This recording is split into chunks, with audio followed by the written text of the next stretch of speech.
Welcome to our channel. We hope you enjoy our narrated stories.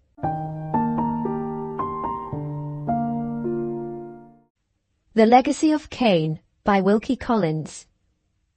First period, 1858 to 1859.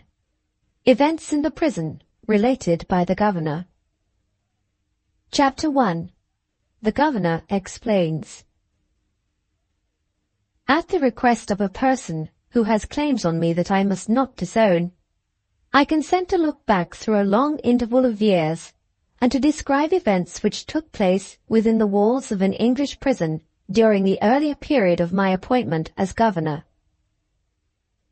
Viewing my task by the light which later experience casts on it, I think I shall act wisely by exercising some control over the freedom of my pen. I propose to pass over in silence the name of the town in which is situated the prison, once confided to my care. I shall observe a similar discretion in alluding to individuals, some dead, some living at the present time. Being obliged to write of a woman who deservedly suffered the extreme penalty of the law, I think she will be sufficiently identified if I call her the prisoner. Of the 4 persons present on the evening before her execution, 3 may be distinguished one from the other by allusion to their vocations in life. I here introduce them as the chaplain, the minister, and the doctor. The 4th was a young woman. She has no claim on my consideration, and when she is mentioned, her name may appear. If these reserves excite suspicion, I declare beforehand that they influence in no way the sense of responsibility which commands an honest man to speak the truth. Chapter 2. The Murderess Asks Questions.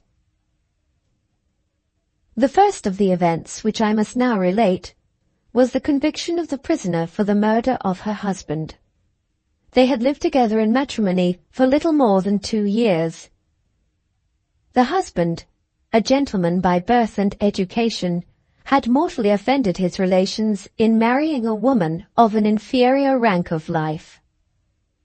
He was fast declining into a state of poverty through his own reckless extravagance at the time when he met his death at his wife's hand. Without attempting to excuse him, he deserved, to my mind, some tribute of regret. It is not to be denied that he was profligate in his habits and violent in his temper. But it is equally true that he was affectionate in the domestic circle, and when moved by wisely applied remonstrance, sincerely penitent for sins committed under temptation that overpowered him. If his wife had killed him in a fit of jealous rage, under provocation be it remembered, which the witnesses proved, she might have been convicted of manslaughter, and might have received a light sentence. But the evidence so undeniably revealed deliberate and merciless premeditation, that the only defense attempted by her counsel was madness, and the only alternative left to the righteous jury was a verdict which condemned the woman to death. Those mischievous members of the community, whose topsy-turvy sympathies feel for the living criminal and forget the dead victim, attempted to save her by means of high-flown petitions and contemptible correspondence in the newspapers. But the judge held firm, and the Home Secretary held firm. They were entirely right, and the public was scandalously wrong. Our chaplain endeavored to offer the consolation of religion to the condemned wretch. She refused to accept his ministrations in language which filled him with grief and horror. On the evening before the execution, the reverend gentleman laid on my table his own written report of a conversation which had passed between the prisoner and himself. "I see some hope, sir," he said, "of inclining the heart of this woman to religious belief before it is too late. Will you read my report and say if you agree with me?" I read it, of course. It was called a memorandum, and was thus written. At his last interview with the prisoner, the chaplain asked her if she had ever entered a place of public worship. She replied that she had occasionally attended the services at a congregational church in this town, attracted by the reputation of the minister as a preacher. "He entirely failed to make a Christian of me," she said, "but I was struck by his eloquence. Besides, he interested me personally. He was a fine man." In the dreadful situation in which the woman was placed, such language as this shocked the chaplain. He appealed in vain to the prisoner's sense of propriety. "You don't understand women," she answered. "The greatest saint of my sex that ever lived likes to look at a preacher as well as to hear him. If he is an agreeable man, he has all the greater effect on her. This preacher's voice told me he was kind-hearted, and I had only to look at his beautiful eyes to see that he was trustworthy and true." It was useless to repeat a protest which had already failed. Recklessly and flippantly as she had described it, an impression had been produced on her. It occurred to the chaplain that he might at least make the attempt to turn this result to her own religious advantage. He asked whether she would receive the minister if the reverend gentleman came to the prison. "That will depend," she said, "on whether you answer some questions which I want to put to you first." The chaplain consented, provided always that he could reply with propriety to what she asked of him. Her first question only related to himself. She said, "The women who watch me tell me that you are a widower and have a family of children. Is that true?" The chaplain answered that it was quite true. She alluded next to a report current in the town that the minister had resigned the pastorate. Being personally acquainted with him, the chaplain was able to inform her that his resignation had not yet been accepted. On hearing this, she seemed to gather confidence. Her next inquiries succeeded each other rapidly as follows. "Is my handsome preacher married?" "Yes." "Has he got any children?" "He has never had any children."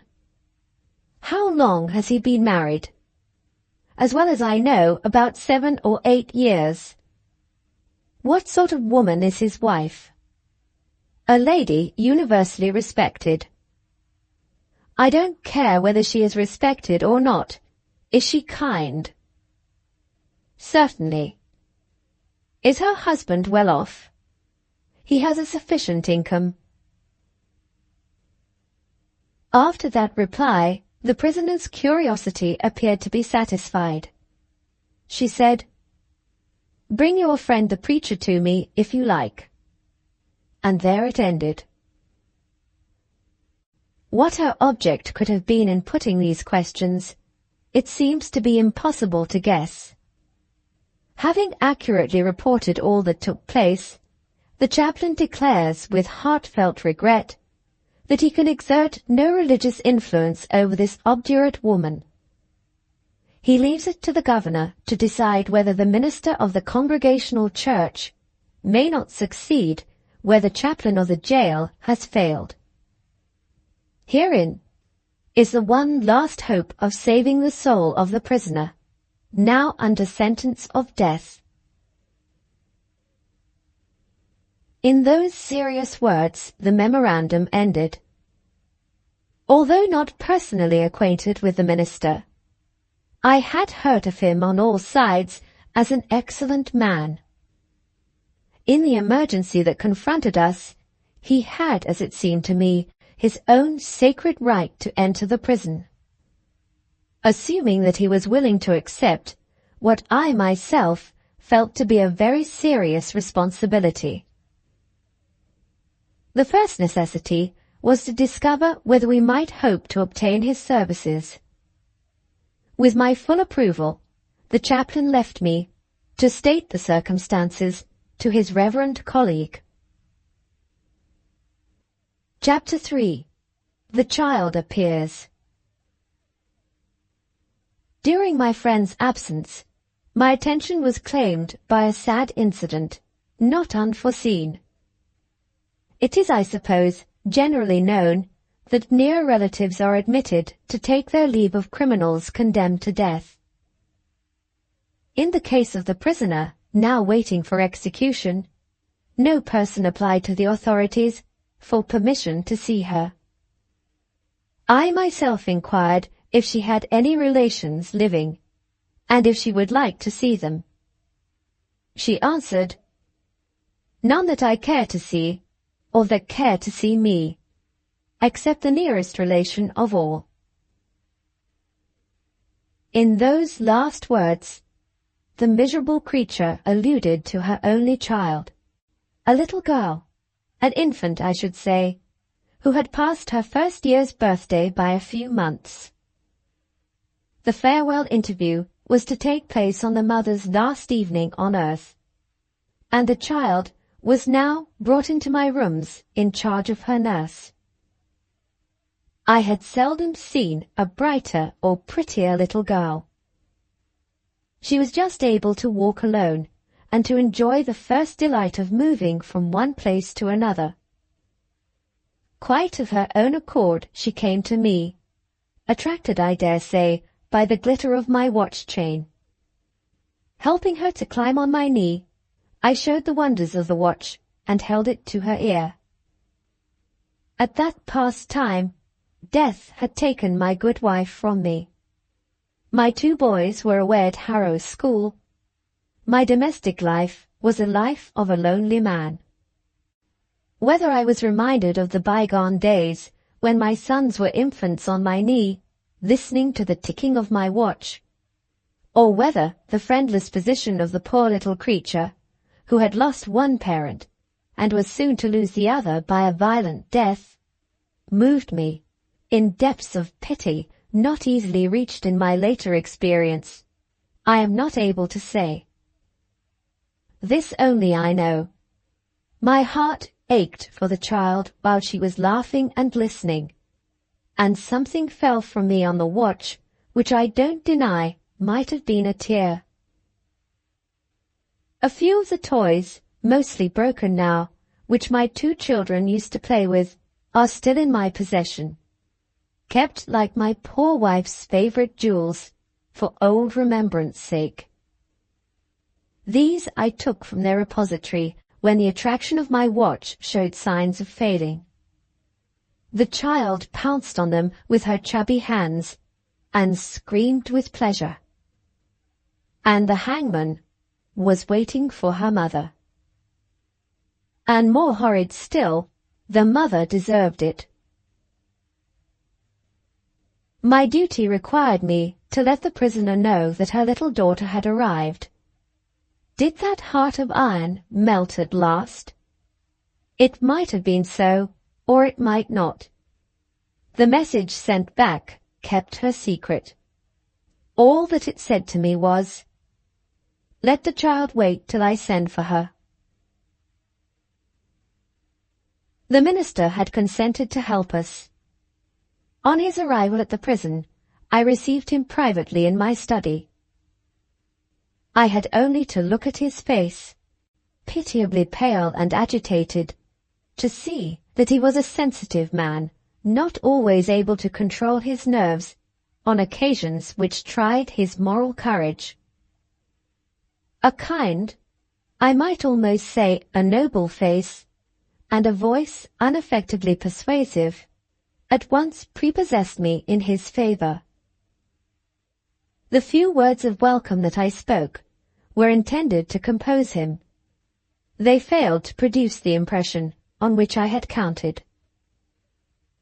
"My experience," he said, "has included many melancholy duties, and has tried my composure in terrible scenes. But I have never yet found myself in the presence of an unrepentant criminal sentenced to death, and that criminal a woman and a mother.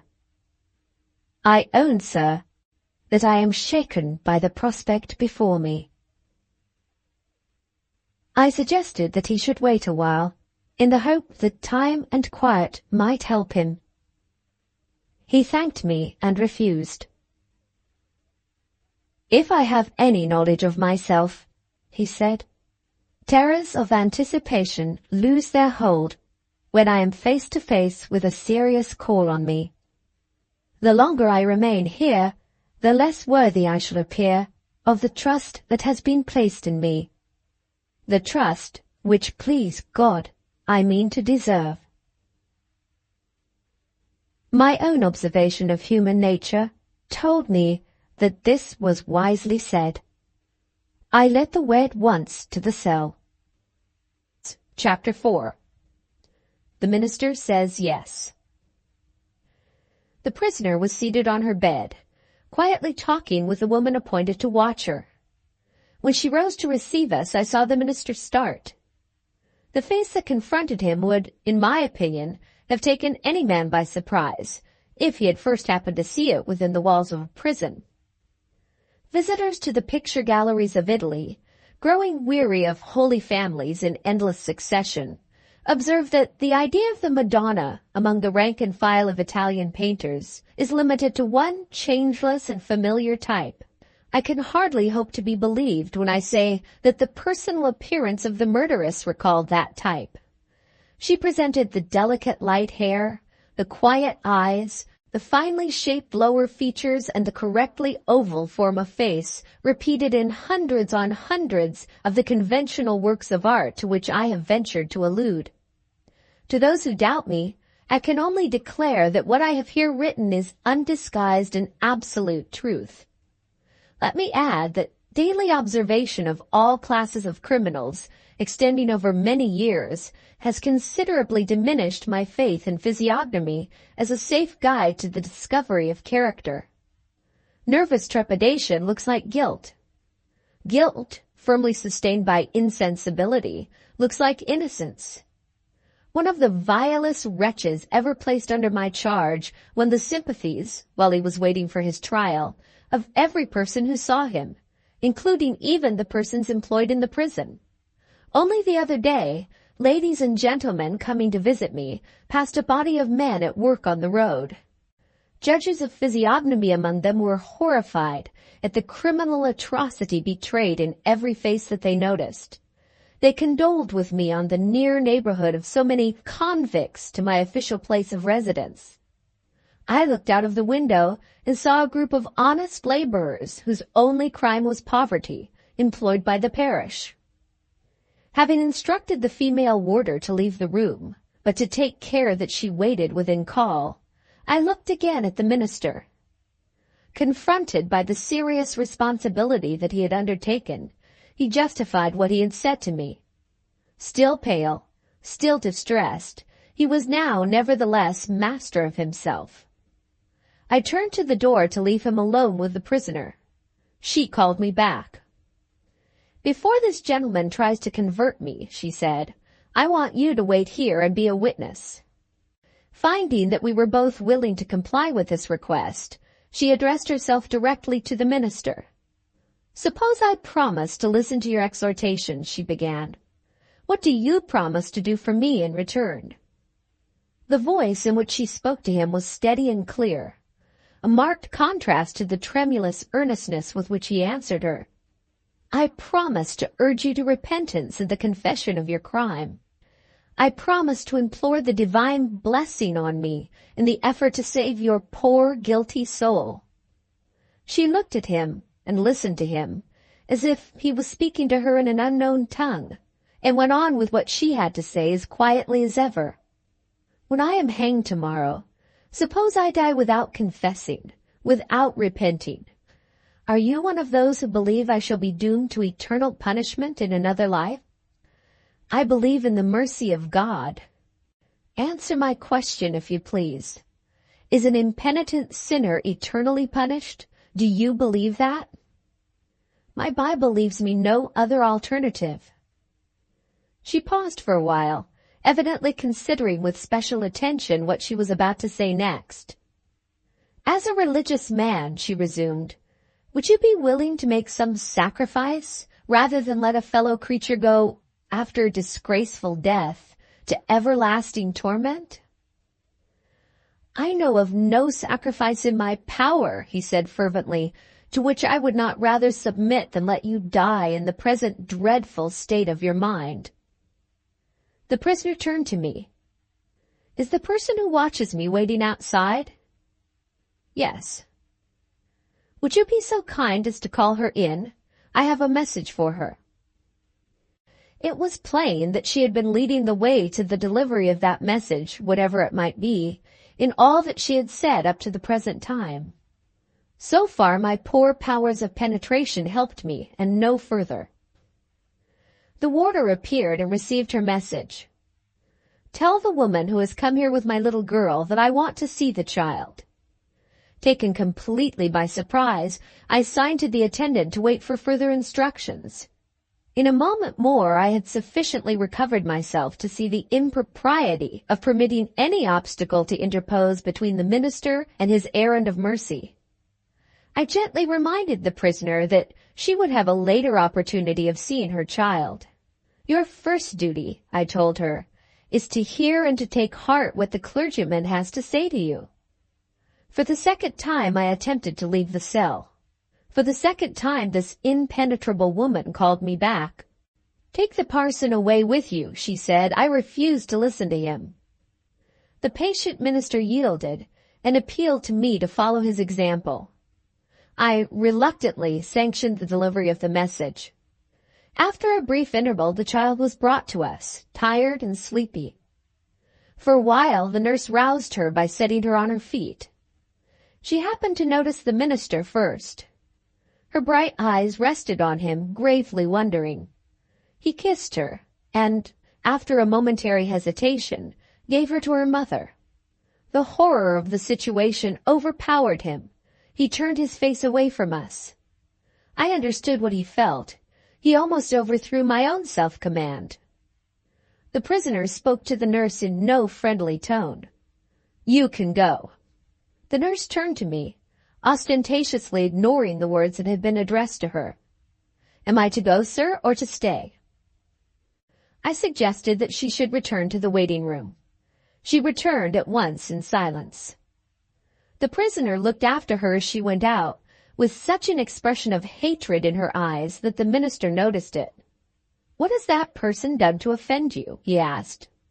She is the last person in the whole world whom I should have chosen to take care of my child, if the power of choosing had been mine. But I have been in prison, without a living creature to represent me or take my part. No more of that. My troubles will be over in a few hours more. I want you to look at my little girl, whose troubles are all to come. Do you call her pretty? Do you feel interested in her? The sorrow and pity in his face answered for him. Quietly sleeping, the poor baby rested on her mother's bosom. Was the heart of the murderess softened by the divine influence of maternal love? The hands that held the child trembled a little. For the first time, it seemed to cost her an effort to compose herself before she could speak to the minister again. When I die tomorrow, she said, I leave my child helpless and friendless, disgraced by her mother's shameful death. The workhouse may take her, or a charitable asylum may take her. She paused. A first tinge of color rose on her pale face. She broke into an outburst of rage. Think of my daughter being brought up by charity. She may suffer poverty. She may be treated with contempt. She may be employed by brutal people in menial work. I can't endure it. It maddens me. If she is not saved from that wretched fate, I shall die despairing. I shall die cursing." The minister sternly stopped her before she could say the next word. To my astonishment, she appeared to be humbled, to be even ashamed. She asked his pardon. "Forgive me. I won't forget myself again." "They tell me you have no children of your own. Is that a sorrow to you and your wife?" Her altered tone touched him. He answered sadly and kindly, "It is the one sorrow of our lives." The purpose which he had been keeping in view from the moment when the minister entered her cell was no mystery now. Ought I to have interfered? Let me confess a weakness, unworthy perhaps of my office. I was so sorry for the child. I hesitated. My silence encouraged the mother. She advanced to the minister with a sleeping infant in her arms. "I dare say you have sometimes thought of adopting a child," she said. "Perhaps you can guess now what I had in my mind when I asked if you would consent to a sacrifice. Will you take this wretched, innocent little creature home with you?" She lost her self-possession once more. "A motherless creature tomorrow," she burst out. "Think of that." God knows how I still shrunk from it, but there was no alternative now. I was bound to remember my duty to the excellent man, whose critical position at that moment was, in some degree at least, due to my hesitation in asserting my authority. Could I allow the prisoner to presume on his compassionate nature, and to hurry him into a decision which, in his calmer moments, he might find reason to regret? I spoke to him. Does the man live who, having to say what I had to say, could have spoken to the doomed mother? "I am sorry to have allowed this to go on," I said. "In justice to yourself, sir, don't answer."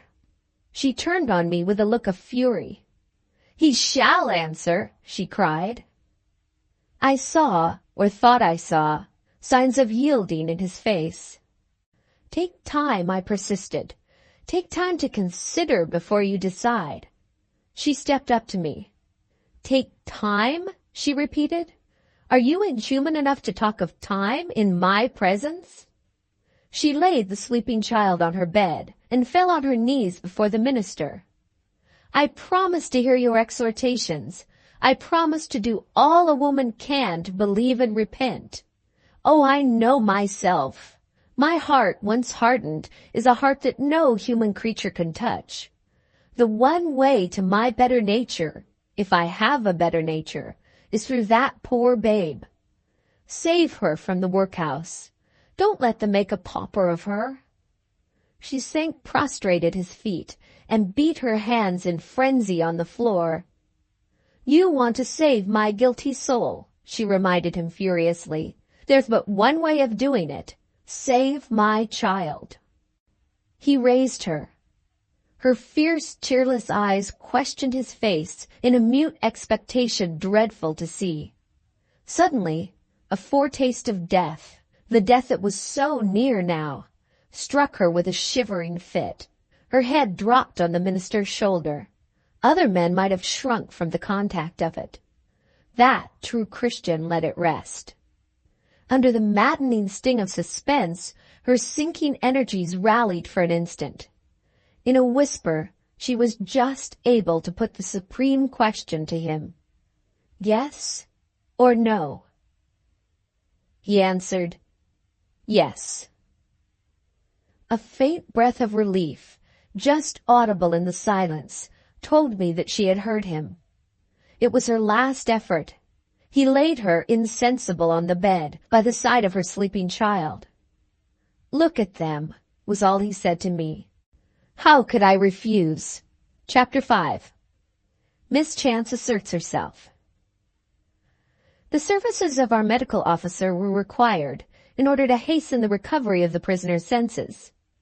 When the doctor and I left the cell together, she was composed and ready, in the performance of her promise, to listen to the exhortations of the minister. The sleeping child was left undisturbed by the mother's desire. If the minister felt tempted to regret what he had done, there was the artless influence which would check him. As we stepped into the corridor, I gave the female warder her instructions to remain on the watch and to return to her post when she saw the minister come out. In the meantime, my companion had walked on a little way. Possessed of ability and experience within the limits of his profession, he was, in other respects, a man with a crotchety mind, bold to the verge of recklessness in the expression of his opinion, and possessed of a command of language that carried everything before it. Let me add that he was just and merciful in his intercourse with others, and I have summed him up fairly enough. When I joined him, he seemed to be absorbed in reflection. "Thinking of the prisoner?" I said. "Thinking of what is going on at this moment in the condemned cell," he answered, "and wondering if any good will come of it." I was not without hope of a good result, and I said so. The doctor disagreed with me. "I don't believe in that woman's penitence," he remarked, "and I look upon the parson as a poor weak creature. What is to become of the child?" There was no reason for concealing from one of my colleagues the benevolent decision on the part of the good minister of which I had been a witness. The doctor listened to me with the first appearance of downright astonishment that I had ever observed in his face. When I had done, he made an extraordinary reply. "Governor, I retract what I said of the parson just now. He is one of the boldest men that ever stepped into a pulpit." Was the doctor in earnest? Strongly in earnest, there could be no doubt of it. Before I could ask him what he meant, he was called away to a patient on the other side of the prison. When we parted at the door of my room, I made it a request that my medical friend would return to me and explain what he had just said. "Considering that you are the governor of a prison," he replied, "you are a singularly rash man. If I come back, how do you know I shall not bore you?" "My rashness runs the risk of that," I rejoined. "Tell me something before I allow you to run your risk," he said. "Are you one of those people who think that the tempers of children are formed by the accidental influences which happen to be about them? Or do you agree with me that the tempers of children are inherited from their parents?" The doctor, as I concluded, was still strongly impressed by the minister's resolution to adopt a child whose wicked mother had committed the most atrocious of all crimes. Was some serious foreboding in secret possession of his mind? My curiosity to hear him was now increased tenfold. I replied without hesitation, "I agree with you." He looked at me with his sense of humor twinkling in his eyes. "Do you know, I rather expected that answer," he said slyly. "All right, I'll come back." Left by myself, I took up the day's newspaper. My attention wandered. My thoughts were in the cell with the minister and the prisoner. How would it end? Sometimes I was inclined to doubt with the doctor. Sometimes I took refuge in my own more hopeful view. These idle reflections were agreeably interrupted by the appearance of my friend the chaplain. "You are always welcome," I said, "and doubly welcome just now. I am feeling a little worried and anxious." "And you are naturally," the chaplain added, "not at all disposed to receive a stranger?"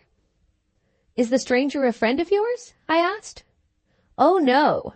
Having occasion just now to go into the waiting room, I found a young woman there who asked me if she could see you. She thinks you have forgotten her and she is tired of waiting. I merely undertook, of course, to mention what she had said to me. The nurse, having been in this way recalled to my memory, I felt some little interest in seeing her after what had passed in the cell. In plainer words, I was desirous of judging for myself whether she deserved the hostile feeling which the prisoner had shown toward her. I thanked the chaplain before he left me and gave the servant the necessary instructions. When she entered the room, I looked at the woman attentively for the first time. Youth and a fine complexion, a well-made figure and a natural grace of movement, these were her personal attractions so far as I could see. Her defects were, to my mind, equally noticeable. Under a heavy forehead, her piercing eyes looked out at persons and things with an expression which was not to my taste. Her large mouth, another defect in my opinion, would have been recommended to mercy in the estimation of many men by her magnificent teeth, white, well-shaped, cruelly regular. Believers in physiognomy might perhaps have seen the betrayal of an obstinate nature in the lengthy firmness of her chin. While I am trying to describe her, let me not forget her dress. A woman's dress is the mirror in which we may see the reflection of a woman's nature. Bearing in mind the melancholy and impressive circumstances under which she had brought the child to the prison, the gaiety of color in her gown and her bonnet implied either a total want of feeling or a total want of tact. As to her position in life, let me confess that I felt, after a closer examination, at a loss to determine it. She was certainly not a lady.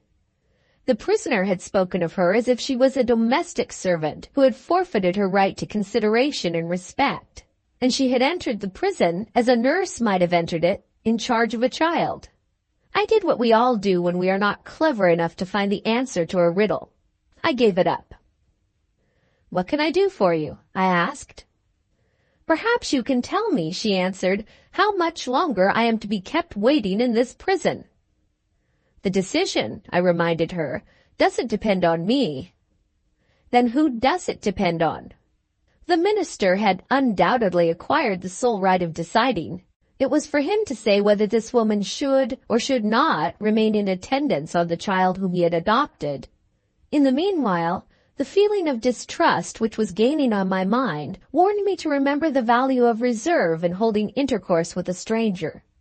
She seemed to be irritated by my silence.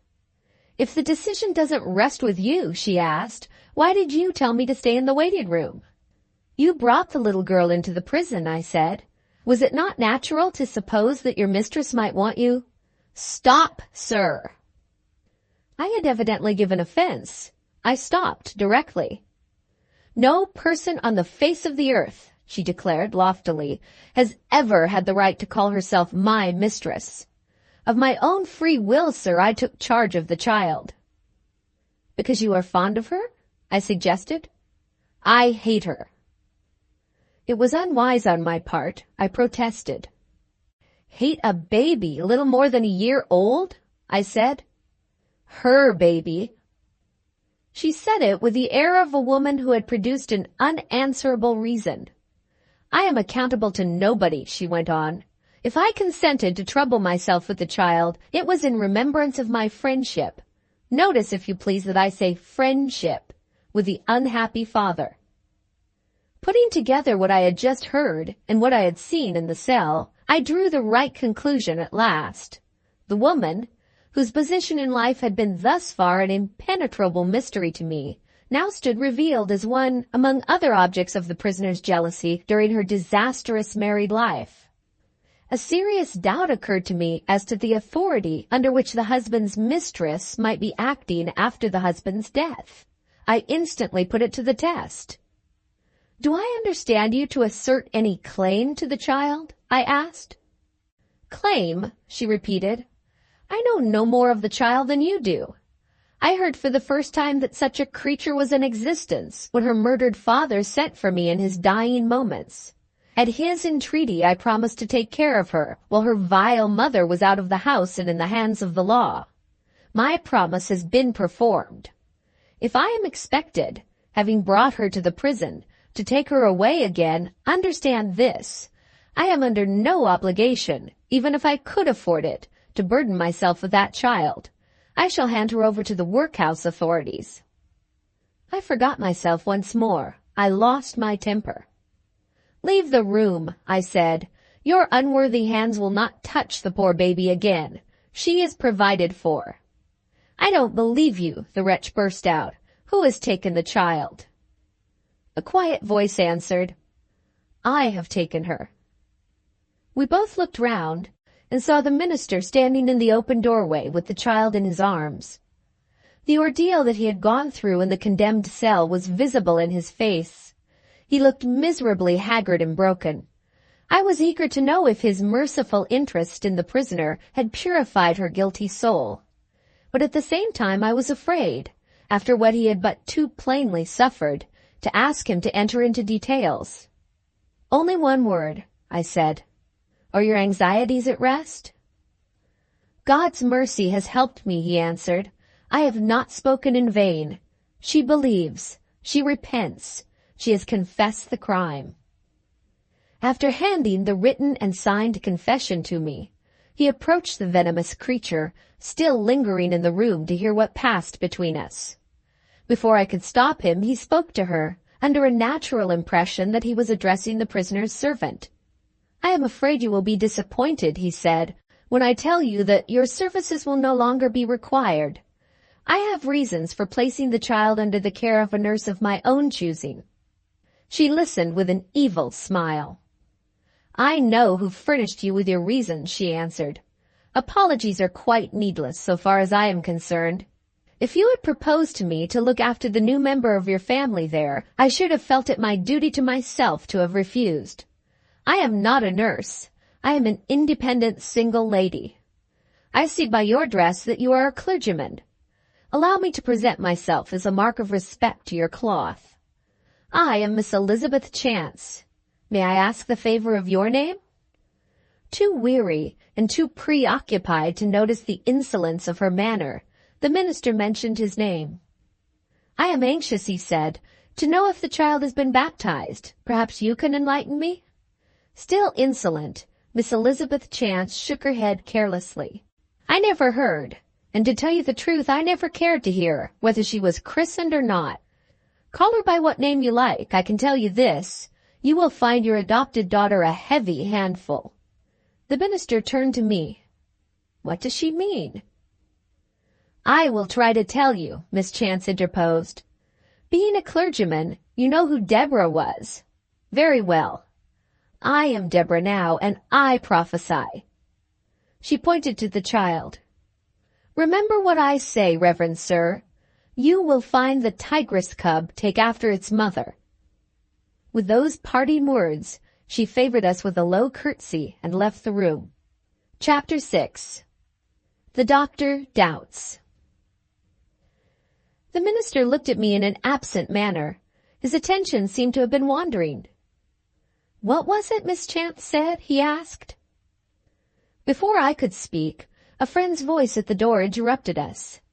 The doctor, returning to me as he had promised, answered the minister's question in these words: "I must have passed the person you mean, sir, as I was coming in here, and I heard her say, 'You will find the tigress cub take after its mother.' If she had known how to put her meaning into good English, Miss Chance, that is the name you mentioned, I think, might have told you that the vices of the parents are inherited by the children, and the one particular parent she had in her mind," the doctor continued, gently patting the child's cheek, "was no doubt the mother of this unfortunate little creature, who may or may not live to show you that she comes of a bad stock and inherits a wicked nature." I was on the point of protesting against my friend's interpretation when the minister stopped me. "Let me thank you, sir, for your explanation," he said to the doctor. "As soon as my mind is free, I will reflect on what you have said. Forgive me, Mr. Governor," he went on, "if I leave you, now that I have placed the prisoner's confession in your hands. It has been an effort for me to say the little I have said since I first entered this room. I can think of nothing but that unhappy criminal and the death that she must die tomorrow." "Does she wish you to be present?" I asked. "She positively forbids it. After what you have done for me," she said, "the least I can do in return is to prevent your being needlessly distressed." She took leave of me. She kissed the little girl for the last time. Oh, don't ask me to tell you about it. I shall break down if I try. Come, my darling. He kissed the child tenderly and took her away with him. "That man is a strange compound of strength and weakness," the doctor remarked. "Did you notice his face just now? 9 men out of 10, suffering as he suffered, would have failed to control themselves. Such resolution as his may conquer the difficulties that are in store for him yet." It was a trial of my temper to hear my clever colleague justifying, in this way, the ignorant prediction of an insolent woman. "There are exceptions to all rules," I insisted. "And why are the virtues of the parents not just as likely to descend to the children as the vices? There was a fund of good, I can tell you, in that poor baby's father, though I don't deny that he was a profligate man. And even the horrible mother, as you heard just now, has virtue enough left in her to feel grateful to the man who has taken care of her child. These are facts, you can't dispute them. The doctor took out his pipe. Do you mind my smoking? He asked. Tobacco helps me to arrange my ideas. I gave him the means of arranging his ideas. That is to say, I gave him the matchbox. He blew some preliminary clouds of smoke, and then he answered me. For 20 years past, my friend, I have been studying the question of hereditary transmission of qualities, and I have found vices and diseases descending more frequently to children than virtue and health. I don't stop to ask why. There is no end to that sort of curiosity. What I have observed is what I tell you, no more and no less.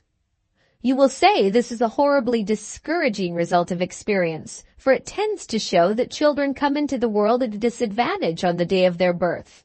Of course they do. Children are born deformed. Children are born deaf, dumb, or blind. Children are born with the seeds in them of deadly diseases. Who can account for the cruelties of creation? Why are we endowed with life only to end in death?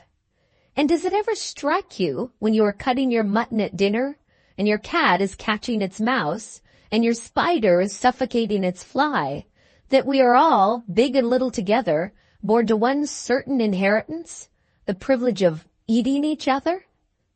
Very sad, I admitted, but it will all be set right in another world. Are you quite sure of that? The doctor asked. Quite sure, thank God. And it would be better for you if you felt about it as I do. We won't dispute, my dear governor. I don't scoff at comforting hopes. I don't deny the existence of occasional compensations. But I do see, nevertheless, that evil has got the upper hand among us on this curious little planet. Judging by my observation and experience, that ill-fated baby's chance of inheriting the virtues of her parents is not to be compared with her chances of inheriting their vices, especially if she happens to take after her mother. There, the virtue is not conspicuous, and the vice is one enormous fact. When I think of the growth of that poisonous hereditary taint, which may come with time, when I think of passions let loose and temptations lying in ambush, I see the smooth surface of the minister's domestic life with dangers lurking under it which make me shake in my shoes.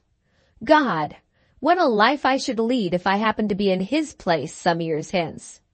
Suppose I said or did something, in the just exercise of my parental authority, which offended my adopted daughter. What figure would rise from the dead in my memory when the girl bounced out of the room in a rage?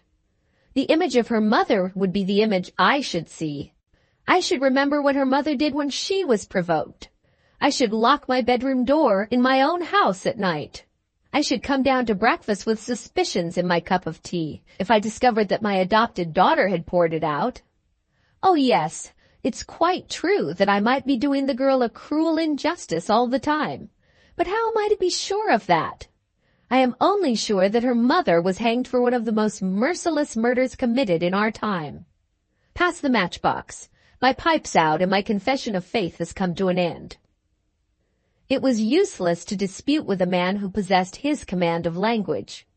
At the same time, there was a bright side to the poor minister's prospects, which the doctor had failed to see. It was barely possible that I might succeed in putting my positive friend in the wrong. I tried the experiment at any rate. You seem to have forgotten, I reminded him, that the child will have every advantage that education can offer to her, and will be accustomed from her earliest years to restraining and purifying influences in a clergyman's household. Now that he was enjoying the fumes of tobacco, the doctor was placid and sweet-tempered as a man could be. Quite true, he said. Do you doubt the influence of religion? I asked sternly. He answered sweetly, Not at all. Or the influence of kindness? Oh dear, no. Or the force of example? I wouldn't deny it for the world.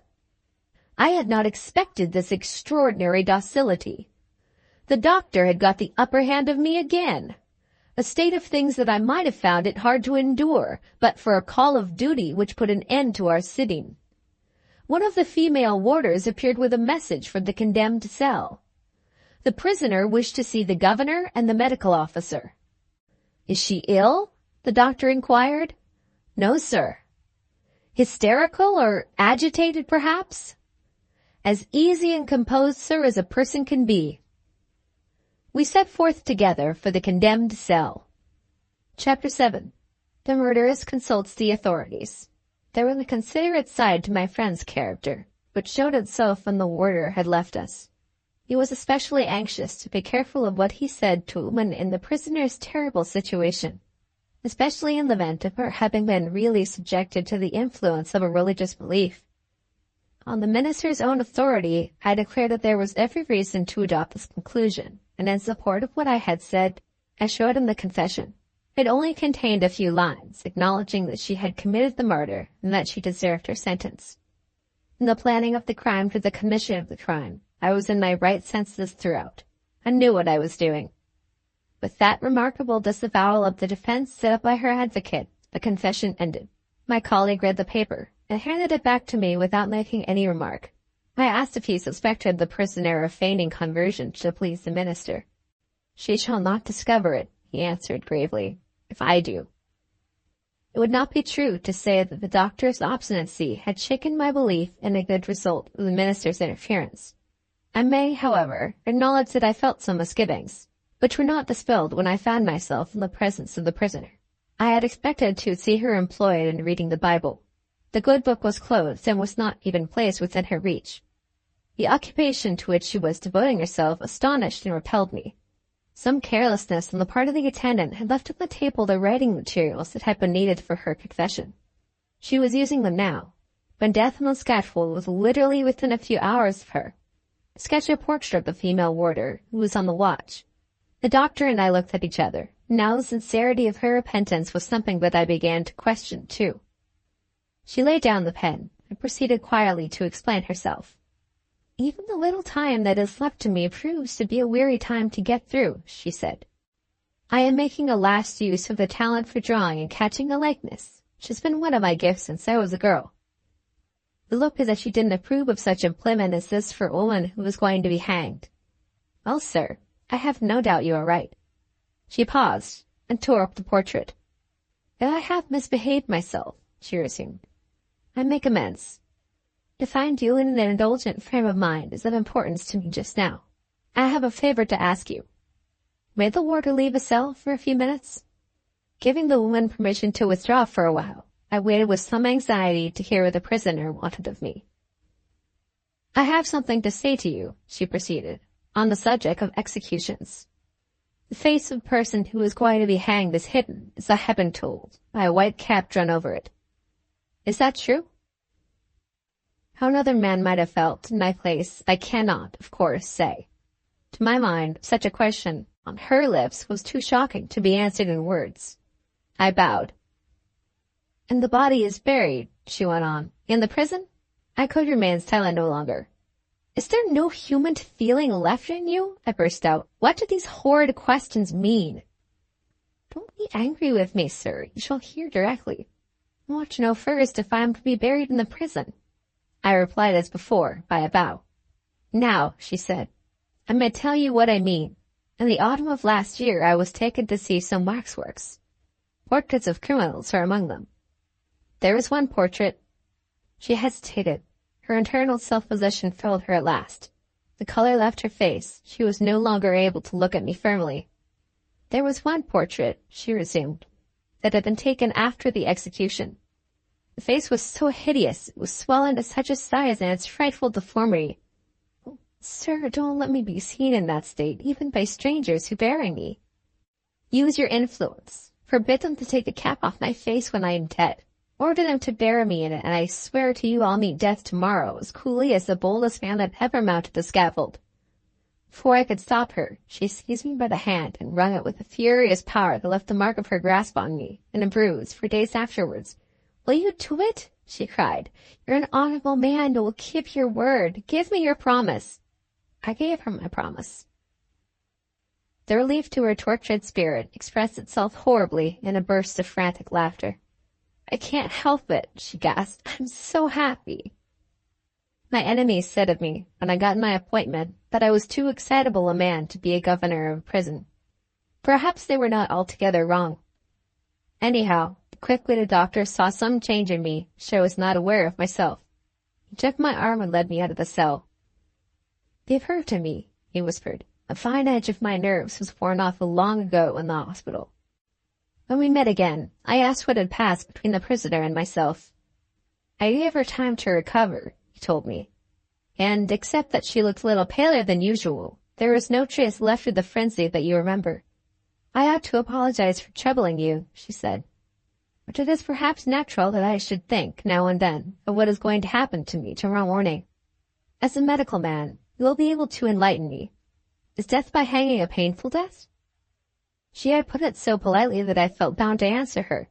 "If the neck happens to be broken," I said, "hanging is a sudden death. Fright and pain, if there is any pain, are both over in an instant. As to the other form of death which is also possible, I mean death by suffocation, I must own as an honest man that I know no more about it than you do." After considering a little, she made a sensible remark, and followed it by an embarrassing request. "A great deal," she said, "must depend on the executioner. I am not afraid of death, doctor. Why should I be?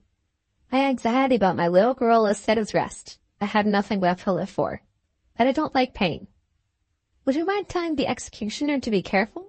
Or would it be better if I spoke to him myself?" I said I thought it would come with a better grace from herself. She understood me directly, and we dropped the subject. "Are you surprised at her coolness after your experience of her?" I confessed that I was surprised. "Think a little," the doctor said. "The one sensitive place in that woman's nature is the place occupied by her self-esteem. I objected to this as she had shown fondness for her child. My friend disposed of the objection with his customary readiness. 'The maternal instinct,' he said. 'A cat is fond of her kittens. A cow is fond of her calf. No, sir, the one cause of that outbreak of passion which so shocked you, a genuine outbreak beyond all doubt, is to be found in the vanity of a fine feminine creature, overpowered by a horror of looking hideous, even after her death.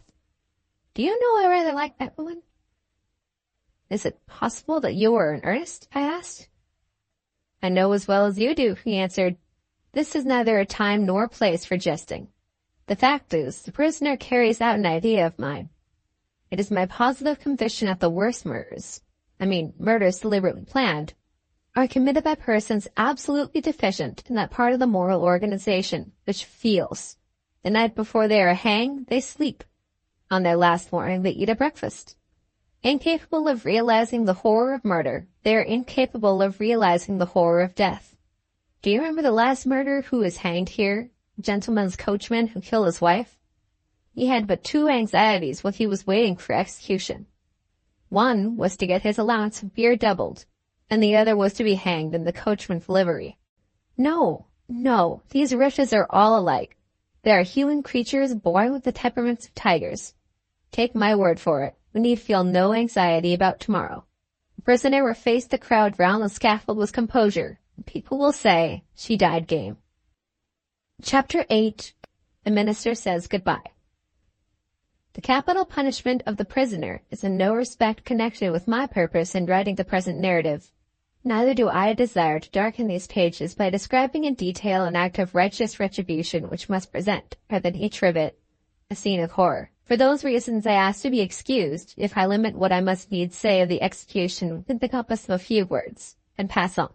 The one self-possessed person among us was the miserable woman who had suffered the penalty of death. Not very discreetly, as I think, the chaplain asked her if she had truly repented. She answered, "I have confessed the crime, sir. What more do you want?" To my mind, still hesitating between the view that believes with the minister and the view that doubts with the doctor, this reply leaves a way open to her hope of salvation. Her last words to me as she mounted the steps of the scaffold were, "Remember your promise." It was easy for me to be true to my word. At that bygone time, no difficulties were placed in my way by such precautions as are now observed in the conduct of executions within the walls of the prison. From the time of her death to the time of her burial, no living creature saw her face. She rests, veiled in her prison grave. Let me now turn to living interests and to scenes removed from the thunderclouds of crime. On the next day I received a visit from the minister. His first words entreated me not to allude to the terrible event of the previous day, I cannot escape thinking of it, he said, but I may avoid speaking of it. This seemed to me to be the misplaced confidence of a weak man in the refuge of silence. By way of changing the subject, I spoke of the child. There would be serious difficulties to contend with, as I ventured to suggest, if he remained in the town, and allowed his new responsibilities to become the subject of public talk. His reply to this agreeably surprised me. There were no difficulties to be feared. The state of his wife's health had obliged him, acting under medical advice, to try the influence of her native air.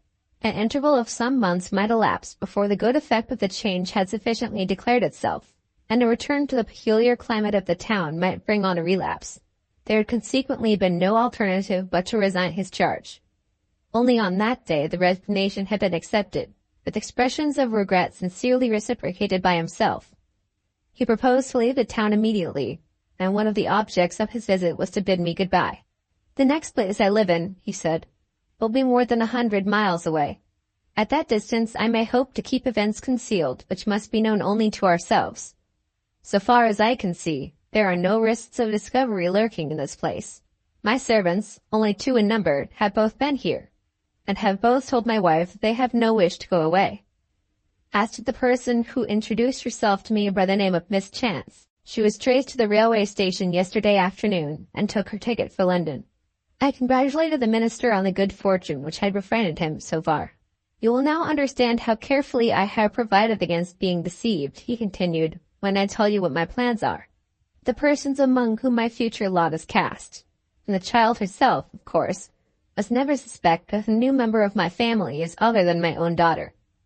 This is deceit, I admit it, but it is deceit that injures no one. I hope you see the necessity for it as I do. There could be no doubt of the necessity. If the child was described as adopted, there would be curiosity about the circumstances and inquiries relating to the parents. Prevaricating replies led to suspicion, and suspicion to discovery. But for the wise course which the minister had decided on taking, the poor child's life might have been darkened by the horror of the mother's crime and the infamy of the mother's death. Having quieted my friend's needless scruples by this perfectly sincere expression of opinion, I ventured to approach the central figure in his domestic circle by means of a question relating to his wife. How had that lady received the unfortunate little creature, for whose appearance on the home scene she must have felt entirely unprepared? The minister's manner showed some embarrassment. He prefaced what he had to tell me with the praises of his wife, equally creditable, no doubt, to the both of them.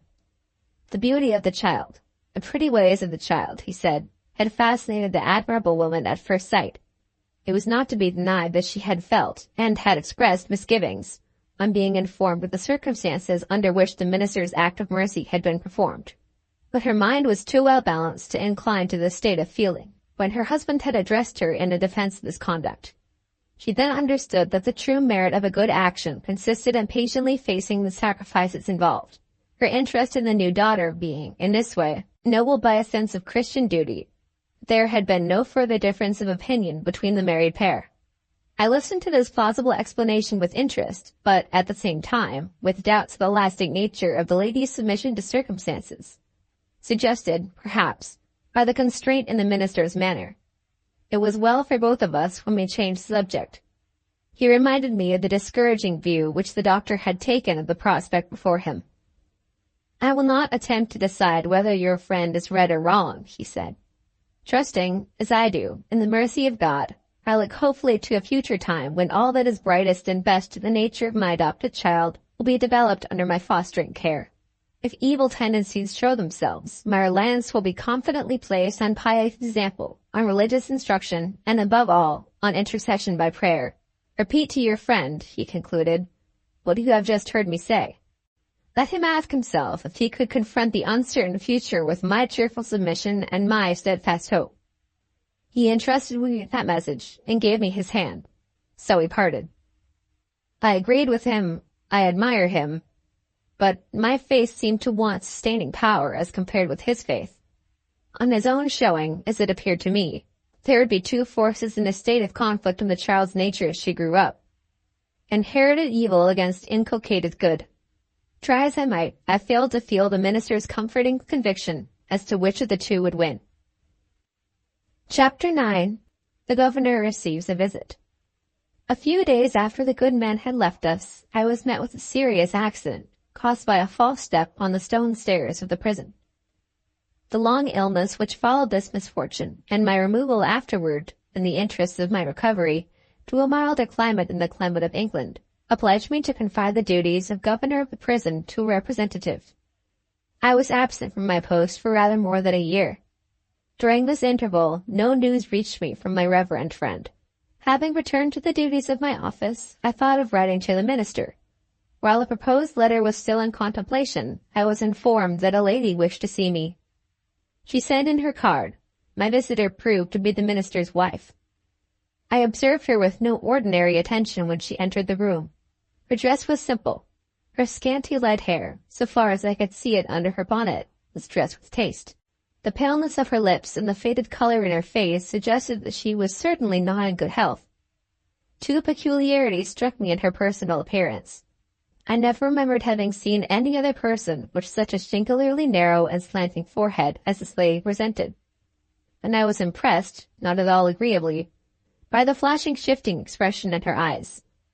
On the other hand, let me own that I was powerfully attracted and interested by the beauty of her voice. Its fine variety of compass and its musical resonance of tone fell with such enchantment on the ear that I should have liked to put a book of poetry into her hand and to have heard her read it in summertime, accompanied by the music of a rocky stream. The object of her visit, so far as she explained it at the outset, appeared to be to offer her congratulations on my recovery, and to tell me that her husband had assumed the charge of a church in a large town not far from her birthplace. Even these commonplace words were made interesting by her delicious voice.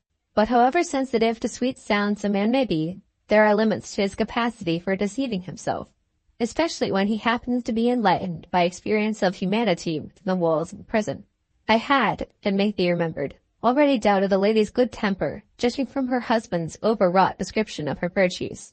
Her eyes looked at me furtively, and her manner, gracefully self-possessed as it was, suggested that she had something of a delicate, or disagreeable, nature to say to me, and that she was at a loss how to approach the subject so as to produce the right impression on my mind at the outset. There was a momentary silence between us. For the sake of saying something, I asked how she and the minister liked their new place of residence. "Our new place of residence," she answered, "has been made interesting by a very unexpected event. An event, how shall I describe it, which has increased our happiness and enlarged our family circle." There she stopped, expecting me, as I fancied, to guess what she meant. A woman, and that woman a mother, might have fulfilled her anticipations. A man, and that man not listening attentively, was simply puzzled. "Pray excuse my stupidity," I said. "I don't quite understand you." The lady's temper looked at me out of the lady's shifting eyes, and hid itself again in a moment. She set herself right in my estimation by taking the whole blame of our little misunderstanding on her own innocent shoulders.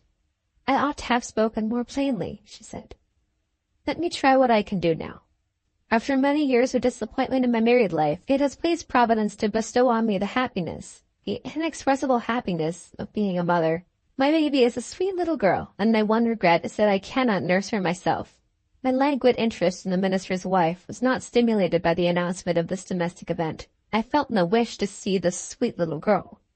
I was not even reminded of another example of long-deferred maternity, which had occurred within the limits of my own family circle.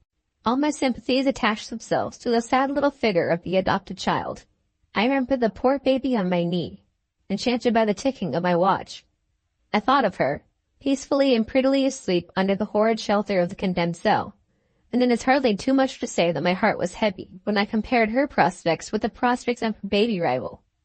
Kind as he was, conscientious as he was, could the minister be expected to admit to an equal share in his love the child endeared to him as a father and the child who merely reminded him of an act of mercy?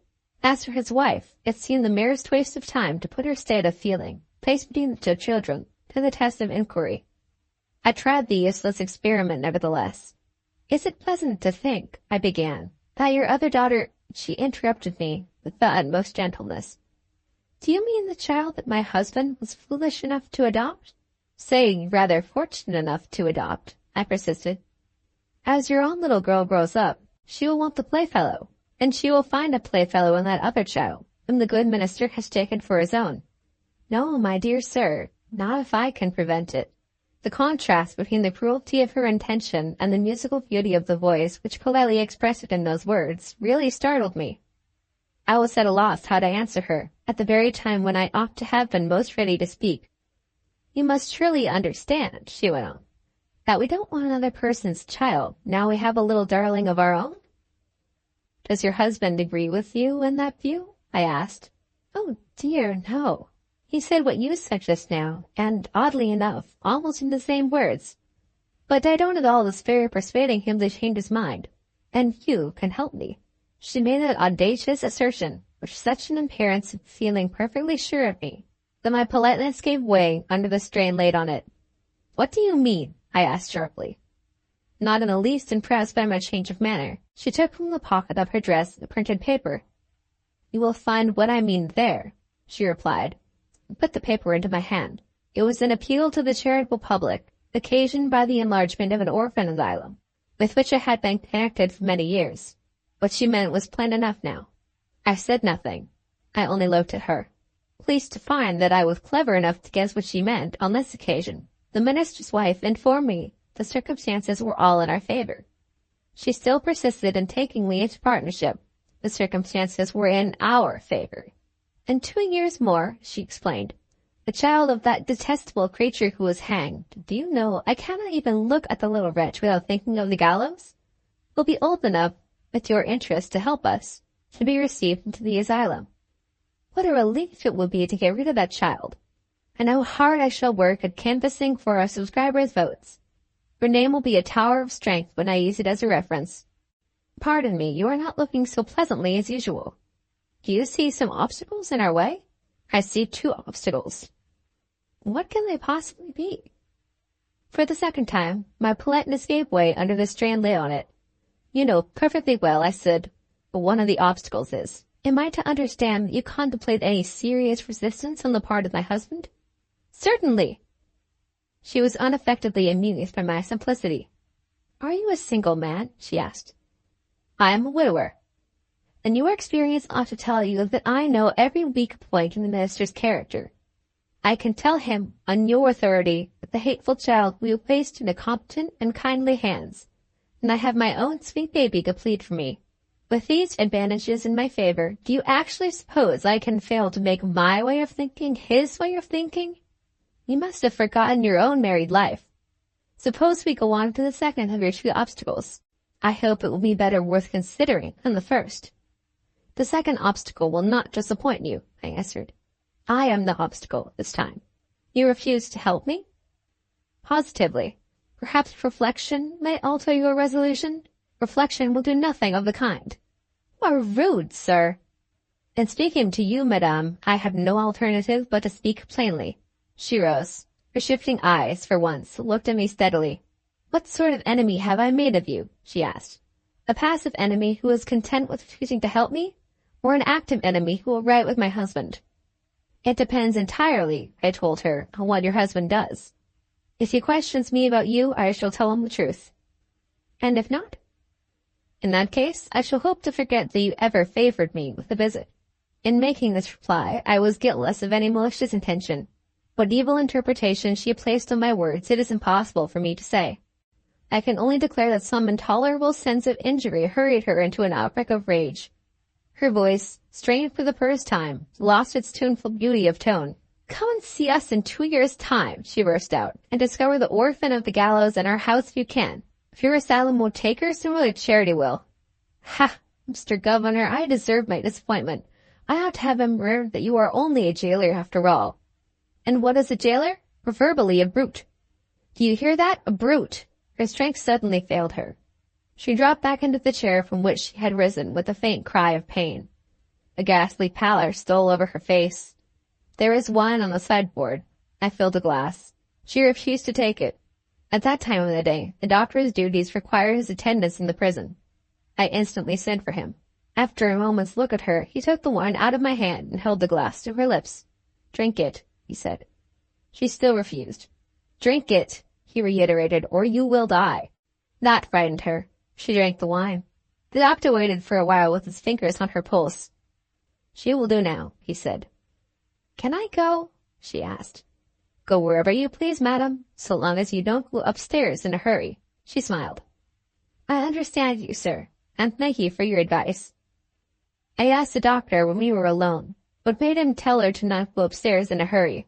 What I felt, he answered, when I had my fingers on her pulse. You heard her say that she understood me. Yes, but I don't know what she meant.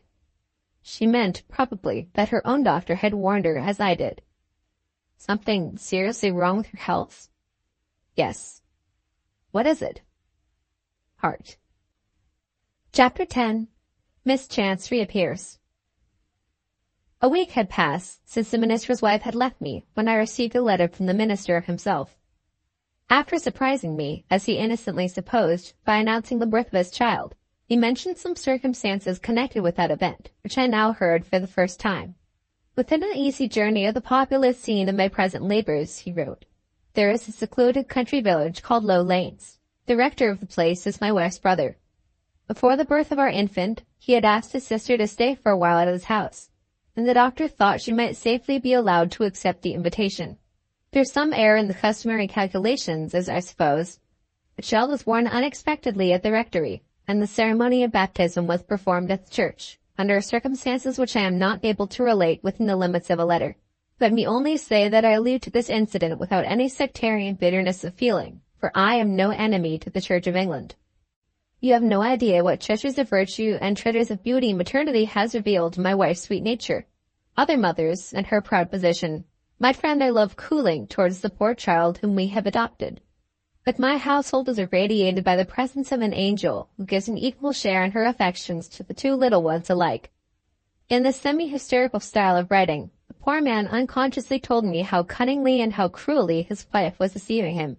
I longed to exhibit that wicked woman in her true character. But what could I do? She must have been so favored by circumstances as to be able to account for her absence from home without exciting the slightest suspicion of the journey which she had really taken. If I declared in my reply to the minister's letter that I had received her in my rooms, and if I repeated the conversation that had taken place, what would the result be? She would find an easy refuge in positive denial of the truth, and, in that case, which of us would her infatuated husband believe? The one part of the letter which I read with some satisfaction was the end of it. I was here informed that the minister's plans for concealing the parentage of his adopted daughter had proved to be entirely successful. Members of the new domestic household believed the two children to be infant sisters. Neither was there any danger of the adopted child being identified as the oldest child of the two, by consultation of the registers. Before he left our town, the minister had seen for himself that no baptismal name be added after the birth of the daughter of the murderess had been registered, and that no entry of baptism existed in the registers kept in places of worship. He drew the inference, in all probability a true inference considering the characters of the parents, that the child had never been baptized, and he performed the ceremony privately, abstaining, for obvious reasons, from adding her Christian name to the imperfect register of her birth. I am not aware, he wrote, whether I have or have not committed an offense against the law. In any case, I hope to have made atonement by obedience to the gospel. 6 weeks passed, and I heard from my reverend friend once more. His second letter presented a marked contrast to the first. It was written in sorrow and anxiety to inform me of an alarming change for the worse in his wife's health. I showed the letter to my medical colleague. After reading it, he predicted the event that might be expected in 2 words: sudden death. On the next occasion when I heard from the minister, the doctor's grim reply proved to be a prophecy fulfilled.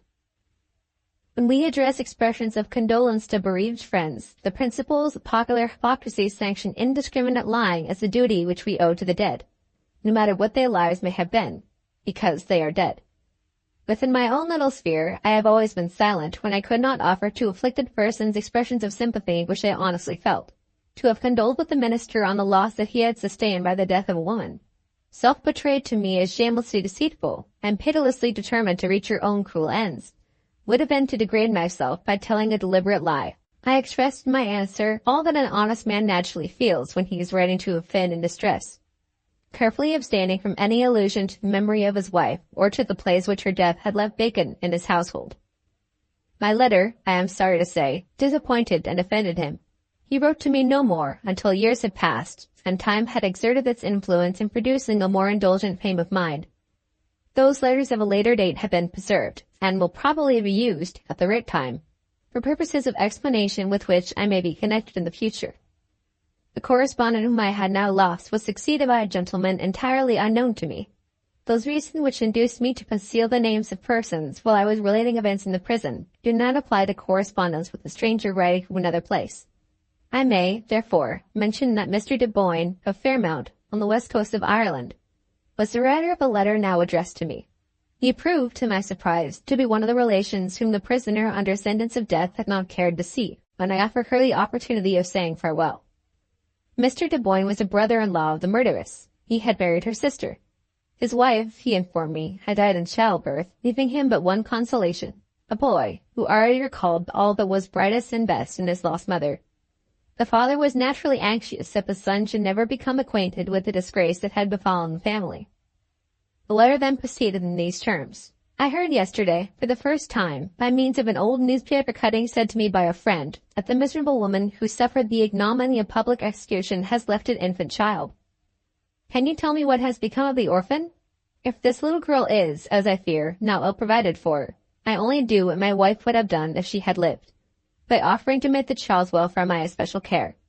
I am willing to place her in an establishment well known to me, in which she will be kindly treated, well educated, and fitted to earn her own living honorably in later life.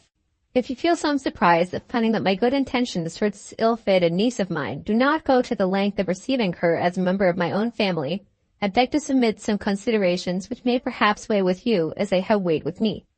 In the first place, there is at least a possibility, however carefully I might try to conceal it, that the child's parentage would sooner or later be discovered. In the second place, and assuming that the parentage had been successfully concealed, if this girl and my boy grew up together, there is another possibility to be reckoned with. They might become attached to each other. Does the father live who would allow his son ignorantly to marry the daughter of a convicted murderess? I should have no alternative but to part them cruelly by revealing the truth. The letter ended with some complimentary expressions addressed to myself, and the question was, how ought I to answer it? My correspondent had strongly impressed me in his favor. I could not doubt that he was an honorable man. But the interest of the minister in keeping his own benevolent actions secure from the risk of discovery, increased as that interest was by the filial relations of the two children toward him, now publicly established, had, as I could not doubt, the paramount claim on me. The absolutely safe course to take was to admit no one, friend or stranger, to our confidence. I replied, expressing sincere admiration of Mr. de Boyne's motives, and merely informing him that the child was already provided for. After that, I heard no more of the Irish gentleman. It is perhaps hardly necessary to add that I kept the minister in ignorance of my correspondence with Mr. de Boyne. I was too well acquainted with my friend's sensitive and self-tormenting nature to let him know that a relative of the murderess was living, and was aware that she had left the child. The last event remains to be related, before I close these pages. During the year of which I am now writing, our chaplain added one more to many examples that I have seen of his generous readiness to serve his friends. He had arranged to devote his annual leave of absence to a tour among the English lakes, when he received a letter from a clergyman resident in London, whom he had known from the time when they had been schoolfellows.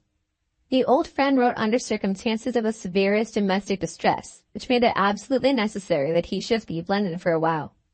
Having failed to find a representative who could relieve him of his clerical duties, he applied to the chaplain to recommend a clergyman who might be in a position to help him. My excellent colleague gave up his holiday plans without hesitation, and went to London himself. On his return, I asked if he had seen anything of some acquaintances of his and mine, who were then visitors to the metropolis. He smiled significantly when he answered me. "I have a card to deliver from an acquaintance whom you have not mentioned," he said, "and I rather think it will astonish you." It simply puzzled me. When he gave me the card, this is what I found printed on it. "Mrs. Tenbruggen of South Beveland." "Well?" said the chaplain. "Well," I answered, "I have never even heard of Mrs. Tenbruggen of South Beveland." "Who is she?" "I married the lady to a foreign gentleman, only last week, at my friend's church," the chaplain replied. "Perhaps you may remember her maiden name?" He mentioned the name of the dangerous creature who had first presented herself to me in charge of the prisoner's child, otherwise Miss Elizabeth Chance.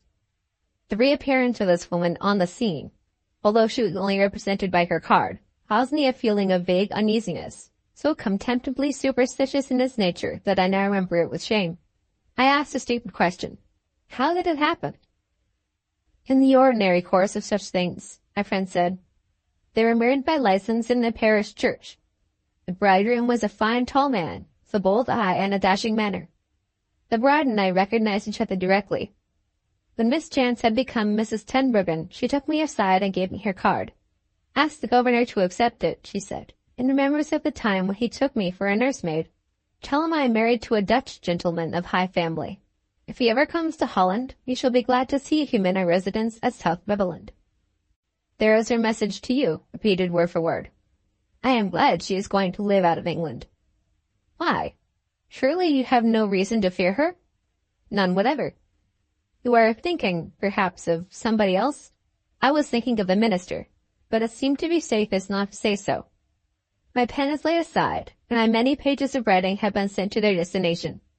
What I undertook to do is now done. To take a metaphor from the stage, the curtain falls here on the governor and the prison. Chapter 11. Helena's Diary. We both said good night and went up to our room with a new object in view.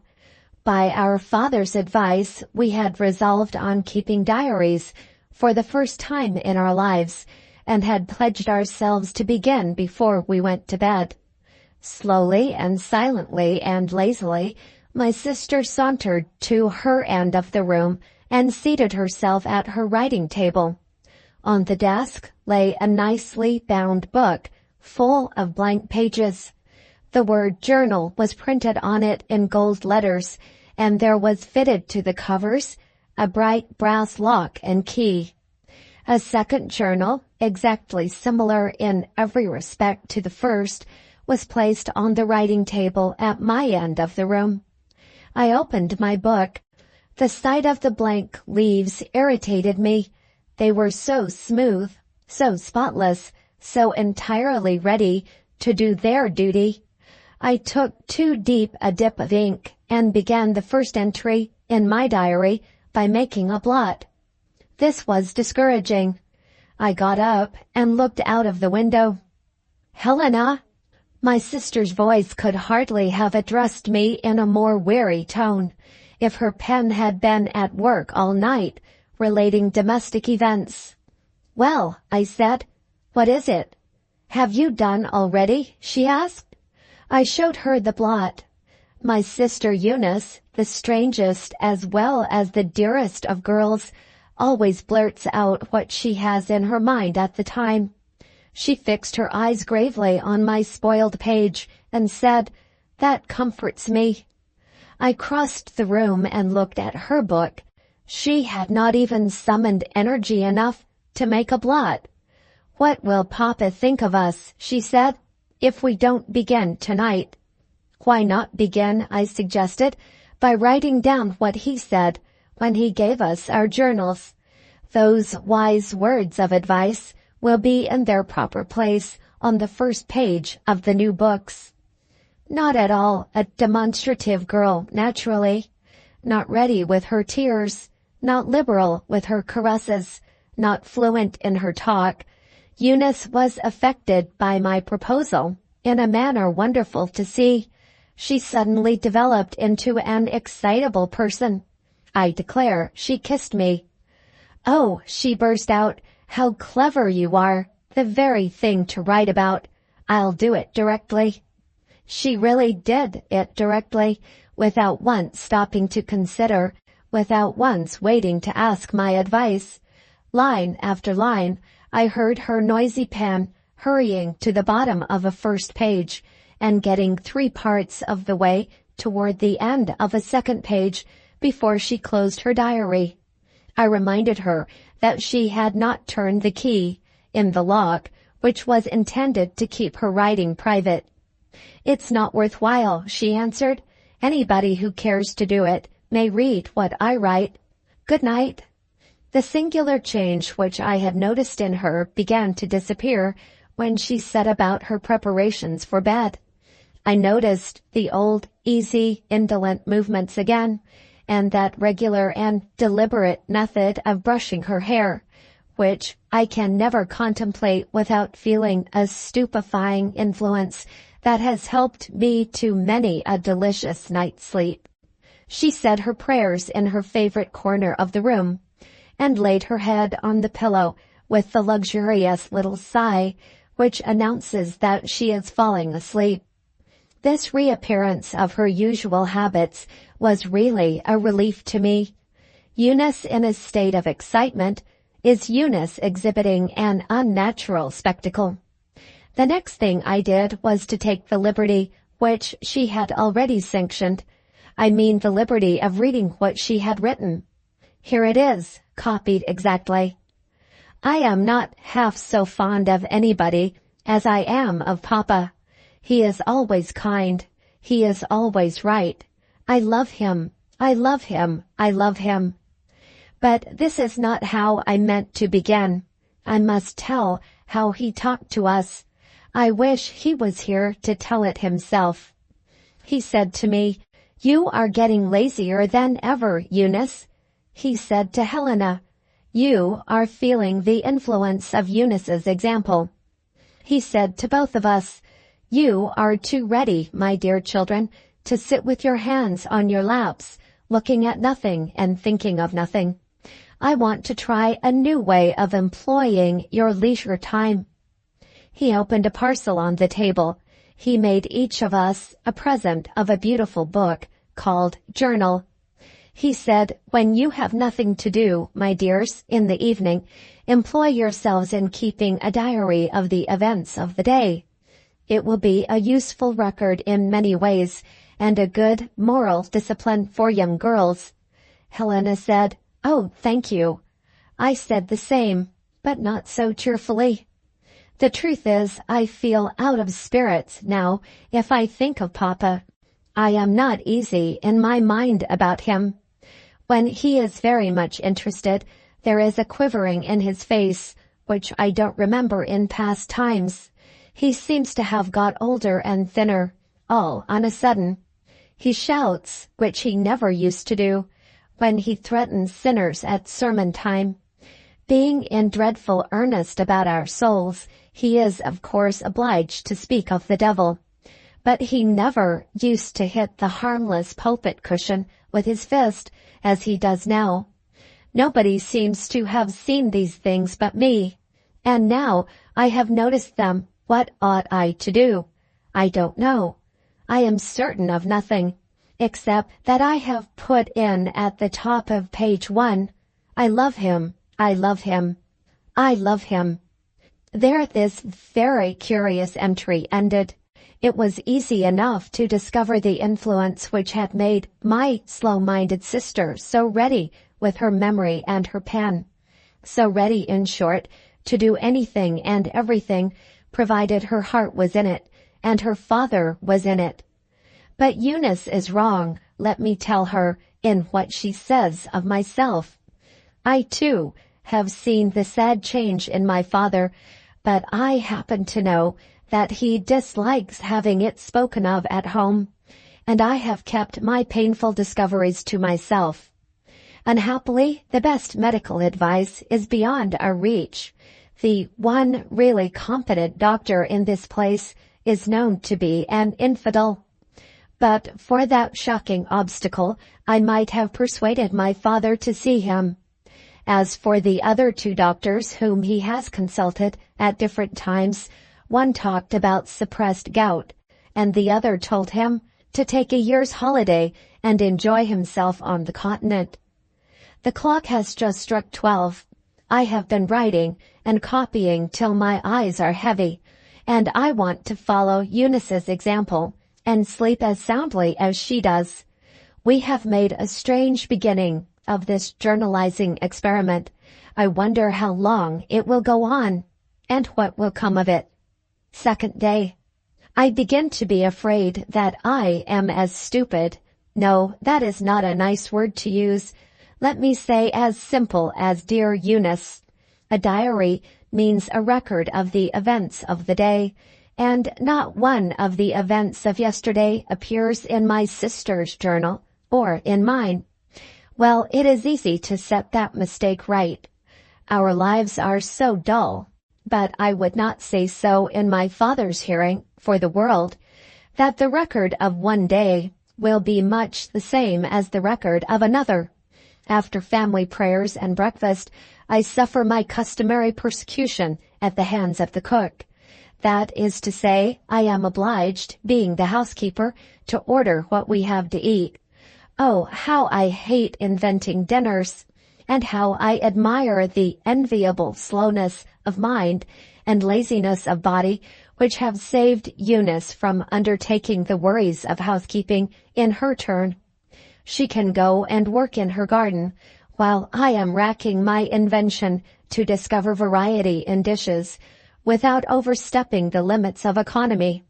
I suppose I may confess it privately to myself, how sorry I am not to have been born a man. My next employment leads me to my father's study, to write under his dictation.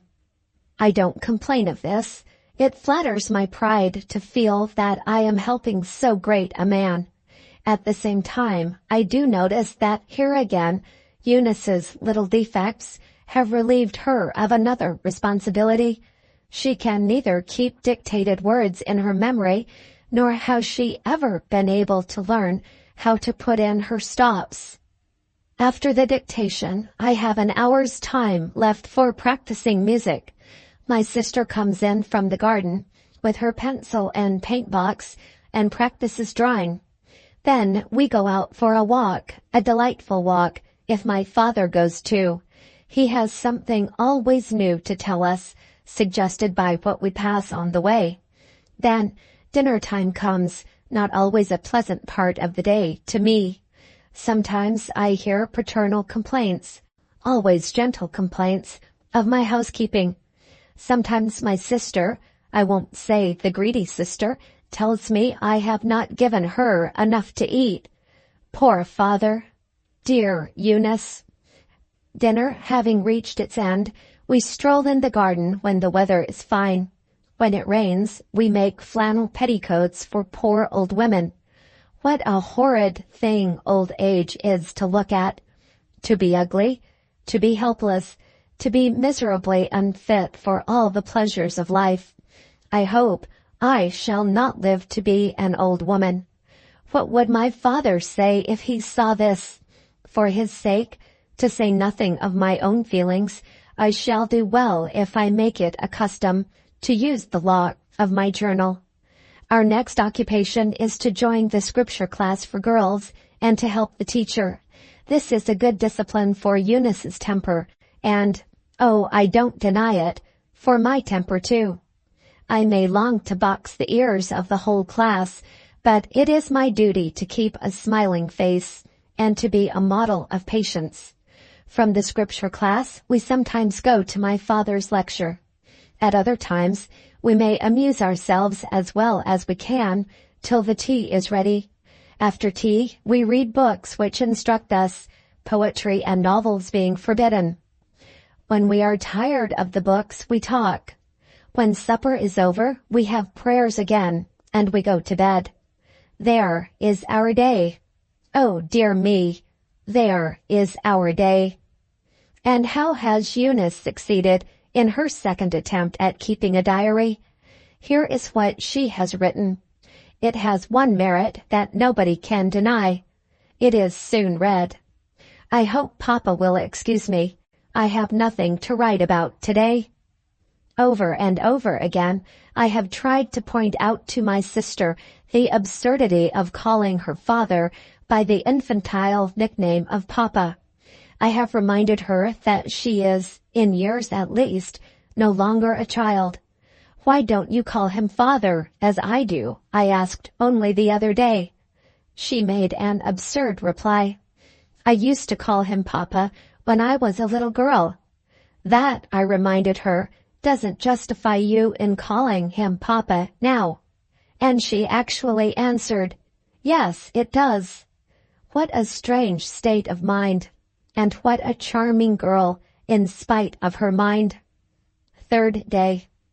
The Morning Post has brought with it a promise of some little variety in our lives, or to speak more correctly, in the life of my sister. Our new and nice friends, the Staveleys, have written to invite Eunice to pay them a visit at their house in London. I don't complain at being left at home. It would be unfilial indeed if we both of us forsook our father. And last year it was my turn to receive the first invitation and to enjoy the change of scene. The Staveleys are excellent people, strictly pious members of the Methodist connection, and exceedingly kind to my sister and me. But it was just as well for my moral welfare that I ended my visit to our friends when I did. With my fondness for music, I felt the temptation of the evil one trying me when I saw placards in the street announcing that the Italian opera was open. I had no wish to be a witness of the shameful and sinful dancing which goes on, I am told, at the opera, but I did feel my principles shaken when I thought of the wonderful singers and the entrancing music, and this when I knew what an atmosphere of wickedness people breathe who enter a theater. I reflect with horror on what might have happened if I had remained a little longer in London. Helping Eunice to pack up, I put her journal into the box. "You will find something to write about now," I told her, "while I record everything that happens at home.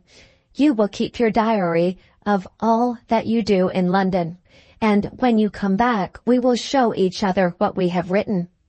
My sister is a dear creature." "I don't feel sure of being able to do it," she answered, "but I promise to try." Good Eunice.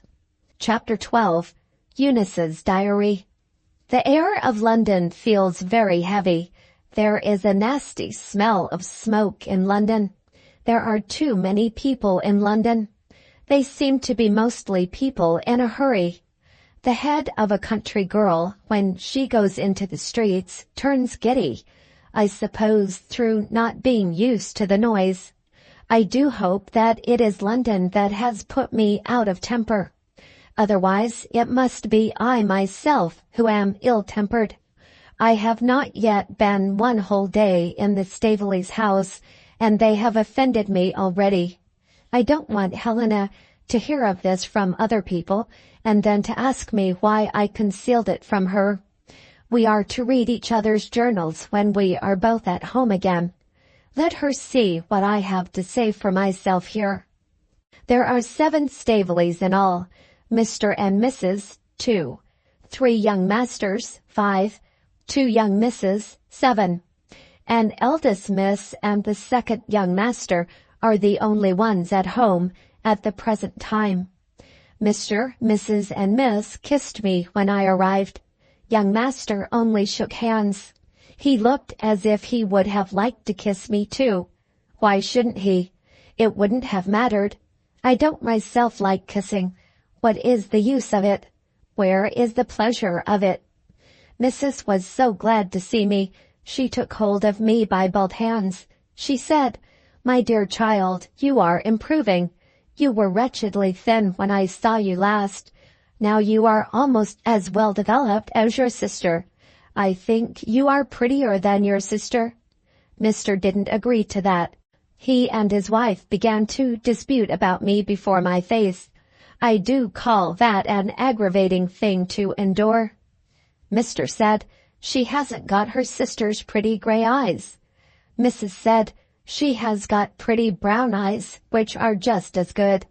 Mr. said, "You can't compare her complexion with Helena's."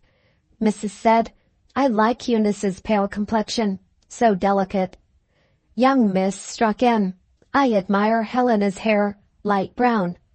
Young master took his turn. "I prefer Eunice's hair, dark brown." Mr. opened his great big mouth and asked a question. "Which of you 2 sisters is the oldest? I forget." Mrs. answered for me. "Helena is the oldest. She told us so when she was here last." I really could not stand that.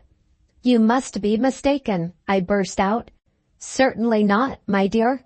Then Helena was mistaken.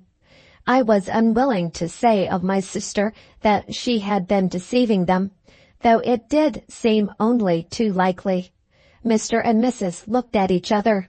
Mrs. said, "You seem to be very positive, Eunice. Surely Helena ought to know." I said, Helena knows a good deal, but she doesn't know which of us is the oldest of the two. Mr. put in another question. Do you know?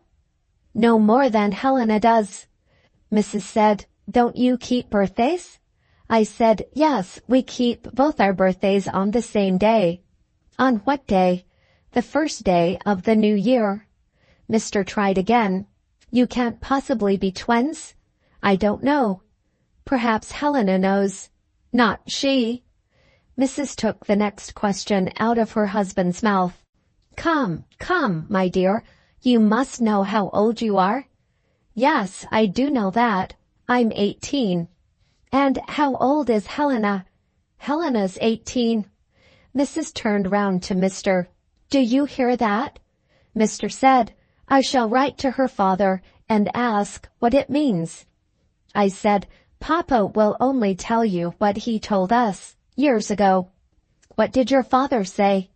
He said he had added our two ages together, and he meant to divide the product between us.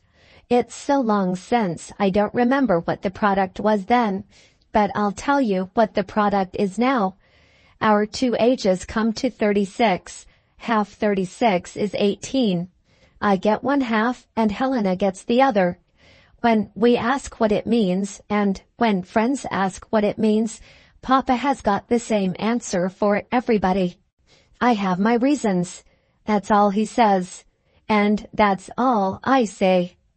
I had no intention of making Mr. angry, but he did get angry.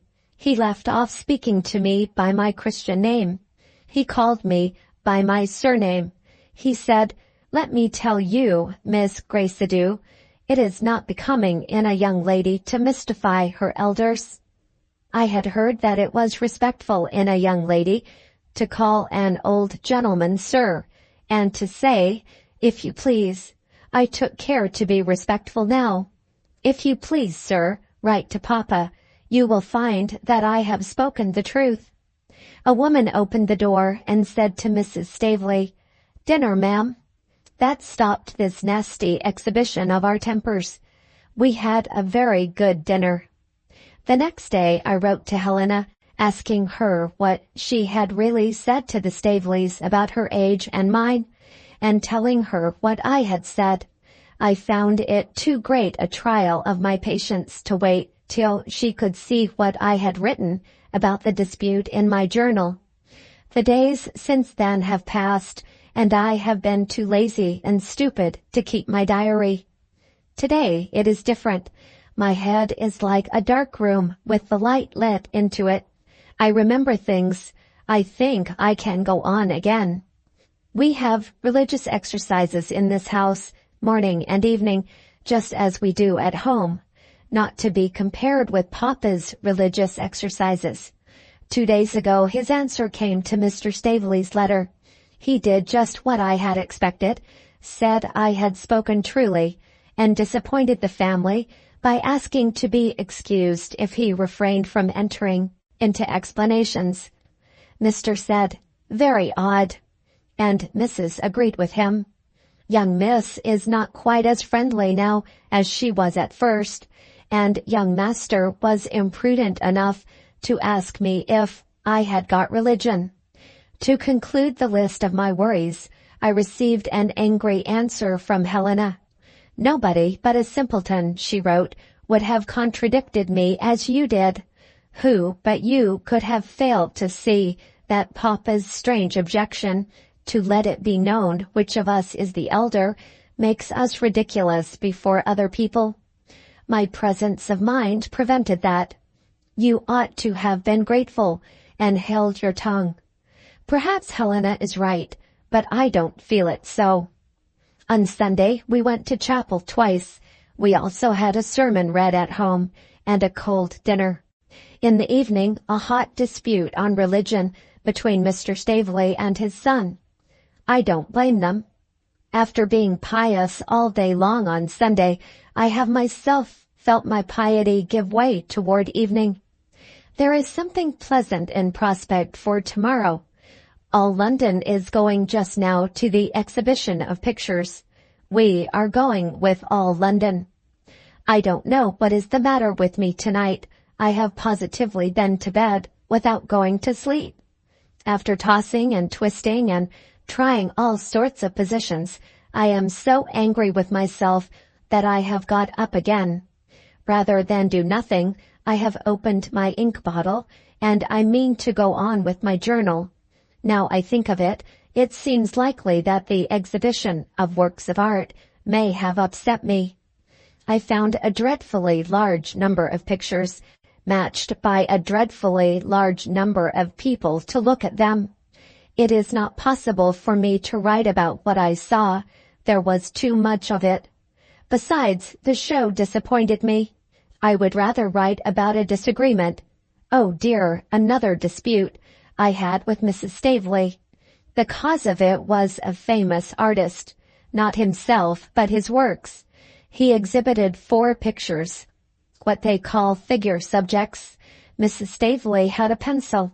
At every one of the great man's 4 pictures, she made a big mark of admiration on her catalogue. At the 4th one, she spoke to me. "Perfectly beautiful, Eunice, isn't it?" I said I didn't know. She said, "You strange girl, what do you mean by that?" It would have been rude not to have given the best answer I could find.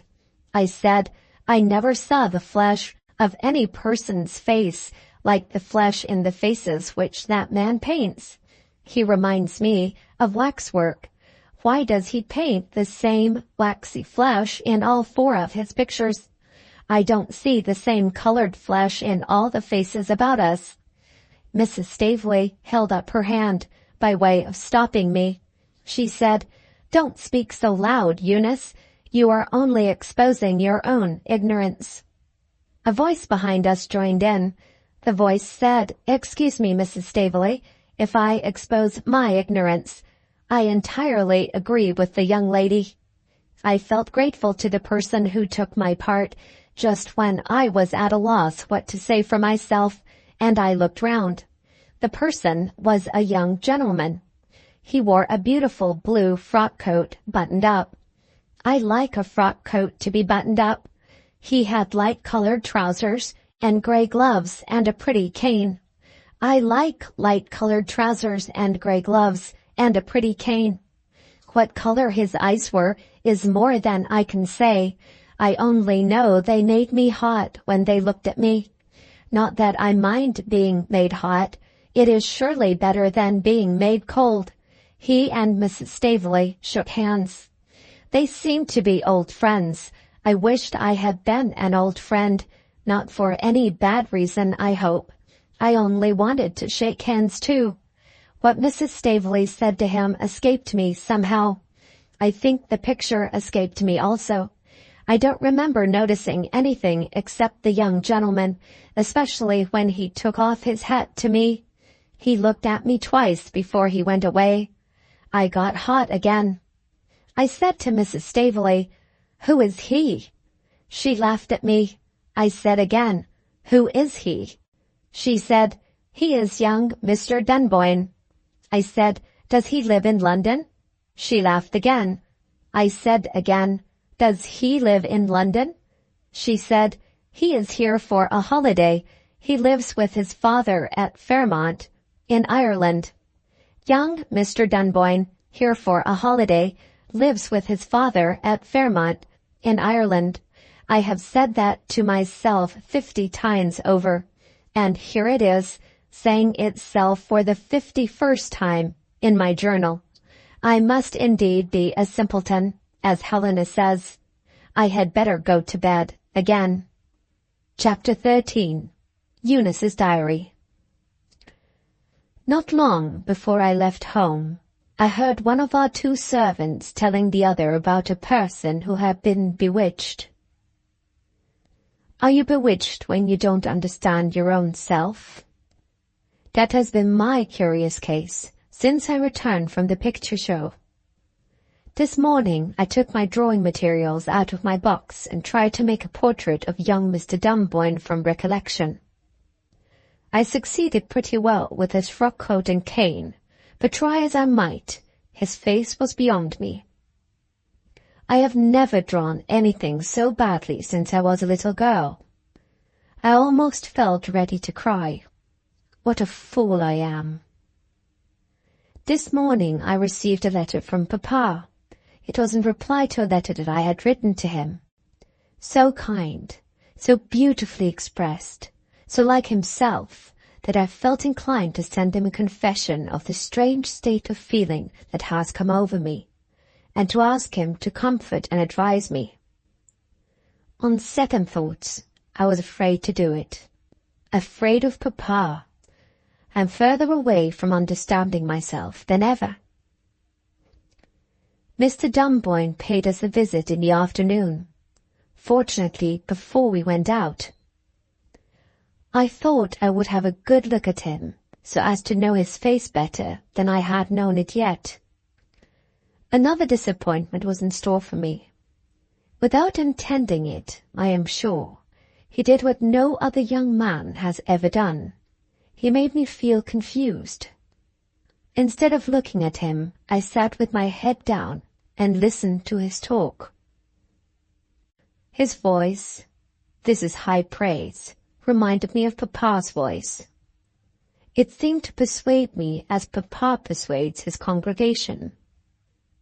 I felt quite at ease again when he went away. We shook hands. He gave my hand a little squeeze. I gave him back the squeeze without knowing why. When he was gone, I wished I had not done it, without knowing why either. I heard his Christian name for the first time today. Mrs. Staveley said to me, "We are going to have a dinner party. Shall I ask Philip Dunboyne?" I said to Mrs. Staveley, "Oh, do." She's an old woman. Her eyes are dim. At times she can look mischievous. She looked at me mischievously now. I wished I had not been so eager to have Mr. Dunboyne asked to dinner. A fear has come to me that I may have degraded myself. My spirits are depressed. This, as Papa tells us in his sermons, is a miserable world. I am sorry I accepted the Staveleys' invitation. I am sorry I went to see the pictures. When that young man comes to dinner, I shall say I have got a headache, and shall stop upstairs by myself. I don't think I like this Christian name. I hate London. I hate everybody. What I wrote above yesterday is nonsense.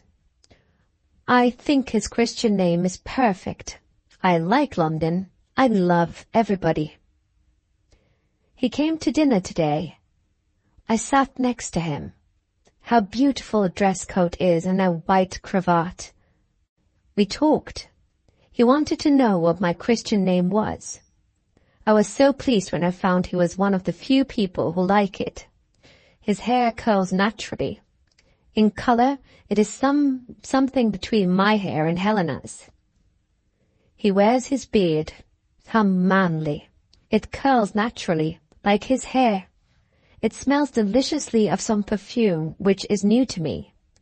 He has white hands. His nails look as if he polished them. I should like to polish my nails if I knew how. Whatever I said, he agreed with me. I felt satisfied with my own conversation for the first time in my life. Helena won't find me a simpleton when I go home. What exquisite things dinner parties are. My sister told me when we said goodbye to be particular in writing down my true opinion of the Staveleys.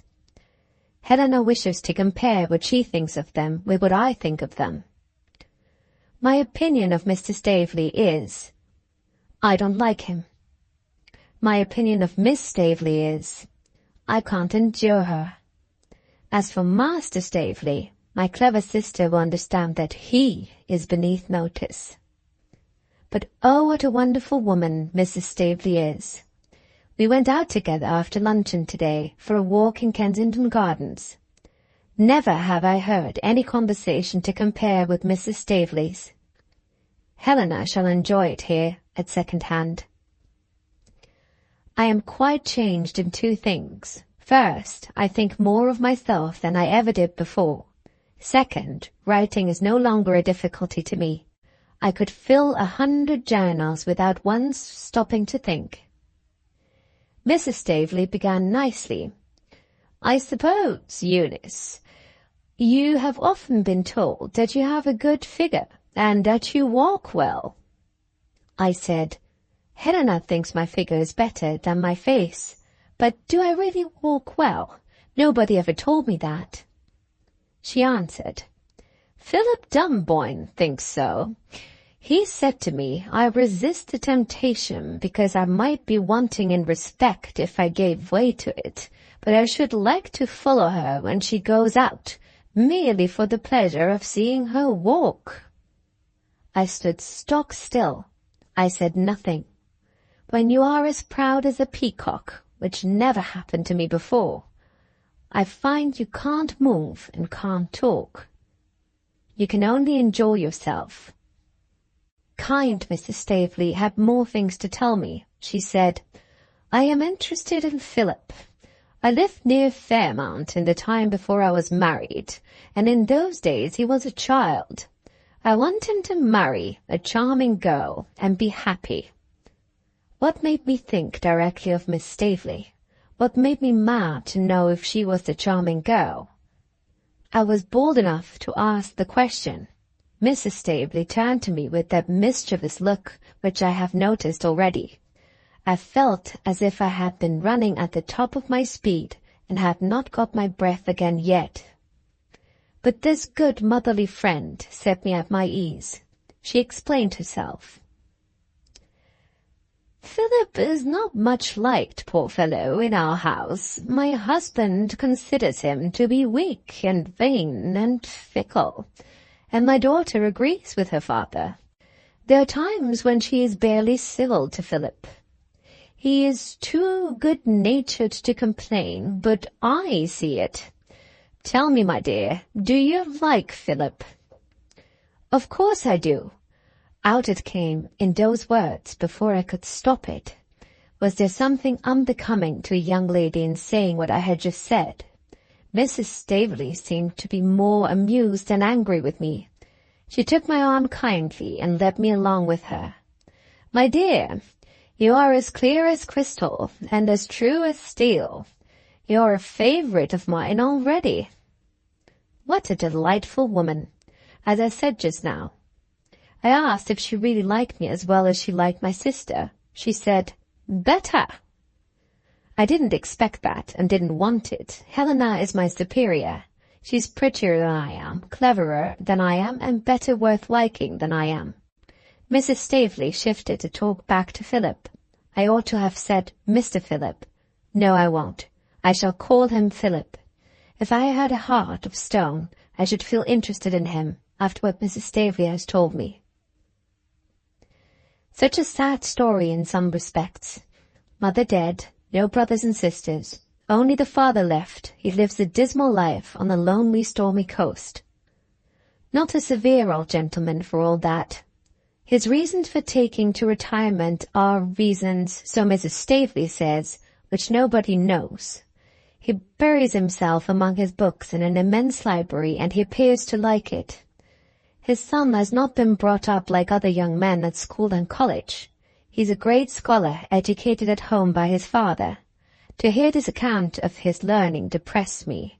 It seemed to put such a distance between us. I asked Mrs. Staveley if he thought me ignorant. As long as I live, I shall remember the reply, he thinks you're charming. Any other girl would have been satisfied with this. I am the miserable creature who is always making mistakes. My stupid curiosity spoiled the charm of Mrs. Staveley's conversation, and yet it seemed to be a harmless question. I only said I should like to know what profession Philip belonged to. Mrs. Staveley answered, no profession. I foolishly put a wrong meaning on this. I said, is he idle? Mrs. Staveley laughed. My dear, he is an only son, and his father is a rich man. That stopped me, at last. We have enough to live on and comfort at home, no more. Papa has told us himself that he is not, and can never hope to be, a rich man. This is not the worst of it. Last year he refused to marry a young couple, both belonging to our congregation. This was very likely his usual kind self. Helena and I asked him for his reasons. They were reasons that did not take long to give. The young gentleman's father was a rich man. He had forbidden his son to marry a sweet girl because she had no fortune. I have no fortune, and Philip's father is a rich man. The best thing I can do is to wipe my pen and shut up my journal and go home by the next train. I have a great mind to burn my journal. It tells me that I had better not think of Philip any more. On second thoughts, I won't destroy my journal. I will only put it away. If I live to be an old woman, it may amuse me to open my book again and see how foolish the poor wretch was when she was young. What is this aching pain in my heart? I don't remember it at any other time in my life. Is it trouble? How can I tell? I have had so little trouble. It must be many years since I was wretched enough to cry. I don't even understand why I am crying now. My last sorrow, so far as I can remember, was the toothache. Other girls' mothers comfort them when they are wretched. If my mother had lived, it's useless to think about that. We lost her, while I and my sister were too young to understand our misfortune. I wish I had never seen Philip. This seems an ungrateful wish. Seeing him at the picture show was a new enjoyment. Sitting next to him at dinner was a happiness that I don't recollect feeling, even when Papa has been most sweet and kind to me. I ought to be ashamed of myself to confess this. Shall I write to my sister? But how should she know what is the matter with me when I don't know it myself? Besides, Helena is angry. She wrote down kindly to me when she answered my last letter. There is a dreadful loneliness in this great house at night. I had better say my prayers and try to sleep. If it doesn't make me feel happier, it will prevent me spoiling my journal by dropping tears on it. What an evening of evenings this has been.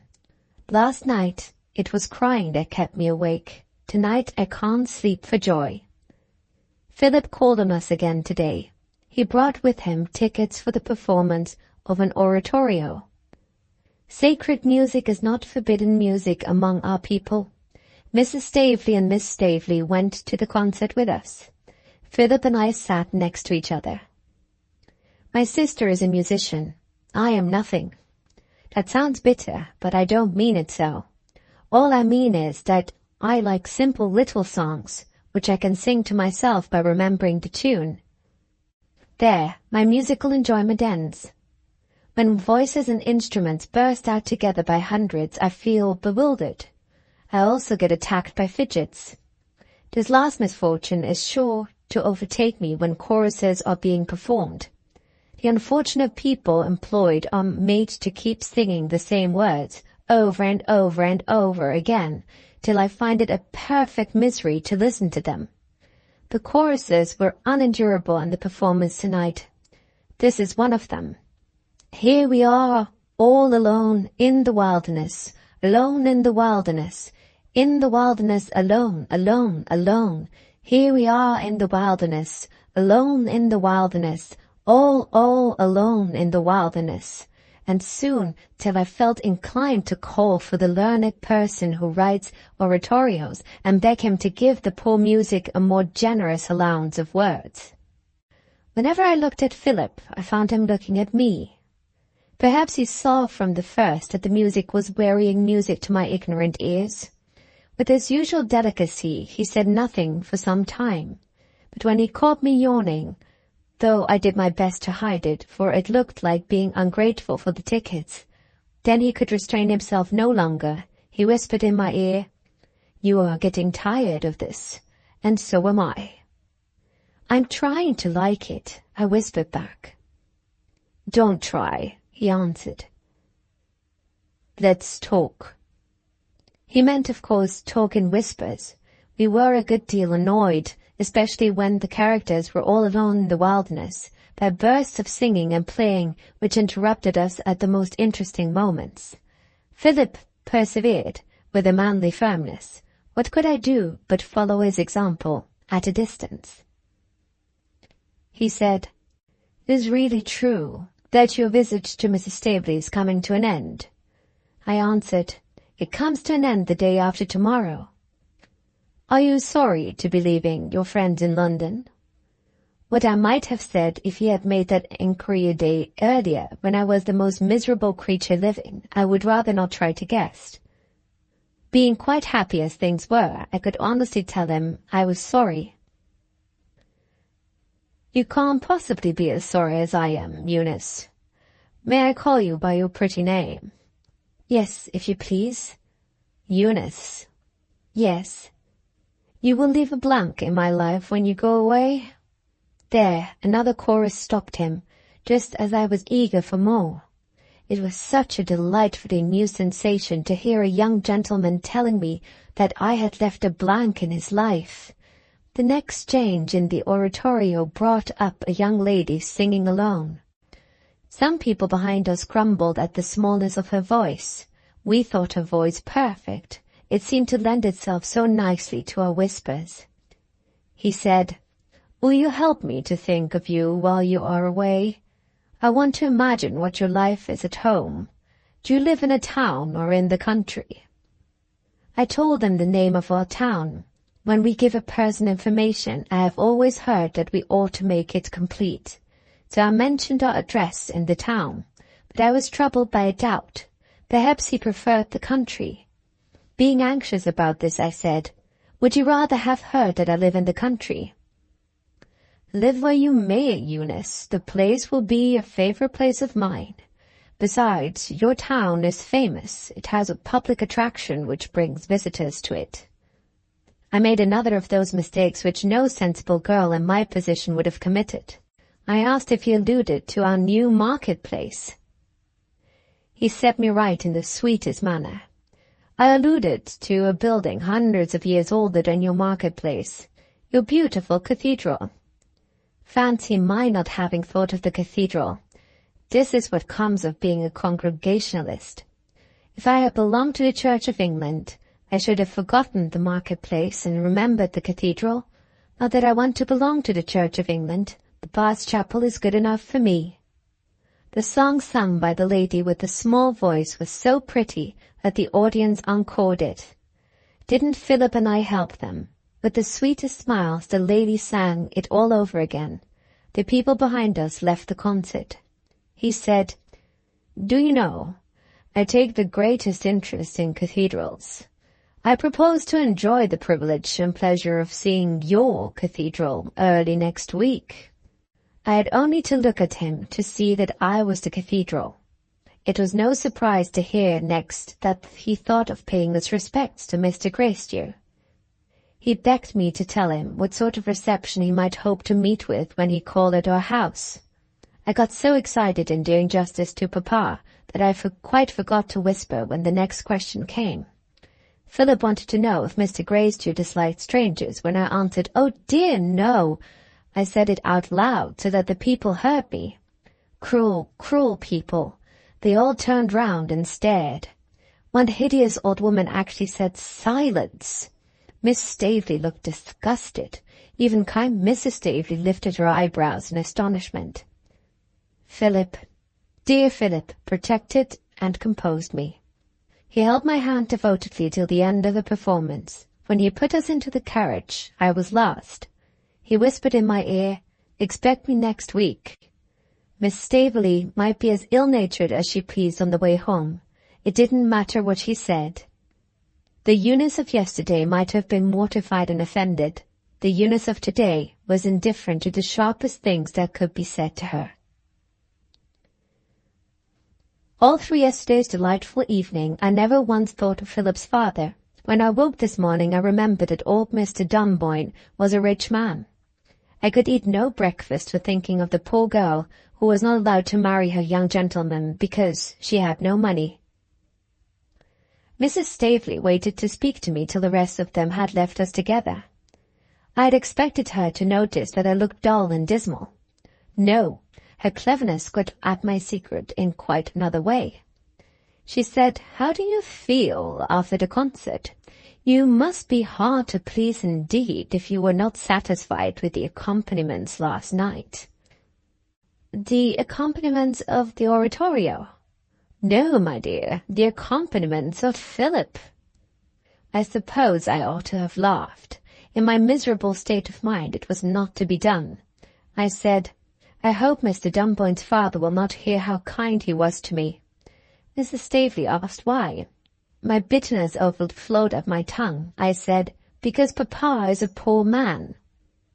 "And Philip's papa is a rich man," said Mrs. Staveley, putting my own thought into words for me.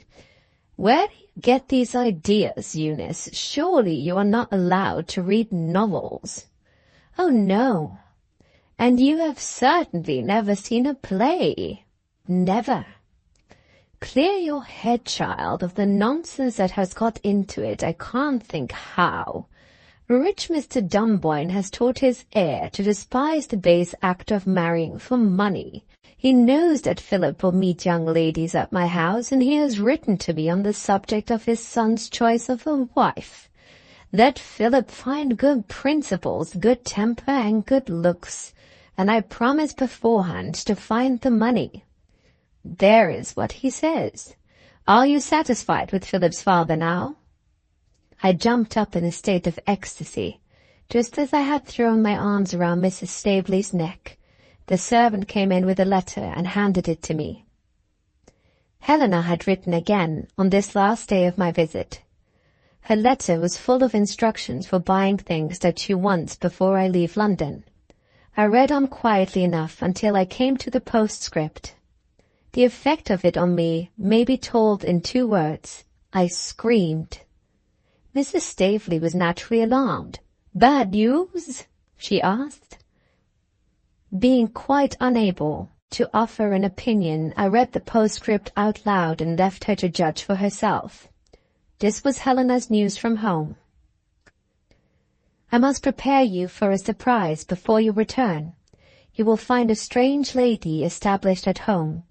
Don't suppose there is any prospect of her bidding us good-bye if we only wait long enough. She is already, with father's full approval, as much a member of the family as we are. You shall form your own unbiased opinion of her, Eunice. For the present, I say no more." I asked Miss Staveley what she thought of my news from home. She said, "Your father approves of the lady, my dear. I suppose it's good news." But Mrs. Staveley did not look as if she believed in the good news for all that. Chapter 14. Helena's Diary. Today, I went as usual to the scripture class for girls. It was harder work than ever, teaching without Eunice to help me. Indeed, I felt lonely all day without my sister. When I got home, I rather hoped that some friend might have come to see us and have been asked to stay to tea. The housemaid opened the door to me. I asked Maria if anybody had called. "Yes, miss. A lady to see the master." "A stranger?" "Never saw her before, miss, in all my life." I put no more questions. Many ladies visit my father. They call it consulting the minister.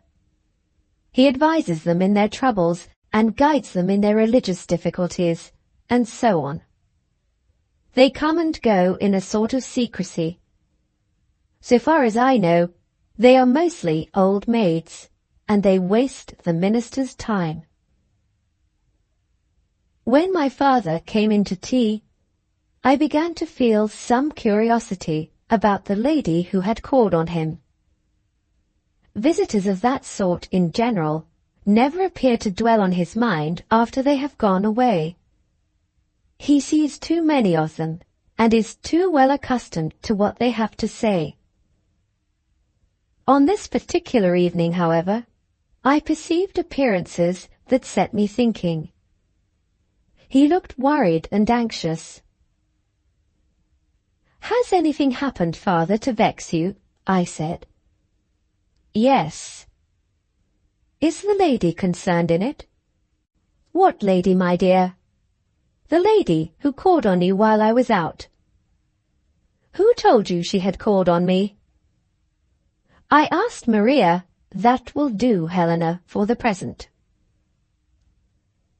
He drank his tea and went back to his study, instead of staying a while and talking pleasantly as usual. My respect submitted to his want of confidence in me, but my curiosity was in a state of revolt. I sent for Maria, and proceeded to make my own discoveries, with this result. No other person had called at the house. Nothing had happened except the visit of the mysterious lady. She looked between young and old, and oh dear me, she was certainly not pretty. Not dressed nicely to my mind, but they do say dress is a matter of taste. Try as I might, I could get no more than that out of our stupid young housemaid. Later in the evening, the cook had occasion to consult me about supper. This was a person possessing the advantages of age and experience. I asked if she had seen the lady. The cook's reply promised something new. "I can't say I saw the lady, but I heard her." "Do you mean that you heard her speaking?" "No, miss, crying." "Where was she crying?" "In the master's study." "How did you come to hear her?" "Am I to understand, miss, that you suspect me of listening?" Is a lie told by a look as bad as a lie told by words? I looked shocked at the bare idea of suspecting a respectable person of listening. The cook's sense of honor was satisfied. She readily explained herself. "I was passing the door, miss, on my way upstairs." Here my discoveries came to an end. It was certainly possible that an afflicted member of my father's congregation might have called on him to be comforted. But he sees plenty of afflicted ladies, without looking worried and anxious after they leave him. Still suspecting something out of the ordinary course of events, I waited hopefully for our next meeting at supper time. Nothing came of it. My father left me by myself again when the meal was over. He is always courteous to his daughters, and he made an apology. "Excuse me, Helena. I want to think." I went to bed in a vile humor, and slept badly, wondering in the long wakeful hours what new rebuff I should meet with on the next day. At breakfast this morning, I was agreeably surprised. No signs of anxiety showed themselves in my father's face. Instead of retiring to his study when we rose from the table, he proposed taking a turn in the garden. "You are looking pale, Helena, and you will be the better for a little fresh air. Besides, I have something to say to you." Excitement, I am sure, is good for young women. I saw in his face, I heard in his last words, that the mystery of the lady was at last to be revealed. The sensation of languor and fatigue, which follows a disturbed night, left me directly. My father gave me his arm, and we walked slowly up and down the lawn. "When the lady called on me yesterday," he began, "you wanted to know who she was, and you were surprised and disappointed when I refused to gratify your curiosity. My silence was not a selfish silence, Helena. I was thinking of you and your sister, and I was at a loss how to act for the best. You shall hear why my children were in my mind presently. I must tell you first that I have arrived at a decision, I hope and believe on reasonable grounds. Ask me any questions you please. My silence will be no longer an obstacle in your way. This was so very encouraging that I said at once, I should like to know who the lady is. The lady is related to me, he answered. We are cousins. Here was a disclosure that I had not anticipated. In the little that I have seen of the world, I have observed that cousins, when they happen to be brought together under interesting circumstances, can remember their relationship and forget their relationship, just as it suits them. Is your cousin a married lady? I ventured to inquire. No. Short as it was, that reply might perhaps mean more than appeared on the surface. The cook had heard the lady crying. What sort of tender agitation was answerable for those tears? Was it possible, barely possible, that Eunice and I might go to bed one night a widower's daughters, and wake up the next day to discover a stepmother? Have I or my sister ever seen the lady? I asked. Never. She has been living abroad, and I have not seen her myself since we were both young people. My excellent, innocent father. Not the faintest idea of what I had been thinking of was in his mind. Little did he suspect how welcome was the relief that he had afforded to his daughter's wicked doubts of him. But he had not said a word yet about his cousin's personal appearance. There might be remains of good looks, which the housemaid was too stupid to discover. After the long interval that has passed since you met, I said, I suppose she has become an old woman. No, my dear. Let us say a middle-aged woman. Perhaps she is still an attractive person.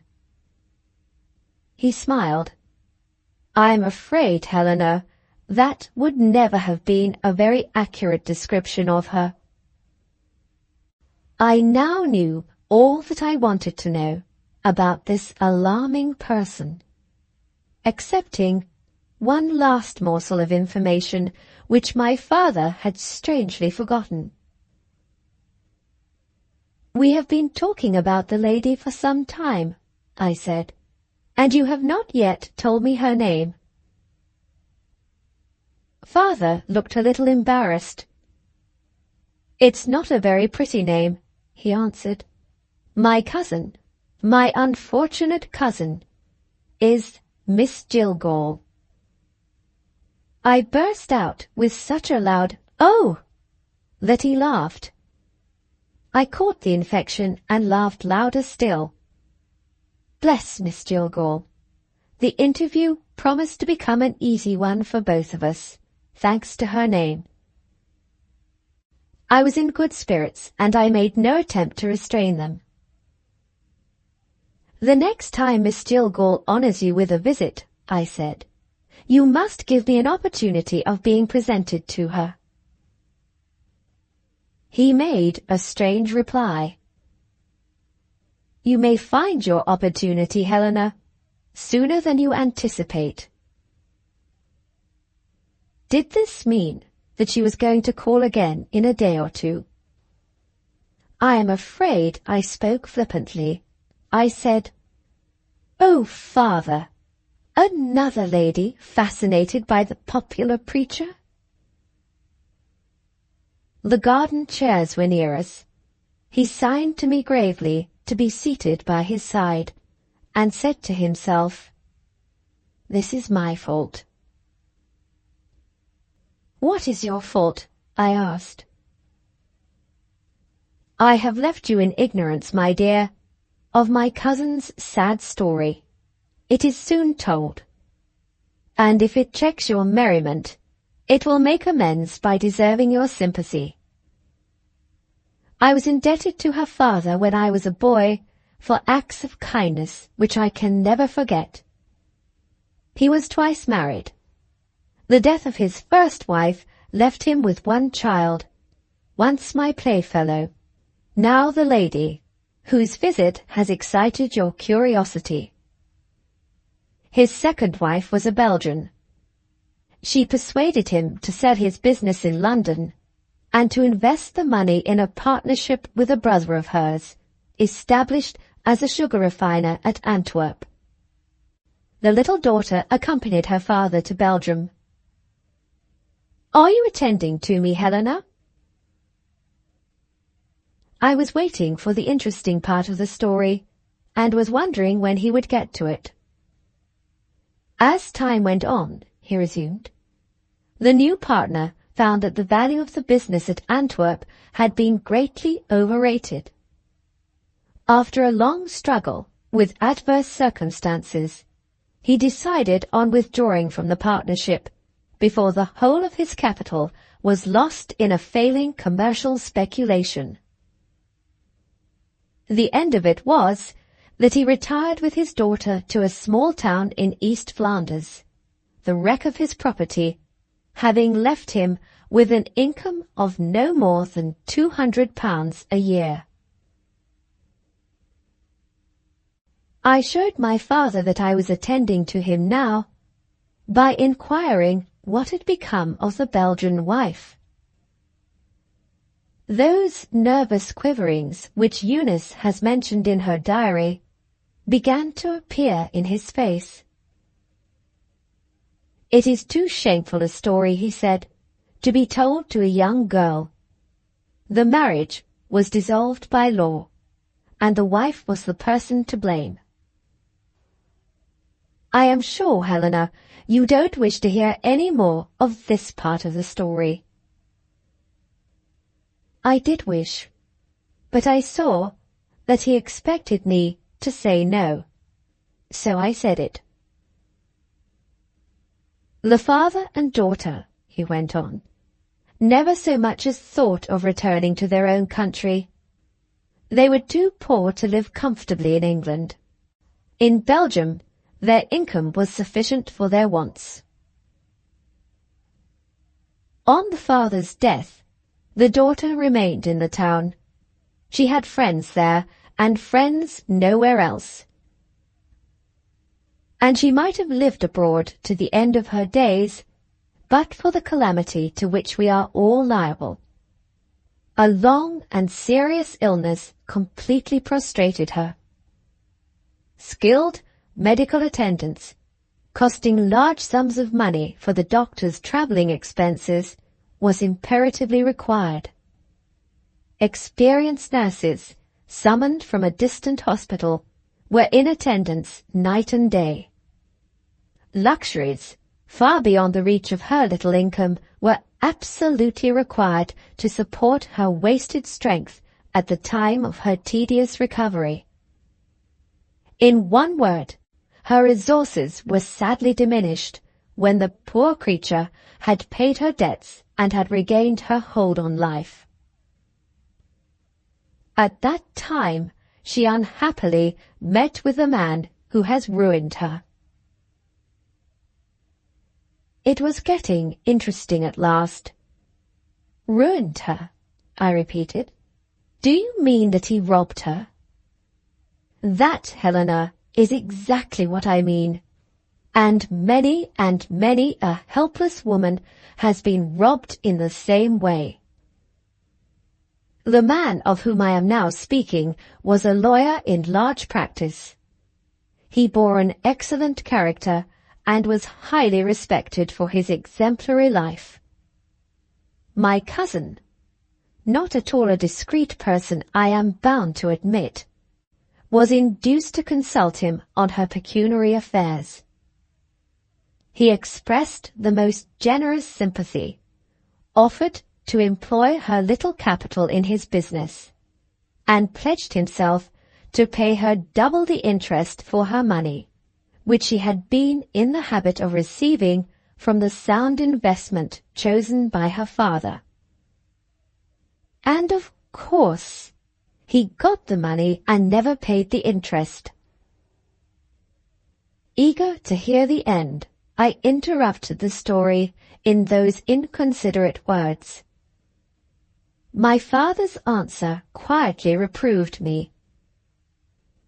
He paid the interest regularly as long as he lived. And what happened when he died? He died a bankrupt. The secret profligacy of his life was at last exposed. Nothing, actually nothing, was left for his creditors.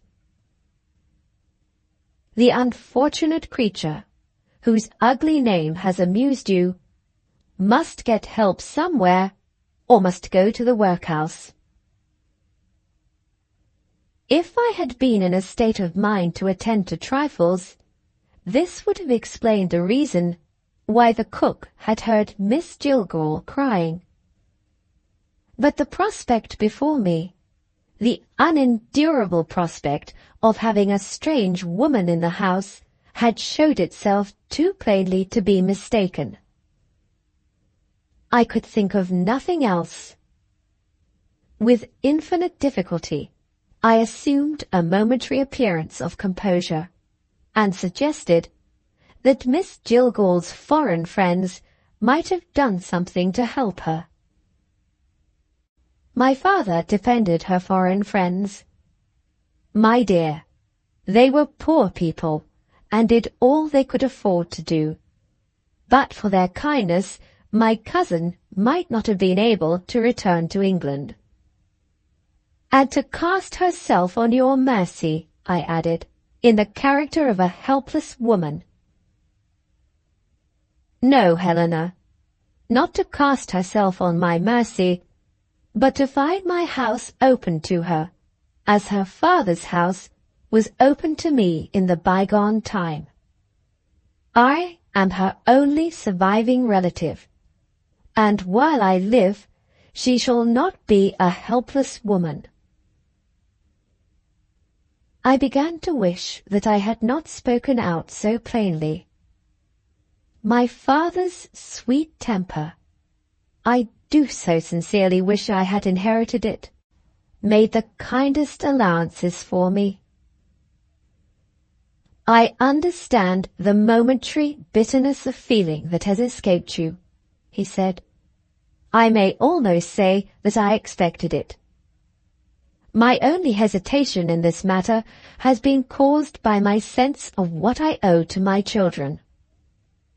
It was putting your endurance and your sister's endurance to a trial, to expect you to receive a stranger, and that stranger not a young girl like yourselves, as one of the household, living with you in the closest intimacy of family life. The consideration which has decided me does justice, I hope, to you and Eunice, as well as to myself. I think that some allowance is due from my daughters to the father who has always made loving allowance for them. Am I wrong in believing that my good children have not forgotten this, and have only waited for the occasion to feel the pleasure of rewarding me? It was beautifully put. There was but one thing to be done. I kissed him. And there was but one thing to be said. I asked at what time we might expect to receive Miss Jillgall. She is staying, Helena, at a small hotel in the town. I have already sent to say that we are waiting to see her. Perhaps you will look at the spare bedroom. It shall be got ready, father, directly.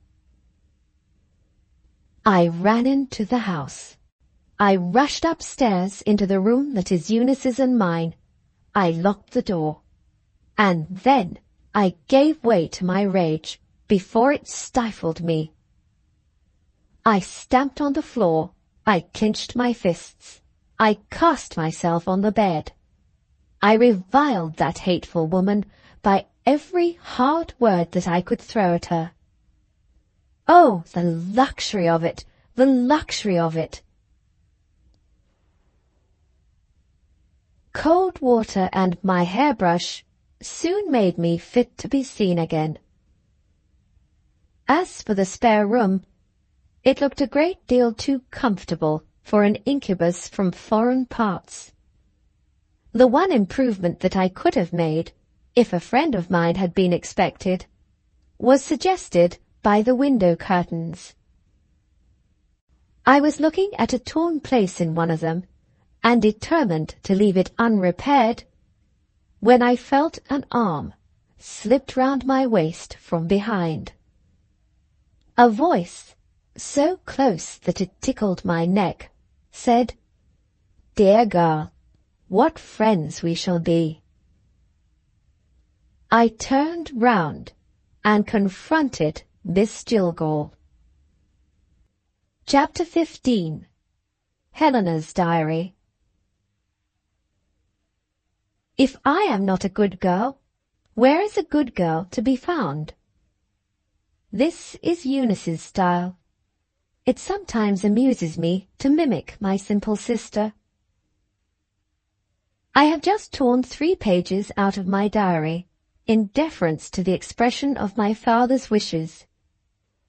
He took the first opportunity which his cousin permitted him to enjoy of speaking to me privately, and his object was to caution me against hastily relying on first impressions of anybody, especially of Miss Jillgall. "Wait for a day or 2, he said, "and then form your estimate of the new member of our household." The stormy state of my temper had passed away, and had left my atmosphere calm again. I could feel that I had received good advice, but unluckily it reached me too late. I had formed my estimate of Miss Jillgall, and had put it in writing for my own satisfaction, at least an hour before my father found himself at liberty to speak to me. I don't agree with him in distrusting first impressions, and I had proposed to put my opinion to the test by referring to what I had written about his cousin at a later time. However, after what he had said to me, I felt bound by familial duty to take the pages out of my book, and to let 2 days pass before I presumed to enjoy the luxury of hating Miss Jillgall. On one thing I am determined. Eunice shall not form a hasty opinion either.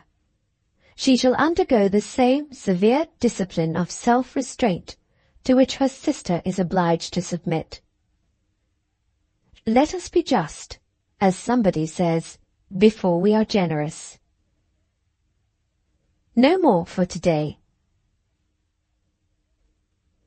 I open my diary again, after the prescribed interval has elapsed. The first impression produced on me by the new member of our household remains entirely unchanged. Have I already made the remark that when one removes a page from a book, it does not necessarily follow that one destroys the page afterward? Or did I leave this to be inferred?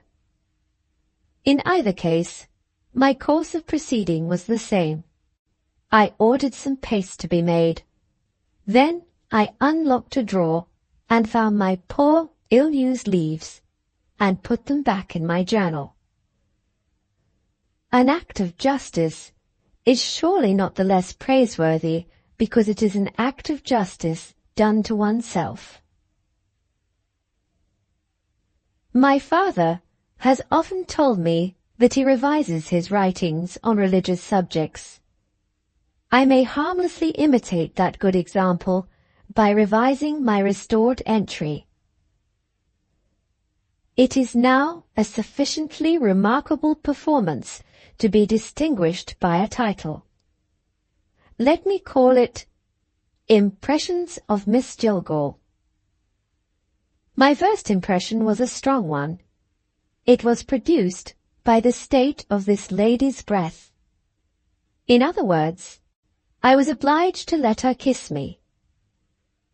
It is a duty to be considerate toward human infirmity. I will only say that I thought I should have fainted. My second impression draws a portrait and produces a striking likeness. Figure, little and lean. Hair of a dirty drab colour which we see in string. Small, light grey eyes, sly and restless, and deeply sunk in the head. Prominent cheekbones and a florid complexion. An inquisitive nose turning up at the end. A large mouth and a servile smile. Raw-looking hands decorated with black mittens. A misfitting white jacket and a limp skirt. Manners familiar. Temper cleverly hidden. Voice too irritating to be mentioned. Whose portrait is this? It is the portrait of Miss Jillgall taken in words. Her true character is not easy to discover. I suspect that it will only show itself little by little. That she is a born meddler in other people's affairs, I think I can see already. I also found out that she trusted to flattery as the easiest means of making herself agreeable. She tried her first experiment on myself. "You charming girl," she began, "your bright face encourages me to ask a favour. Pray, make me useful. The one aspiration of my life is to be useful. Unless you employ me in that way, I have no right to intrude myself into your family circle. Yes, yes, I know that your father has opened his house and his heart to me, but I dare not found any claim. Your name is Helena, isn't it?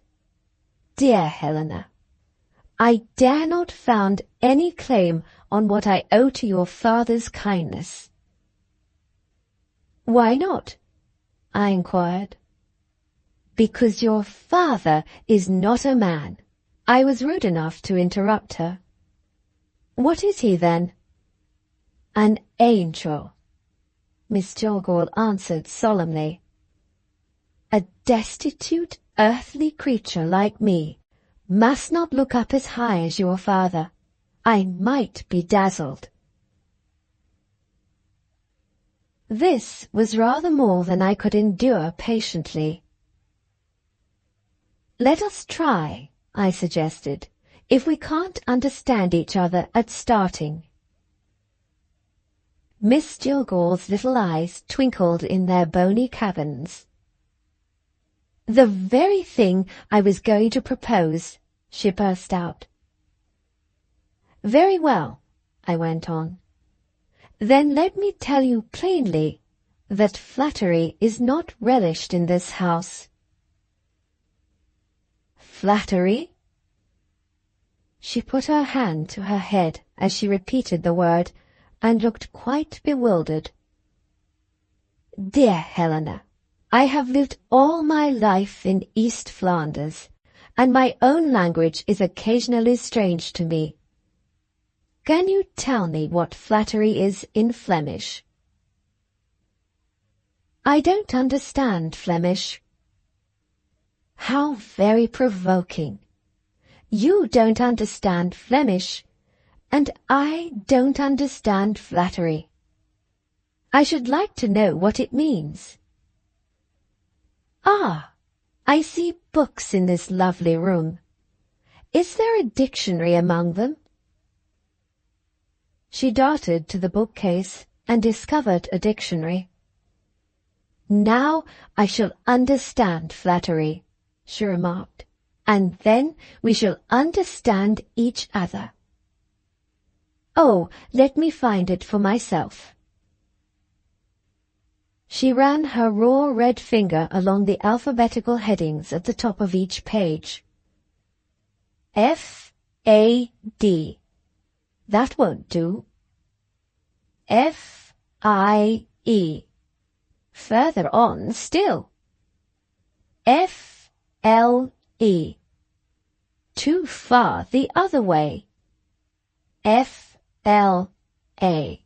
Here we are. Flattery. False praise.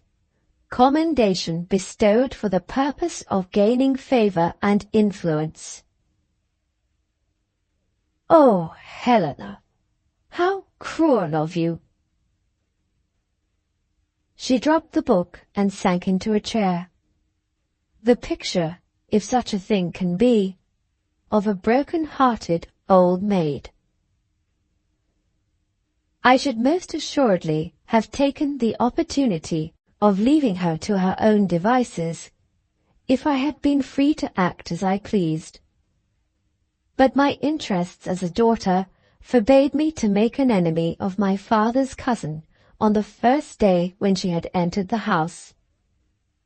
I made an apology, very neatly expressed. She jumped up. Let me do her justice. Miss Jillgall is as nimble as a monkey.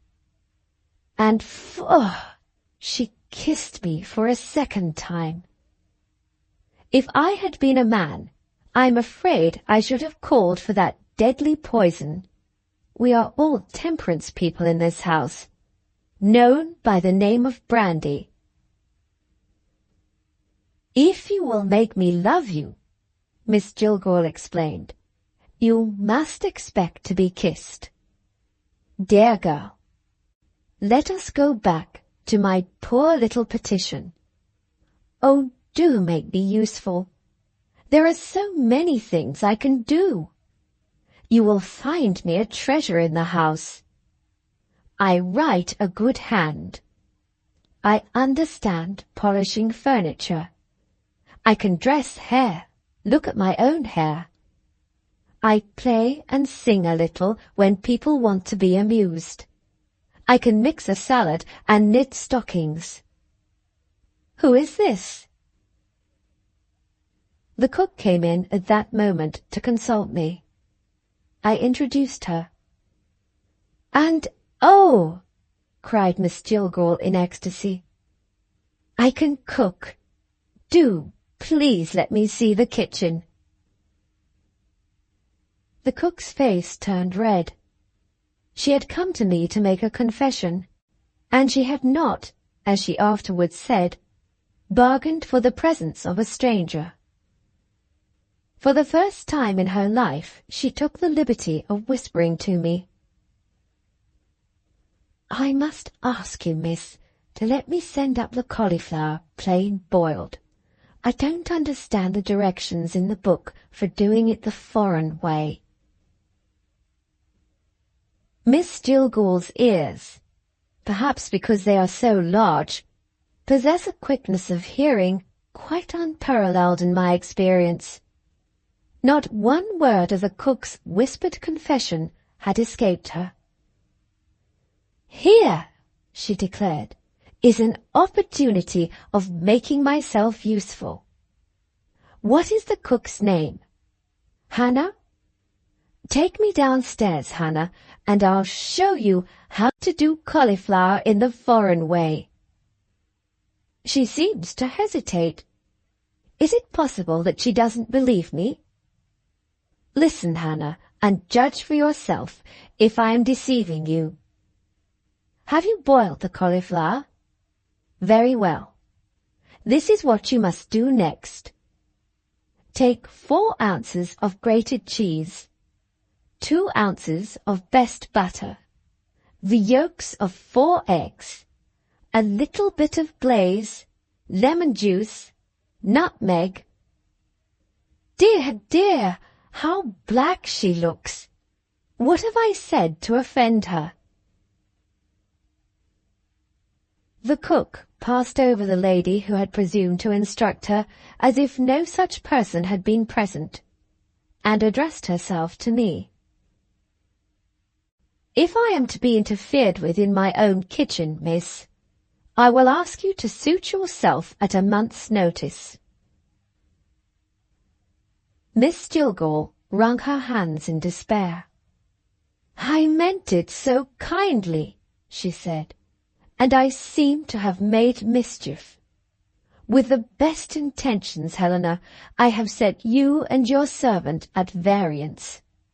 I really didn't know you had such a temper, Hannah, she declared, following the cook to the door. I am sure there's nothing I'm not ready to do to make it up with you. Perhaps you have not got the cheese downstairs. I am ready to go out and buy it for you. I could show you how to keep eggs sweet and fresh for weeks together. Your gown doesn't fit very well.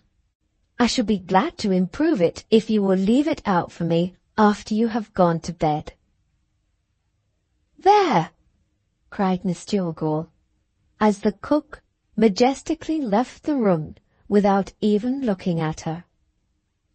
I have done my best to make it up, and you see how my advances are received. What more could I have done? I really ask you, dear, as a friend, what more could I have done? I had it on the tip of my tongue to say, the cook doesn't ask you to buy cheese for her, or to teach her how to keep eggs, or to improve the fit of her gown. All she wants is to have her kitchen to herself. But here again it was necessary to remember that this odious person was my father's guest. Pray, don't distress yourself, I began. I am sure you are not to blame. Miss Jillgall, oh, don't. Don't what? Don't call me Miss Jillgall. I call you Helena. Call me Selina. I had really not supposed it possible that she could be more unendurable than ever. When she mentioned her Christian name, she succeeded nevertheless in producing that result. In the whole list of women's names, is there anyone to be found so absolutely sickening as Selina? I forced myself to pronounce it. I made another neatly expressed apology. I said English servants were so very peculiar. Selina was more than satisfied. She was quite delighted. Is that it indeed?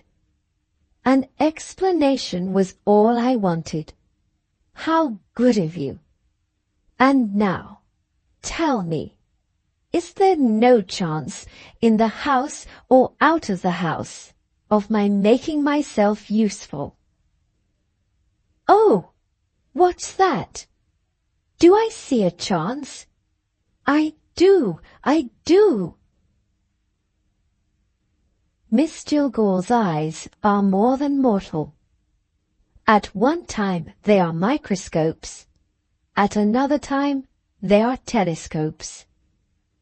She discovered, right across the room, the torn place in the window curtain. In an instant, she snatched a dirty little leather case out of her pocket, threaded her needle, and began darning the curtain. She sang over her work. My heart is light, my will is free. I can repeat no more of it.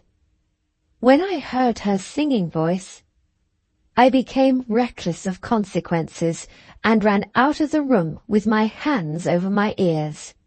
Chapter 16. Helena's Diary.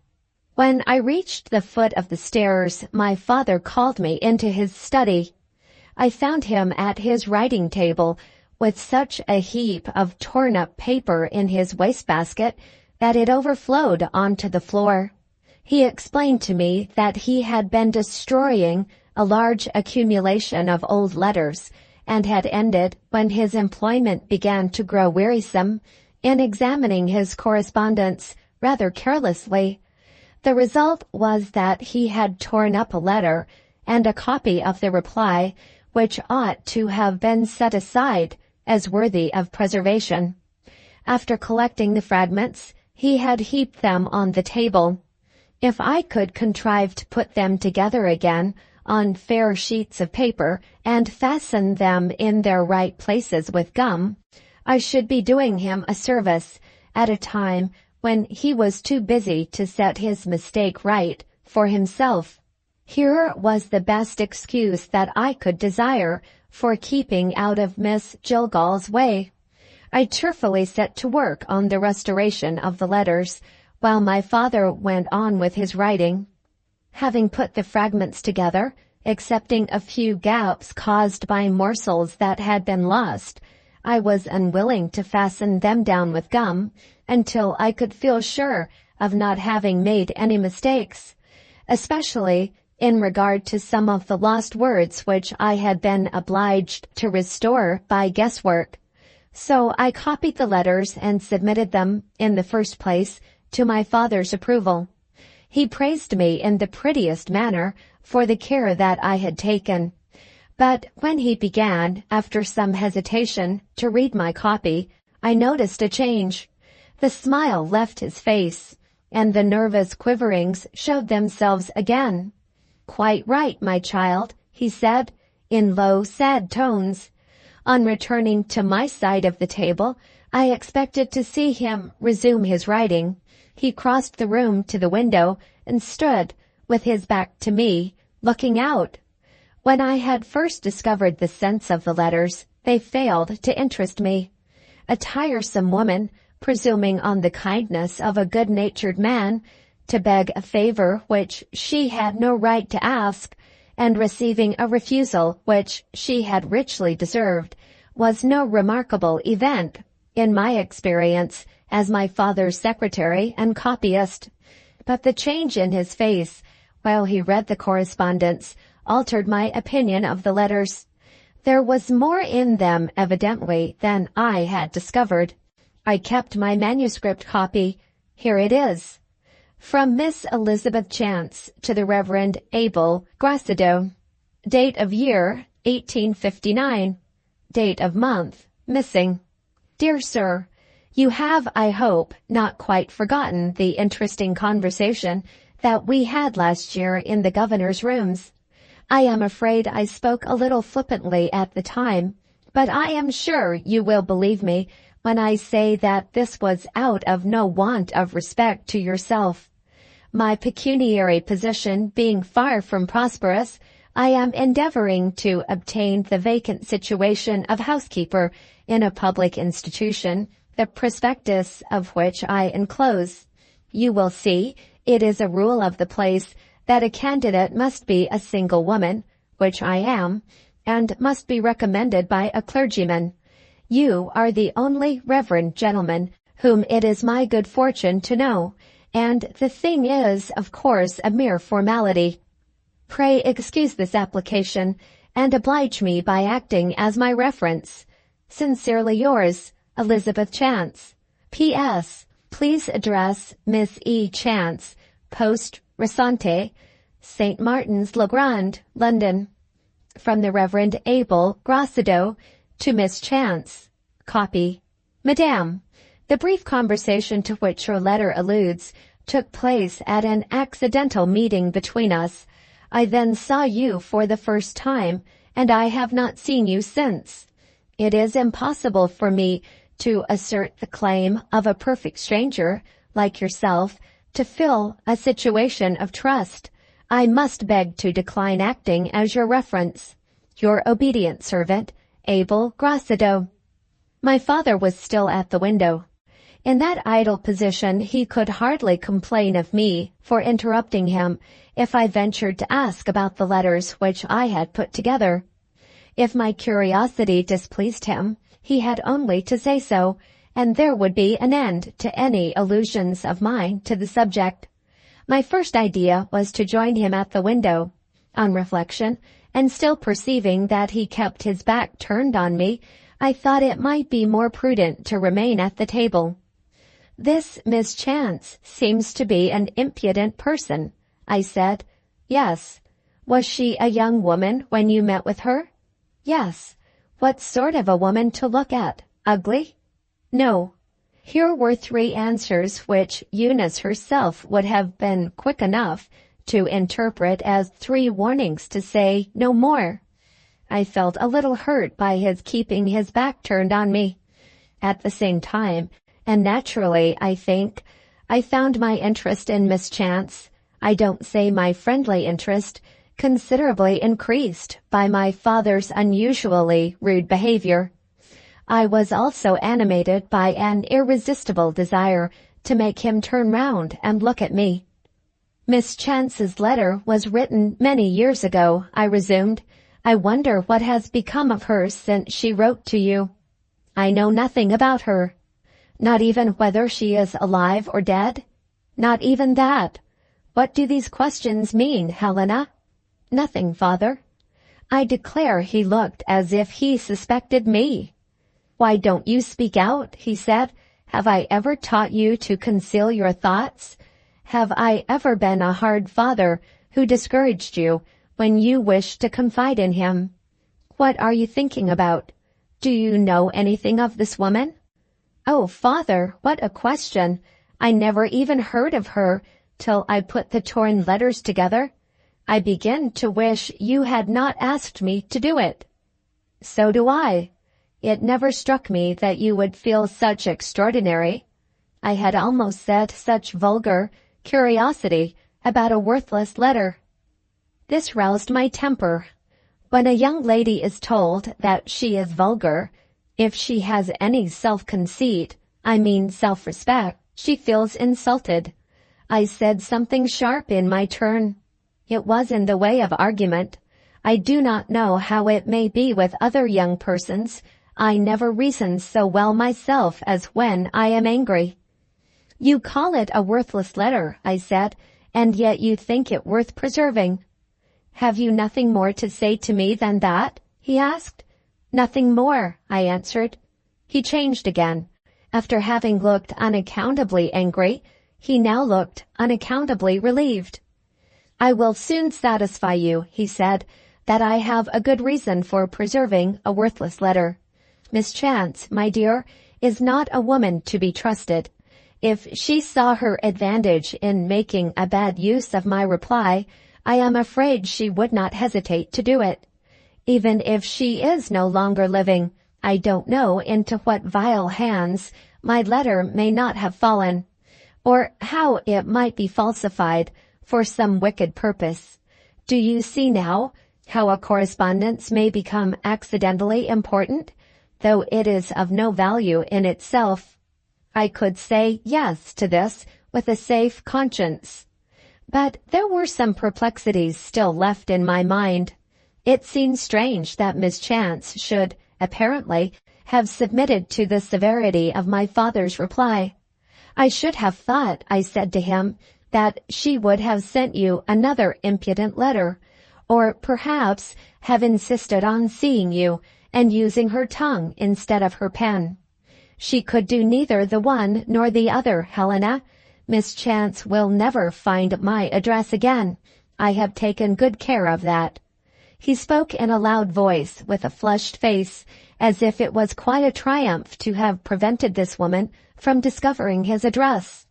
What reason could he have for being so anxious to keep her away from him? Could I venture to conclude that there was a mystery in the life of a man so blameless, so truly pious? It shocked one even to think of it. There was a silence between us, to which the housemaid offered a welcome interruption. Dinner was ready. He kissed me before we left the room. "One word more, Helena," he said, "and I have done. Let there be no more talk between us about Elizabeth Chance." Chapter 17. Helena's Diary. Miss Jillgall joined us at the dinner table in a state of excitement, carrying a book in her hand. I am inclined, on reflection, to suspect that she is quite clever enough to have discovered that I hate her, and that many of the aggravating things she says and does are assumed out of retaliation for the purpose of making me angry. That ugly face is a double face, or I am much mistaken. To return to the dinner table, Miss Jillgall addressed herself with an air of playful penitence to my father.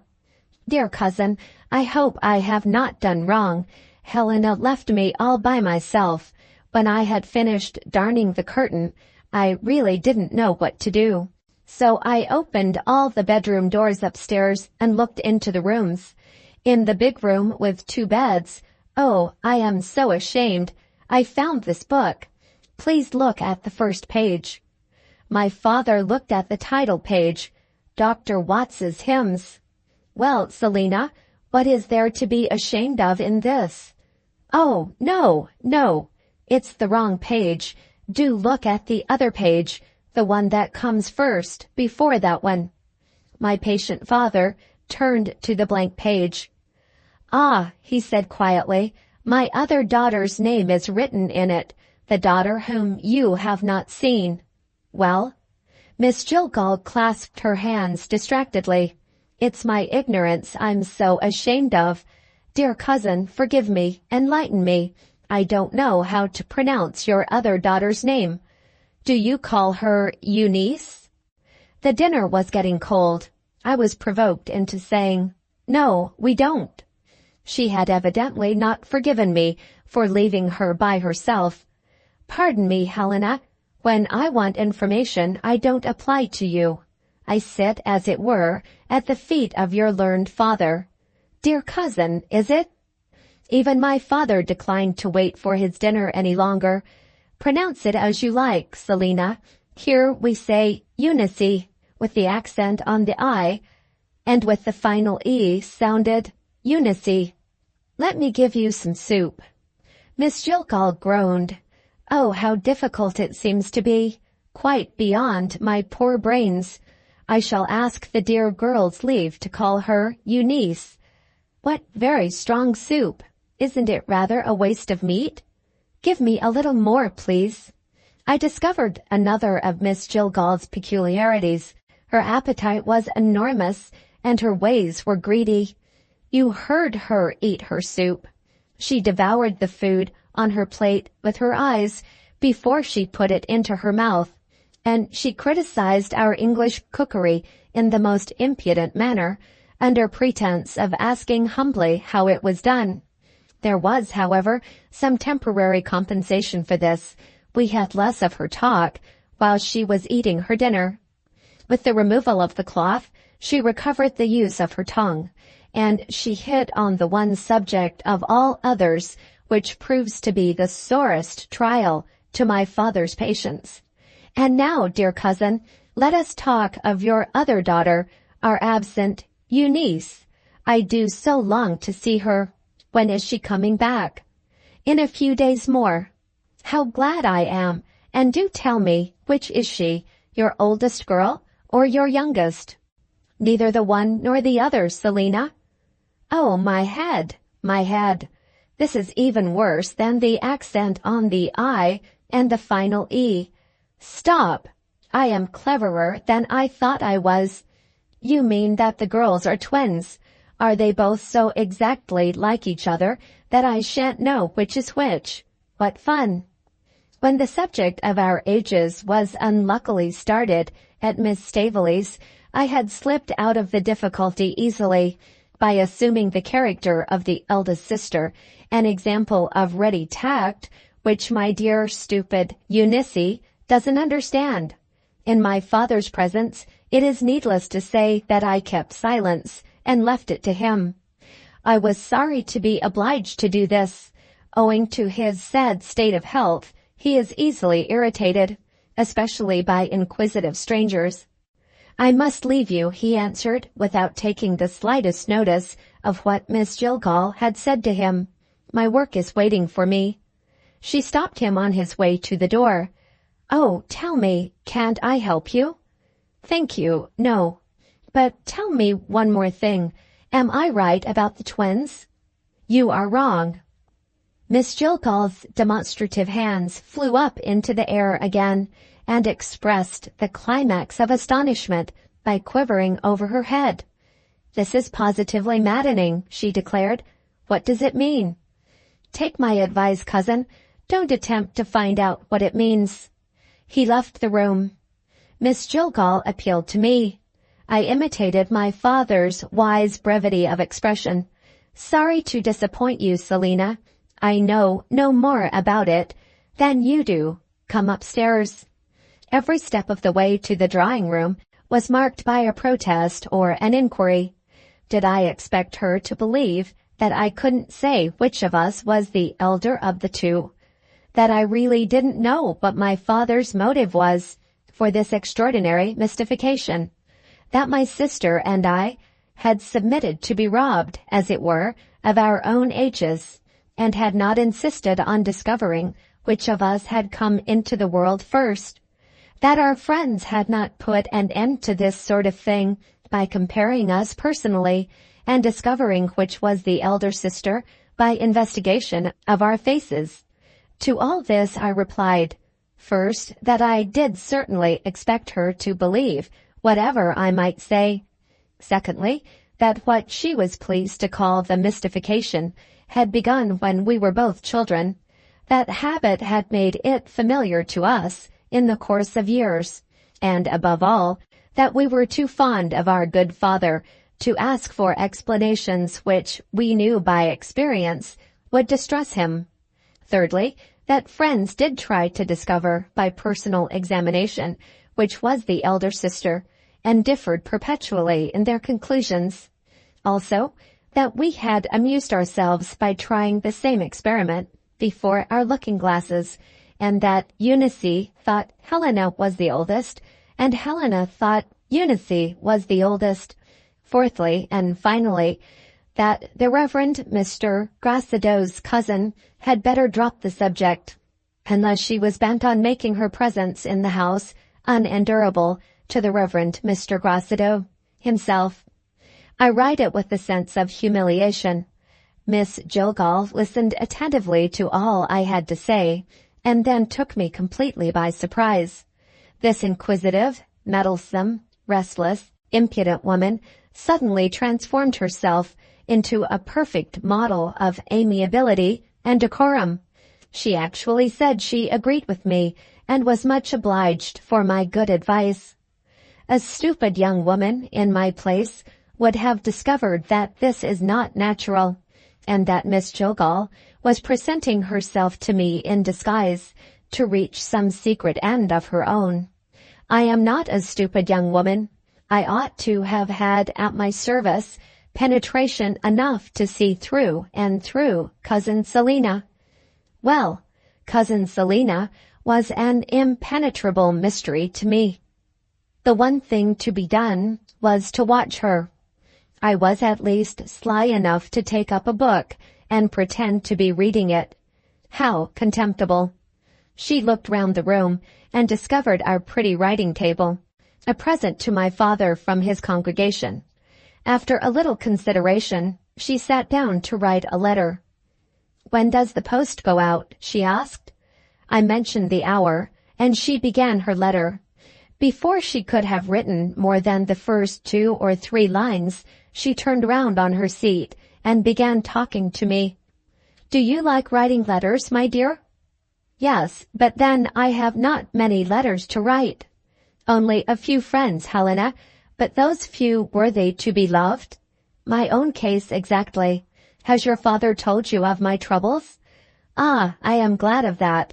It spares me the sad necessity of confessing what I have suffered. Oh, how good my friends, my new friends, were to me in that dull little Belgian town. One of them was generosity personified. Ah, she had suffered too. A vile husband who had deceived and deserted her. Oh, the men! When she heard of the loss of my little fortune, that noble creature got up a subscription for me, and went round herself to collect. Think of what I owe to her. Ought I to let another day pass without writing to my benefactress? Am I not bound in gratitude to make her happy in the knowledge of my happiness? I mean the refuge opened to me in this hospitable house. She twisted herself back again to the writing table, and went on with her letter. I had not attempted to conceal my stupidity. Let me now record a partial recovery of my intelligence. It was not to be denied that Miss Jillgall had discovered a good reason for writing to her friend, but I was at a loss to understand why she should have been so anxious to mention the reason. Was it possible, after the talk which had passed between us, that she had something mischievous to say in her letter, relating to my father or to me? Was she afraid I might suspect this, and had she been so communicative for the purpose of leading my suspicions astray? These were vague guesses, but try as I might, I could arrive at no clearer view of what was passing in Miss Jillgall's mind. What would I not have given to be able to look over her shoulder without discovery? She finished her letter and put the address and closed the envelope. Then she turned round toward me again. Have you got a foreign postage stamp, dear? If I could look at nothing else, I was resolved to look at her envelope. It was only necessary to go to the study and to apply to my father. I returned with the foreign stamp, and I stuck it on the envelope with my own hand. There was nothing to interest me in the address, as I ought to have foreseen, if I had not been too much excited for the exercise of a little common sense. Miss Jillgall's wonderful friend was only remarkable by her ugly foreign name, Mrs. Tenbruggen. Chapter 18. Eunice's Diary. Here I am, writing my history of myself once more by my own bedside. Some unexpected events have happened while I have been away. One of them is the absence of my sister. Helena has left home on a visit to a northern town by the seaside. She is staying in the house of a minister, one of Papa's friends, and is occupying a position of dignity in which I should certainly lose my head. The minister and his wife and daughters propose to set up a girls' scripture class on the plan devised by Papa, and they are at a loss, poor helpless people, to know how to begin. Helena has volunteered to set the thing going, and there she is now, advising everybody, governing everybody, encouraging everybody, issuing directions, finding fault, rewarding merit. Oh dear, let me put it all in one word and say, thoroughly enjoying herself. Another event has happened relating to Papa. It so distressed me that I even forgot to think of Philip for a little while. Traveling by railway, I suppose because I am not used to it, gives me the headache. When I got to our station here, I thought it would do me more good to walk home than to ride in the noisy omnibus. Halfway between the railway and the town, I met one of the doctors. He is a member of our congregation, and he it was who recommended Papa some time since to give up his work as a minister and take a long holiday in foreign parts. I am glad to have met with you, the doctor said. Your sister, I find, is away on a visit, and I want to speak to one of you about your father. It seemed that he had been observing Papa in chapel from what he called his own medical point of view. He did not conceal from me that he had drawn conclusions which made him feel uneasy. It may be anxiety, he said, or it may be overwork. In either case, your father is in a state of nervous derangement, which is likely to lead to serious results, unless he takes the advice that I gave him when he last consulted me.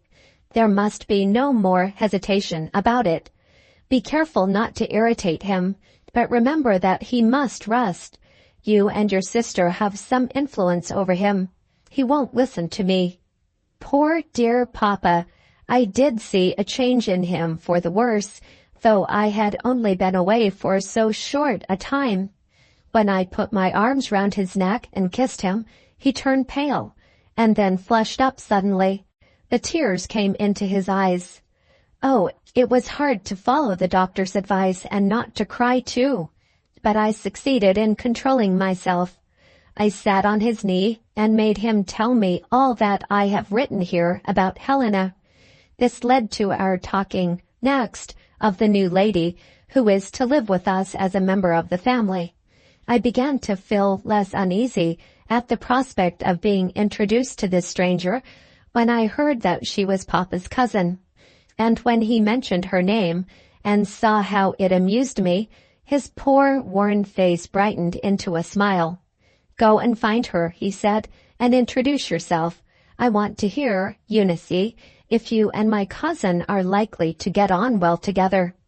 The servants told me that Miss Jillgall was in the garden. I searched here, there, and everywhere, and failed to find her.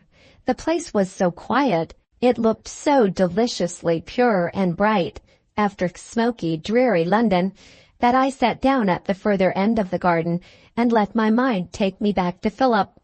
What was he doing at that moment, while I was thinking of him? Perhaps he was in the company of other young ladies who drew all his thoughts away to themselves. Or perhaps he was writing to his father in Ireland and saying something kindly and prettily about me. Or perhaps he was looking forward, as anxiously as I do, to our meeting next week. I have had my plans, and I have changed my plans. On the railway journey, I thought I would tell Papa at once of the new happiness, which seems to have put a new life into me. It would have been delightful to make my confession to that first and best and dearest of friends. But my meeting with the doctor spoiled it all. After what he had to say to me, I discovered a risk. If I ventured to tell Papa that my heart was set on a young gentleman who was a stranger to him, could I be sure that he would receive my confession favorably? There was a chance that it might irritate him, and the fault would then be mine of doing what I had been warned to avoid. It might be safer in every way to wait till Philip paid his visit, and he and Papa had been introduced to each other and charmed with each other. Could Helena herself have arrived at a wiser conclusion? I declare I felt proud of my own discretion. In this enjoyable frame of mind I was disturbed by a woman's voice. The tone was a tone of distress, and the words reached my ears from the end of the garden. "Please, miss, let me in." A shrubbery marks the limit of our little bit of pleasure ground. On the other side of it there is a cottage, standing on the edge of the common. The most good-natured woman in the world lives here. She is our laundress, married to a stupid young fellow named Molly, and blessed with a plump baby as sweet-tempered as herself. Thinking it likely that the piteous voice which had disturbed me might be the voice of Mrs. Molly, I was astonished to hear her appealing to anybody, perhaps to me, to let her in. So I passed through the shrubbery, wondering whether the gate had been locked during my absence in London. No, it was as easy to open as ever. The cottage door was not closed. I saw our amiable laundress in the passage, on her knees, trying to open an inner door which seemed to be locked. She had her eye at the keyhole, and once again she called out, "Please, miss, let me in." I waited to see if the door would be opened. Nothing happened. I waited again, to hear if some person inside would answer. Nobody spoke, but somebody or something made a sound of splashing water on the other side of the door. I showed myself and asked what was the matter. Mrs. Molly looked at me helplessly. She said, "Miss Eunice, It's the baby." "What has the baby done?" I inquired. Mrs. Molly got on her feet and whispered in my ear, "You know he's a fine child?" "Yes." "Well, miss, he's bewitched a lady." "What lady?" "Miss Jillgall." The very person I had been trying to find. I asked where she was. The laundress pointed dolefully to the locked door. "In there." "And where is your baby?" The poor woman still pointed to the door. "I'm beginning to doubt, miss, whether it is my baby." "Nonsense, Mrs. Molly. If it isn't yours, whose baby can it be?" "Miss Jillgall's." Her puzzled face made this singular reply more funny still. The splashing of water on the other side of the door began again. "What is Miss Jillgall doing now?" I said. "Washing the baby, miss. A week ago she came in here one morning, very pleasant and kind, I must own. She found me putting on the baby's things. She says, 'What a cherub!' which I took as a compliment. She says, 'I shall call again tomorrow.' She called again so early that she found the baby in his crib. 'You be a good soul,' she says, 'and go about your work, and leave the child to me.' I says, 'Yes, miss, but please to wait till I've made him fit to be seen.' She says, 'That's just what I mean to do myself.' I stared, and I think any other person would have done the same in my place. 'If there's one thing more than another I enjoy,' she says, 'it's making myself useful. Mrs. Molly, I've taken a fancy to your boy baby,' she says, 'and I mean to make myself useful to him.' If you will believe me, Miss Jillgall has only let me have one opportunity of putting my own child tidy. She was late this morning, and I got my chance, and had the boy on my lap drying him, when she burst in like a blast of wind, and snatched the baby away from me. 'This is your nasty temper,' she says. 'I declare I'm ashamed of you.' And there she is, with the door locked against me, washing the child all over again herself. Twice I've knocked and asked her to let me in, and can't even get an answer. They do say there's luck in odd numbers. Suppose I try again?" Mrs. Molly knocked, and the proverb proved to be true. She got an answer from Miss Jillgall at last. "If you don't be quiet and go away, you shan't have the baby back at all." Who could help it? I burst out laughing. Miss Jillgall, as I supposed from the tone of her voice, took severe notice of this act of impropriety. "Who's that laughing?" she called out. "Give yourself a name." I gave my name. The door was instantly thrown open with a bang. Papa's cousin appeared, in a disheveled state, with splashes of soap and water all over her. She held the child in one arm, and she threw the other arm round my neck.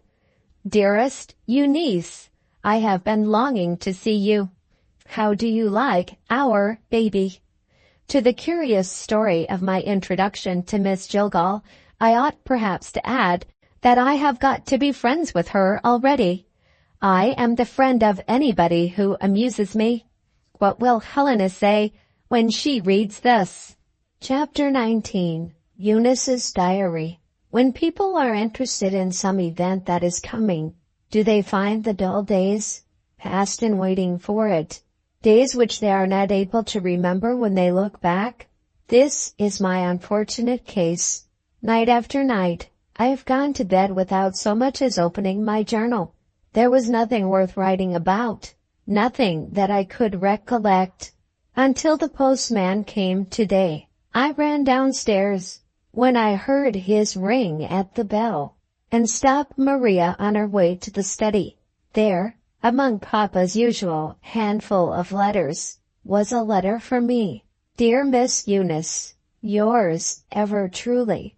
I quote the passages in Philip's letter which most deeply interested me. I am his dear miss, and he is mine ever truly. The other part of the letter told me that he had been detained in London, and he lamented it. At the end was a delightful announcement that he was coming to me by the afternoon train. I ran upstairs to see how I looked in the glass. My first feeling was regret. For the 1000th time, I was obliged to acknowledge that I was not as pretty as Helena. But this passed off. A cheering reflection occurred to me. Philip would not have found, in my sister's face, what seems to have interested him in my face. Besides, there is my figure. The pity of it is that I am so ignorant about some things. If I had been allowed to read novels, I might, judging by what Papa said against them in one of his sermons, have felt sure of my own attractions. I might even have understood what Philip really thought of me. However, my mind was quite unexpectedly set at ease on the subject of my figure. The manner in which it happened was so amusing, at least, so amusing to me, that I could not resist mentioning it. My sister and I are forbidden to read newspapers, as well as novels, but the teachers at the girls' scripture class are too old to be treated in this way. When the morning lessons were over, one of them was reading the newspaper to the other, in the empty schoolroom, I being in the passage outside, putting on my cloak. It was a report of an application made to the magistrates by the lady of his worship the mayor. Hearing this, I stopped to listen. The lady of his worship, what a funny way of describing a man's wife, is reported to be a little too fond of notoriety, and to like hearing the sound of her own voice on public occasions. But this is only my writing. I had better get back to the report. In her address to the magistrates, the mayoress stated that she had seen a disgusting photograph in the shop window of a stationer, lately established in the town. She desired to bring this person within reach of the law, and to have all his copies of the shameless photograph destroyed. The usher of the court was thereupon sent to purchase the photograph.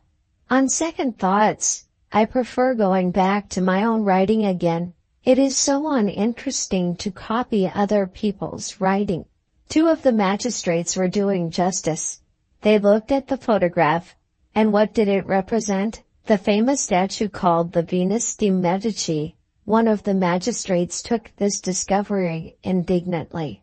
He was shocked at the gross ignorance which could call the classic ideal of beauty and grace a disgusting work.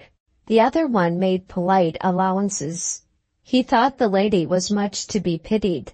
She was evidently the innocent victim of a neglected education. Mrs. Mayor left the court in a rage, telling the justices she knew were to get law. I shall expose Venus, she said, to the Lord Chancellor. When the scripture class had broken up for the day, duty ought to have taken me home. Curiosity led me astray. Led me to the stationer's window. There I found our two teachers, absorbed in the photograph. Having got to the shop first by a shortcut, they seemed to think I had taken a liberty whom I joined them. We are here, they were careful to explain, to get a lesson in the ideal of beauty and grace. There was quite a little crowd of townsfolk collected before the window. Some of them giggled, and some of them wondered whether it was taken from the life. For my own part, gratitude to Venus obliges me to own that she effected a great improvement in the state of my mind. She encouraged me. If that stumpy little creature, with no waist, and oh, such uncertain legs, represented the ideal of beauty and grace, I had reason indeed to be satisfied with my own figure, and to think it quite possible that my sweetheart's favorable opinion of me was not ill bestowed. I was at the bedroom window when the time approached for Philip's arrival. Quite at the far end of the road, I discovered him. He was on foot. He walked like a king. Not that I ever saw a king, but I have my ideal. Ah, what a smile he gave me when I made him look up by waving my handkerchief out of the window. "Ask for Papa," I whispered as he ascended the house steps. The next thing to do was to wait, as patiently as I could, to be sent for downstairs. Maria came to me in a state of excitement. "Oh, miss, what a handsome young gentleman, and how beautifully dressed. Is he?"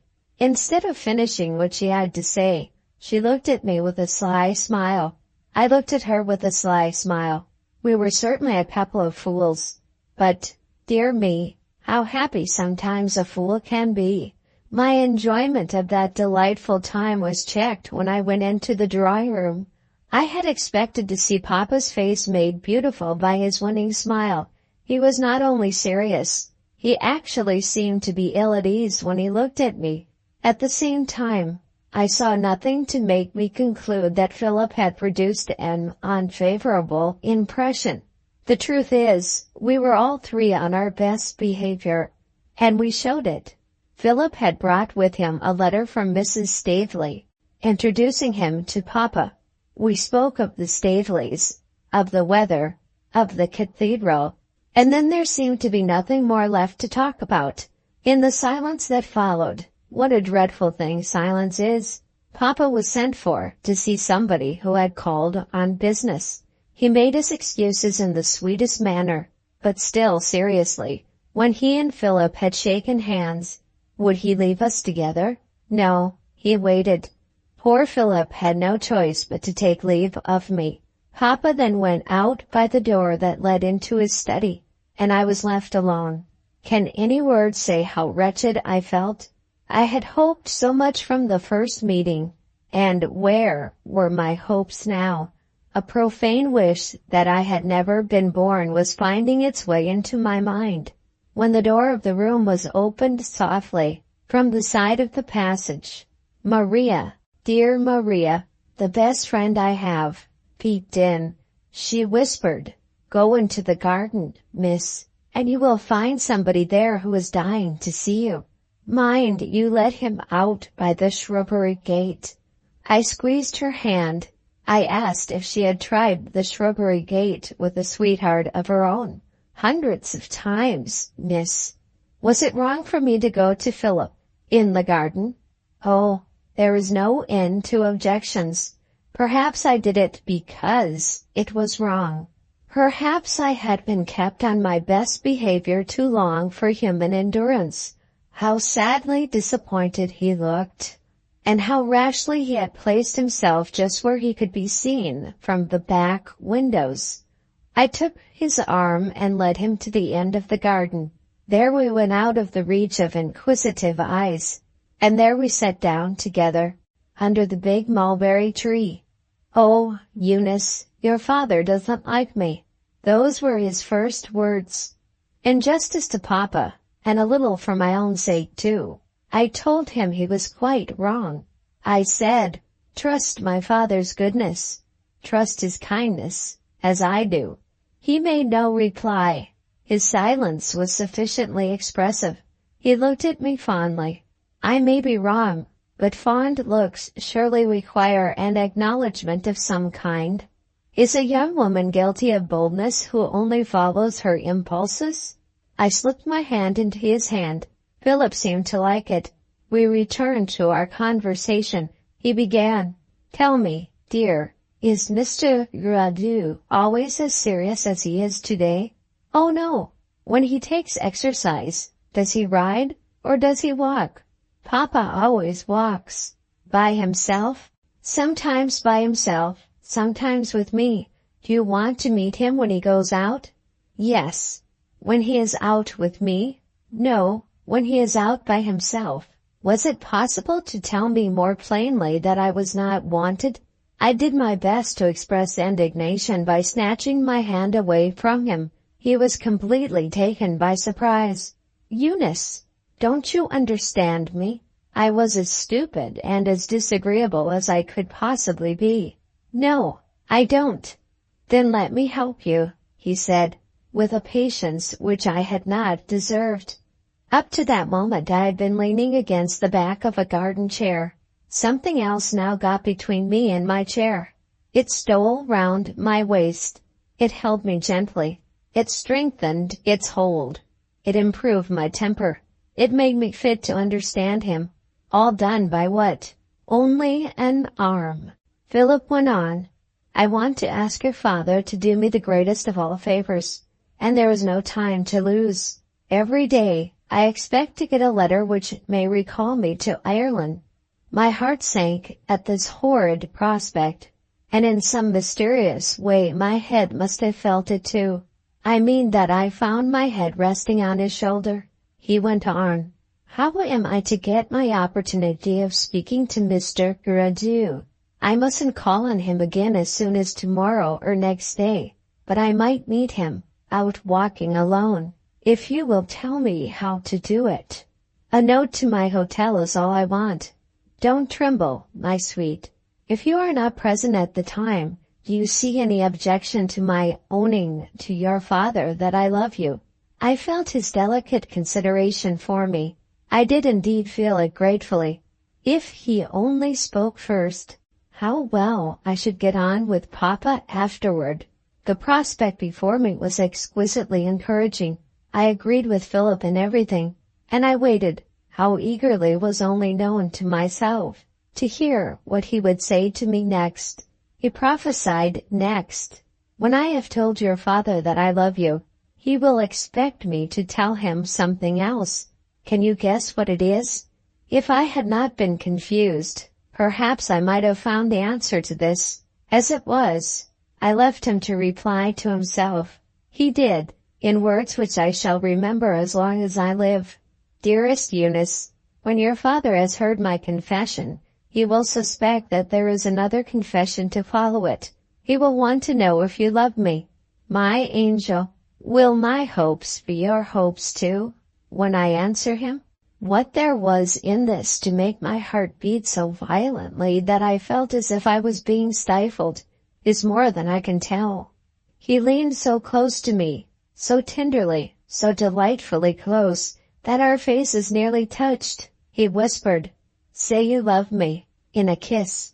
His lips touched my lips, pressed them, dwelt on them. Oh, how can I tell of it?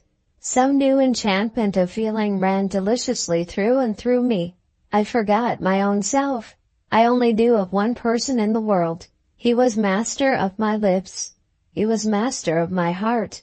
When he whispered, "Kiss me," I kissed. What a moment it was! A faintness stole over me. I felt as if I was going to die some exquisite death. I laid myself back away from him. I was not able to speak. There was no need for it. My thoughts and his thoughts were one. He knew that I was quite overcome. He saw that he must leave me to recover myself alone. I pointed to the shrubbery gate. We took one long last look at each other for that day. The trees hid him. I was left by myself. Chapter 20. Eunice's Diary. How long a time passed before my composure came back to me, I cannot remember now. It seemed as if I was waiting through some interval of my life that was a mystery to myself. I was content to wait, and feel the light evening air in the garden wafting happiness over me. And all this had come from a kiss. I can call the time to mind when I used to wonder why people made such a fuss about kissing. I had been indebted to Maria for my first taste of paradise. I was recalled by Maria to the world that I had been accustomed to live in, the world that was beginning to fade away in my memory already. She had been sent to the garden in search of me, and she had a word of advice to offer. After noticing my face when I stepped out of the shadow of the tree, "Try to look more like yourself, miss, before you let them see you at the tea table." Papa and Miss Jillgall were sitting together talking.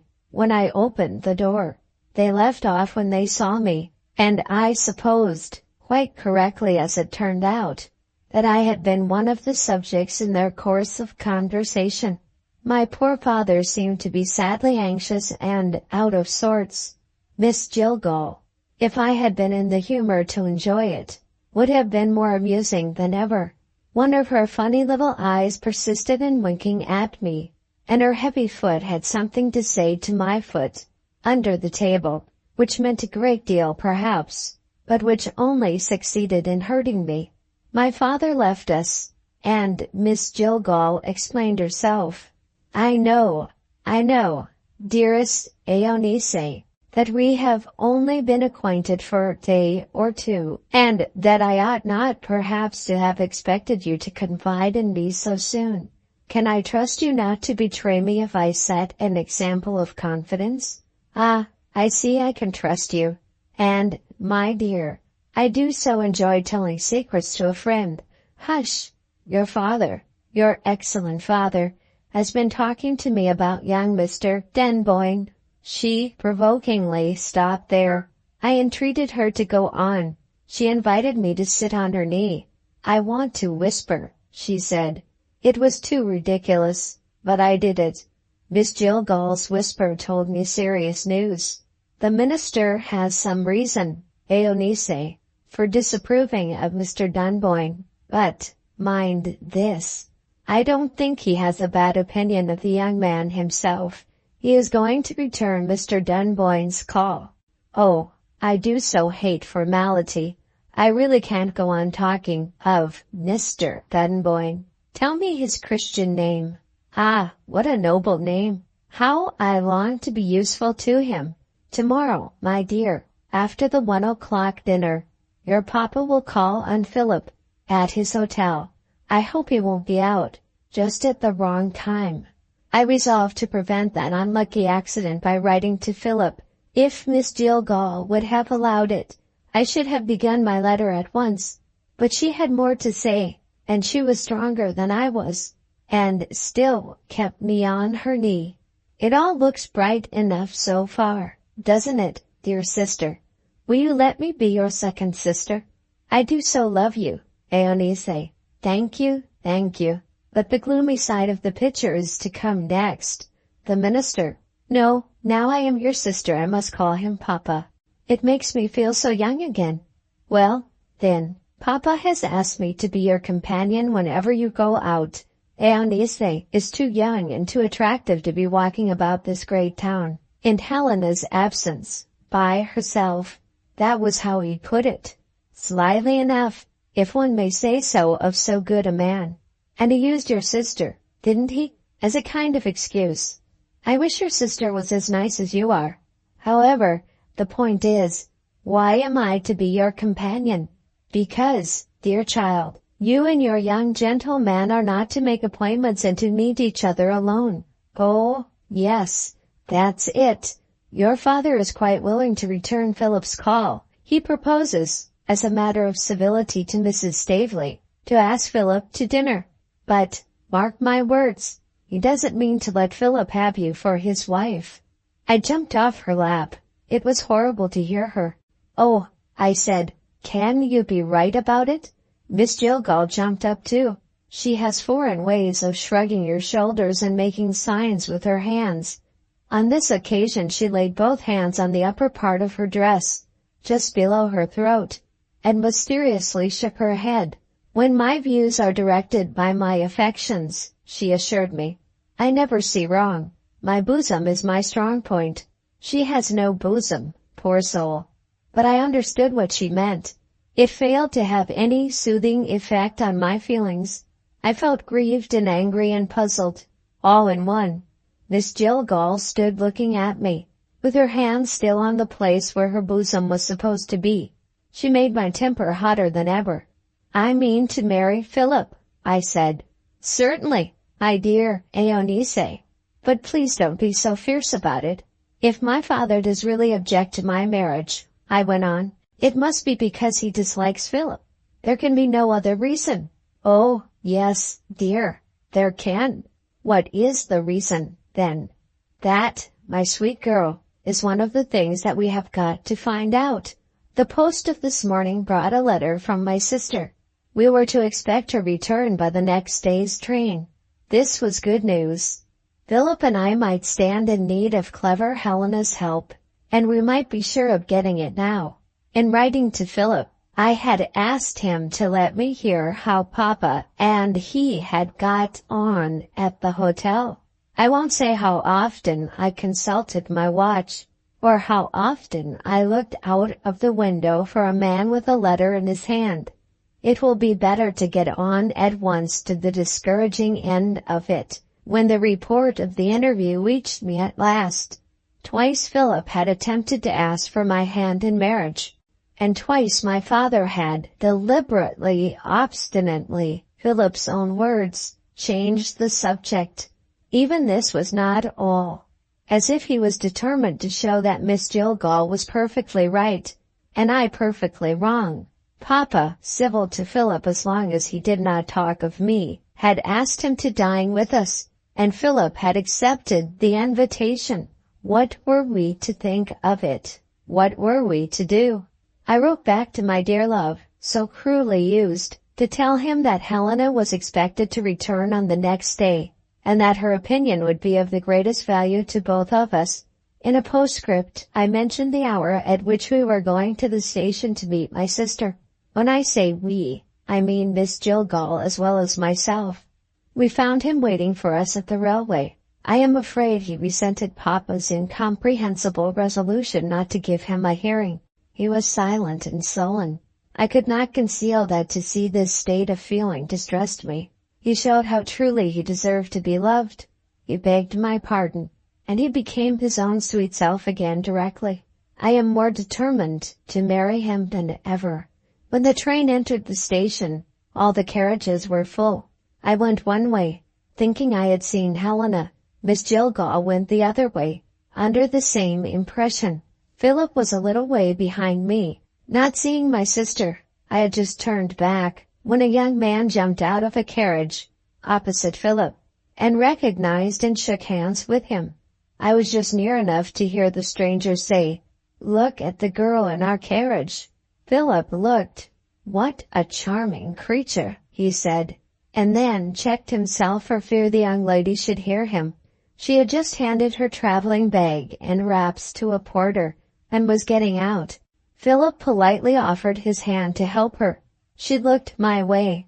The charming creature of my sweetheart's admiration was, to my infinite amusement, Helena herself. Chapter 21. Helena's Diary. The day of my return marks an occasion which I am not likely to forget. Hours have passed since I came home, and my agitation still forbids the thought of repose. As I sit at my desk, I see Eunice in bed, sleeping peacefully, except when she is murmuring enjoyment in some happy dream. To what end has my sister been advancing blindfold and, who knows, dragging me with her, since that disastrous visit to our friends in London?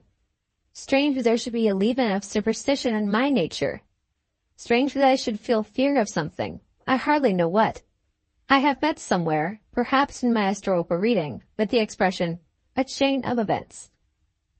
Was I at the beginning of that chain when I entered the railway carriage on my journey home?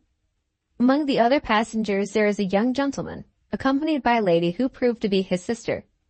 They were both well-bred people. The brother evidently admired me and did his best to make himself agreeable. Time passed quickly in pleasant talk, and my vanity was flattered, and that was all. My fellow travelers are going on to London. When the train reached our station, the young lady sent her brother to buy some fruit, which she saw in the window of the refreshment room. The first man whom he encountered on the platform was one of his friends, to whom he said something which I failed to hear. When I handed my traveling bag and my wraps to the porter and showed myself at the carriage door, I heard the friend say, "What a charming creature!" Having nothing to conceal in a journal which I protect by a lock, I may own that the stranger's personal appearance struck me. What I felt this time was not flattered vanity, but gratified pride. He was young. He was remarkably handsome. He was a distinguished-looking man. All this happened in one moment. In the moment that followed, I found myself in Eunice's arms. That odious person, Miss Jillgall, insisted on embracing me next, and then I was conscious of an indescribable feeling of surprise. Eunice presented the distinguished-looking gentleman to me as a friend of hers, Mr. Philip de Boyne. "I had the honor of meeting your sister," he said, "in London, at Mr. Staveley's house." He went on to speak easily and gracefully of the journey I had taken, and of his friend who had been my fellow-traveller, and he attended us to the railway omnibus before he took his leave. I observed that Eunice had something to say to him confidentially before they parted. This was another example of my sister's childish character. She is instantly familiar with new acquaintances, if she happens to like them. I anticipated some amusement from hearing how she had contrived to establish confidential relations with a highly cultivated man like Mr. de Boyne. But, while Miss Gilligal is with us, it was just as well to keep within the limits of commonplace conversation. Before we got out of the omnibus, I had, however, observed one undesirable result of my absence from home. Eunice and Miss Gilligal, the latter having, no doubt, finally flattered the former, appeared to have taken a strong liking to each other. Two curious circumstances also caught my attention. I saw a change, too, what I call self-assertion, in my sister's manner. Something seemed to have raised her in her own estimation. Then again, Miss Gilligal was not like her customary self. She had delightful moments of silence. When Eunice asked how I liked Mr. de Boulogne, she listened to my reply with an appearance of interest in her ugly face, which was quite a new revelation in my experience of my father's cousin. These little discoveries, after what I had already observed at the railway station, ought perhaps to have prepared for me what was to come, when my sister and I were alone in our room. But Eunice, whether she meant to do it or not, baffled my customary penetration. She looked as if she had plenty of news to tell me, with some obstacle in the way of doing it, which appeared to amuse instead of annoying her. If there is one thing more than another that I hate, it is being puzzled. I asked at once if anything remarkable had happened during Eunice's visit to London. She smiled mischievously. I have got a delicious surprise for you, my dear, and I do so enjoy prolonging it. Tell me, Helena, what did you propose we should both do when we found ourselves at home again? My memory was at fault. Eunice's good spirits became absolutely boisterous. She called out, "Catch!" and tossed her journal into my hands, across the whole length of the room. We were to read each other's diaries, she said. There is mine to begin with. Innocent of any suspicion of the true state of affairs, I began the reading of Eunice's journal. If I had not seen the familiar handwriting, nothing would have induced me to believe that a girl brought up in a pious household, the well-beloved daughter of a distinguished congregational minister, could have written that shameless record of passions unknown to young ladies in respectable English life. What to say, what to do when I had closed the book was more than I felt myself equal to decide. My wretched sister spared me the anxiety which I might otherwise have felt. It was she who first opened her lips after the silence that had fallen on us while I was reading. These were literally the words that she said. "My darling, why don't you congratulate me?"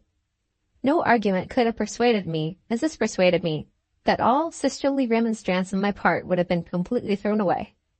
"My dear Eunice," I said, "let me beg you to excuse me. I am waiting—" There she interrupted me, and, oh, in what an impudent manner!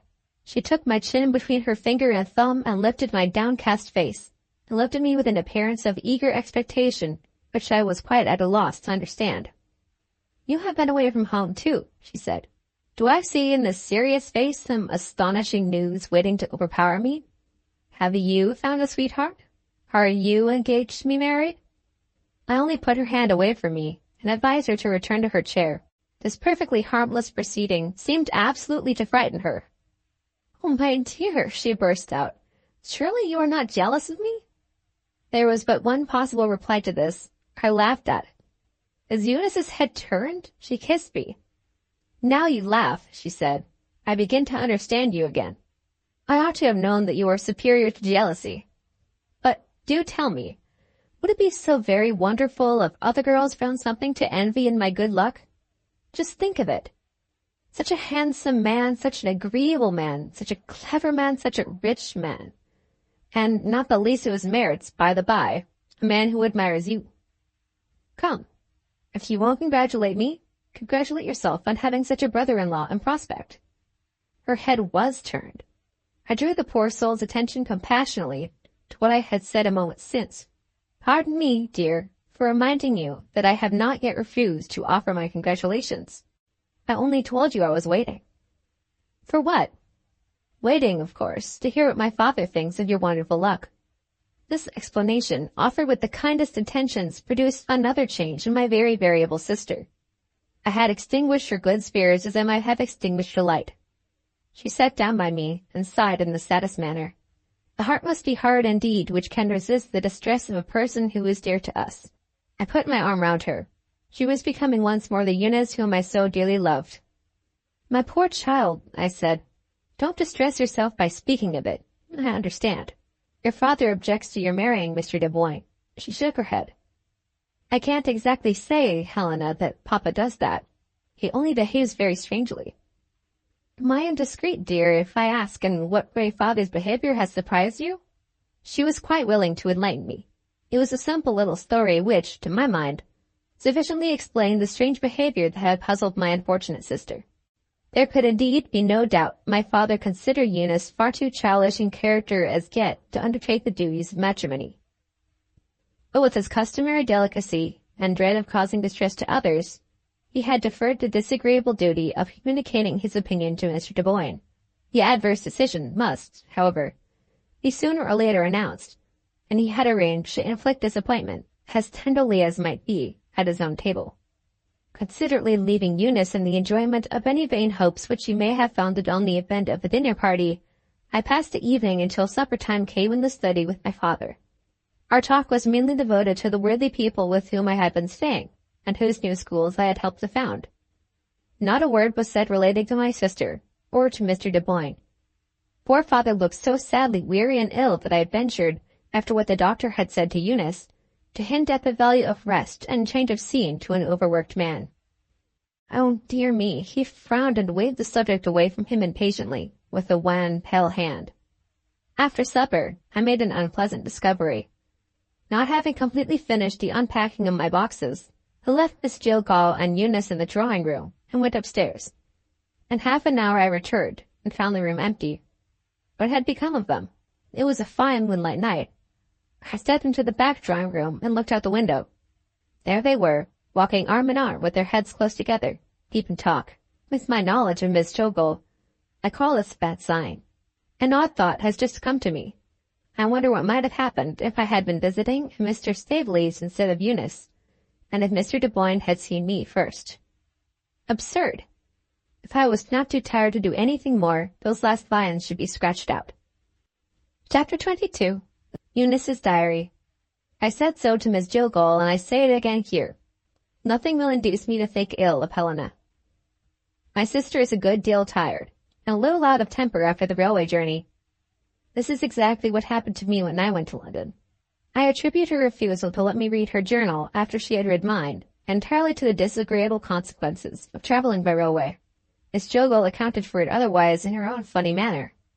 My sweet child, your sister's diary is full of abuse of poor me. I humor the joke. Dearest Helena, keep a diary of your own and fill it with abuse of my sister. This seemed to be a droll saying at the time, but it doesn't look particularly amusing now that it's written down. We had ginger wine at supper to celebrate Helena's return. Although I only drank one glass, I dare say it might have gotten into my head. However that may be, when the lovely moonlight tempted us into the garden, there was an end to our jokes. We had something to talk about which still dwells disagreeably on my mind. Miss Jillgall began it. If I trust you, dearest Eunice, with my own precious secrets, shall I never, never, never live to repent it? I told my good little friend that she might depend upon me, provided her secrets did no harm to any person who I loved. She clasped her hands, and looked up at the moon. I can only suppose that her sentiments overpowered her. She said, very prettily, that her heart and my heart beat together in heavenly harmony. It is needless to add that this satisfied me. Miss Jillgall's generous confidence in my discretion was, I am afraid, not rewarded as it ought to have been. I found her tiresome at first. She spoke of an excellent friend, a lady, who had helped her, at the time when she lost her little fortune by raising a subscription privately to pay the expenses of her return to England. Her friend's name, not very attractive to English ears, was Mrs. Tenbruggen. They had first become acquainted under interesting circumstances. Miss Jillgall happened to mention that my father was her only living relative, and it turned out that Miss Tenbruggen was familiar with his name, reverenced his fame as a preacher. When he had generously received his poor helpless cousin under his own roof, Miss Jillgall's gratitude and sense of duty impelled her to write and tell Mrs. Tenbruggen how happy she was as a member of our family. Let me confess that I began to listen more attentively when the narrative reached this point. I drew a little picture of our domestic circle here, Miss Jillgall said, describing her letter, and I mentioned the mystery in which Mr. Gracedieu conceals the ages of you two girls. Mrs. Tenbruggen. Shall we shorten her ugly name and call her Mrs. T? Very well. Mrs. T is a remarkably clever woman, and I looked for interesting results, if she would give her opinion of the mysterious circumstance mentioned in my letter. By this time, I was all eagerness to hear more. Has she written to you? I asked. Miss Jogel looked at me affectionately and took the reply out of her pocket. Listen, Eunice, and you shall hear her own words. Thus she writes. Your letter, dear Selina, especially interests me by what it says about the two Miss Gracedios. Look, dear, she underlines the word two. Why, I can't explain. Can you? I thought not. Well, let us get back to the letter. My accomplished friend continues in these terms. I can understand the surprise which you have felt at the strange course taken by their father as a means of concealing the difference which there must be in the ages of these young ladies. Many years since, I happened to discover a romantic incident in the life of your popular preacher, which he has his reasons, as I suspect, for keeping strictly to himself. If I may venture on a bold guess, I should say that any person who could discover it, which was the oldest of the two daughters, would also be likely to discover the true nature of the romance in Mr. Gracedios's life. Isn't that very remarkable, Eunice? You don't seem to see it. You funny child. Pray pay particular attention to what comes next. These are the closing sentences in my friend's letter. If you find anything new to tell me which relates to this interesting subject, please direct your letter as before, provided you write within a week from the present time.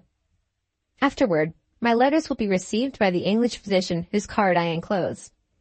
You will be pleased to hear that my professional interests call me to London at the earliest moment that I can spare. There, dear child, the letter comes to an end. I dare say you wonder what Mrs. T means when she alludes to her professional interests? No, I was not wondering about anything. It hurt me to hear of a strange woman exercising her ingenuity in guessing at mysteries in Papa's life. But Miss Jogel was too eagerly bent on setting forth the merits of her new friend to notice this, and now heard that Mrs. T's marriage had turned out badly, and that she had been reduced to earn her own bread. Her manner of doing this was something quite new to me. She went about, from one place to another, curing people of all sorts of painful maladies by way she had of rubbing them with her hands. In Belgium she was called a masseuse. When I asked what this meant in English, I was told, medical rubber, and that the fame of Mrs. T's wonderful cures had reached some of the medical newspapers published in London. After listening, I must say for myself, very patiently, I was bold enough to own that my interest in what I had just heard was not quite so plain to me as I could have wished it to be. Miss Jogel looked shocked at my stupidity. She reminded me that there was a mystery in Mrs. Tenbruggen's letter, and a mystery in Papa's strange conduct toward Philip. Put two and two together, darling, she said, and, one of these days, it may make four. This meant anything, it meant the reason which made Papa keep Helena's age and my age unknown to everybody but himself, and was also the reason why he seemed to be so strangely unwilling to let me be Philip's wife. I really could not endure to take such a view of it as that, and begged Miss Jogel to drop the subject. She was as kind as ever. With all heart, my dear. But don't deceive yourself. The subject will turn up again when we least expect it. Chapter 23. Eunice's Diary. Only 2 days now before we give our little dinner party, and Philip finds his opportunity of speaking to Papa. Oh, how I wish that day had come and gone. I try not to take gloomy views of things, but I am not quite so happy as I had expected to be when my dear was in the same town with me. If Papa had encouraged him to call again, we might have had some precious time to ourselves. As it is, we can only meet in the different show places in the town, with Helena on one side, and Miss Jogel on the other to take care of us. I do call it cruel not to let two young people love each other without sitting third persons to watch them. If I was Queen of England, I would have pretty private bowers made for lovers, in the summer. Nice warm little rooms to hold two, in the winter. Why not? What harm could come of it, I should like to know? The cathedral is the place of meeting which we find most convenient under the circumstances. There are delightful nooks and corners about the celebrated building in which lovers can lag behind. If we had been in Papa's chapel, I should have hesitated to turn it into such profane use as this. The cathedral doesn't so much matter. Shall I own that I felt my inferiority to Helena a little keenly? She could tell Philip so many things that I should have liked to tell him first. My clever sister taught him how to pronounce the name of the bishop who began building the cathedral. She led him over the crypt and told him how old it was. He was interested in the crypt. He talked to Helena, not to me, of his ambition to write a work on cathedral architecture in England. He made a rough little sketch in his book of our famous tomb of some king. Helena knew the late royal personage's name, and Philip showed his sketch to her before he showed it to me. How can I blame him when I stood there, the picture of stupidity, trying to recollect something that I might tell him if it was only the dean's name? Helen might have whispered it to me, I think. She remembered it, not I, and mentioned it to Philip, of course. I kept close by him all the time, and now and then he gave me a look which raised my spirits. He might have given me something better than that. I mean, a kiss. When we had left the cathedral and were by ourselves for a moment in the corner of the dean's garden, but he missed the opportunity. Perhaps he was afraid of the dean himself coming that way, happening to see us. However, I am far from thinking the worst of Philip. I gave his arm a little squeeze, and that was better than nothing.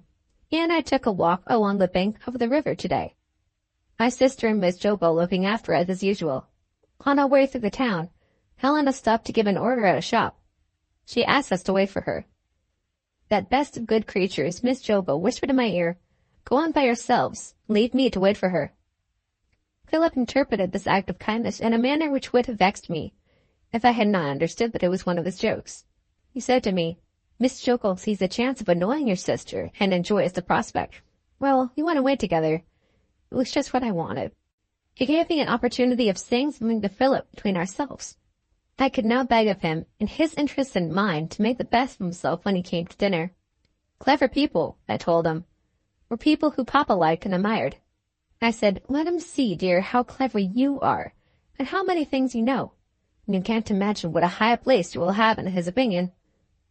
I hope you don't think I am teaching too much of myself and telling you how to behave." He relieved that doubt in a manner which I despair of describing. His eyes rested on me with such a look of exquisite sweetness and love that I was obliged to hold by his arm. I trembled so with the pleasure of feeling it. "I do sincerely believe," he said, "that you are the most innocent, the sweetest, truest girl that ever lived. I wish I was a better man, Eunice. I wish I was good enough to be worthy of you." To hear him speak of himself in that way jarred on me. If such word had fallen from any other man's lips, I should have been afraid that he had done something, or thought something in which he had reason to feel ashamed. With Philip this was impossible. He was eager to walk on rapidly, and to turn a corner in the path before we could be seen. "I want to be alone with you," he said. I looked back. We were too late. Helena and Miss Jogel had nearly overtaken us. My sister was on the point of speaking to Philip, and she seemed to change her mind, and only looked at him. Instead of looking at her in return, he kept his eyes cast down and drew figures on the pathway with his stick. I think Helena was out of temper. She suddenly turned my way. "Why didn't you wait for me?" she asked. Philip took her up sharply. "If Eunice likes seeing the river better than waiting in the street," he said, "isn't she free to do as she pleases?" Helena said nothing more. Philip walked on slowly by himself. Not knowing what to make of it, I turned to Miss Jogel. "Surely Philip can't have quarreled with Helena?" I said. Miss Jogel answered in an odd, offhand manner. "Not he. He is a great deal more likely to have quarreled with himself. Why? Suppose you ask him why?" It was not to be thought of. It would have looked like prying into his thoughts. "Selina," I said, "there is something odd about you today. What's the matter? I don't understand you." "My poor dear, you will find yourself understanding me before long." I thought I saw something like pity in her face when she said that. "My poor dear?" I repeated. "What makes you speak to me in that way?" "I don't know. I'm tired. I'm an old fool. I'll go back to the house." Without another word, she left me. I turned to look for Philip and saw that my sister had joined him while I had been speaking to Miss Jogel. It pleased me to find that they were talking in a friendly way when I joined them. A quarrel between Helena and my husband that is to be, no, my husband that shall be, would have been too distressing, too unnatural, I might almost call it. Philip looked along the backward path and asked what had become of Miss Jogel. "Have you any objection to follow her example?" he said to me, when I told him that Selina had returned to the town. "I don't care for the banks of this river." Helena, who used to like the river at times, was as ready as Philip to leave it now. I fancy they had both been kindly waiting to change our walk till I came to them, and they could study my wishes too. Of course, I was ready to go wherever they pleased. I asked Philip if there was anything that he would like to see when I got into the streets again. Clever Helena suggested what seemed to be a strange amusement to offer to Philip. "Let's take him to the girls' school," she said. It appeared to be a matter of perfect indifference to him. He was what they call ironical. "Oh, yes, of course, deeply interesting, deeply interesting." He suddenly broke into the wildest good spirits, and tucked my hand under his arm with a gaiety which it was impossible to resist. "What a boy you are," Helena said, enjoying his delightful hilarity as I did. Chapter 24. Eunice's Diary. On entering the schoolroom we lost our gaiety all in a moment. Something unpleasant had evidently happened. Two of the eldest girls were sitting together in a corner, separated from the rest, and looking most wickedly sulky. The teachers were at the other end of the room, appearing to be ill at ease, and there, standing in the midst of them, with his face flushed and his eyes angry, there was Papa, sadly unlike his gentle self in the days of his health and happiness. On former occasions, when the exercise of his authority was required in the school, his forbearing temper always set things right. When I saw him now, I thought of what the doctor had said of his health on my way home from the station. Papa advanced to us the moment we showed ourselves at the door. He cordially shook hands with Philip. It was delightful to see him, delightful to hear him say, "Pray don't suppose, Mr. Devine, that you are intruding. Remain with us by all means if you like." Then he spoke to Helena and to me, still excited, still not like himself. "You couldn't have come here, my dears, at a time when your presence was more urgently needed." He turned to the teachers. "Tell my daughters what has happened. Tell them why they see me here. Shocked and distressed, I don't deny it, but now heard that the two girls in disgrace had broken the rules, and in such a manner as to deserve severe punishment. One of them had been discovered hiding a novel in her desk. The other had misbehaved herself more seriously still. She had gone to the theater. Instead of expressing any regret, they had actually dared to complain of having to learn Papa's improved catechism. They had even accused him of treating them with severity, because they were poor girls brought up on charity. If we had been young ladies, they were audacious enough to say, more indulgence would have been shown to us. We should have been allowed to read stories and to see plays. All the time I had been asking myself what Papa meant when he told us we could have not come to the schoolroom at a better time. His meaning now appeared. When he spoke to the offending girls, he pointed to Helen and me. "Here are my daughters," he said. "You will not deny that they are young ladies. Now listen. They shall tell you themselves whether my rules make any difference between them and you. Helena, Eunice, do I allow you to read novels? Do I allow you to go to the play?" He said no, and hoped it was over. But he had not done yet. He turned to Helena. "Answer some of the questions," he went on, "from my manual of Christian obligation, which the girls call my catechism." He asked one of the questions. "If you are told to do unto others as you would they should do unto you, and if you find difficulty in obeying the divine precept, what does your duty require?" It is my belief that Helena has the materials in her for making another Joan of Arc. She rose and answered without the slightest sign of timidity, "My duty requires me to go to the minister and to seek for advice and encouragement. And if these fail, then I am to remember that my pastor is my friend. He claims no priestly authority or priestly infallibility. He is my fellow Christian who loves me. He will tell me how he himself failed, how he has struggled against himself, and what a blessed reward has followed his victory, purified heart, peaceful mind." Then Papa released my sister, after she had only repeated 2 out of all the answers in Christian obligation, which we first began to learn when we were children. He then addressed himself again unto the girls. "Is what you have just heard a part of my catechism? Has my daughter been excused from repeating it because she is a young lady? Where is the difference between the religious education which is given to my own child and that given to you?" The wretched girls sat still and obstinate, with their heads down. I tremble again as I read of what happened next. Papa fixed his eyes on me. He said out loud, "Eunice," and waited for me to rise and answer as my sister had done. It was entirely beyond my power to get on my feet. Philip had, innocently I am sure, discouraged me. I saw displeasure. I saw contempt in his face. There was a dead silence in the room. Everybody looked at me. My heart beat furiously, my hands turned cold. Questions and answers in Christian obligation all left my memory together. I looked imploringly at Papa. For the first time in his life he was hard on me. His eyes were as angry as ever. They showed me no mercy. Oh, what had come to me? What evil spirit possessed me? I felt resentment. Horrid, undutiful resentment at being treated in this cruel way. My fists clenched themselves in my lap. My face felt as hot as fire. Instead of asking my father to excuse me, I said, I can't do it. He was astounded, as well he might be. I went on from bad to worse. I said, I won't do it. He stooped over me. He whispered, I'm going to ask you something. I insist on your answering yes or no. He raised his voice and drew himself back so that they could all see me. Have you been taught like your sister? Yes. Has the catechism that has been her religious lesson for all her life been your religious lesson for all your life, too? I said yes, and I was in such a rage that I said it out loud. If Philip had handed me his cane and had advised me to give the young hussies who were answerable for this dreadful state of things a good beating, I believe I should have done it. Papa turned his back on me and offered the girls a last chance. Do you feel sorry for what you have done? Do you ask to be forgiven? Neither the one nor the other answered him. He crawled across the room to the teachers. Those two pupils are expelled from the school. Both women looked horrified. The older of the two approached him and tried to plead for a milder sentence. He answered in one stern word, silence, and left the schoolroom without even a passing bow to Philip. And this, after he had cordially shaken hands with my poor dear not half an hour before. I ought to have made affectionate allowance for his nervous miseries. I ought to have run after him and begged his pardon. There must be something wrong, I'm afraid, in girls loving anybody but their fathers.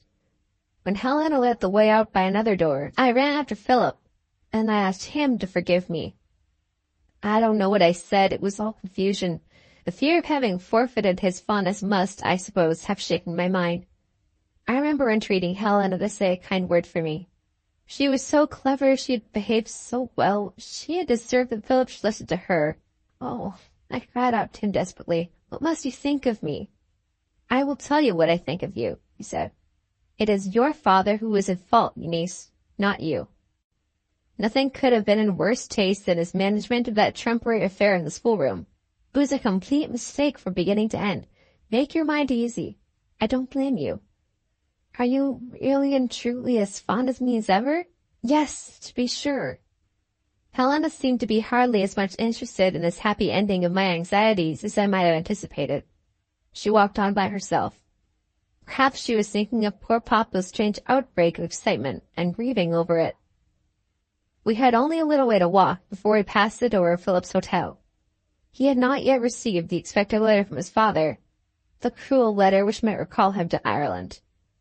It was then the hour of delivery by our second post. He went to look at the letter rack in the hall. Helena saw that I was anxious. She was as kind again as ever. She consented to wait with me for Philip at the door. He came out to us with an open letter in his hand. From my father, at last, he said, and gave me the letter to read. It contained only these few lines. Do not be alarmed, my dear boy, at the change for the worse in my handwriting. I am suffering from my devotion to the studious habits of a lifetime. My right hand is attacked by the malady called writer's cramp. The doctor here can do nothing. He tells me of some foreign woman, mentioned in his newspaper, who cures nervous derangements of all kinds by hand-rubbing, and who has come into London. When you next hear from me, I may be in London too.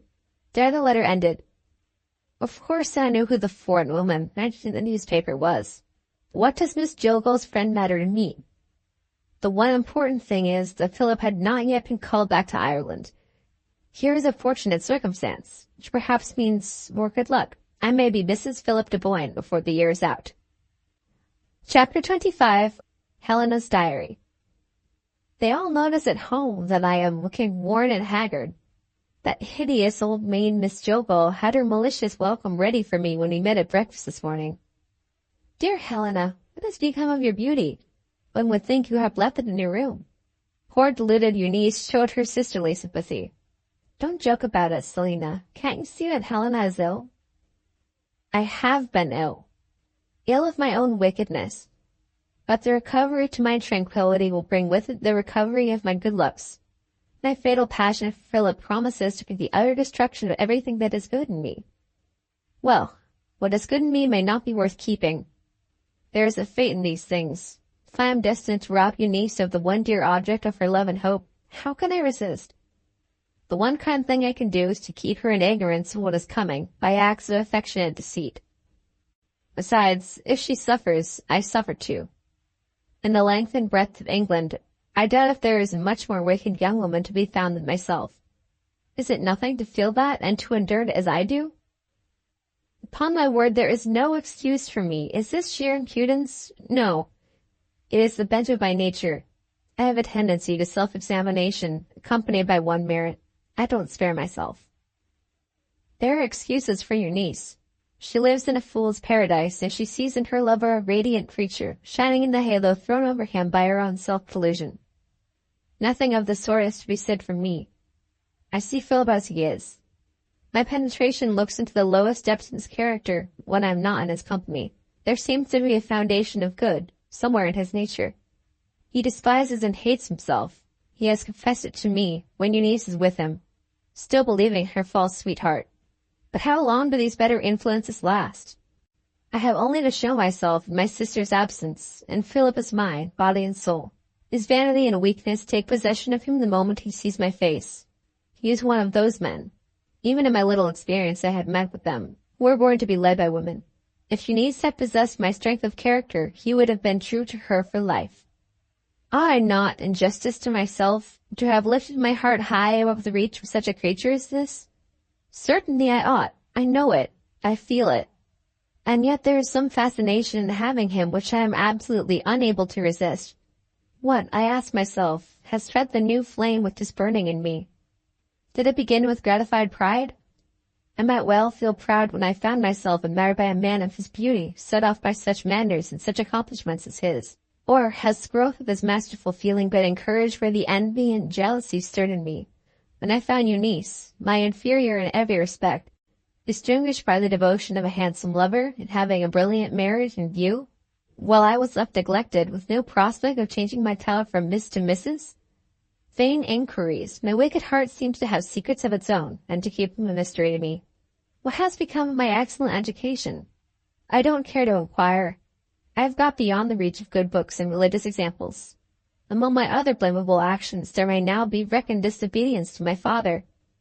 I have been reading novels in secret. At first I tried some of the famous English works, published at a price within the reach of small purses. Very well written, no doubt, but with one unpardonable drawback, so far as I'm concerned. Our celebrated native authors address themselves to good people, or to pertinent people who want to be made good, not to wicked readers like me. Arriving at this conclusion, I tried another experiment. In a small bookseller's shop, I discovered some cheap translations of French novels. Here, I found what I wanted. Sympathy with sin. Here, there was open to me a new world inhabited entirely by unrepentant people. The magnificent woman diabolically beautiful, the satanic man dead to every sense of virtue, and alive, perhaps rather dirtily alive, to the splendid fascinations of crime. I now know that love is above everything but itself. Love is the one law we are bound to obey. How deep, how consoling, how admirably true. The novelists of England have reason indeed to hide their heads before the novelists of France. All that I have felt and have written here is inspired by these wonderful authors. I have relieved my mind, and may now return to the business of my diary, the record of domestic events. An overwhelming disappointment has fallen on Eunice. Our dinner party has been put off. The state of father's health is answerable for this change in our arrangements. That wretched scene at the school, complicated by my sister's undutiful behavior at the time, so seriously excited him that he passed a sleepless night, and kept his bedroom throughout the day. Eunice's total want of discretion added, no doubt, to his sufferings. She rudely intruded on him to express her regret and to ask his pardon. Having carried her point, she was at leisure to come to me, and to ask, how amazingly simple of her, what she and Philip were to do next. We had it arranged all so nicely, the poor wretch began. Philip was to have been so clever and agreeable at dinner, and was to have chosen his time so very discreetly that Papa would have been ready to listen to anything he said. Oh, we should have succeeded, I haven't doubted it. Our only hope, Helena, is in you. What am I to do now? Wait, I answered. Wait? She repeated hotly. Is my heart to be broken? And, what is more cruel still, is Philip to be disappointed? I expected something more sensible, my dear, from you. What possible reason can there be for waiting? The reason, if I could only have mentioned it, was beyond dispute. I wanted time to quiet Philip's uneasy conscience, and to harden his weak mind against outbursts of violence on Eunice's part, which would certainly exhibit themselves when she found that she had lost her lover, and lost him to me. In the meanwhile, I had to produce my reason for advising her to wait. It was easily done. I reminded her of the irritable condition of our father's nerves, and gave it as my opinion that he would certainly say no if she was unwise enough to excite him on the subject of Philip in his present frame of mind. These unanswerable considerations seemed to produce the right effect on her. "I suppose you know best," was all she said. And then she left me. I let her go without feeling any distress of this act of submission on her part. It was such a common experience in my life to find my sister guiding herself by my advice. But experience is not always to be trusted. Events soon showed that I had failed to estimate Eunice's resources of obstinacy and cunning at their true value. Half an hour later I heard the street door close and looked out of the window. Miss Jolball was leaving the house. No one was with her. My dislike of this person led me astray once more. I ought to have suspected her of being bent on some mischievous errand, and to have devised some meaning of putting my suspicions to the test. I did nothing of the kind. In the moment when I turned my head away from the window, Miss Jolball was a person forgotten, and I was a person who had made a serious mistake. Chapter 26. Helena's Diary. The event of today began with the delivery of a message summoning me to my father's study. He had decided, too hastily as I feared, that he was sufficiently recovered to resume his usual employments. I was writing to his dictation when we were interrupted. Maria announced a visit from Mr. Dunboyne.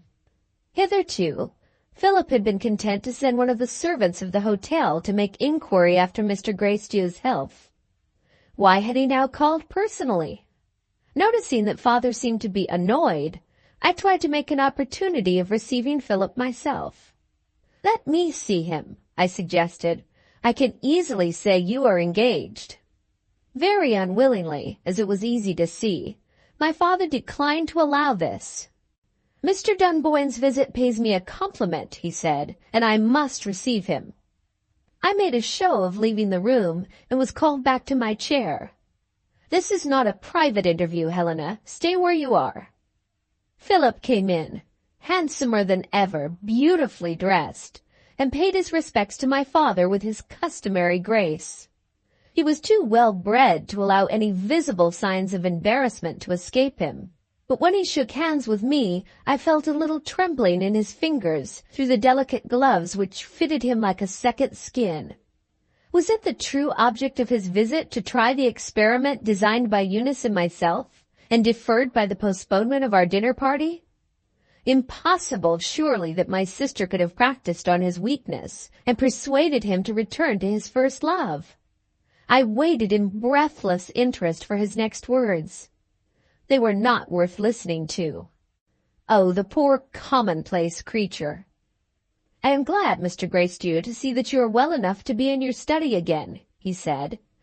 The writing materials on the table attracted his attention. "Am I one of the idle people," he asked with his charming smile, "who are always interrupting useful employment?" He spoke to my father, and he was answered by my father.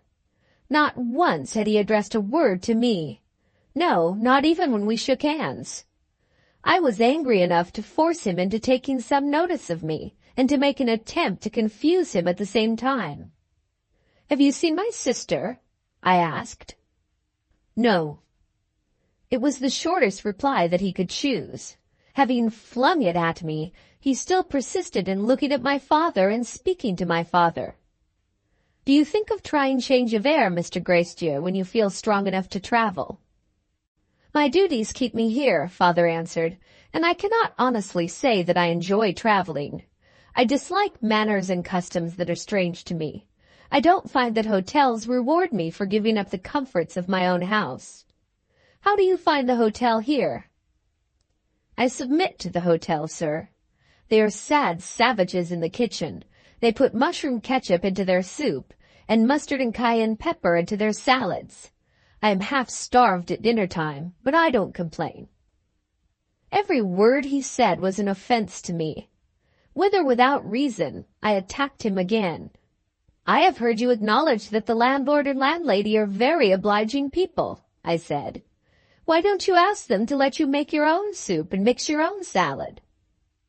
I wondered whether I should succeed in attracting his notice after this. Even in these private pages, my self-esteem finds it hard to confess what happened. I succeeded in reminding Philip that he had his reasons for requesting me to leave the room. "Will you excuse me, Miss Helena," he said, "if I ask leave to speak to Mr. Gracedieu in private?" The right thing for me to do was, let me hope, the thing that I did. I rose and waited to see if my father would interfere. He looked at Philip with suspicion in his face as well as surprise. "May I ask," he said coldly, "what is the object of the interview?" "Certainly," Philip answered, "when we are alone." This cool reply placed my father between two alternatives. He must either give way or be guilty of an act of rudeness to a guest in his own house. The choice reserved for me was narrower still. I had to decide between being told to go or going of my own accord. Of course, I left them together. The door which communicated with the next room was pulled to, but not closed. On the other side of it, I found Eunice. "Listening," I said in a whisper. "Yes," she whispered back. "You listen too." I was so indignant with Philip and so seriously interested in what was going on in the study that I yielded to temptation. We both degraded ourselves. We both listened. Eunice's base lover spoke first. Judging by the change in his voice, he must have seen something in my father's face that daunted him. Eunice heard it too. "He's getting nervous," she whispered. "He'll forget to say the right thing at the right time." "Mr. Gracedieu," Philip began, "I wish to speak to you." Father interrupted him. "We're alone now, Mr. Dunboyne. I want to know why you consult me in private." "I am anxious to consult you, sir, on a subject—" "On what subject? Any religious difficulty?" "No." "Anything I can do for you in the town?" "Not at all. If you will only allow me—" "I am still waiting, sir, to know what it is about." Philip's voice suddenly became an angry voice. "Once for all, Mr. Gracedieu," he said, "will you let me speak? It's about your daughter." "No more of it, Mr. Dunboyne." My father was now as loud as Philip.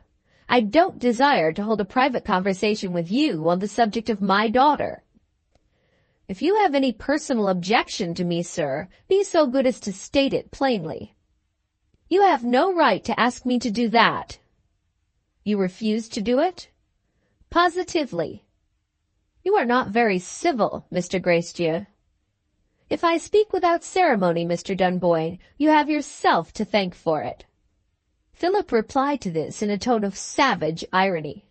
"You are a minister of religion, and you are an old man. 2 privileges, and you presume on them both. Good morning." I drew back into a corner just in time to escape discovery in the character of a listener. Eunice never moved. When Philip dashed into the room, banging the door after him, she threw herself impulsively on his breast. "Oh, Philip! Philip, what have you done? Why didn't you keep your temper?" "Did you hear what your father said to me?" he asked. "Yes, dear, but you ought to have controlled yourself. You ought indeed, for my sake." Her arms were still round him. It struck me that he felt her influence. "If you wish me to recover myself," he said gently, "you had better let me go." "Oh, how cruel, Philip, to leave me when I am so wretched. Why do you want to go?" "You told me just now what I ought to do," he answered, still restraining himself. "If I am to get the better of my temper, I must be left alone." "I never said anything about your temper, darling." "Didn't you tell me to control myself?" "Oh, yes. Go back to Papa and beg him to forgive you." "I'll see him damned first." If ever a stupid girl deserved such an answer as this, the girl was my sister. I had hitherto, with some difficulty, refrained from interfering. But when Eunice tried to follow Philip out of the house, I could hesitate no longer. I held her back. "You fool," I said. "Haven't you made mischief enough already?" "What am I to do?" she burst out helplessly. "Do what I told you to do yesterday. Wait." Before she could reply, or I could say anything more, the door that led to the landing was opened softly and slyly, and Miss Jillgall peeped in. Eunice instantly left me and ran to the meddling old maid. They whispered to each other. Miss Jillgall's skinny arm encircled my sister's waist. They disappeared together. I was only too glad to get rid of them both, and to take the opportunity of writing to Philip. I insisted on an explanation of his conduct while I was in the study, to be given within an hour's time at a place which I appointed. "You are not to attempt to justify yourself in writing," I added in conclusion. "Let your reply merely inform me if you can keep the appointment. The rest when we meet." Maria took the letter to the hotel with instructions to wait. Philip's reply reached me without delay. It pledged him to justify himself as I had desired, and to keep the appointment. My own belief is that the event of today will decide his future and mine. Chapter 27. Eunice's Diary. Indeed, I am a most unfortunate creature. Everything turns out badly with me. My good true friend, my dear Selina, has become the object of a hateful doubt in my secret mind. I am afraid she is keeping something from me. Talking with her about my troubles, I heard for the first time that she had written again to Mrs. Tenbruggen. The object of her letter was to tell her friend of my engagement to young Mr. Dunboyne. I asked her why she had done this. The answer informed me that there was no knowing, in the present state of my affairs, how soon I might not want the help of a clever woman. I ought, I suppose, to have been satisfied with this, but there seemed to be something not fully explained yet. Then again, after telling Selina what I heard in the study and how roughly Philip had spoken to me afterward, I asked her what she thought of it. She made an incomprehensible reply. "My sweet child, I mustn't think of it. I am too fond of you." It was impossible to make her explain what this meant. She began to talk of Philip, assuring me, which was quite needless, that she had done her best to fortify and encourage him, before he called them papa. When I asked her to help me in another way, that is to say, when I wanted to find out where Philip was at that moment, she had no advice to give me. I told her that I should not enjoy a moment's ease of mind until I and my dear one were reconciled. She only shook her head and declared that she was sorry for me. When I hit on the idea of ringing for Maria, this little woman, so bright and quick and eager to help me at other times, said, "I leave you to it, dear," and turned to the piano, close to which I was sitting, and played softly and badly stupid little tunes. "Maria, did you open the door for Mr. Dunboyne when he went away just now?" "No, miss." Nothing but ill luck for me. If I had been left to my own devices, I should now have let the housemaid go. But Selina contrived to give me a hint on a strange plan of her own. Still at the piano, she began to confuse talking to herself with playing to herself. The notes went tinkle tinkle, and the tongue mixed up words with the notes in this way. "Perhaps they have been talking in the kitchen about Philip." This suggestion was not lost on me.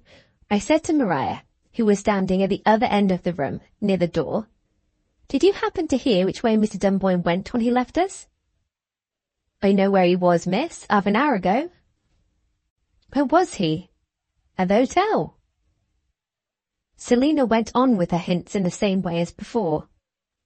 "How does she know? How does she know?" was the vocal part of the performance this time. My clever inquiries followed the vocal part as before. "How do you know that Mr. Dunboyne was at the hotel?" "He was sent there with a letter for him, and waited for the answer." There was no suggestion required this time. The one possible question was, "Who sent you?" Maria replied, after first reserving a condition. "You won't tell upon me, miss?" I promised not to tell. Selina suddenly left off playing. "Well, I repeated. Who sent you? Miss Elena. Selina looked around at me. Her little eyes seemed to have suddenly become big. They stared me so strangely in the face. I don't know whether she was in a state of fright or of wonder. As for myself, I simply lost the use of my tongue. Maria, having no more questions to answer, discreetly left us together. Why should Helena write to Philip at all? And especially without mentioning it to me? Here was a riddle which was more than I could guess. I asked Selina to help me. She might at least have tried, I thought, but she looked uneasy and made excuses. I said, suppose I go to Helena and ask her why she wrote to Philip? And Selina said, suppose you do, dear. I rang for Maria once more. Do you know where my sister is? Just gone out, miss.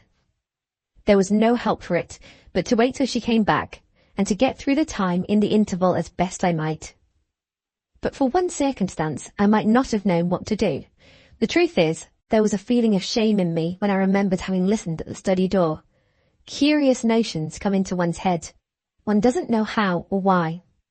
It struck me as I might make a kind of atonement for having been mean enough to listen. If I went to Papa and offered to keep him company in his solitude. If we fell into pleasant talk, I had a sly idea of my own. I meant to put in a good word for poor Philip. When I confided my design to Selina, she shut up the piano and ran across the room to me. But somehow she was not like her old self again yet. You good little soul, you are always right. Look at me again, Eunice. Are you beginning to doubt me? Oh, my darling, don't do it. It isn't using me fairly. I can't bear it. I can't bear it. I took her hand. I was on the point of speaking to her with the kindness she deserved from me.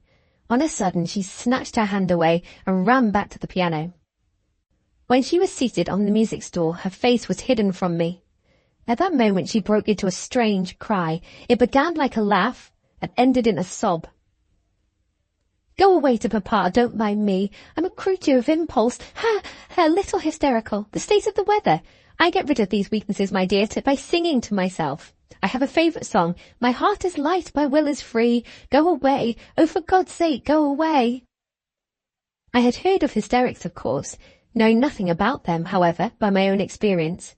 What could have happened to agitate her in this extraordinary manner? Had Helena's letter anything to do with it? Was my sister indignant with Philip for swearing in my presence, and had she written him an angry letter in her zeal on my behalf? But Selina could not possibly have seen the letter, and Helena, who is often hard on me when I do stupid things, showed little indulgence for me when I was so unfortunate as to irritate Philip. I gave up the hopeless attempt to get at the truth by guessing, and went away to forget my troubles, if I could, in my father's society. After knocking twice at the door of his study and receiving no reply, I ventured to look in. The sofa in this room stood opposite the door. Papa was resting on it, but not in comfort. There were twitching movements in his feet, and he shifted his arm this way and that, as if no restful posture could be found for them. But what frightened me was this.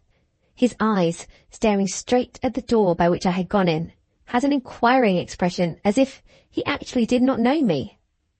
I stood midway between the door and the sofa, doubtful about going nearer to him. He said, "Who is it?" This to me, to his own daughter, he said. "What do you want?" I really could not bear it. I went up to him. I said, "Papa, have you forgotten Eunice?" My name seemed, if one may say such a thing, to bring him to himself again. He sat upon the sofa and laughed as he answered me. "My dear child, what delusion has got into that pretty little head of yours? Fancy her thinking that I'd forgotten my own daughter." I was lost in thought, Eunice. For the moment, I was what they call an absent man. Did I ever tell you the story of the absent man? He went to call some acquaintance of his. When the servant said, "What name, sir?" he couldn't answer. He was obliged to confess that he had forgotten his own name. The servant said, "That's very strange." The absent man at once recovered himself. "That's it," he said. "My name is Strange." Droll, isn't it? If I had been calling on my friend today, I dare say I might have forgotten my own name too. Much to think of, Eunice. Too much to think of. Leaving the sofa with a sigh, as if he was tired of it, he began walking up and down. He seemed to be still in good spirits. "Well, my dear," he said, "what can I do for you?" "I came here, Papa, to see if there's anything I could do for you." He looked at some sheets of paper strung together and laid on the table. They were covered with writing from his dictation in my sister's hand. "I ought to get on with my work," he said. "Where is Helena?" I told him that she had gone out and begged leave to try what I could do to supply her place. The request seemed to please him, but he wanted time to think. I waited, noticing that his face grew gradually worried and anxious. There came a vacant look into his eyes which it grieved me to see. He appeared to have quite lost himself again. "Read the last page," he said, pointing to the manuscript on the table. "I don't know where I left off." I turned to the last page. As well as I could tell, it related to some publication, which he was recommended to religious persons of our way of thinking. Before I had read halfway through it, he began to dictate, speaking so rapidly that my pen was not always able to follow him. My handwriting is as bad can be when I'm hurried. To make matters worse still, I was confused. What he was now saying seemed to have nothing to do with what I had been reading. Let me try if I can call to mind the substance of it. He began in the most strangely sudden way by asking, "Why should there be any fear of discovery when every possible care had been taken to prevent it? The danger from unexpected events was far more disquieting. A man might find himself bound in honour to disclose what it had been the chief anxiety of his life to conceal. For example, could he let an innocent person be the victim of deliberate suppression of the truth, no matter how justifiable that suppression might appear to be? On the other hand, dreadful consequences might follow an honourable confession. There might be a cruel sacrifice of tender affection. There might be a shocking betrayal of innocent hope and trust." I remember those last words, just as he dictated them, because he suddenly stopped there, looking, poor dear, distressed and confused. He put his hand to his head and went back to the sofa. "I'm tired," he said. "Wait for me while I rest." In a few minutes he fell asleep. It was a deep repose that came to him now, and though I don't think it lasted much longer than half an hour, it produced a wonderful change in him for the better when he woke. He spoke quietly and kindly, and when he returned to me at the table and looked at the page on which I had been writing, he smiled. "Oh, my dear, what bad writing. I declare I can't read what I myself told you to write. No, don't be downhearted about it. You are not used to writing from dictation, and I dare say I have been too quick for you." He kissed me and encouraged me. "You know how fond I am of my little girl," he said. "I am afraid I like my Eunice just the least in the world more than I like my Helena. Ah, you are beginning to look a little happier now." He had filled me with such confidence and such pleasure that I could not help thinking of my sweetheart. Oh dear, when shall I learn to be distrustful of my own feelings? The temptation to say a good word for Philip quite mastered any little discretion that I possessed. I said to Papa, "If you know how to make me happier than I have ever been in all my life before, would you do it?" "Of course I would." "Then send for Philip, dear, and be a little kinder to him this time." His pale face turned red with anger. He pushed me away from him. "That man again," he burst out. "Am I never to hear the last of him? Go away, Eunice. You have no use here." He took up my unfortunate page of writing and ridiculed it with a bitter laugh. "What is this fit for?" He crumpled it up in his hand and tossed it into the fire. I ran out of the room in such a state of mortification that I hardly knew what I was about.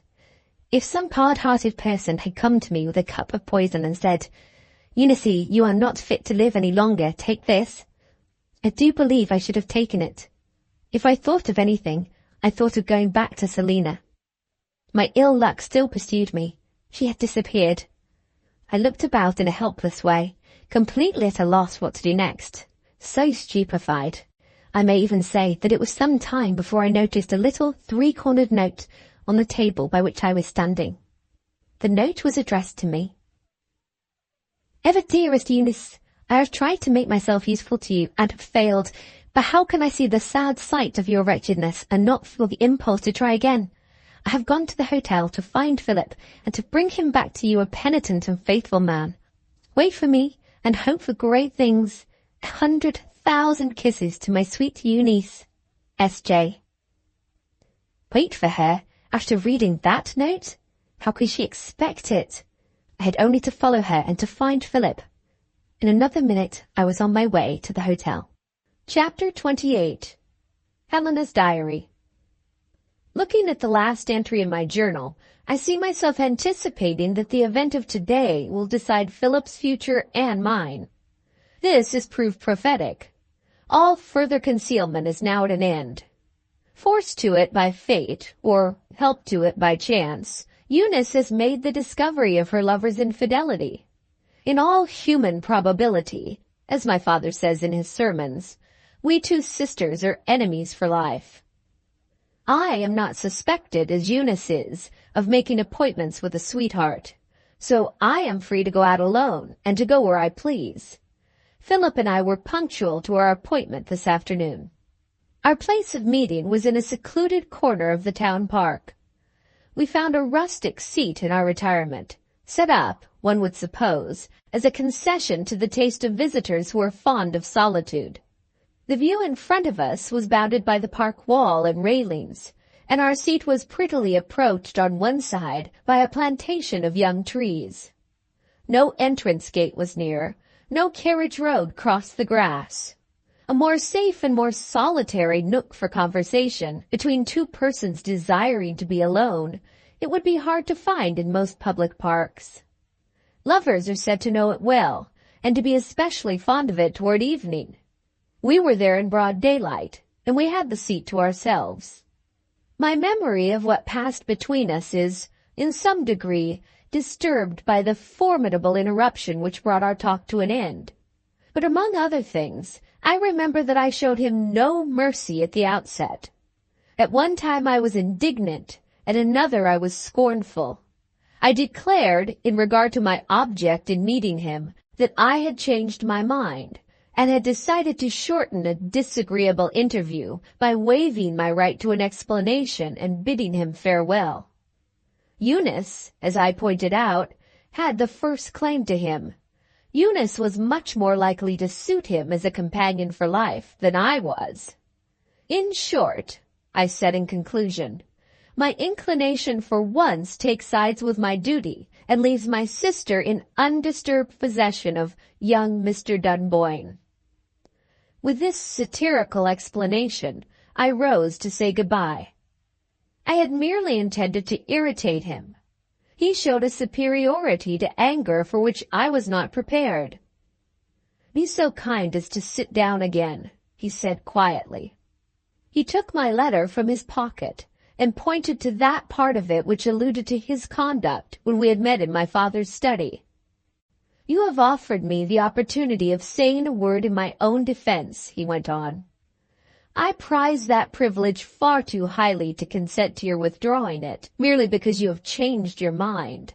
Let me, at least, tell you what my errand was when I called on your father.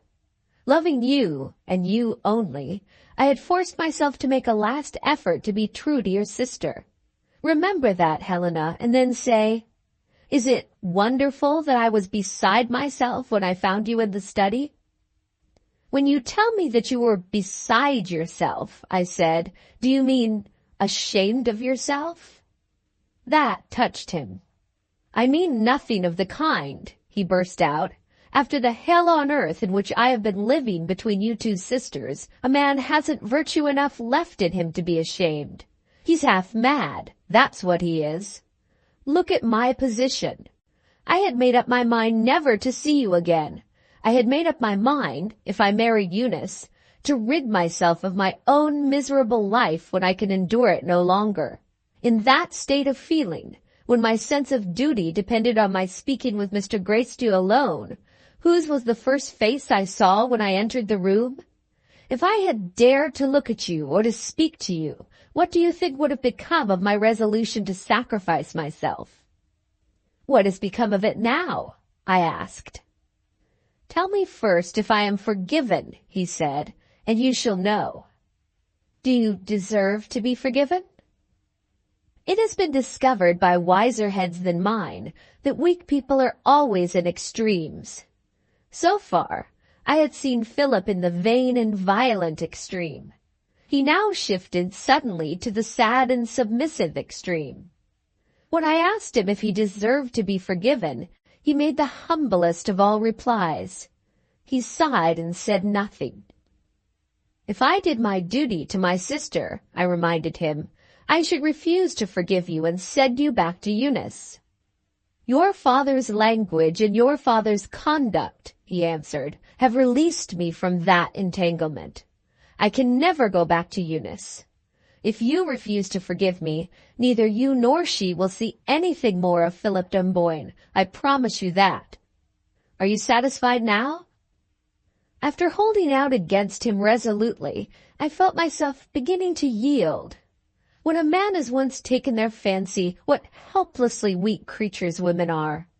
I saw through his vacillating weakness, and yet I trusted him with both eyes open. My looking-glass is opposite to me while I write.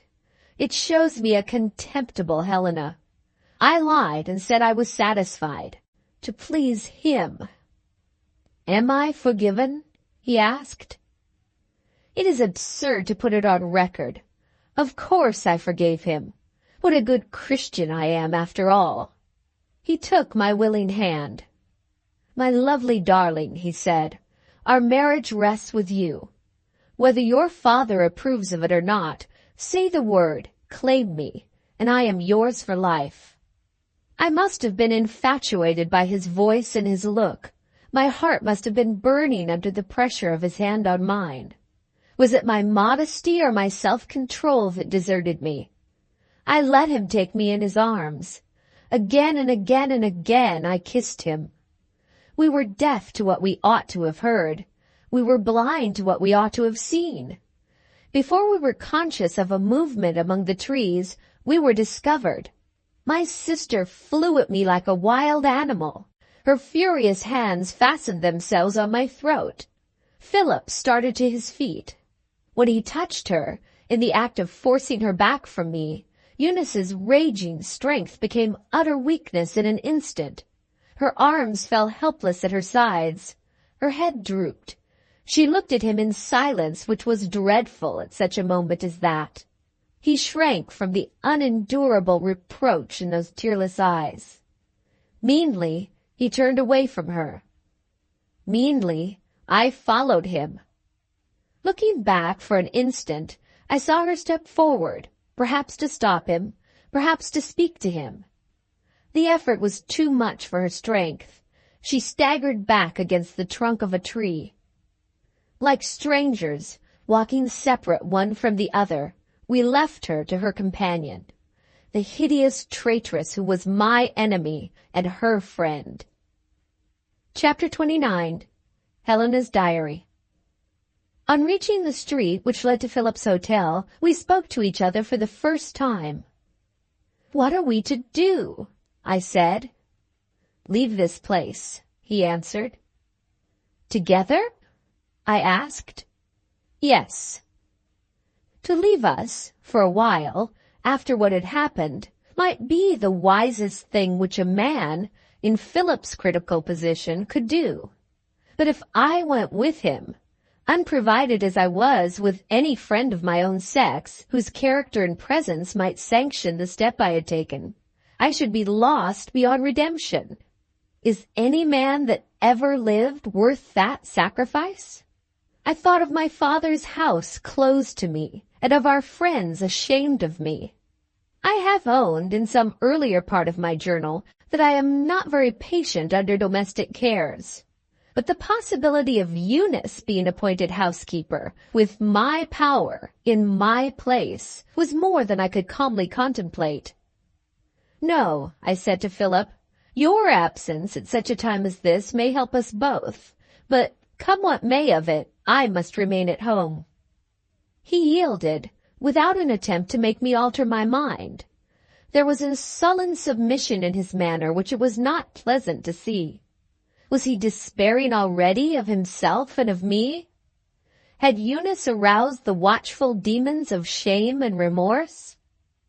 "Perhaps you are right," he said, gloomily. "Goodbye." My anxiety put the all-important question to him without hesitation. "Is it goodbye forever, Philip?" His reply instantly relieved me. "God forbid." But I wanted more. "You still love me?" I persisted. "More dearly than ever." "And yet you leave me." He turned pale. "I leave you because I am afraid." "Afraid of what?" "Afraid to face Eunice again." The only possible way out of our difficulty that I could see now occurred to me. "Suppose my sister can be prevailed on to give you up," I suggested. "Would you come back to us in that case?" "Certainly." "And you would ask my father to consent to our marriage?" "On the day of my return, if you like." "Suppose obstacles get in our way," I said. "Suppose time passes and tries your patience. Will you still consider yourself engaged to me?" "Engaged to you," he answered, "in spite of obstacles and in spite of time." "And while you are away from me," I ventured to add, "we shall write to each other?" "Go where I may," he said, "you shall always hear from me." I could ask no more, and he could concede no more. The impression evidently left on him by Eunice's terrible outbreak was far more serious than I had anticipated. I was myself depressed and ill at ease. No expressions of tenderness were exchanged between us. There was something horrible in our barren farewell. We merely clasped hands at parting. He went his way, and I went mine. There are some occasions when women set an example of courage to men. I was ready to endure whatever might happen to me when I got home. What a desperate wretch, some people might say, if they could look into this diary. Maria opened the door. She told me that my sister had already returned, accompanied by Miss Jillgall. There had been, apparently, some difference of opinion between them before they entered the house. Eunice had attempted to go on to some other place, and Miss Jillgall had remonstrated. Maria had heard her say, "No, you would degrade yourself," and with that she had led Eunice indoors. I understood, of course, that my sister had been prevented from following Philip to the hotel. There was probably a serious quarrel in store for me. I went straight to the bedroom, expecting to find Eunice there, and prepared to brave the storm that might burst on me. There was a woman at Eunice's end of the room, removing dresses from the wardrobe. I could only see her back, but it was impossible to mistake that figure. Miss Jillgall. She laid the dresses on Eunice's bed without taking the slightest notice of me. In significant silence, I pointed to the door. She went on as coolly with her occupation as if the room had been not mine, but hers. I stepped up to her and spoke plainly. "You oblige me to remind you," I said, "that you are not in your own room." There I waited a little, and found that I had produced no effect. "With every disposition," I resumed, "to make allowance for the disagreeable peculiarities of your character, I cannot consent to overlook an act of intrusion committed by a spy. Now do you understand me?" She looked round her. "I see no third person here," she said. "May I ask if you mean me?" "I mean you." "Will you be so good, Miss Helena, as to explain yourself?" Moderation of language would have been thrown away on this woman. "You followed me to the park," I said. It was you who found me with Mr. Dunboyne and betrayed me to my sister. You are a spy, and you know it. At this very moment you daren't look me in the face." Her insolence forced its way out of her at last. "Let me record it, and repay it when the time comes." "Quite true," she replied. "If I ventured to look you in the face, I am afraid I might forget myself. I have always been brought up like a lady, and I wish to show it, even in the company of such a wretch as you are.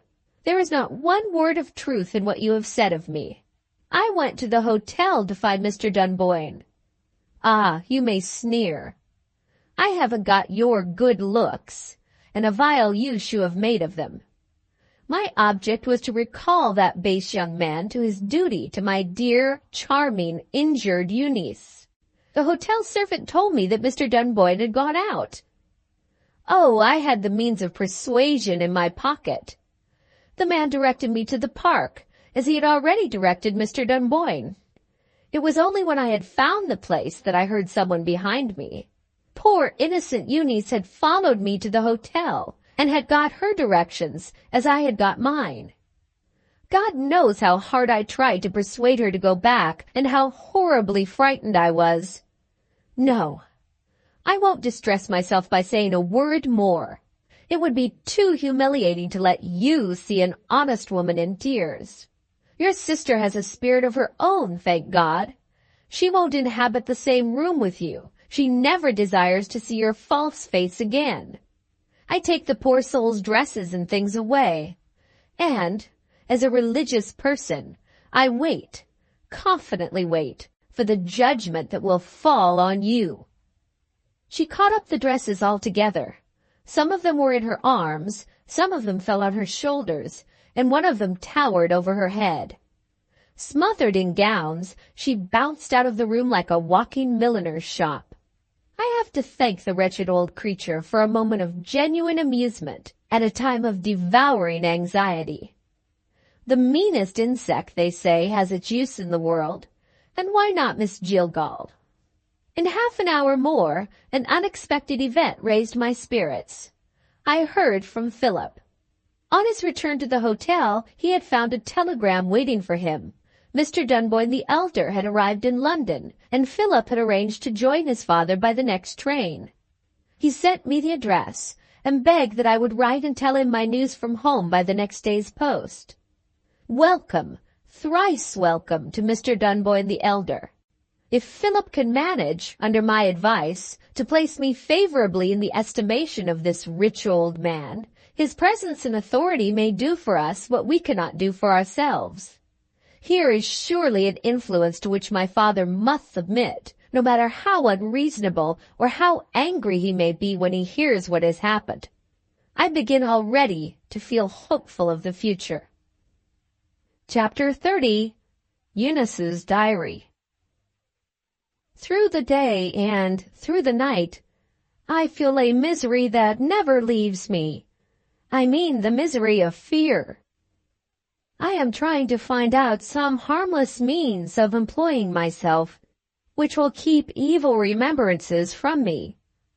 If I don't succeed, my fear tells me what will happen. I shall be in danger of going mad.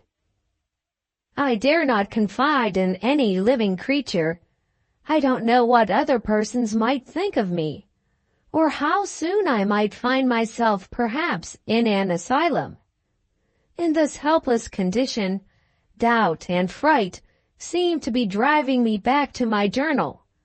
I wonder whether I shall find harmless employment here. I have heard of old people losing their memories. What would I not give to be old? I remember. Oh, how I remember. One day after another, I see Philip. I see Helena, as I first saw them when I was among the trees in the park. My sweetheart's arms, that once held me, hold my sister now. She kisses him, kisses him, kisses him. Is there no way of making myself see something else? I want to get back to remembrances that don't burn in my head and tear at my heart. How is it to be done? I have tried books. No. I have tried going out to look at the shops. No. I have tried saying my prayers. No. And now I am making my last effort, trying my pen. My black letters fall from it and take their places on the white paper. Will my black letters help me? Where can I find something consoling to write down? Where? Selina, poor Selina, so fond of me, so sorry for me. When I was happy, she was happy too. It was always amusing to hear her talk. Oh, my memory, be good to me. Save me from Philip and Helena. I want to remember the pleasant days when my kind little friend and I used to gossip in the garden. No, the days in the garden won't come back. What else can I think of? The recollections that I try to encourage keep away from me. The other recollections that I dread come crowding back. Still Philip, still Helena. But Selina mixes herself up with them. Let me try again if I can think of Selina. How delightfully good to me and patient with me she was, on our dismal way home from the park. And how affectionately she excused herself for not having warned me of it, when she first suspected that my own sister and my worst enemy were one and the same.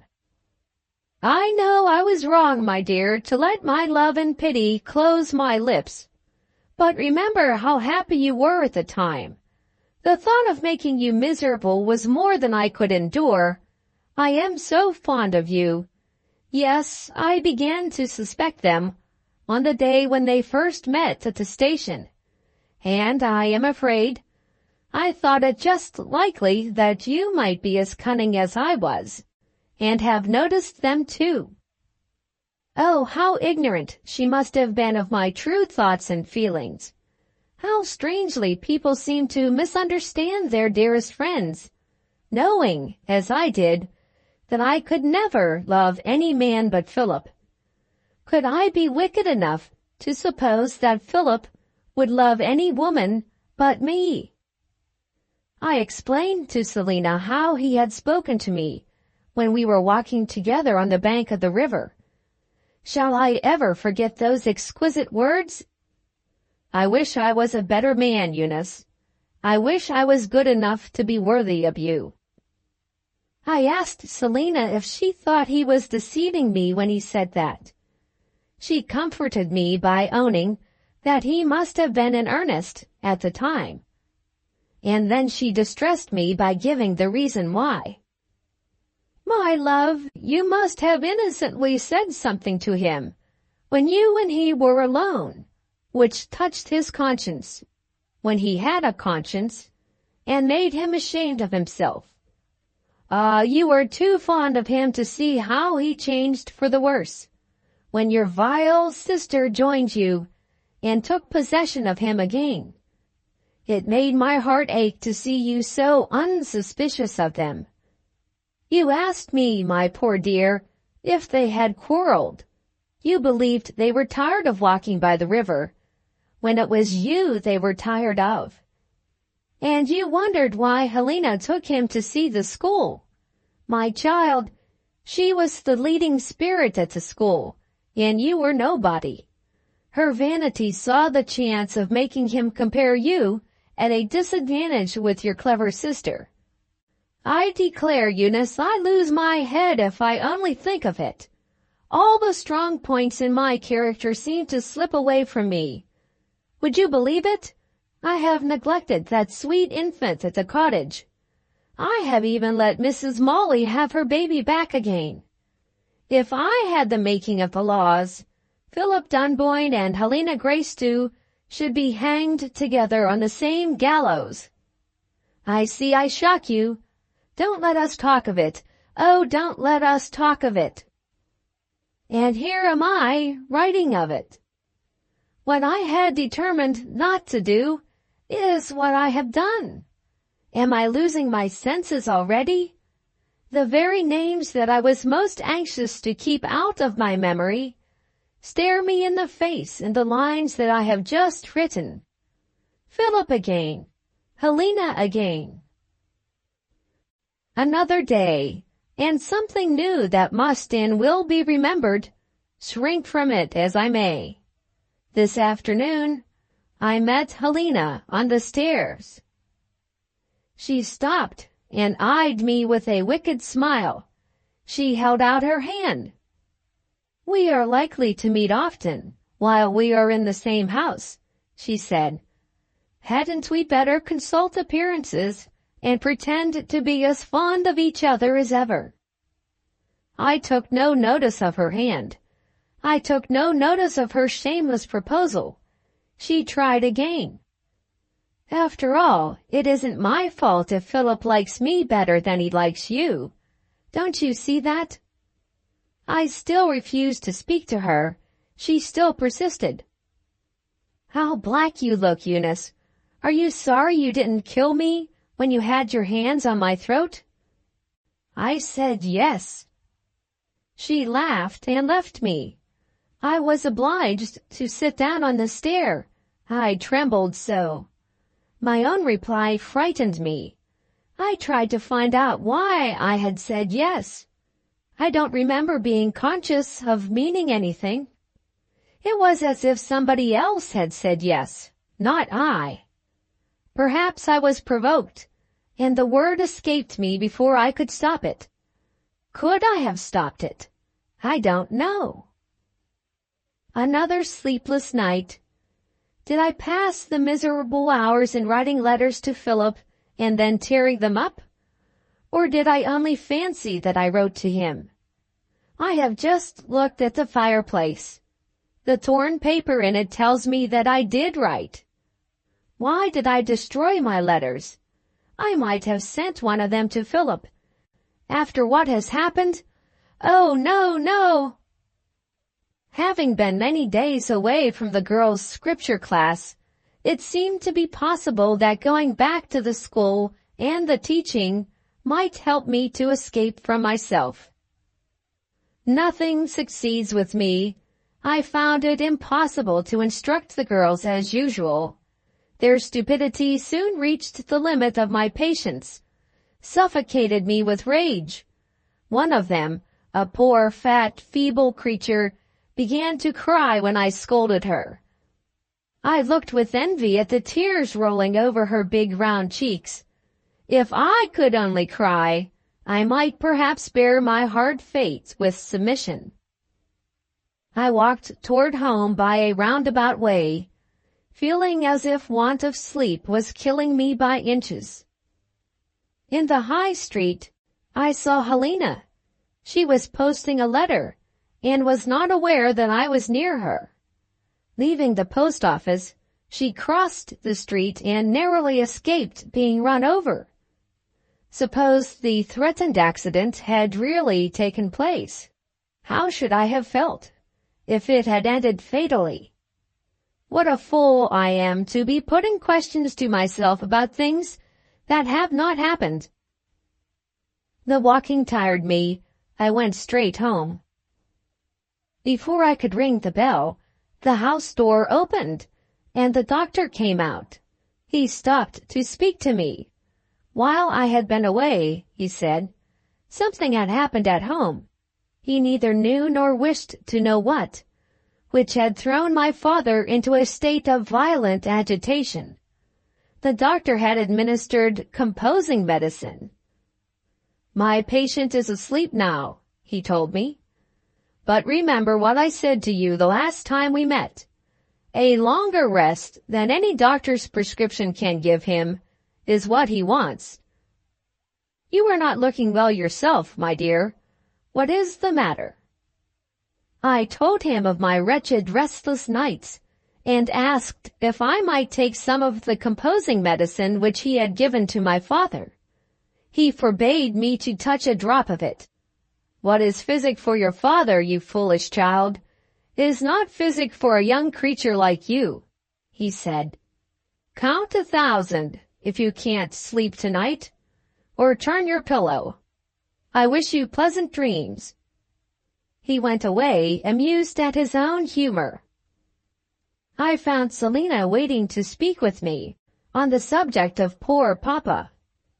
She had been startled on hearing his voice, loud in anger. In the fear that something serious had happened, she left her room to make inquiries, and saw Helena on the landing of the flight of stairs beneath, leaving the study. After waiting till my sister was out of the way, Selina ventured to present herself at the study door, and to ask if she could be of any use. My father, walking excitedly up and down the room, declared that both his daughters had behaved infamously, and that he would not suffer them to speak to him again until they had come to their senses on the subject of Mr. Dunboyne. He would enter into no further explanation, and he had ordered, rather than requested, Selina to leave him. Having obeyed, she tried next to find me, and had just looked into the dining room to see if I was there, when she was frightened by the sound of a fall in the room above, that is to say, in the study. Running upstairs again, she had found him insensible on the floor, and had sent for the doctor. "And mind this," Selina continued, "the person who has done the mischief is the person whom I saw leaving the study. What your unnatural sister said to provoke her father, that your unnatural sister will tell you herself." Helena's voice added. She had opened the door while we were too much absorbed in our talk to hear her. Selina attempted to leave the room. I caught her by the hand and held her back. I was afraid of what I might do if she left me by myself. Never have I felt anything like the rage that tortured me when I saw Helena looking at us with the same wicked smile on her lips that had insulted me when we met on the stairs. "Have we anything to be ashamed of?"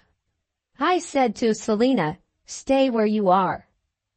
"You may be of some use, Miss Jogall, if you stay," my sister suggested. "Eunice seems to be trembling. Is she angry or is she ill?" The sting of this was in the tone of her voice. It was the hardest thing I ever had to do in my life, but I did succeed in controlling myself. "Go on with what you have to say," I answered, "and don't notice me." "You are not very polite, my dear, but I can make allowances." "Oh, come. Putting up your hands to stop your ears is too childish. You would do better to express regret for having misled your father." "Yes, you did mislead him. Only a few days since, you left him to suppose that you were engaged to Philip. It became my duty after that to open his eyes to the truth, and if I unhappily provoked him, it was your fault." I was strictly careful in the language I used. I said, "Dear father, you have been misinformed on a very serious subject.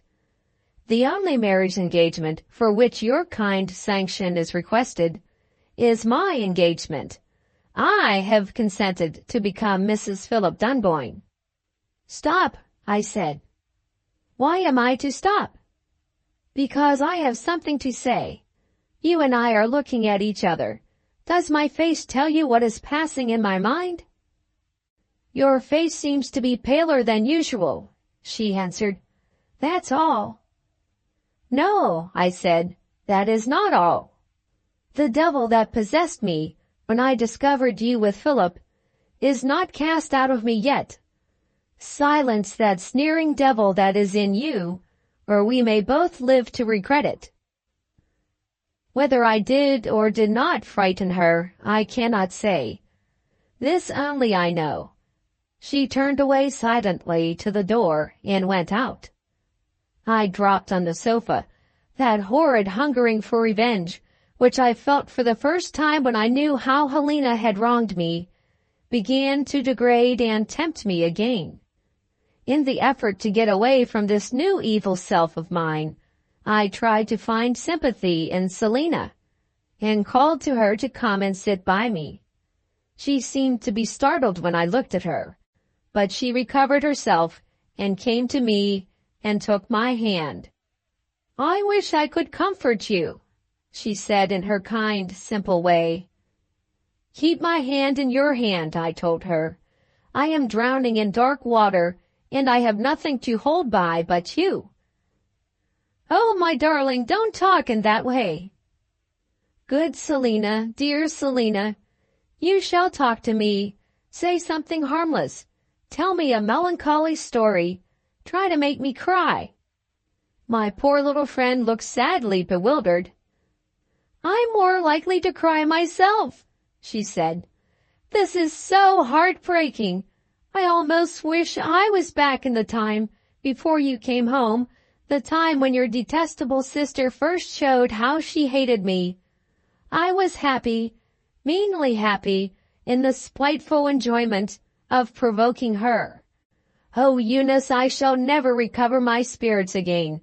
All the pity in the world would not be pity enough for you. So hardly treated, so young, so forlorn. Your good father too ill to help you. Your poor mother—" I interrupted her. She had interested me in something better than my own wretched self. I asked directly if she had known my mother.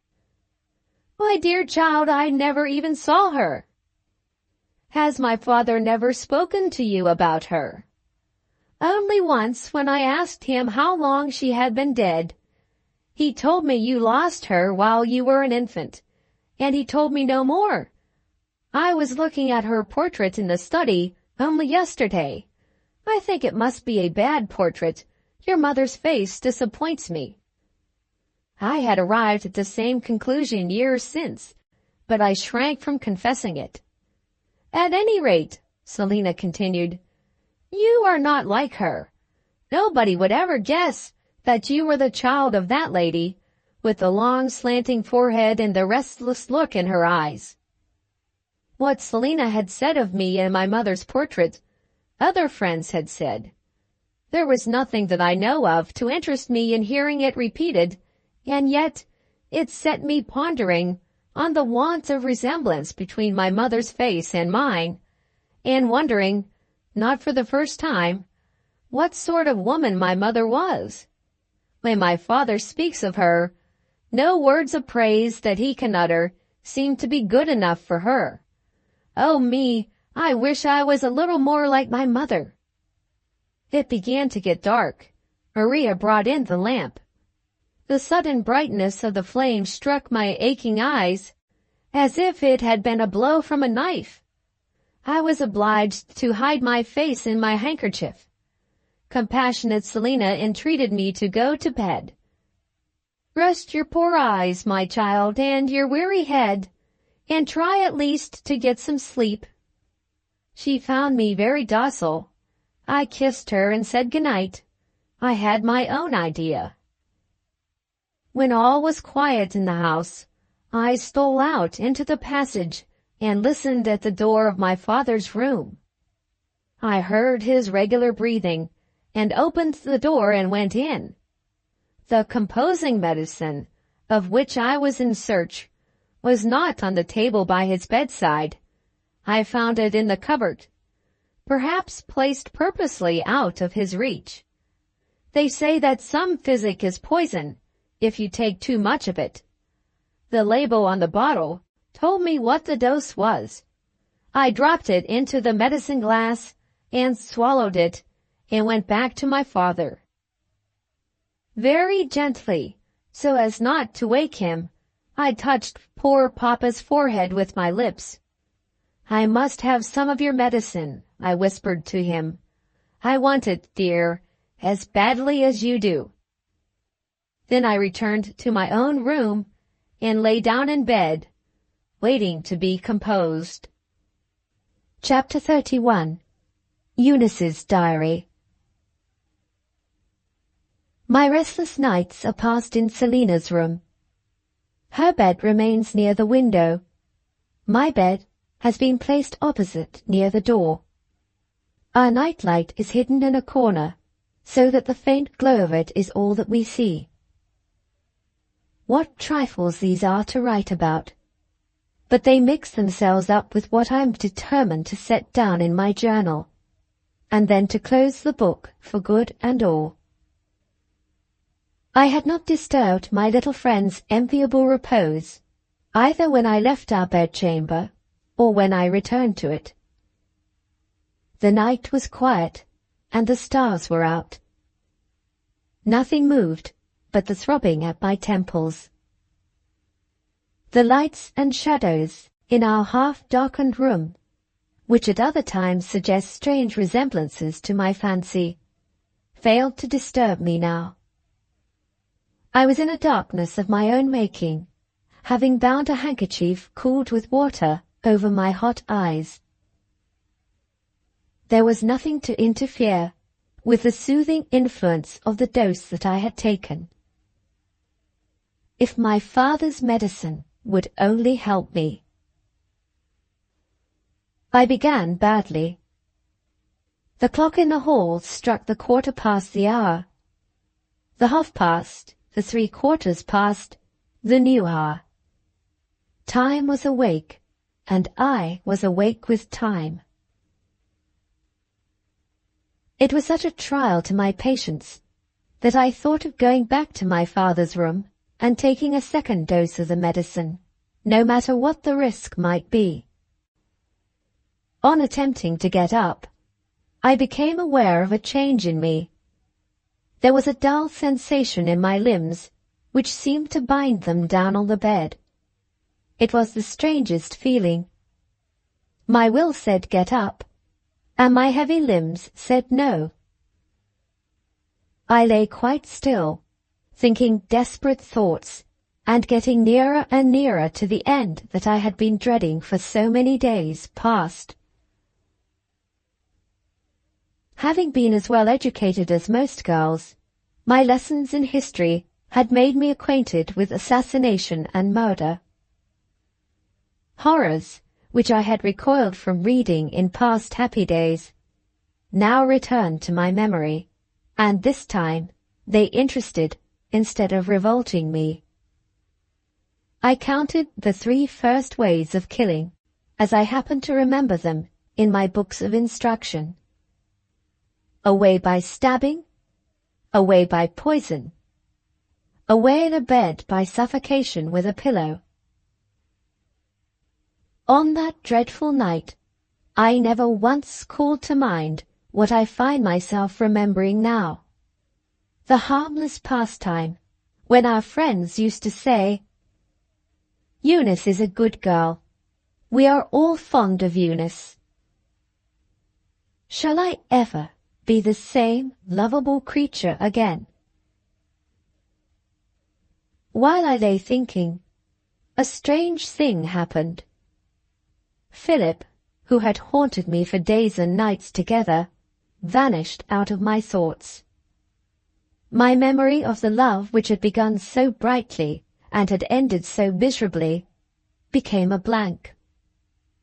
Nothing was left but my own horrid visions of vengeance and death. For a while, the strokes of the clock still reached my ears, but it was an effort to count them. I ended in letting them pass unheeded. Soon afterward, the round of my thoughts began to circle slowly and more slowly. The strokes of the clock died out. The round of my thoughts stopped. All this time, my eyes were still covered by the handkerchief which I had laid over them. The darkness began to weigh on my spirits and to fill me with distrust. I found myself suspecting that there was some change, perhaps an unearthly change, passing over the room. To remain blindfolded any longer was more than I could endure. I lifted my hand without being conscious of the heavy sensation which some time before had laid my limbs helpless on the bed. I lifted my hand and drew the handkerchief away from my eyes. The faint glow of the nightlight was extinguished, but the room was not quite dark. There was a ghastly light trembling over it, like nothing that I have ever seen by day, like nothing that I have ever seen by night. I dimly discerned Selina's bed, and the frame of the window, and the curtains on either side of it, but not the starlight, and not the shadowy tops of the trees in the garden. The light grew fainter and fainter. The objects in the room faded slowly away. Darkness came. It may be a saying hard to believe, but when I declare that I was not frightened, I am telling the truth. Whether the room was lighted by awful light or sunk in awful dark, I was equally interested in the expectation of what might happen next. I listened calmly for what I might hear. I waited calmly for what I might feel. A touch came first. I feel it creeping on my face, like a little fluttering breeze. The sensation pleased me for a while. Soon it grew colder and colder and colder, till it froze me. "Oh, no more!" I cried out. "You are killing me with an icy death." The dead cold touches lingered a moment longer, and left me. The first sound came. It was the sound of a whisper on my pillow, close to my ear. My strange insensibility to fear remained undisturbed. The whisper was welcome. It kept me company in the dark room. It said to me, "Do you know who I am?" I answered, "No." It said, "Who have you been thinking of this evening?" I answered, "My mother." The whisper said, "I am your mother."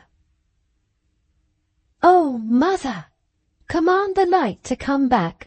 Show yourself to me." "No." "Why not?" "My face was hidden when I passed from life to death. My face no mortal creature may see." "Oh, mother, touch me, kiss me." "No." "Why not?" "My touch is poison. My kiss is death." The sense of fear began to come to me now. I moved my head away on the pillow. The whisper followed my movement. "Leave me," I said. "You are an evil spirit." The whisper answered, "I am your mother." "You come to tempt me." "I come to harden your heart. Daughter of mine, whose blood is cool. Daughter of mine, who tamely submits. You have loved, is it true?" "It is true." "The man you loved has deserted you. Is it true?" "It is true." "A woman has lured him away to herself. A woman has had no mercy on you or on him. Is it true?" "It is true." "If she lives, what crime towards you will she commit next?" "If she lives, she will marry him." "Will you let her live?" "Never." "Have I hardened your heart against her?" "Yes." "Will you kill her?" "Show me how." there was a sudden silence. I was left in the darkness, feeling nothing, hearing nothing. Even the consciousness that I was lying on my bed deserted me. I had no idea that I was in the bedroom. I had no knowledge of where I was. The ghastly light that I had seen already dawned on me once more. I was no longer in my bed, no longer in my room, no longer in the house. Without wonder, without even a feeling of surprise, I looked round. The place was familiar to me. I was alone in the museum of our town. The light flowed along in front of me. I followed from room to room in the museum, where the light led. First through the picture gallery, hung with the works of modern masters. Then through the room, filled with specimens of stuffed animals.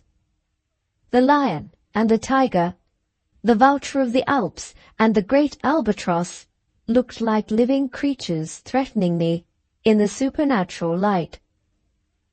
I entered the third room, devoted to the exhibition of ancient armor and the weapons of all nations. Here the light rose higher, and leaving me in darkness where I stood, showed a collection of swords, daggers, and knives, arranged on the wall in imitation of the form of a star. The whisper sounded again, close at my ear. It echoed my own thought when I called to mind the ways of killing which history had taught me. It said, "Kill her with the knife." No, my heart failed me when I thought of the blood. I hid the dreadful weapons from my view. I cried out, "Let me go! Let me go!" Again I was lost in darkness. Again I had no knowledge in me of where I was. Again, after an interval, the light showed me the new place in which I stood. I was alone in the burial ground of our parish church. The light led me on among the graves, to the lonely corner in which the great yew tree stands, and rising higher revealed the solemn foliage, brightened by the fatal red fruit, which hides in itself the seeds of death. The whisper tempted me again. It followed again the train of my own thought. It said, "Kill her by poison." No. Revenge by poison steals its way to its end. The base deceitfulness of Helena's crime against me seemed to call for a day of reckoning that hid itself under no disguise. I raised my cry to be delivered from the sight of the deadly tree. The changes which I have tried to describe followed once more the confession of what I felt. The darkness was dispelled for the third time.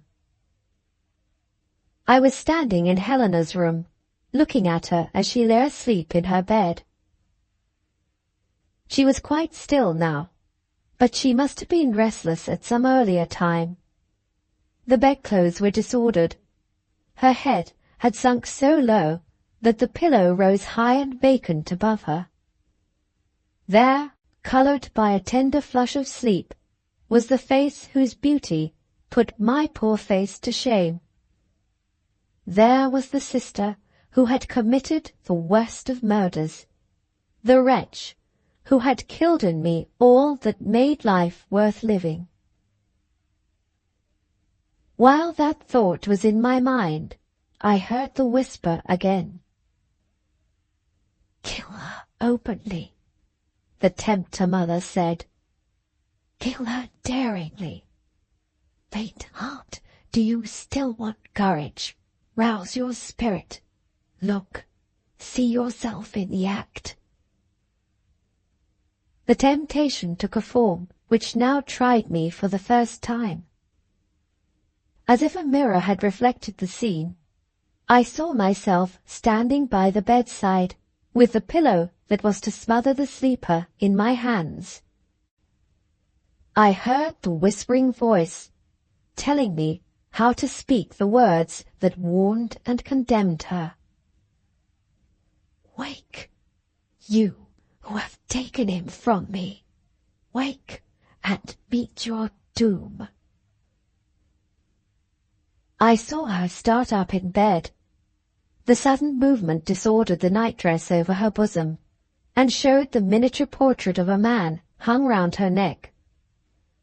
The man was Philip. The likeness was looking at me. So dear, so lovely. Those eyes that had once been the light of my heart mourned for me and judged me now. They saw the guilty thought that polluted me. They brought me to my knees, imploring him to help me back to my better self.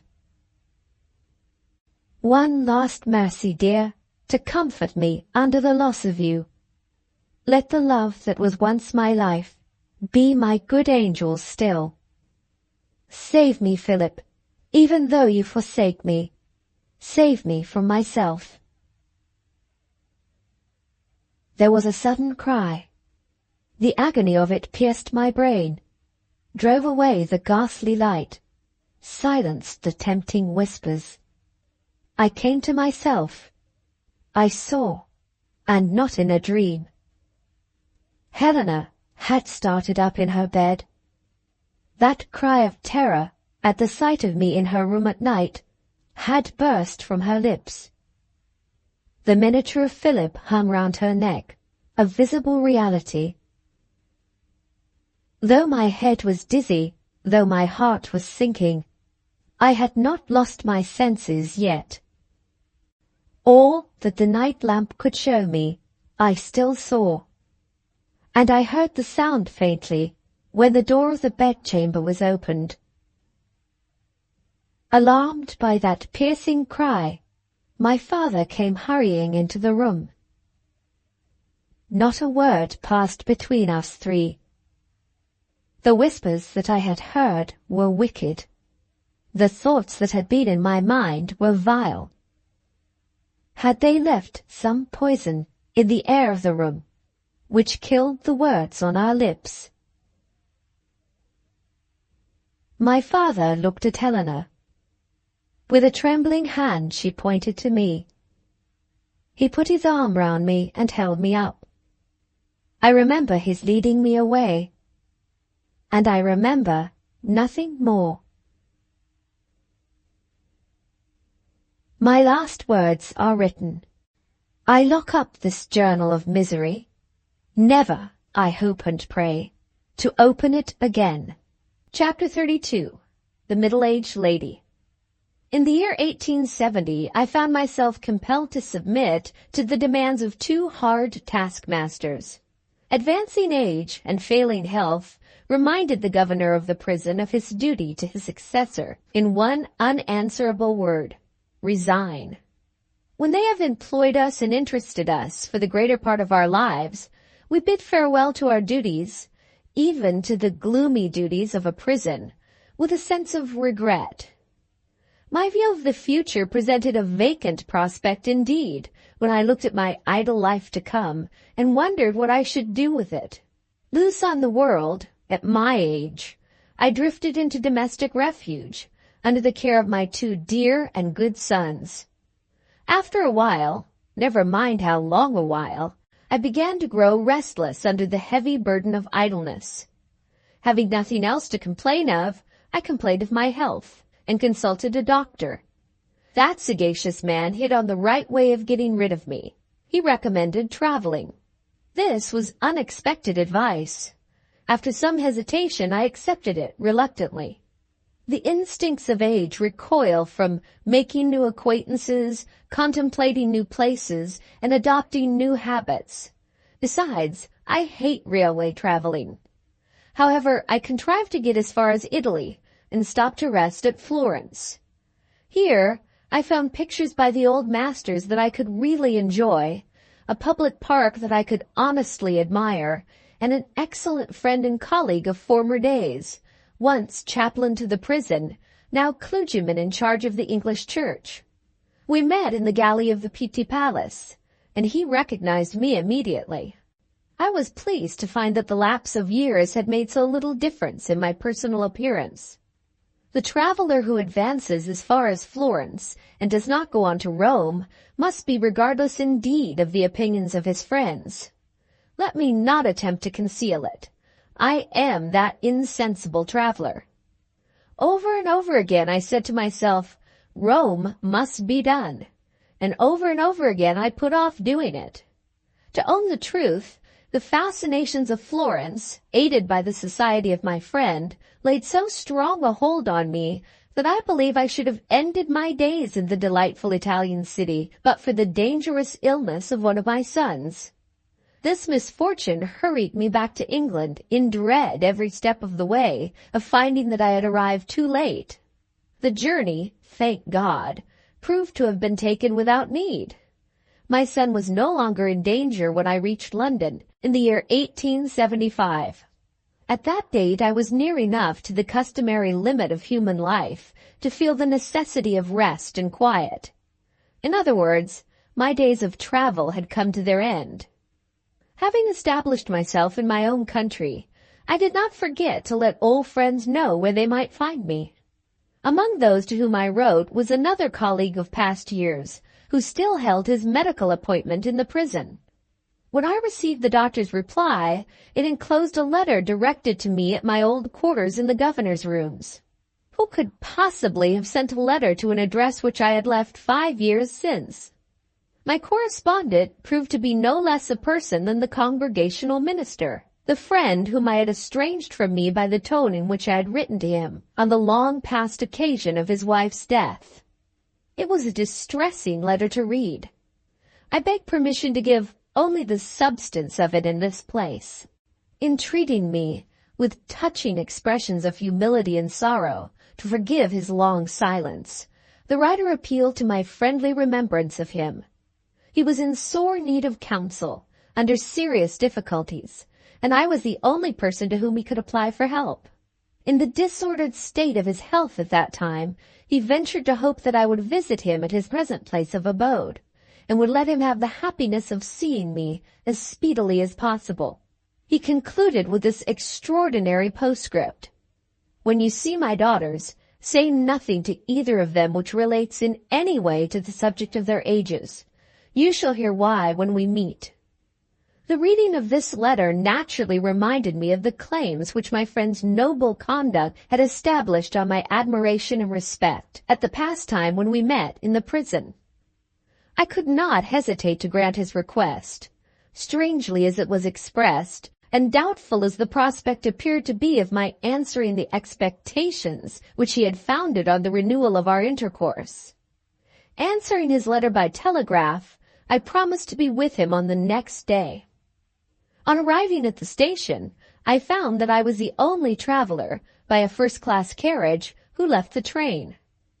A young lady, remarkable by her good looks and good dressing, seemed to have noticed this trifling circumstance. She approached me with a ready smile.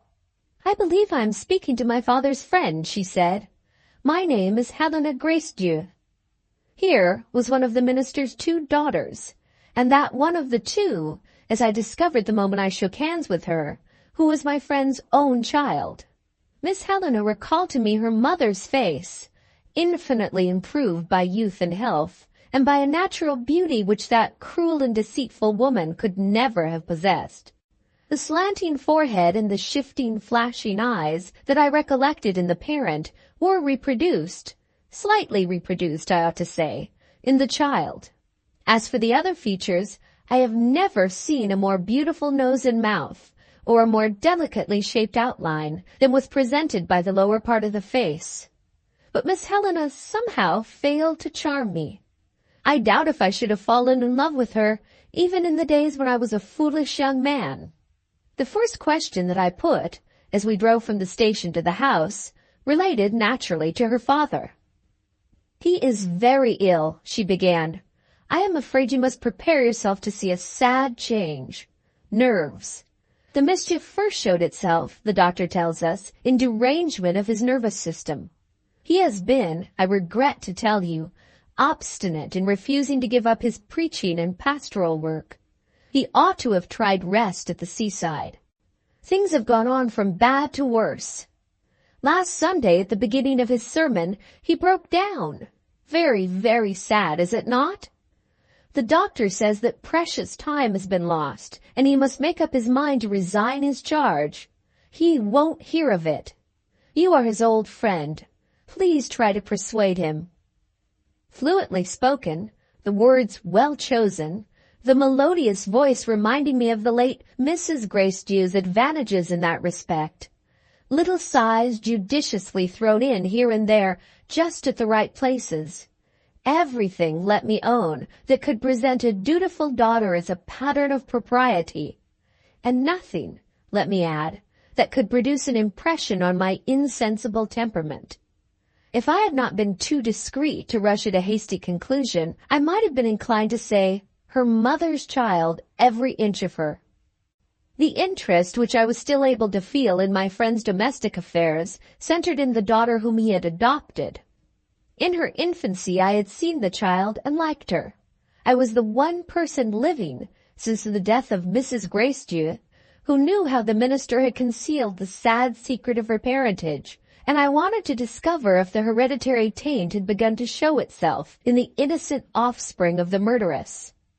Just as I was considering how I might harmlessly speak of Miss Helena's sister, Miss Helena herself introduced the subject. "May I ask," she resumed, "if you were disappointed when you found nobody but me to meet you at our station?" Here was an opportunity of paying her a compliment, if I had been a younger man, or if she had produced a favorable impression on me.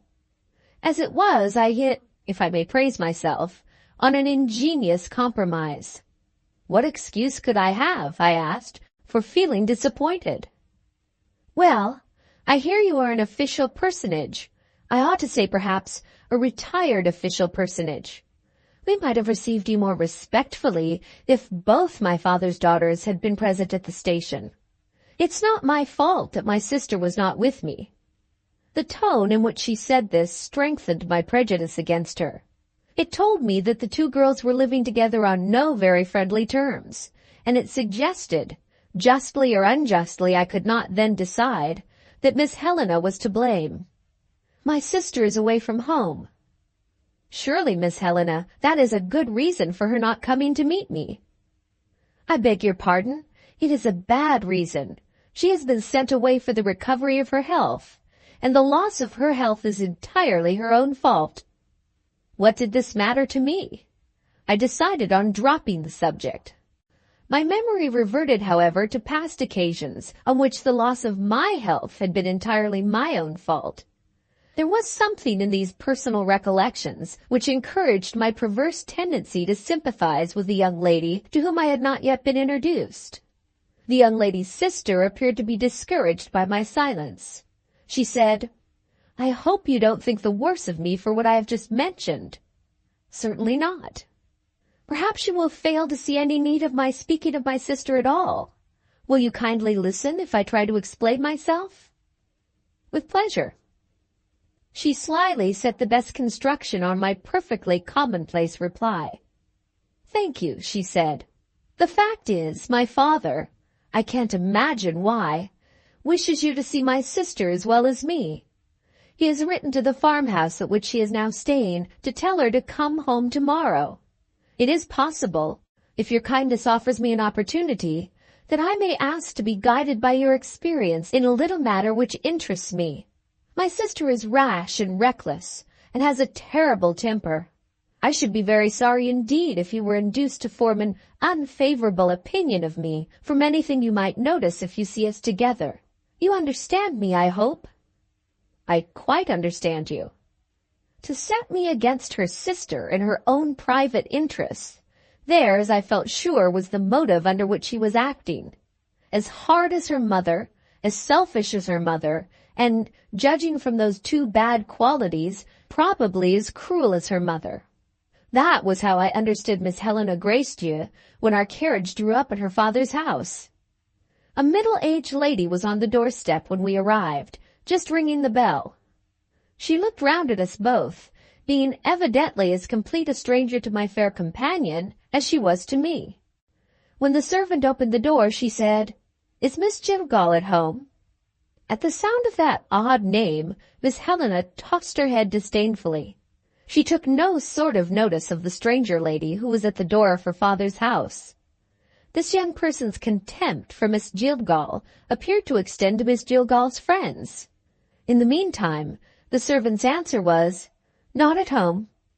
The middle-aged lady said, "Do you expect her back soon?" "Yes, ma'am." "I will call again later in the day." "What name, if you please?" The lady stole another look at me before she replied. "Never mind the name," she said, and walked away. Chapter 33. The Minister's Misfortune. "Do you know that lady?" Miss Helena asked as we entered the house. "She is a perfect stranger to me," I answered. "Are you sure you have not forgotten her?" "Why do you think I have forgotten her?" "Because she evidently remembered you." The lady had no doubt looked at me twice. If this meant that my face was familiar to her, I could only repeat what I have already said. Never, to my knowledge, had I seen her before. Leading the way upstairs, Miss Helena apologized for taking me into her father's bedroom. "He is able to sit up in an armchair," she said, "and he might do more, as I think, if he would exert himself. He won't exert himself. Very sad. Would you like to look at your room before you see my father? It is quite ready for you. We hope." She favored me with a fascinating smile, devoted to winning my heart when her interest required it. "We hope you will pay us a long visit. We look on you as one of ourselves." I thanked her and said I would shake hands with my old friend before I went to my room. We parted at the bedroom door. It is out of my power to describe the shock that overpowered me when I first saw the minister again, after the long interval of time that had separated us. Nothing that his daughter said, nothing that I myself anticipated, had prepared me for that lamentable change. For the moment, I was not sufficiently master of myself to be able to speak to him. He added to my embarrassment by the humility of his manner and the formal elaboration of his apologies. "I feel painfully that I have taken a liberty with you," he said, "after the long estrangement between us, for which my want of Christian forbearance is to blame. Forgive it, sir, and forget it. I hope to show that necessity justifies my presumption in subjecting you to a wearisome journey for my sake." Beginning to recover myself, I begged that he would make no more excuses. My interruption seemed to confuse him. "I wish to say," he went on, "that you are the one man who can understand me. There is my only reason for asking to see you, and looking forward as I do to your advice. You remember the night, or was it the day, before that miserable woman was hanged? You were the only person present when I agreed to adopt that poor little creature, stained already, one may say, by its mother's infamy. I think your wisdom foresaw what a terrible responsibility I was undertaking. You tried to prevent it. Well, you have been in my confidence, you only.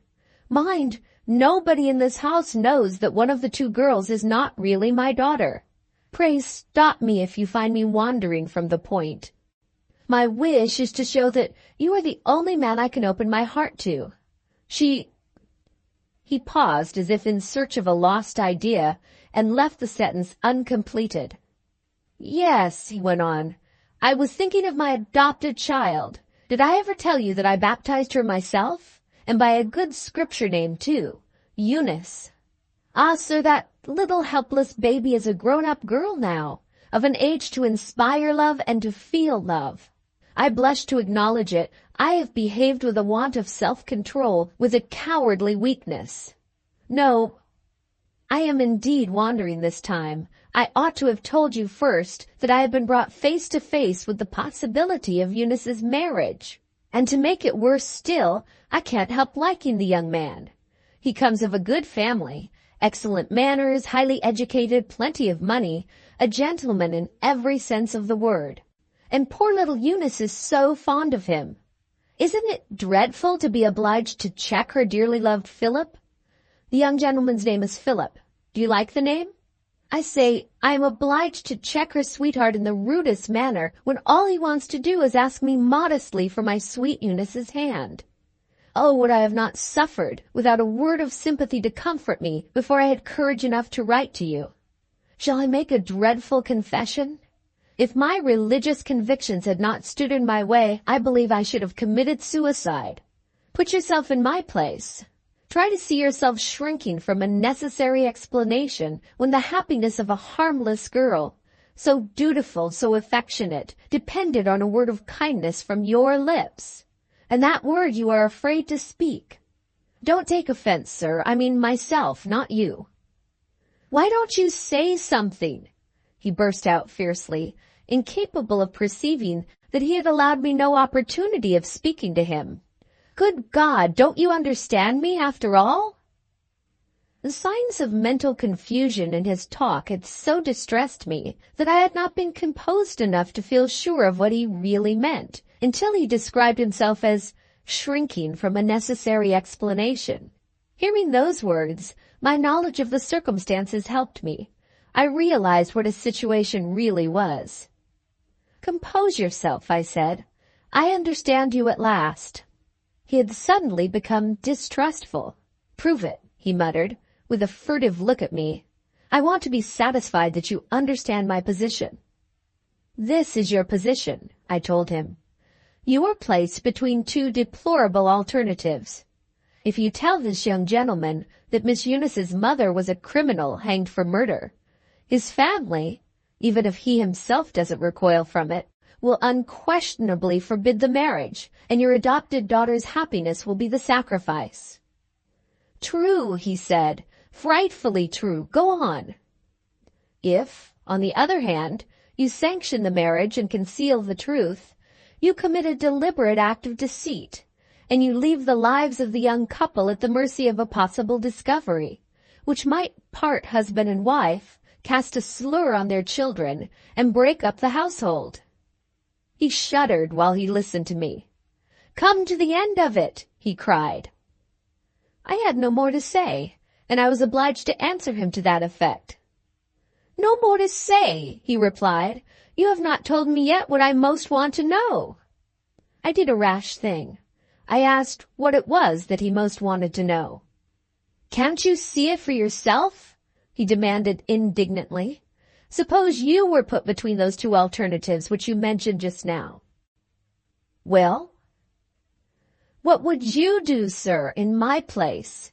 Would you own the disgraceful truth before the marriage, or run the risk and keep the horrid story to yourself? Either way, my reply might lead to serious consequences. I hesitated. He threatened me with his poor, feeble hand. It was only the anger of a moment. His humor changed to supplication. He reminded me piteously of bygone days. You used to be a kind-hearted man. Has age hardened you? Have you no pity left for your old friend? My poor heart is sadly in want of a word of wisdom spoken kindly. Who could have resisted this? I took his hand. Be at ease, dear minister. In your place I should run the risk, and keep that horrid story to myself. He sank back gently in his chair. Oh, the relief of it, he said. How can I thank you as I ought for quieting my mind? I seized the opportunity of quieting his mind to good purpose by suggesting a change of subject. Let us have done with serious talk for the present, I proposed. I have been an idle man for the last 5 years, and I want to tell you about my travels. His attention began to wander. He evidently felt no interest in my travels. Are you sure, he asked anxiously, that we have said all we ought to say? No, he cried, answering his own question. I believe I have forgotten something. I am certain I have forgotten something. Perhaps I mentioned it in the letter I wrote to you? Have you got my letter? I showed it to him. He read the letter and gave it back to me with a heavy sigh. Not there, he said despairingly. Not there. Is the lost remembrance connected with anybody in the house? I asked, trying to help him. Does it relate by any chance to one of the young ladies? You wonderful man, nothing escapes you. Yes, the thing I have forgotten concerns one of the girls. Stop. Let me get at it by myself. Surely it relates to Helena? He hesitated. His face clouded over with an expression of anxious thought. Yes, it relates to Helena, he repeated. But how? His eyes filled with tears. I am ashamed of my weakness, he said faintly. You don't know how dreadful it is to forget things in this way. The injury that his mind had sustained now assumed an aspect that was serious indeed. The subtle machinery which stimulates the memory by means of the association of ideas appears to have lost its working power in the intellect of this unhappy man. I made the first suggestion that occurred to me rather than add to his distress by remaining silent. If we talk of your daughter, I said, the merest accident, a word spoken at random by you or me, may be all your memory wants to rouse it. He agreed eagerly to this. Yes, let me begin. Helena met you, I think, at the station. Of course, I remember that. It only happened a few hours since. Well, he went on, with a change in his manner to parental pride, which it was pleasant to see. Did you think my daughter a fine girl? I hope Helena didn't disappoint you. Quite the contrary. Having made that necessary reply, I saw my way to keeping his mind occupied by a harmless subject. It must, however, be owned, I went on, that your daughter surprised me. In what way? When she mentioned her name. Who could have supposed that you, an inveterate enemy to the Roman Catholic Church, would have christened your daughter by the name of a Roman Catholic saint? He listened to this with a smile. Had I happily blundered on some association which his mind was still able to pursue? You happen to be wrong this time, he said pleasantly. I never gave my girl the name of Helena, and what is more, I never baptized her. You ought to know that.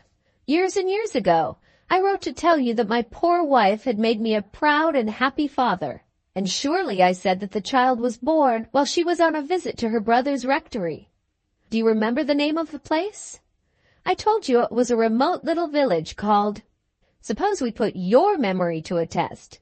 Can you remember the name? He asked, with a momentary appearance of triumph showing itself, poor fellow, in his face.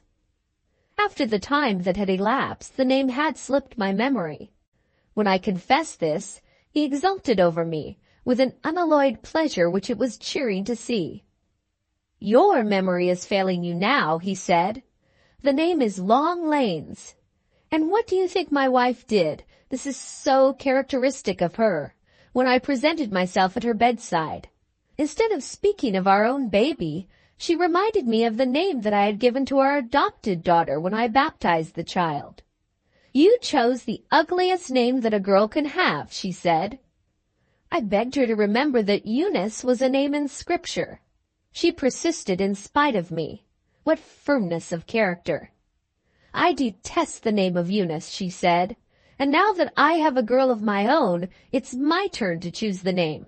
I claim it as my right. She was beginning to get excited. I allowed her to have her own way, of course. Only let me know, I said, what the name is to be when you have thought of it. My dear sir, she had the name ready without thinking about it. My baby shall be called by the name that is sweetest in my ears, the name of my dear lost mother. We had, what shall I call it, a slight difference of opinion when I heard that the name was to be Helena. I really could not reconcile it to my conscience to baptize a child of mine by the name of a popish saint. My wife's brother set things right between us. A good worthy man. He died not very long ago. I forget the date. Not to detain you any longer, the rector of Long Lanes baptized our daughter. That is how she comes by her un-English name. And so it happens that her birth is registered in a village which her father has never inhabited. I hope, sir, you think a little better of my memory now? I was afraid to tell him what I really did think. He was not 50 years old yet. and he had just exhibited one of the sad symptoms which mark the broken memory of old age. Lead him back to the events of many years ago, and, as he had just proved to me, he could remember well and relate coherently. But let him attempt to recall circumstances which had only taken place a short time since, and forgetfulness and confusion presented the lamentable result, just as I have related it. The effort that he had made, the agitation that he had undergone in talking to me, had confirmed my fears that he would overtask his wasted strength. He lay back in his chair. "Let us go on with our conversation," he murmured. "We haven't recovered what I had forgotten yet." His eyes closed and opened again languidly. "There was something I wanted to recall," he resumed, "and you were helping me." His weak voice died away. His weary eyes closed again. After waiting until there could be no doubt that he was resting peacefully in sleep, I left the room. Chapter 34. The Lively Old Maid. A perfect stranger to the interior of the house, seeing that my experience began and ended with the minister's bedchamber, I descended the stairs in the character of a guest in search of domestic information. On my way down, I heard the door of a room on the ground floor opened, and a woman's voice below speaking in a hurry. "My dear, I have not a moment to spare. My patients are waiting for me." This was followed by a confidential communication, judging by the tone. "Mind, not a word about me to that old gentleman." Her patients were waiting for her. Had I discovered a female doctor? And there was some old gentleman whom she was not willing to trust. Surely I was not that much injured man. Reaching the hall just as the lady said her last words, I caught a glimpse of her face, and discovered the middle-aged stranger who had called on Miss Jillgall and had promised to repeat her visit. A second lady was at the door with her back to me, taking leave of her friend. Having said goodbye, she turned round, and we confronted each other. I found her to be a little person, wiry and active, past the prime of life, and ugly enough to encourage prejudice in persons who take a superficial view of their fellow creatures. Looking impartially at the little sunken eyes which rested on me with a comical expression of embarrassment, I saw signs that said, "There is some good here, under a disagreeable surface, if you can only find it." She saluted me with a carefully performed curtsy, and threw open the door of a room on the ground floor. "Pray walk in, sir, and permit me to introduce myself. I am Mr. Gracedieu's cousin, Miss Jillgall, proud indeed to make the acquaintance of a gentleman distinguished in the service of his country, or perhaps I ought to say, in the service of the law. The governor offers hospitality to prisoners. And who introduces prisoners to board or lodging with the governor? The law. Beautiful weather for this time of year, is it not? May I ask, have you seen your room?" The embarrassment which I had already noticed had extended by this time to her voice and her manner. She was evidently trying to talk herself into a state of confidence. It seemed but too probable that I was indeed the person mentioned by her prudent friend at the door. Having acknowledged that I had not seen my room yet, my politeness attempted to add that there was no hurry. The wiry little lady was of the contrary opinion. She jumped out of her chair as if she had been shot out of it. "Pray let me make myself useful. The dream of my life is to make myself useful to others, and to such a man as you, I consider myself honored. Besides, I do enjoy running up and down stairs. This way, dear sir, this way to your room." She skipped up the stairs and stopped on the first landing. "Do you know, I am a timid person, though I may not look like it. Sometimes curiosity gets the better of me, and then I grow bold. Did you notice a lady who was taking leave of me just now at the house door?" I replied that I had seen the lady for a moment, but not for the first time. "Just as I arrived here from the station," I said, "I found her paying a visit when you were not at home." "Yes, and do tell me one thing more." My readiness in answering seemed to have inspired Miss Jillgall with confidence. I heard no more confessions of overpowering curiosity. "Am I right," she proceeded, "in supposing that Miss Helena accompanied you on your way here from the station?" "Quite right." "Did she say anything particular when she saw the lady asking for me at the door?" "Miss Helena thought," I said, that the lady recognized me as a person whom she had seen before. And what did you think yourself? I thought Miss Helena was wrong. Very extraordinary. With that remark, Miss Jillgall dropped the subject. The meaning of her reiterated inquiries was now, as it seemed to me, clear enough. She was eager to discover how I could have inspired the distrust of me expressed in the caution addressed to her by her friend. When we reached the upper floor, she paused before the minister's room. "I believe many years have passed," she said, "since you last saw Mr. Gracedieu. I am afraid you have found him a sadly changed man. You won't be angry with me, I hope, for asking more questions? I owe Mr. Gracedieu a debt of gratitude which no devotion on my part can ever repay. You don't know what a favor I shall consider it if you will tell me what you think of him. Did it seem to you that he was not quite himself?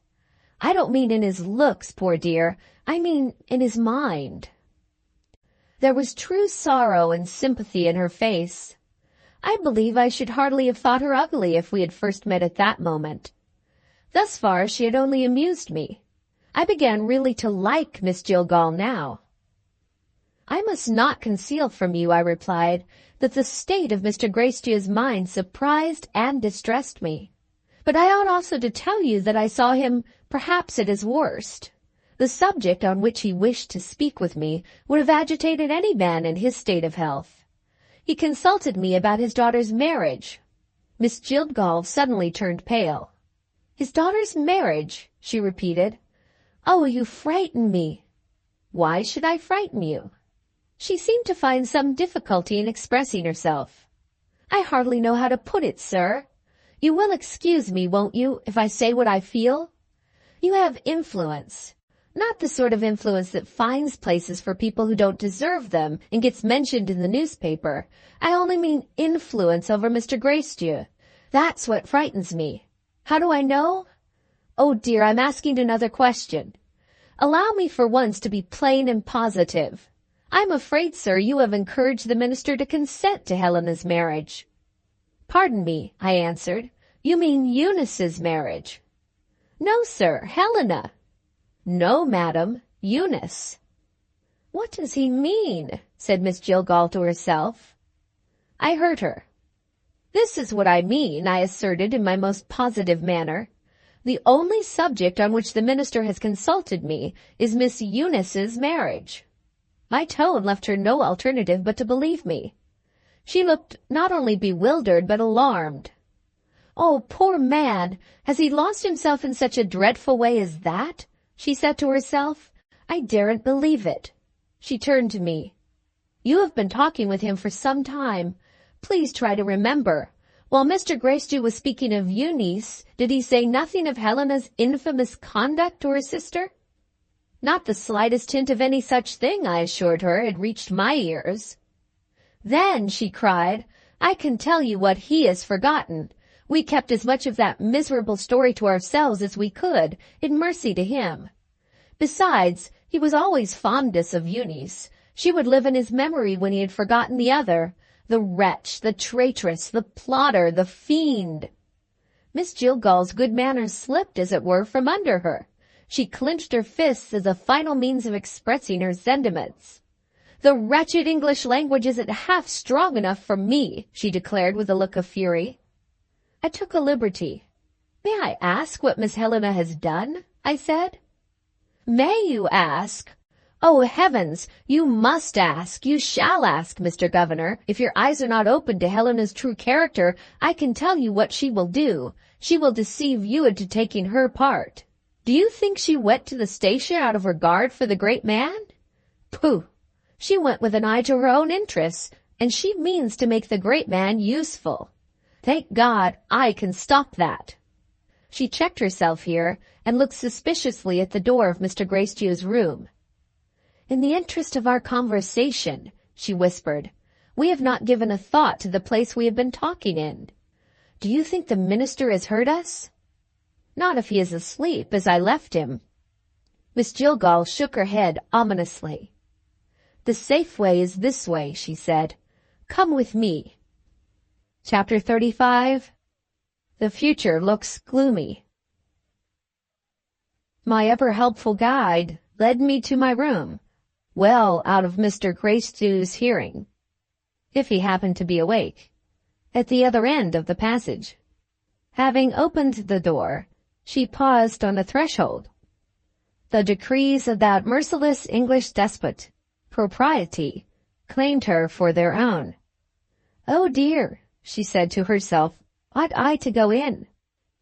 My interest as a man, and what is more, an old man, in the coming disclosure, was too serious to be trifled with in this way.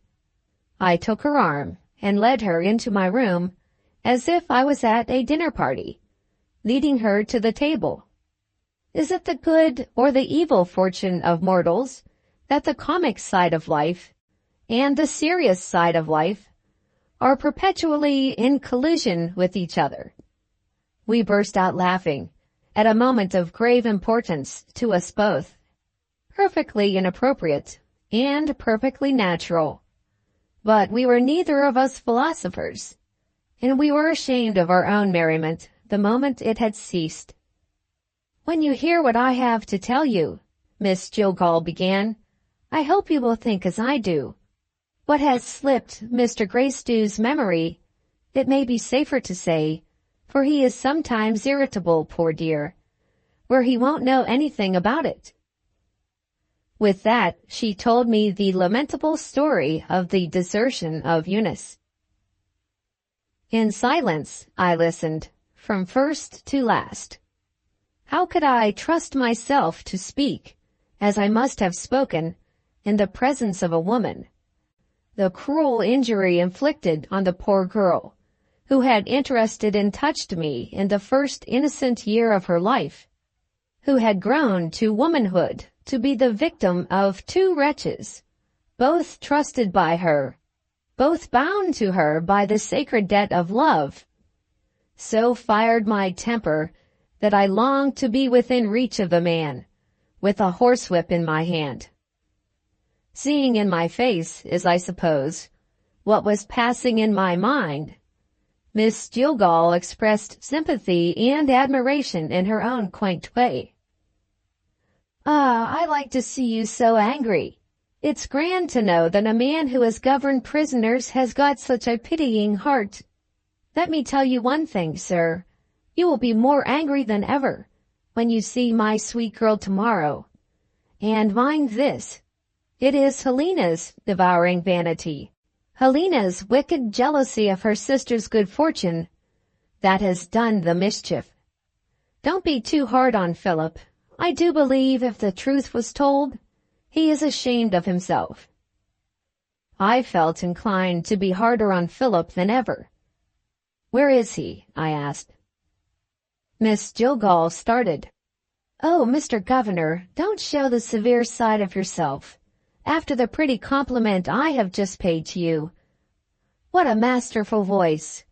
And what eyes, dear sir, what terrifying eyes!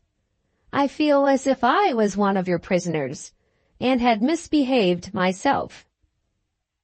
I repeated my question with improvement, I hope, in my looks and tones. "Don't think me obstinate, my dear lady. I only want to know if he is in this town." Miss Jillgall seemed to take a curious pleasure in disappointing me. She had not forgotten my unfortunate abruptness of look and manner. "You won't find him here," she said. "Perhaps he has left England?" "If you must know, sir, he is in London, with Mr. Dunboyne." The name startled me. In a moment more it recalled to my memory a remarkable letter addressed to me many years ago, which will be found in my introductory narrative.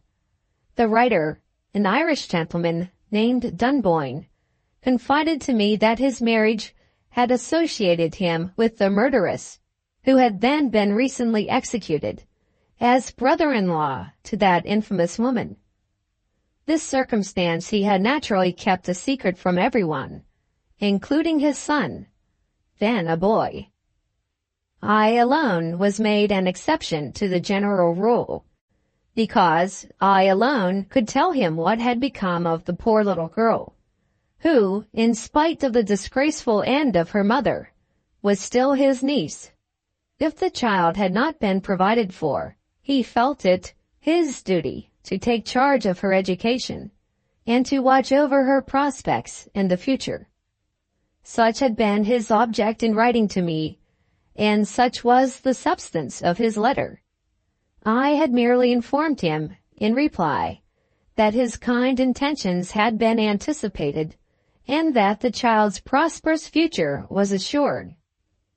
Miss Jillgall's keen observation noticed the impression that had been produced upon me. "Mr. Dunboyne's name seems to surprise you," she said. "This is the first time I have heard you mention it," I answered. She looked as if she could hardly believe me. "Surely you must have heard the name," she said, "when I told you about poor Eunice." "No."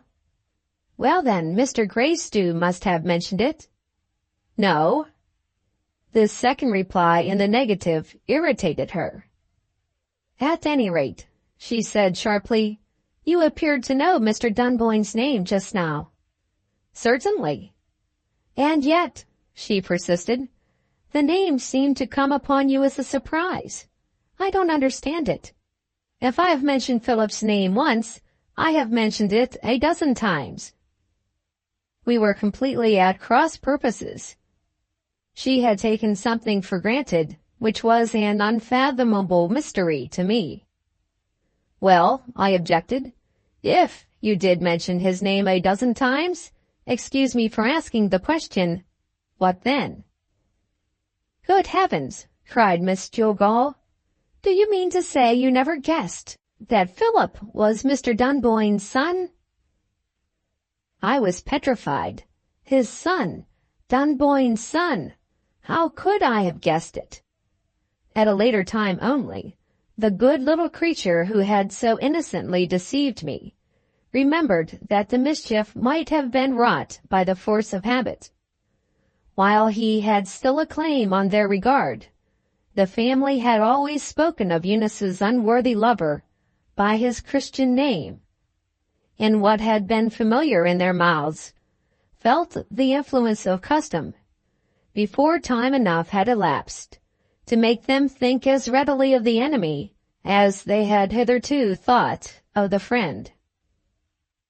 But I was ignorant of this, and the disclosure by which I found myself suddenly confronted was more than I could support.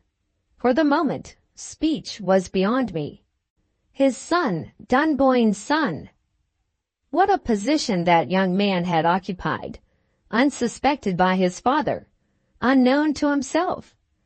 Kept in ignorance of the family disgrace, he had been a guest in the house of the man who had consoled his infamous aunt on the eve of her execution, who had saved his unhappy cousin from poverty, from sorrow, from shame. And but one human being knew this, and that human being was myself. Observing my agitation, Miss Jillgall placed her own construction on it.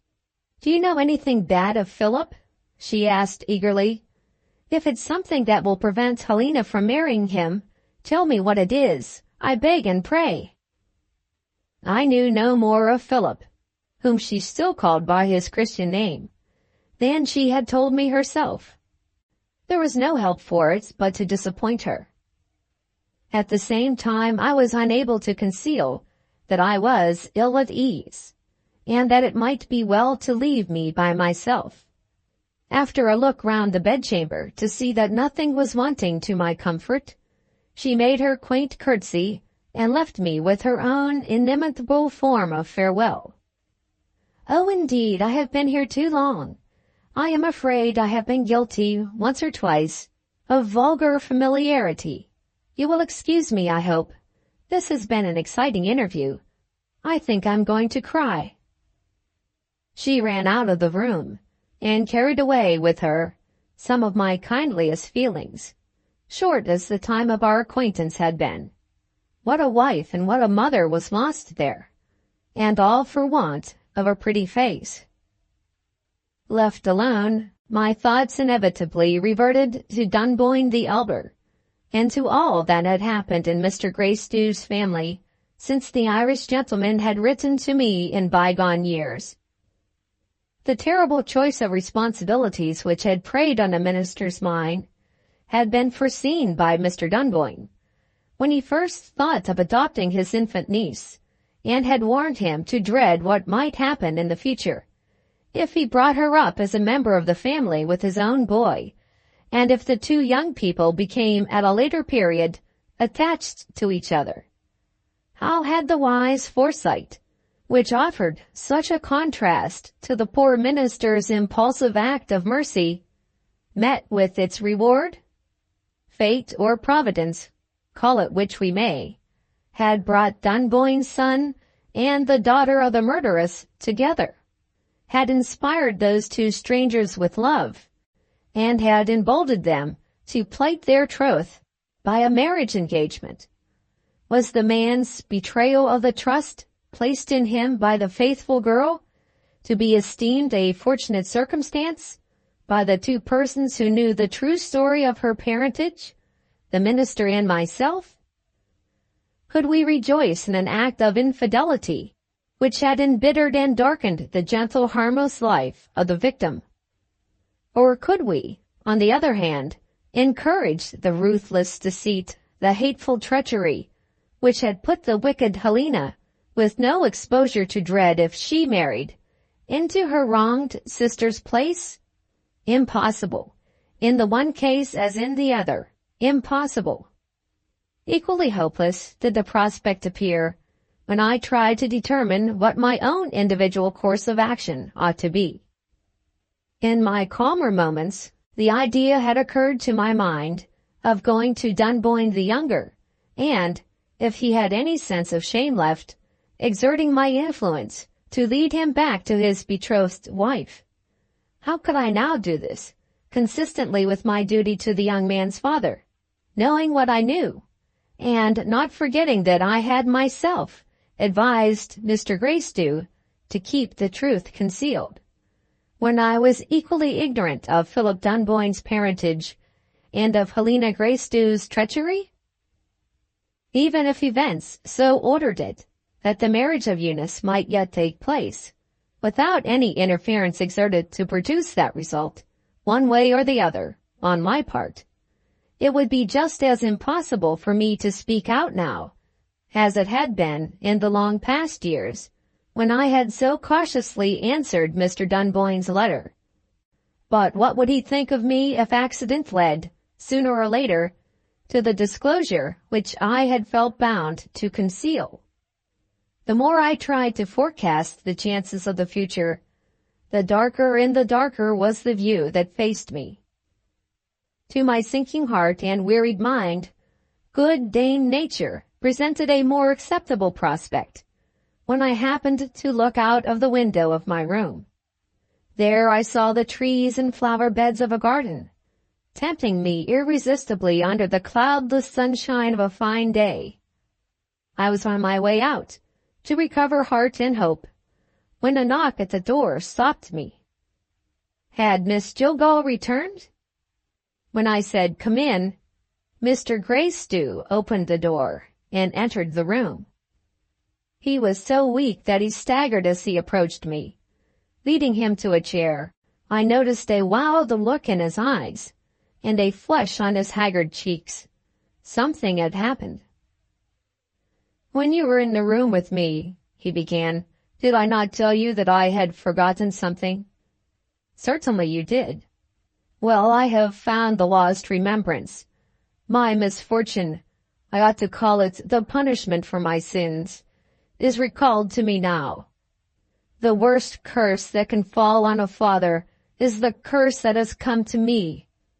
I have a wicked daughter, my own child, sir, my own child."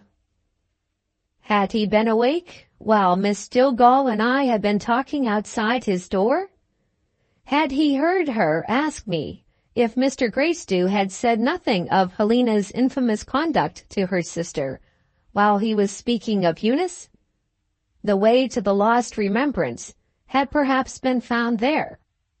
In any case, After that bitter allusion to his wicked daughter, some result must follow.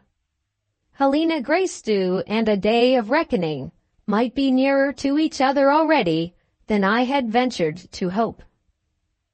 I waited anxiously for what he might say to me next. Chapter 36. The Wandering Mind. For the moment, the minister disappointed me.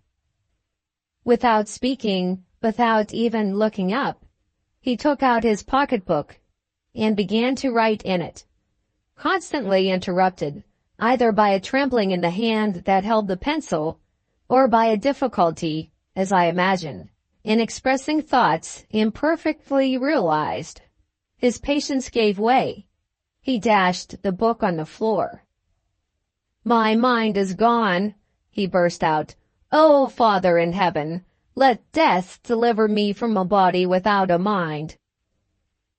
Who could hear him and be guilty of the cruelty of preaching self-control? I picked up the pocketbook and offered to help him. "Do you think you can?" he asked. "I can at least try." "Good fellow. What should I do without you? See now, here is my difficulty. I have got so many things to say, I want to separate them, or else they will all run into each other. Look at the book." My poor friend said mournfully, "They have run into each other in spite of me." The entries proved to be nearly incomprehensible. Here and there I discovered some scattered words, which showed themselves more or less distinctly in the midst of the surrounding confusion. The first word that I could make out was education. Helped by that hint, I trusted to guesswork to guide me in speaking to him. It was necessary to be positive, or he would have lost all faith in me. "Well?" he said impatiently. "Well," I answered, "you have something to say to me about the education which you have given to your daughters." "Don't put them together," he cried. "Dear, patient, sweet Eunice must not be confounded with that she-devil." "Hush, hush, Mr. Gracedieu. Badly as Miss Helena has behaved, she is your own child." "I repudiate her, sir. Think for a moment of what she has done, and then think of the religious education that I have given her. Heartless, deceitful. The most ignorant creature in the lowest dens of this town could have done nothing more basely cruel. And this, after years on years of patient Christian instruction on my part. What is religion? What is education? I read a horrible book once, I forget who was the author. It called religion superstition, and education empty form.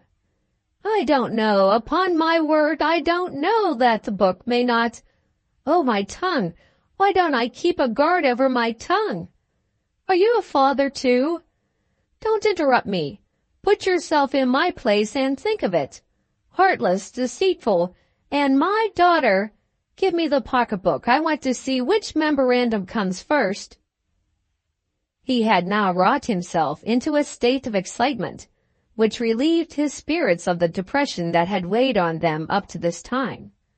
His harmless vanity, always, as I suspect, a latent quality in his kindly nature, had already restored his confidence. With a self-sufficient smile, he consulted his own unintelligible entries, and made his own wild discoveries. "Oh, yes, M stands for minister. I come first. Am I to blame? Am I— God forgive me my many sins— am I heartless?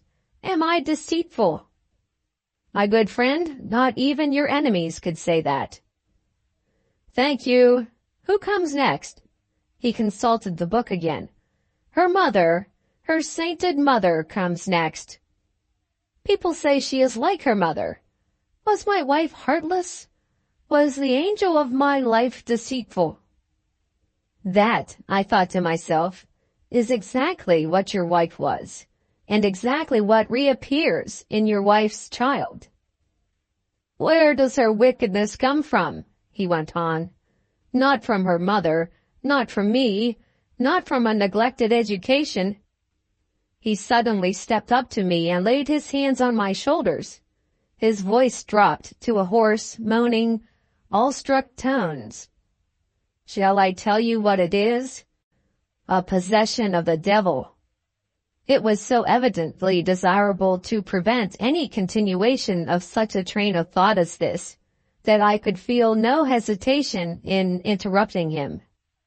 Will you hear what I have to say? I asked bluntly. His humor changed again. He made me a low bow and went back to his chair. I will hear you with pleasure, he answered politely. You are the most eloquent man I know, with one exception, myself. Of course, myself. It is a mere waste of time, I continued, to regret the excellent education which your daughter has misused. Making that reply, I was tempted to add another word of truth. All education is at the mercy of two powerful counter-influences, the influence of temperament and the influence of circumstances. But this was philosophy. How could I expect him to submit to philosophy? What we know of Miss Helena, I went on, must be enough for us. She has plotted, and she means to succeed. Stop her. Just my idea, he declared firmly. I refuse my consent to that abominable marriage. In the popular phrase, I struck while the iron was hot. You must do more than that, sir, I told him. His vanity suddenly took the alarm. I was leading him rather too undisguisedly. He handed his book back to me. You will find, he said loftily, that I have put it all down there. I pretended to find it, and read an imaginary entry to this effect. After what she has already done, Helena is capable of marrying in defiance of my wishes and commands. This must be considered and provided against. So far, I had succeeded in flattering him, but when, thinking of his paternal authority, I alluded next to his daughter's age, his eyes rested on me with a look of downright terror. No more of that, he said. I won't talk of the girls' ages even with you. What did he mean? It was useless to ask. I went on with the matter at hand, still deliberately speaking to him as I might have spoken to a man with an intellect as clear as my own. In my experience, this practice generally stimulates a weak intelligence to do its best. We all know how children receive talk that is lowered, or books that are lowered, to their presumed level. I shall take it for granted, I continued, that Miss Helena is still under your lawful authority. She can only arrive at her ends by means of a runaway marriage. In that case, much depends on the man. You told me you couldn't help liking him. This was, of course, before you knew of the infamous manner in which he has behaved. You must have changed your opinion now. He seemed to be at a loss how to reply. I am afraid, he said. The young man was drawn into it by Helena. Here was Miss Jillgall's apology for Philip Dunboyne, repeated in other words. Despising and detesting the fellow as I did, I was forced to admit to myself that he must be recommended by personal attractions, which it would be necessary to reckon with. I tried to get some more information from Mr. Gracedieu. The excuse you have just made for him, I resumed, implies that he is a weak man, easily persuaded, easily led. The minister answered by nodding his head. Such weakness as that, I persisted, is a vice in itself. It has led already, sir, to the saddest results. He admitted this by another nod. I don't wish to shock you, Mr. Gracedieu, but I must recommend employing the means that present themselves. You must practice on this man's weakness, for the sake of the good that may come of it. I hear he is in London with his father. Try the strong influence, and write to his father. There is another reason besides for doing this. It is quite possible that the truth has been concealed from Mr. Dunboyne the elder. Take care that he is informed of what has really happened. Are you looking for pen, ink, and paper? Let me offer you the writing materials which I use in traveling. I placed them before him. He took up the pen, he arranged the paper. He was eager to begin. After writing a few words, he stopped, reflected, tried again, stopped again, tore up the little that he had done, and began a new letter, ending in the same miserable result. It was impossible to witness his helplessness, to see how pitiably patient he was over his own incapacity, and to let the melancholy spectacle go on. I proposed to write the letter, authenticating it, of course, by his signature. When he allowed me to take the pen, he turned away his face, ashamed to let me see what he suffered. Was this the same man, whose great nature had so nobly asserted itself in the condemned cell? Poor mortality! The letter was easily written. I had only to inform Mr. Dunboyne of his son's conduct, repeating, in the plainest language that I could use, what Miss Jillgall had related to me. Arrived at the conclusion, I contrived to make Mr. Gracedieu express himself in these strong terms. Quote, I protest against the marriage in justice to you, sir, as well as to myself. We can neither of us content to be accomplices in an act of domestic treason of the basest kind. End quote. In silence, the minister read the letter and attached his signature to it. In silence, he rose and took my arm. I asked if he wished to go to his room. He only replied by a sign. I offered to sit with him and try to cheer him. Gratefully, he pressed my hand. Gently, he put me back from the door. Crushed by the miserable discovery of the decay of his own faculties. What could I do? What could I say? Nothing. Miss Jillgall was in the drawing room. With the necessary explanations, I showed her the letter. She read it with breathless interest. It terrifies one to think how much depends on old Mr. Dunboyne, she said. You know him. What sort of man is he? I could only assure her, after what I remembered of his letter to me, that he was a man whom we could depend on. Miss Jillgall possessed treasures of information to which I could lay no claim. Mr. Dunboyne, she told me, was a scholar and a writer and a rich man. His views on marriage were liberal in the extreme. Let his son find good principles, good temper, and good looks in a wife, and he would promise to find the money. I get these particulars, said Miss Jillgall, from dear Eunice. They are surely encouraging.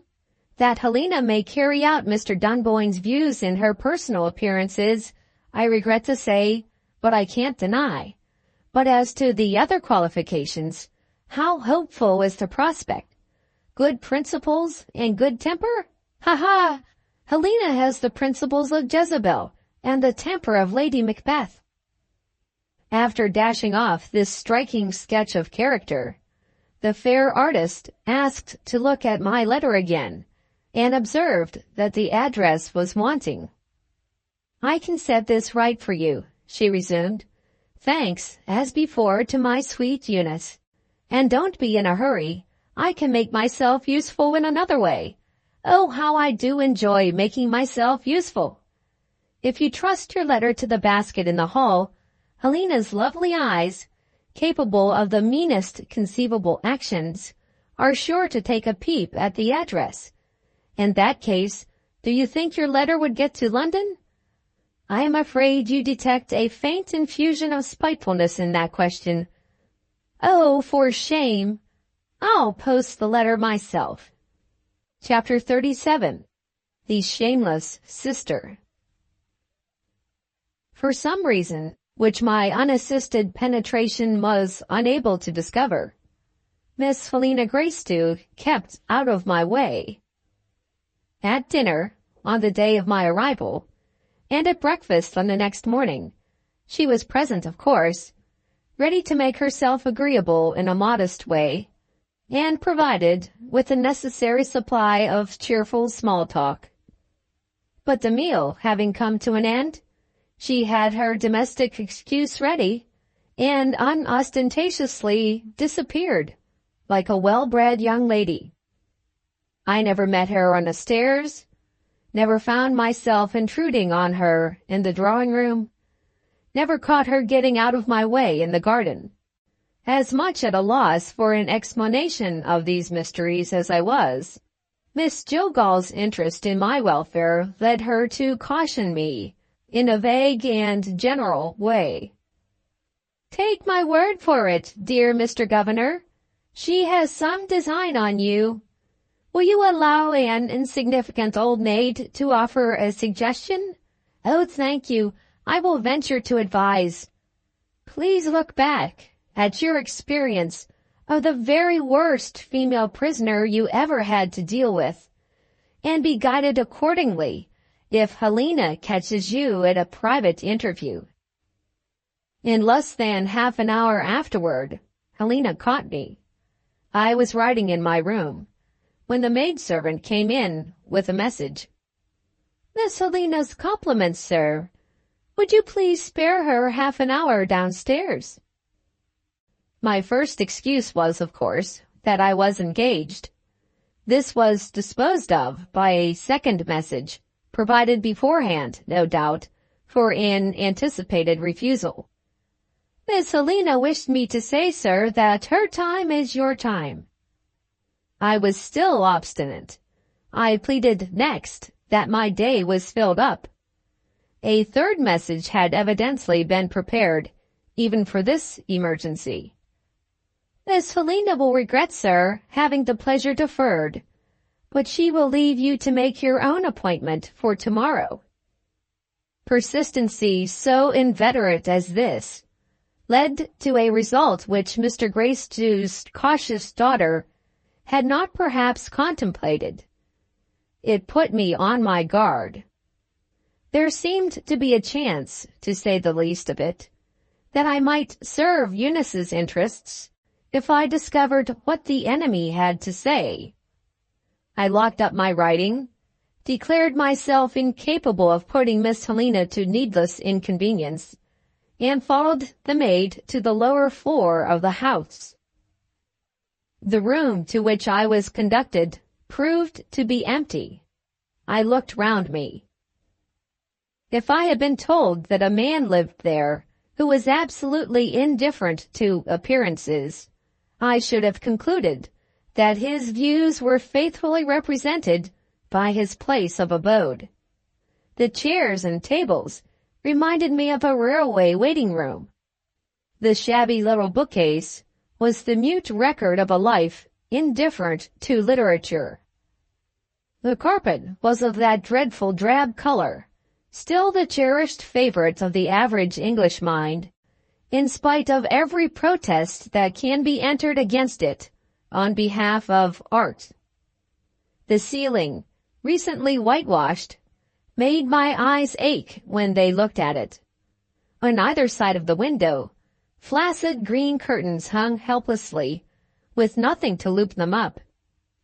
The writing desk and the paper case, viewed as specimens of woodwork, recalled the ready-made bedrooms on show in cheap shops. The books, mostly in slate-colored bindings, were devoted to the literature which is called religious. I only discovered 3 worldly publications among them: Domestic Cookery, Etiquette for Ladies, and Hints on the Breeding of Poultry. An ugly little clock, ticking noisily in a black case, and 2 candlesticks of base metal placed on either side of it, completed the ornaments on the chimney-piece. Neither pictures nor prints hid the barrenness of the walls. I saw no needlework and no flowers. The one object in the place which showed any pretensions to beauty was a looking-glass in an elegant gilt frame, sacred to vanity, and worthy of the office that it filled. Such was Helena Greystew's sitting-room. I really could not help thinking, how like her. She came in with a face perfectly adapted to the circumstances, pleased and smiling, amiably deferential, in consideration of the claims of her father's guest, and, to my surprise, in some degree suggestive of one of those incorrigible female prisoners to whom Miss Jillgall had referred me when she offered a word of advice. "How kind of you to come so soon! Excuse my receiving you in my housekeeping room. We shall not be interrupted here. Very plainly furnished, is it not? I dislike ostentation and display. Ornaments are out of place in a room devoted to domestic necessities. I hate domestic necessities. You notice the looking-glass? It's a present. I should never have put such a thing up. Perhaps my vanity excuses it." She pointed the last remark by a look at herself in the glass, using it, while she despised it. Yes, there was a handsome face, paying her its reflected compliment, but not so well matched as it might have been by a handsome figure. Her feet were too large, her shoulders were too high. The graceful undulations of a well-made girl were absent when she walked, and her bosom was, to my mind, unduly developed for her time of life. She sat down by me with her back to the light. Happening to be opposite to the window, I offered her the advantage of a clear view of my face. She waited for me, and I waited for her, and there was an awkward pause before we spoke. She set the example. "Isn't it curious," she remarked, "when two people have something particular to say to each other, and nothing to hinder them, they never seem to know how to say it. You are the oldest, sir. Why don't you begin?" "Because I have nothing particular to say." "In plain words, you mean that I must begin?" "If you please." "Very well. I want to know whether I have given you, and Miss Jillgall, of course, as much time as you want, and as many opportunities as you could desire." "Pray go on, Miss Helena." "Have I not said enough already?" "Not enough, I regret to say, to convey your meaning to me." She drew her chair a little further away from me. "I am sadly disappointed," she said. "I had such a high opinion of your perfect candor. I thought to myself, there is such a striking expression of frankness in his face. Another illusion gone. I hope you won't think I am offended if I say a bold word. I am only a young girl, to be sure, but I am not quite such a fool as you take me for. Do you really think I don't know that Miss Jillgall has been telling you everything that is bad about me, putting every mistake that I have made, every fault that I have committed, in the worst possible point of view? And you have listened to her, quite naturally. And you are prejudiced, strongly prejudiced, against me. What else could you be under the circumstances? I don't complain. I have purposely kept out of your way, and out of Miss Jillgall's way. In short, I have afforded you every facility, as the prospectuses say. I only want to know if my turn has come at last. Once more, have I given you time enough, and opportunities enough? A great deal more than enough. Do you mean that you have made up your mind about me without stopping to think? That is exactly what I mean. An act of treachery, Miss Helena, is an act of treachery. No honest person need hesitate to condemn it. I am sorry you sent for me." I got up to go. With an ironical gesture of remonstrance, she signed to me to sit down again. Must I remind you, dear sir, of our famous native virtue? Fair play is surely due to a young person who has nobody to take her part. You talked of treachery just now. I deny the treachery. Please give me a hearing. I returned to my chair. Or would you prefer waiting, she went out, till my sister comes here later in the day, and continues what Miss Jillgall has begun, with the great advantage of being young and nice-looking? When the female mind gets into this state, no wise man answers the female questions. Am I to take silence as meaning, go on? Miss Helena inquired. I begged her to interpret my silence in the sense most agreeable to herself. This naturally encouraged her. She made a proposal. Do you mind changing places, sir? Just as you like, Miss Helena. We changed chairs. The light now fell full on her face. Had she deliberately challenged me to look into her secret mind if I could? Anything like the stark insensibility of that young girl to every refinement of feeling, to every becoming doubt of herself, to every customary timidity of her age and sex, in the presence of a man who had not disguised his unfavorable opinion of her, I never met with in all my experience of the world and of women. I wish to be quite mistress of myself, she explained. Your face, for some reason, which I really don't know, irritates me. The fact is, I have great pride in keeping my temper. Please make allowances. Now, about Miss Jillgall.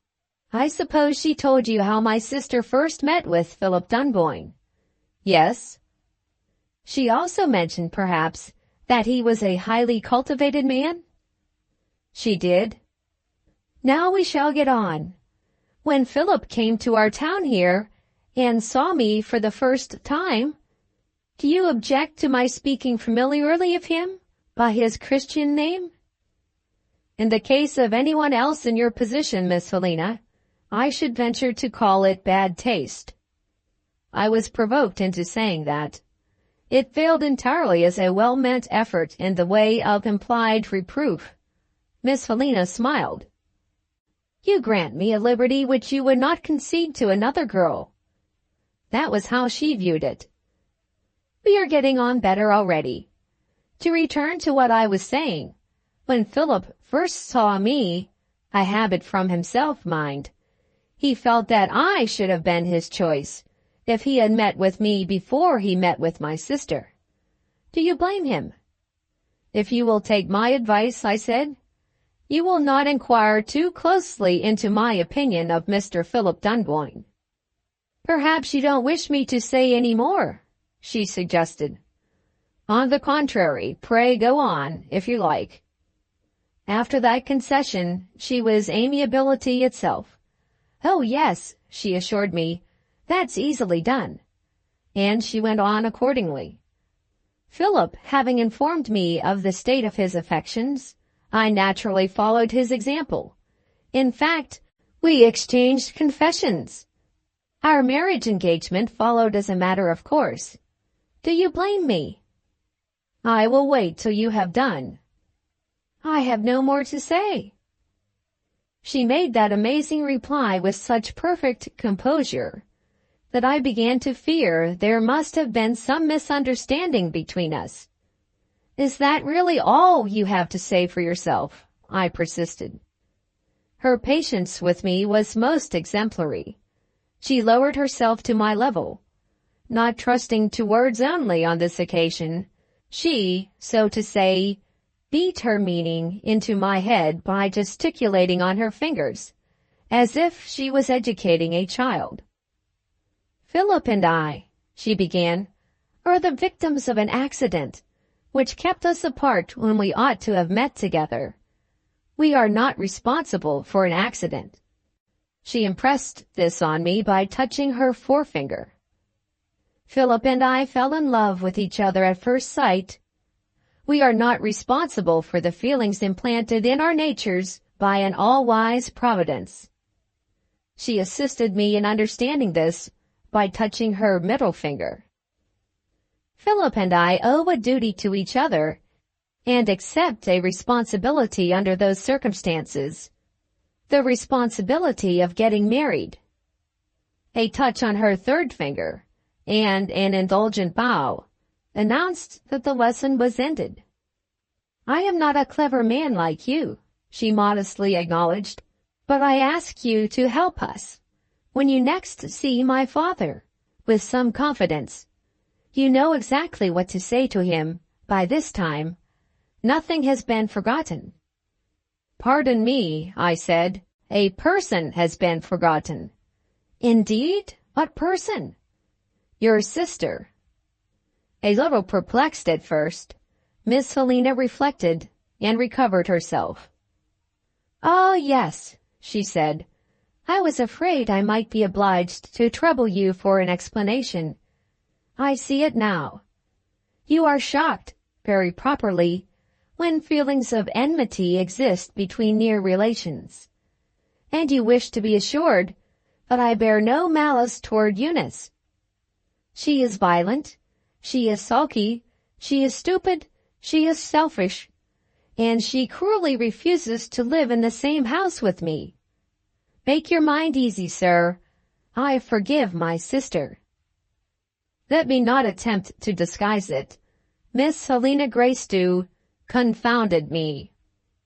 Ordinary audacity is one of those forms of insolence which mature experience dismisses with contempt.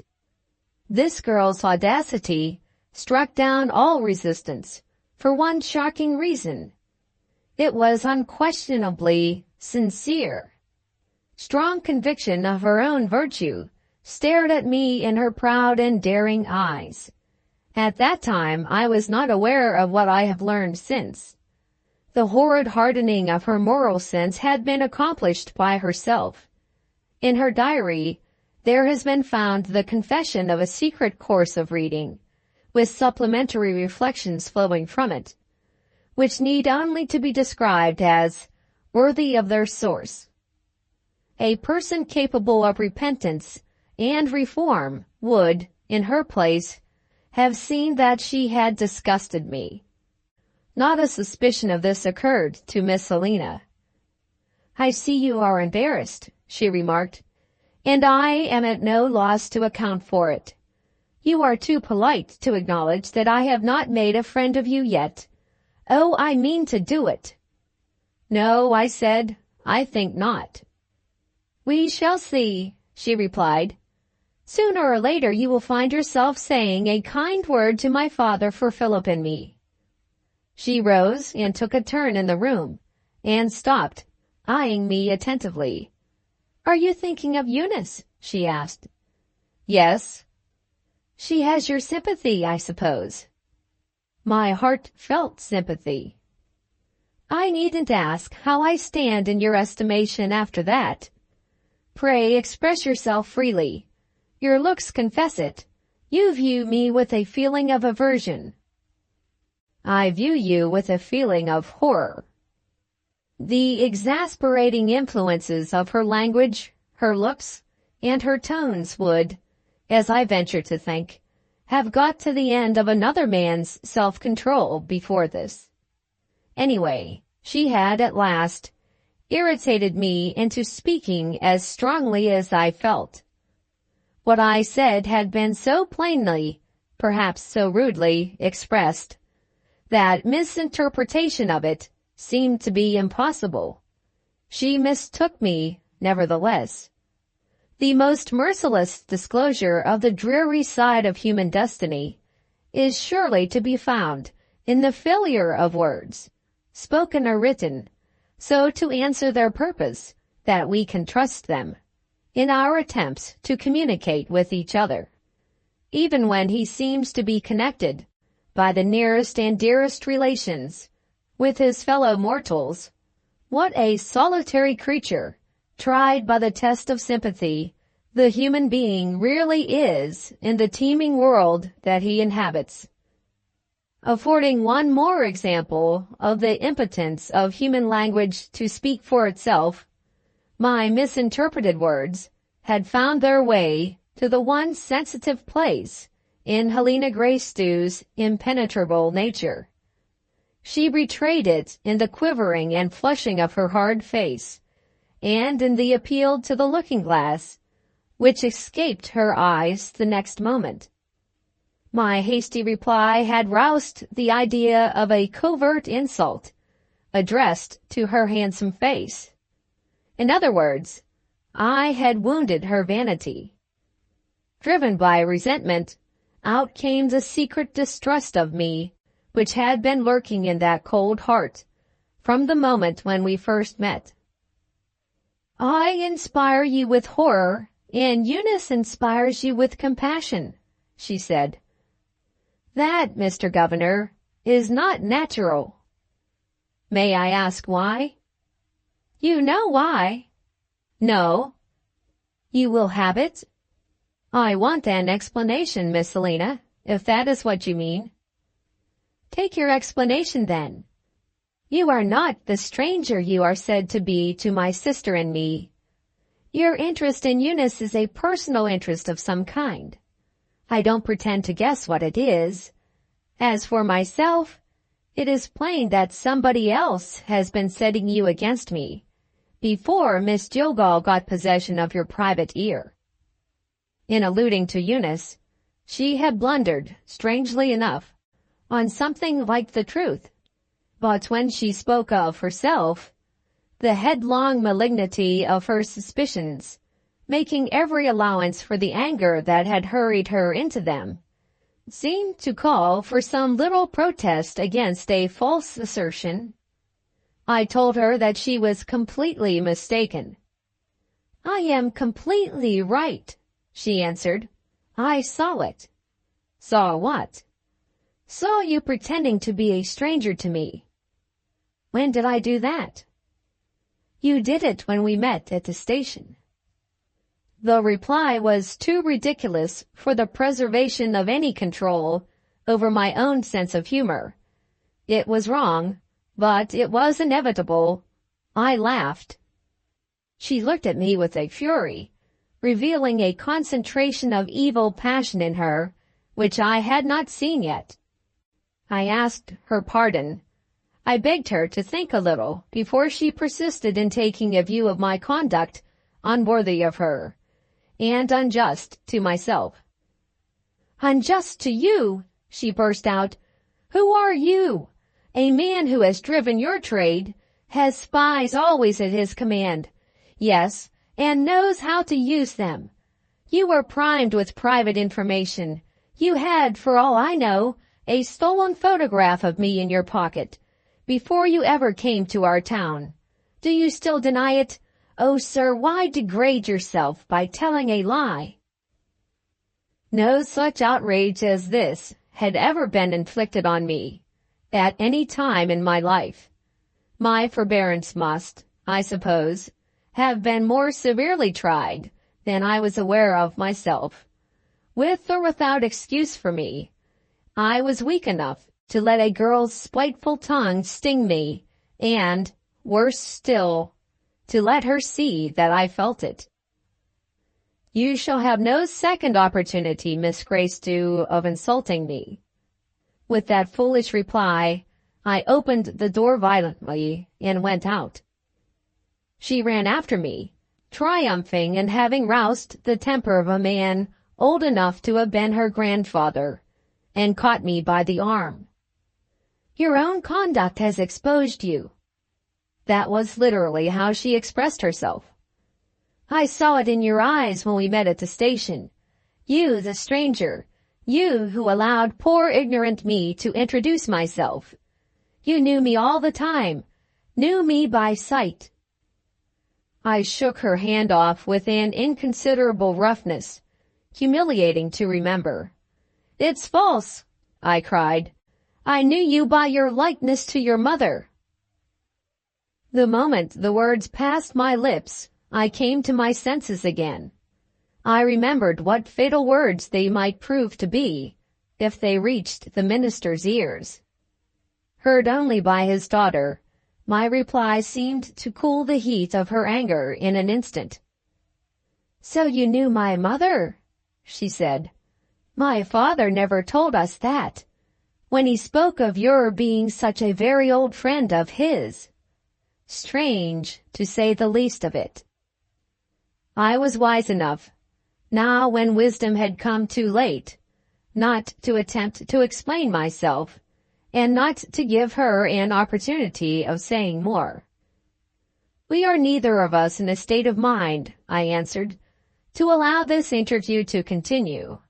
I must try to recover my composure, and I leave you to do the same."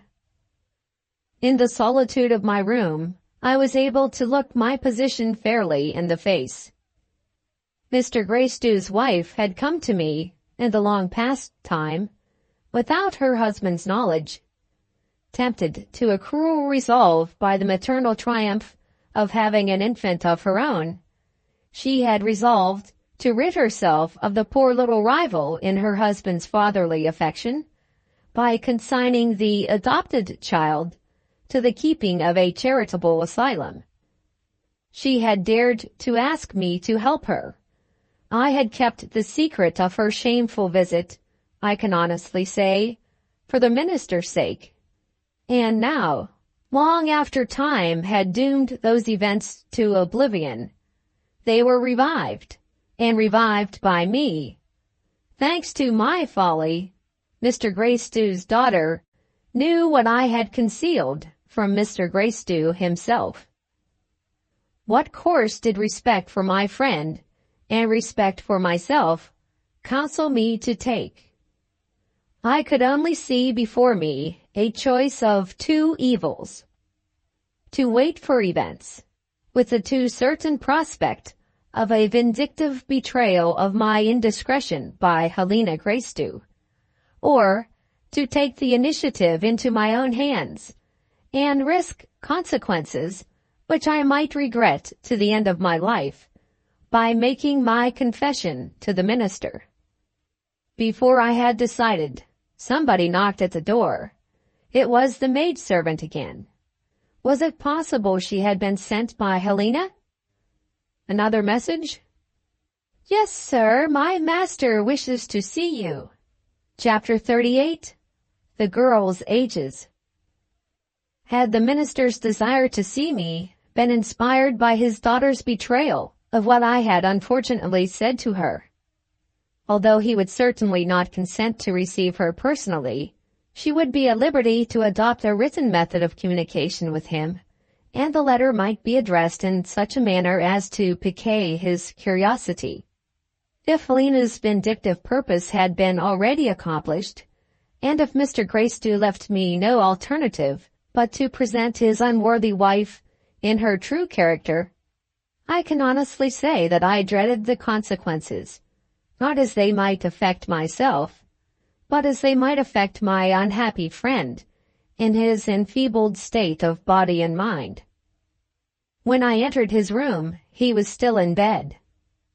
The bed curtains were so drawn, on the side nearest to the window, as to keep the light from falling too brightly on his weak eyes. In the shadow thus thrown on him, it was not possible to see his face plainly enough from the open side of the bed to arrive at any definite conclusion as to what might be passing in his mind. After having been awake for some hours during the earlier part of the night, he had enjoyed a long and undisturbed sleep. "I feel stronger this morning," he said, "and I wish to speak to you while my mind is clear." If the quiet tone of his voice was not an assumed tone, he was surely ignorant of all that had passed between his daughter and myself. "Eunice will be here soon," he proceeded, "and I ought to explain why I have sent for her to come and meet you. I have reasons, serious reasons, mind, for wishing you to compare her personal appearance with Helena's personal appearance, and then to tell me which of the two, on a fair comparison, looks the eldest. Pray bear in mind that I attach the greatest importance to the conclusion at which you may arrive." He spoke more clearly and collectedly than I had heard him speak yet. Here and there I detected hesitations and repetitions, which I have purposely passed over. The substance of what he said to me is all that I shall present in this place. Careful as I have been to keep my record of events within strict limits, I have written at a length which I was far indeed from contemplating when I accepted Mr. Greystew's invitation. Having promised to comply with the strange request which he had addressed to me, I ventured to remind him of past occasions on which he had pointedly abstained, when the subject presented itself, from speaking of the girls' ages. You have left it to my discretion, I added, to decide a question in which you are seriously interested, relating to your daughters. Have I no excuse for regretting that I have not been admitted to your confidence a little more freely? You have every excuse, he answered, but you trouble me all the same. There was something else that I had to say to you, and your curiosity gets in the way. He said this with a sullen emphasis. In my position, the worst of evils was suspense. I told him that my curiosity could wait, and I begged that he would relieve his mind of what was pressing on it at the moment. Let me think a little, he said. I waited anxiously for the decision at which he might arrive. Nothing came of it to justify my misgivings. Leave what I have in my mind to ripen in my mind, he said. The mystery about the girls' ages seems to irritate you. If I put my good friend's temper to any further trial, he will be of no use to me. Never mind if my head swims. I'm used to that. Now listen. Strange as the preface was, the explanation that followed was stranger yet. I offer a shortened and simplified version giving accurately the substance of what I heard. The minister entered without reserve on the mysterious subject of the ages. Eunice, he informed me, was nearly 2 years older than Helena. If she outwardly showed her superiority of age, any person acquainted with the circumstances under which the adopted infant had been received into Mr. Greystew's childless household need only compare the so-called sisters in afterlife, and would thereupon identify the eldest-looking young lady of the two as the offspring of the woman who had been hanged for murder. With such a misfortune as this presenting itself as a possible prospect, the minister was bound to prevent the girls from ignorantly betraying each other by allusions to their ages and their birthdays. After much thought, he had devised a desperate means of meeting the difficulty, already made known, as I am told, for the information of strangers who may read the pages that have gone before mine. My friend's plan of proceeding had, by the nature of it, exposed him to injurious comment, to embarrassing questions, and to doubts and misconceptions, all patiently endured in consideration of the security that had been attained. Proud of his explanation, Mr. Greystew's vanity called upon me to acknowledge that my curiosity had been satisfied, and my doubts completely set at rest. No, my obstinate common sense was not reduced to submission even yet. Looking back over a lapse of 17 years, I asked what had happened in that long interval to justify the anxieties which still appeared to trouble my friend. This time my harmless curiosity could be gratified by a reply expressed in 3 words. Nothing had happened. Then what in heaven's name was the minister afraid of? His voice dropped to a whisper. He said, I am afraid of the women. Who were the women?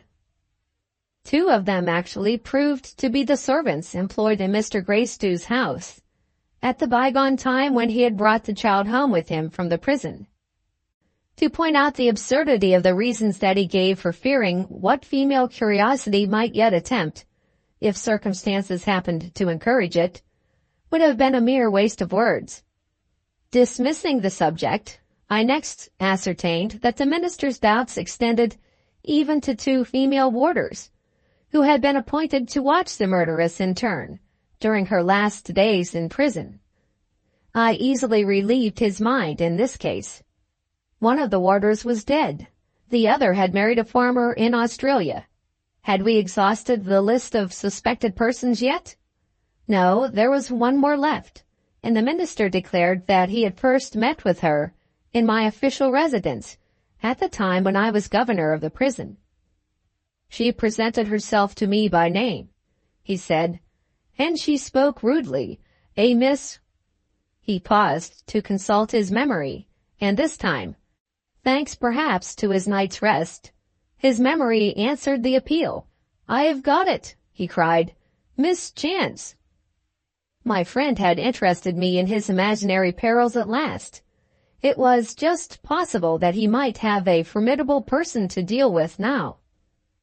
During my residence at Florence, the chaplain and I had taken many a retrospective look, as old men will, at past events in our lives. My former colleague spoke of the time when he had performed clerical duty for his friend, the rector of a parish church in London. Neither he nor I had heard again of the mischance of our disagreeable prison experience, whom he had married to the dashing Dutch gentleman, Mr. Ten Bruggen. We could only wonder what had become of that mysterious married pair. Mr. Gracedieu being undoubtedly ignorant of the woman's marriage, it was not easy to say what the consequence might be in his excitable state if I informed him of it. He would, in all probability, conclude that I knew more of the woman than he did. I decided on keeping my own counsel, for the present at least.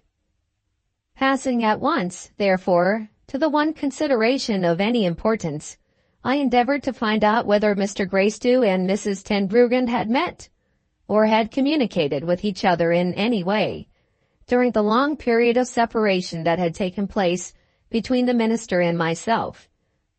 If he had been so unlucky as to offend her, she was, beyond all doubt, an enemy to be dreaded. Apart, however, from a misfortune of this kind, she would rank, in my opinion, with the other harmless objects of Mr. Gracedieu's distrust. In making my inquiries, I found that I had an obstacle to contend with. While he felt the renovating influence of the repose that he enjoyed, the minister had been able to think and to express himself with less difficulty than usual. But the reserves of strength on which the useful exercise of his memory depended began to fail him as the interview proceeded. He distinctly recollected that something unpleasant had passed between that audacious woman and himself. But at what date, and whether by word of mouth or by correspondence, was more than his memory could now recall. He believed he was not mistaken in telling me that he had been in two minds about her. At one time he was satisfied that he had taken wise measures for his own security, if she attempted to annoy him. But there was another and a later time, when doubts and fears had laid hold of him again.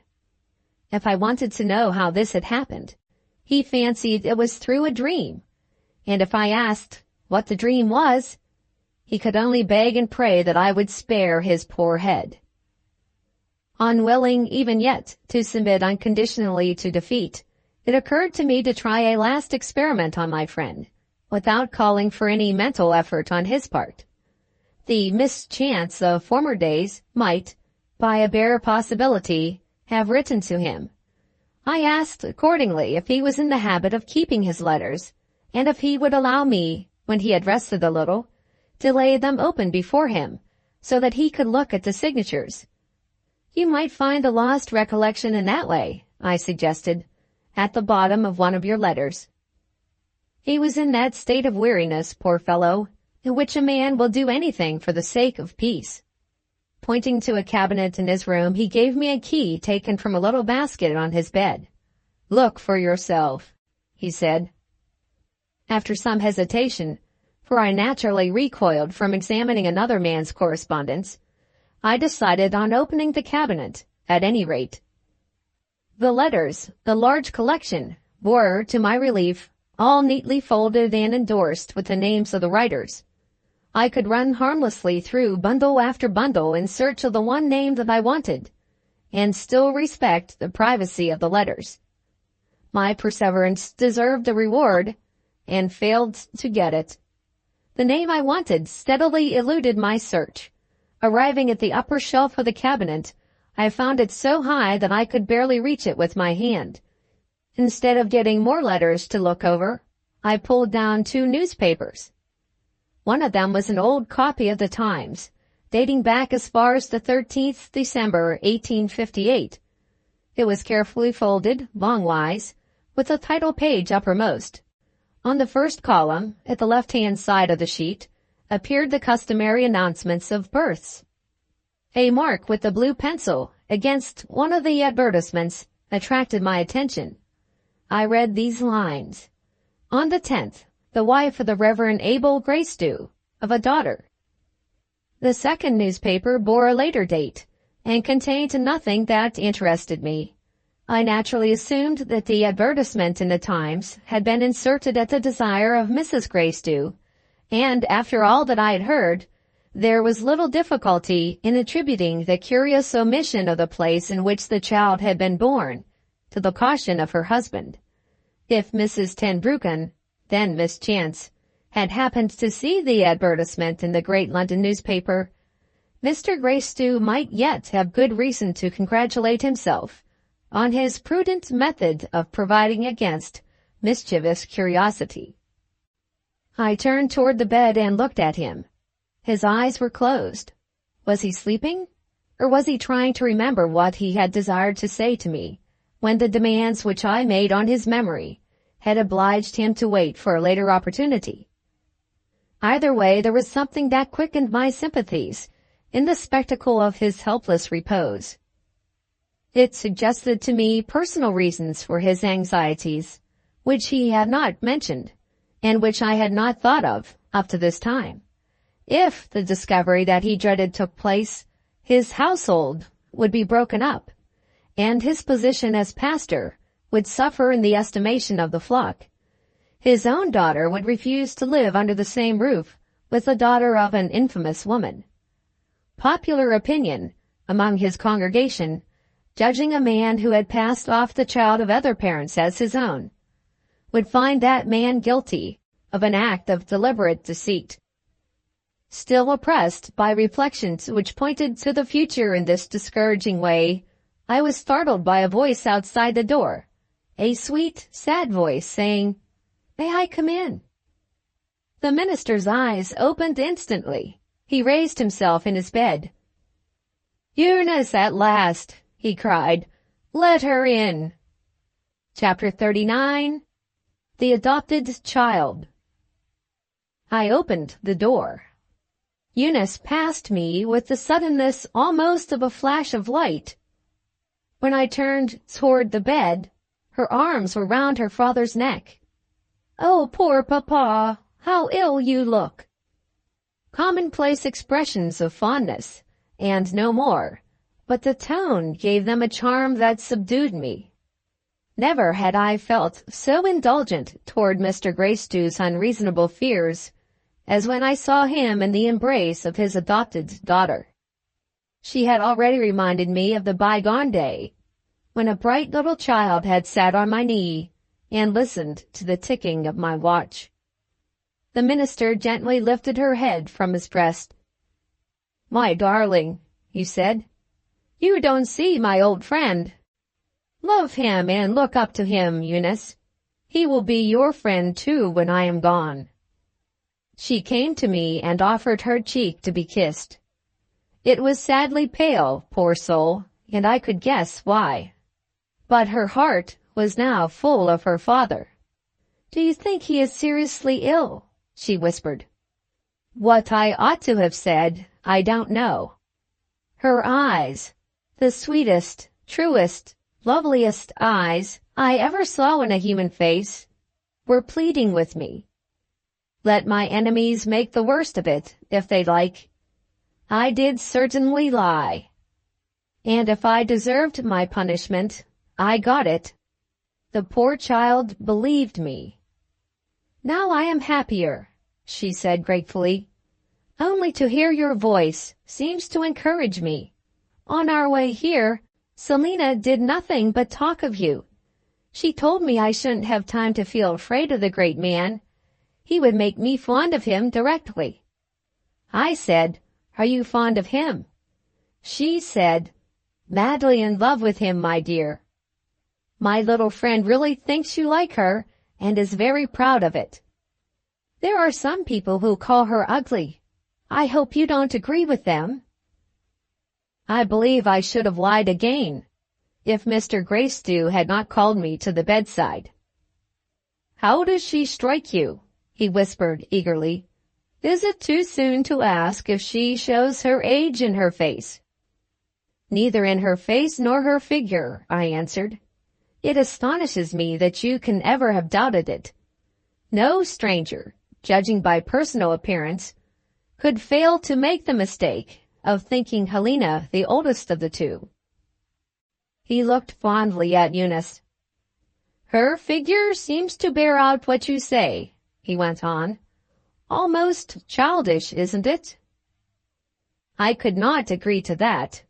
Slim, supple, simply graceful in every movement, Eunice's figure in the charm of first youth only waited its perfect development.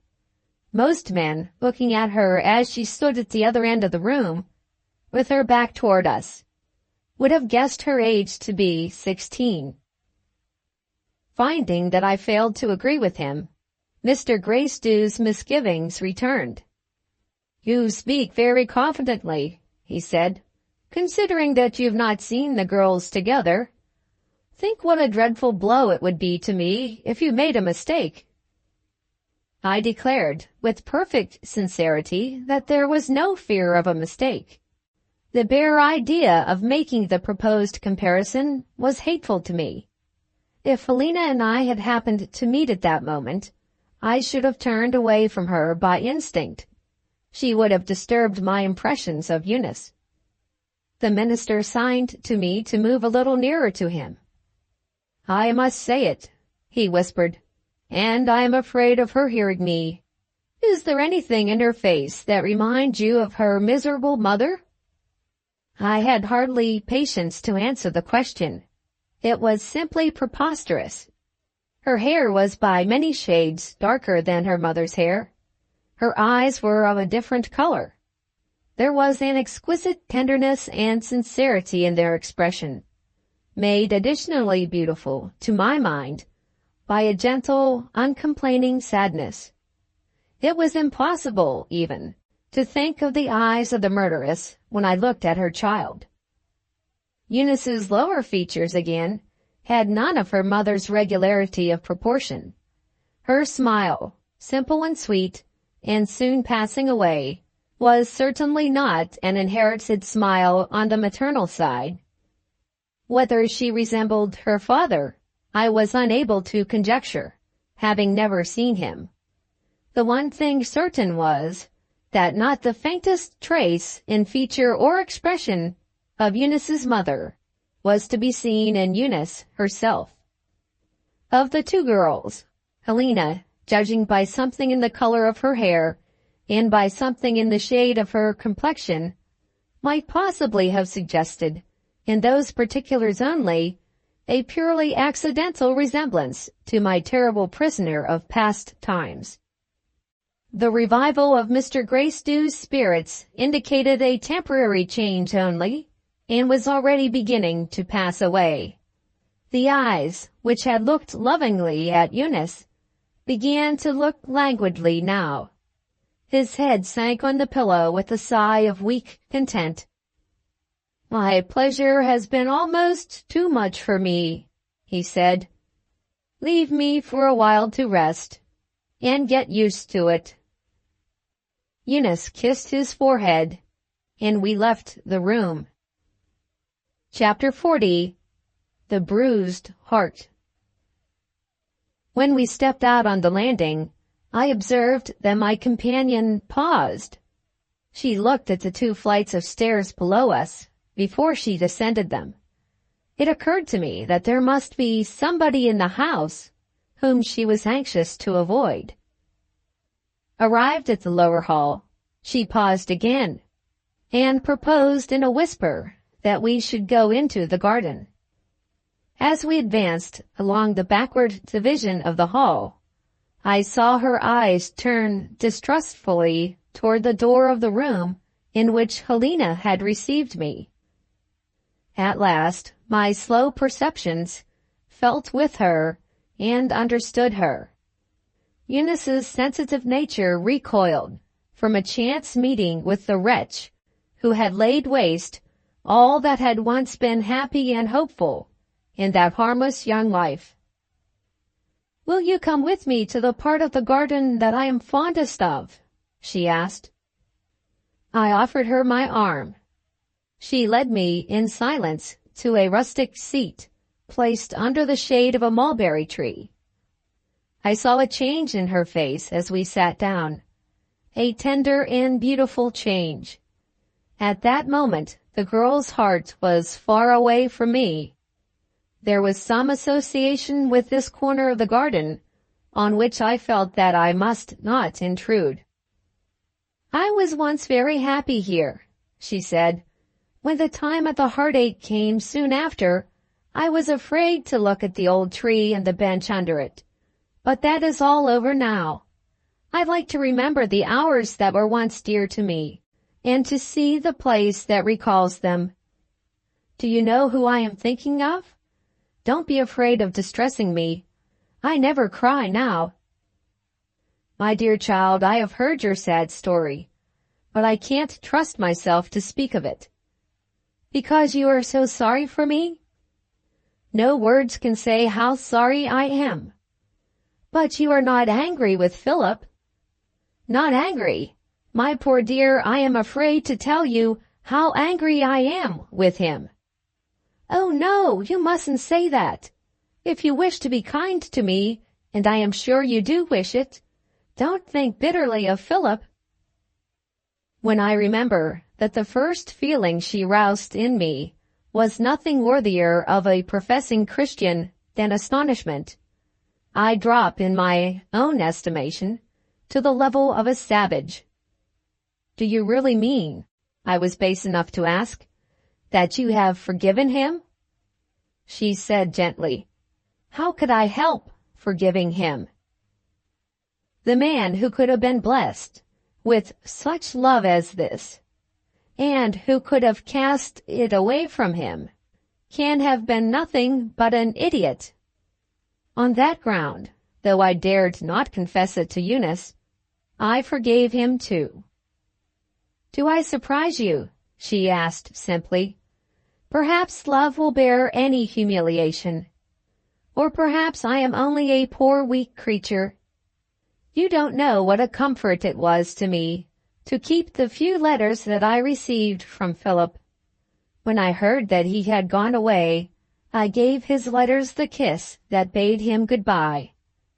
That was the time, I think, when my poor bruised heart got used to the pain. I began to feel that there was one consolation still left for me. I might end in forgiving him. Why do I tell you all this?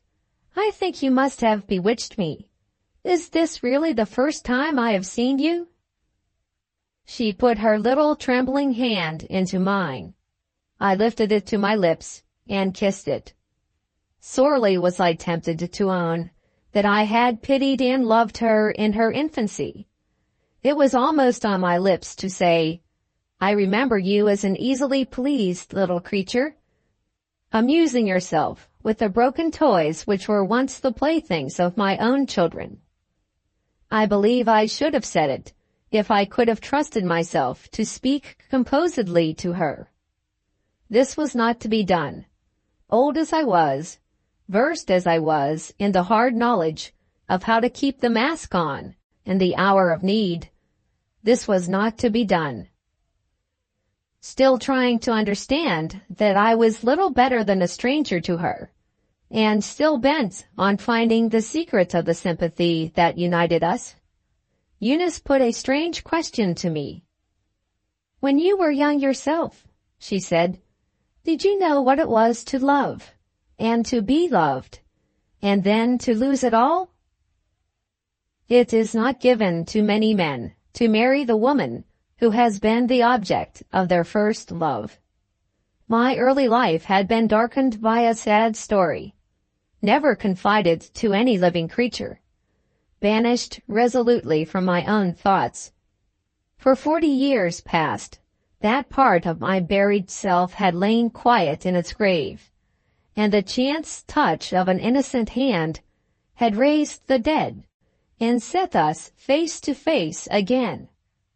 Did I know what it was to love, and to be loved, and then to lose it all? Too well, my child, too well. That was all I could say to her. In the last days of my life, I shrank from speaking of it. When I had first felt that calamity, and had felt it most keenly, I might have given an answer worthier of me, and worthier of her.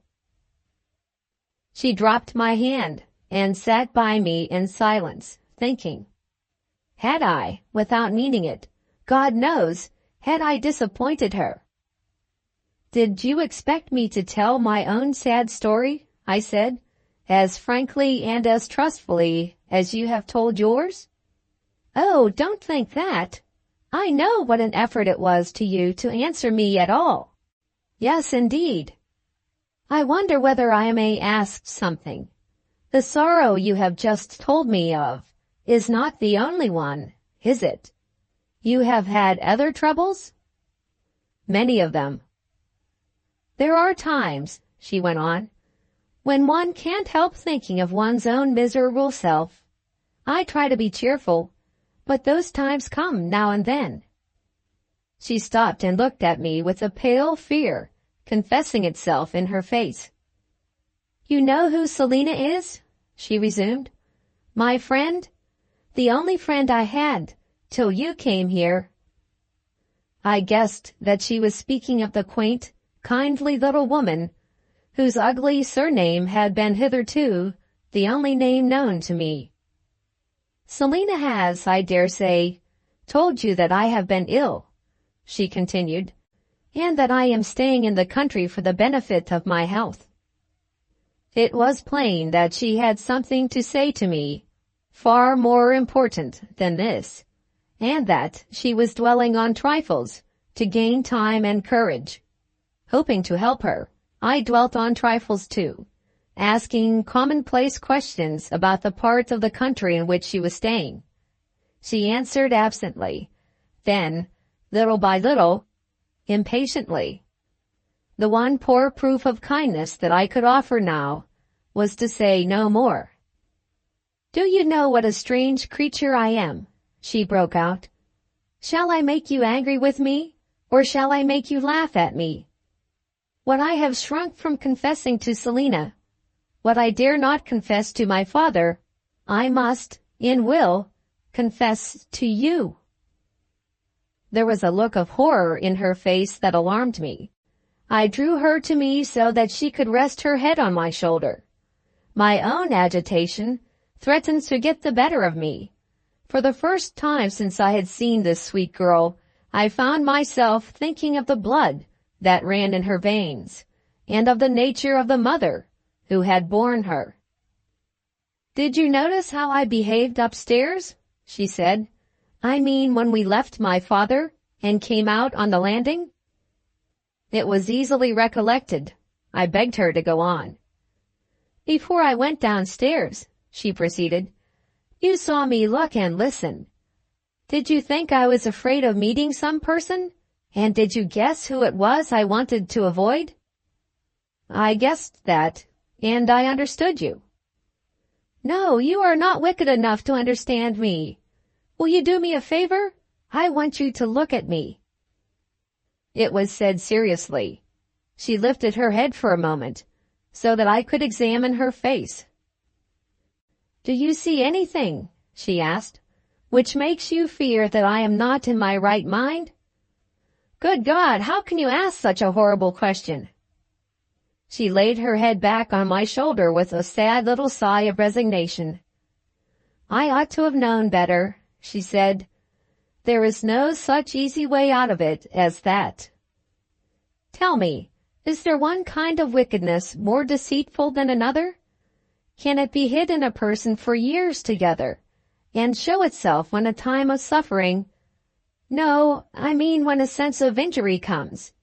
Did you ever see that, when you were master in the prison? I had seen it, and, after a moment's doubt, I said I had seen it. Did you pity those poor wretches? Certainly, they deserved pity. I am one of them, she said. Pity me. If Helena looks at me, if Helena speaks to me, if I only see Helena by accident, do you know what she does? She tempts me to do dreadful things, tempts me. The poor child threw her arms round my neck and whispered the next fatal words in my ear. The mother, prepared as I was for the accursed discovery, the horror of it shook me. She left me and started to her feet. The inherited energy showed itself in furious protest against the inherited evil. What does it mean? She cried. I'll submit to anything. I'll bear my hard lot patiently if you will only tell me what it means. Where does this horrid transformation of me out of myself come from? Look at my good father. In all this world, there is no man so perfect as he is. And oh, how he has taught me. There isn't a single good thing that I have not learned from him since I was a little child. Did you ever hear him speak of my mother? You must have heard him. My mother was an angel. I could never be worthy of her at my best. But I have tried. The wickedest girl in the world doesn't have worse thoughts than the thoughts that have come to me. Since when? Since Helena. Oh, how can I call her by her name as if I still loved her? Since my sister. Can she be my sister? I ask myself sometimes. Since my enemy. There's the word for her. Since my enemy took Philip away from me. What does it mean? I have asked in my prayers and have got no answer. I ask you, what does it mean? You must tell me. You shall tell me. What does it mean?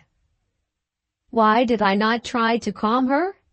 I had vainly tried to calm her.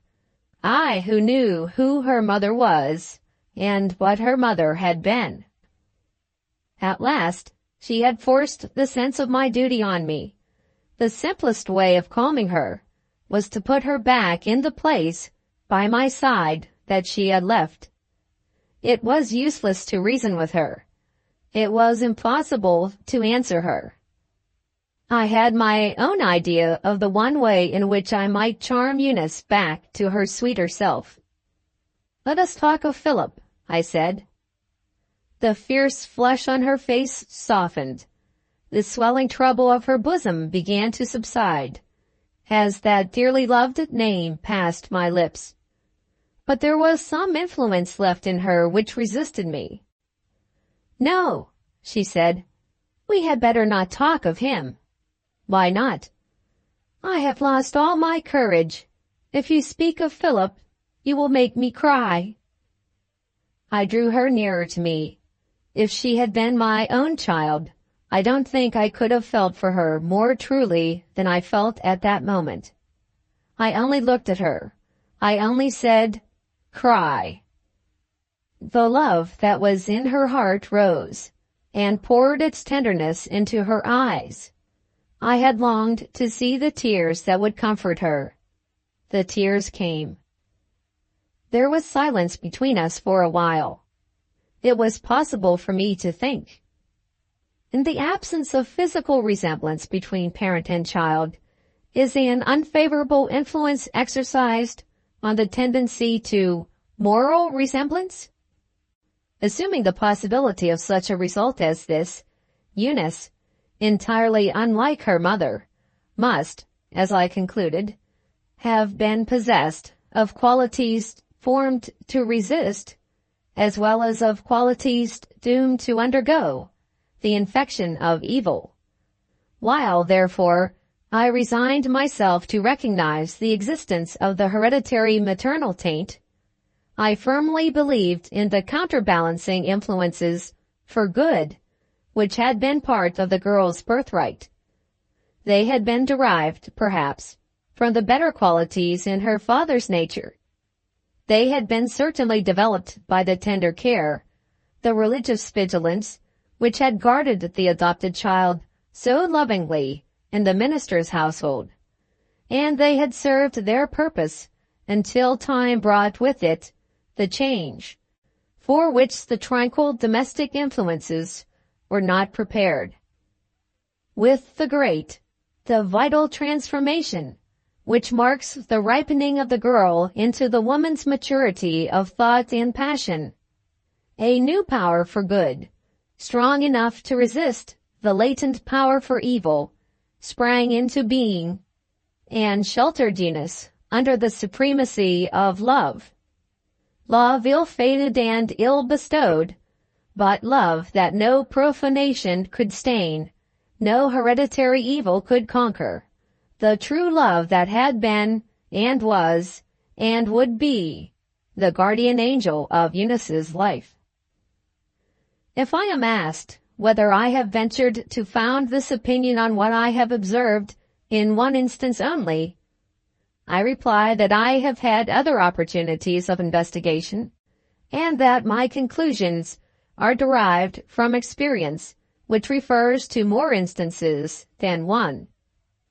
No man in his senses can doubt that physical qualities are transmitted from parents to children, but inheritance of moral qualities is less easy to trace. Here the exploring minds find its progress beset by obstacles. That those obstacles have been sometimes overcome, I do not deny. Moral resemblances have been traced between parents and children. While, however, I admit this, I doubt the conclusion which sees, in inheritance of moral qualities, a positive influence exercised on moral destiny. There are inherent emotional forces in humanity to which the inherited influences must submit. They are essentially influences under control, influences which can be encountered and forced back. That we, who inhabit this little planet, may be the doomed creatures of fatality, from the cradle to the grave, I am not prepared to dispute. But I absolutely refuse to believe that it is a fatality with no higher origin than can be found in our accidental obligation to our fathers and mothers. Still absorbed in these speculations, I was disturbed by a touch on my arm. I looked up. Eunice's eyes were fixed on a shrubbery at some little distance from us, which closed the view of the garden on that side. I noticed that she was trembling. Nothing to alarm her was visible that I could discover. I asked what she had seen to startle her. She pointed to the shrubbery. "Look again," she said. This time I saw a woman's dress among the shrubs. The woman herself appeared in a moment more. It was Helena. She carried a small portfolio, and she approached us with a smile. Chapter 41. The Whispering Voice. I looked at Eunice. She had risen, startled by her first suspicion of the person who was approaching us through the shrubbery. But she kept her place near me, only changing her position so as to avoid confronting Helena. Her quickened breathing was all that told me of the effort she was making to preserve her self-control. Entirely free from unbecoming signs of hurry and agitation, Helena opened her business with me by means of an apology. "Pray excuse me for disturbing you. I am obliged to leave the house on one of my tiresome domestic errands. If you will kindly permit it, I wish to express, before I go, my very sincere regret for what I was rude enough to say when I last had the honor of seeing you. May I hope to be forgiven?" How do you do, Eunice? Have you enjoyed your holiday in the country? Eunice neither moved nor answered. Having some doubt of what might happen if the two girls remained together, I proposed to Helena to leave the garden and to let me hear what she had to say in the house. Quite needless, she replied. I shall not detain you for more than a minute. Please look at this. She offered to me the portfolio that she had been carrying and pointed to a morsel of paper attached to it, which contained this inscription: Philip's letters to me, private, Helena Gracedieu. I have a favor to ask, she said, and a proof of confidence in you to offer. Will you be so good as to look over what you find in my portfolio? I am unwilling to give up the hopes that I had founded on our interview when I asked for it. The letters will, I venture to think, plead my cause more convincingly than I was able to plead it for myself. I wish to forget what passed between us, to the last word. To the last word, she repeated emphatically, with a look which sufficiently informed me that I had not been betrayed to her father yet. Will you indulge me? She asked, and offered her portfolio for the second time. A more impudent bargain could not well have been proposed to me.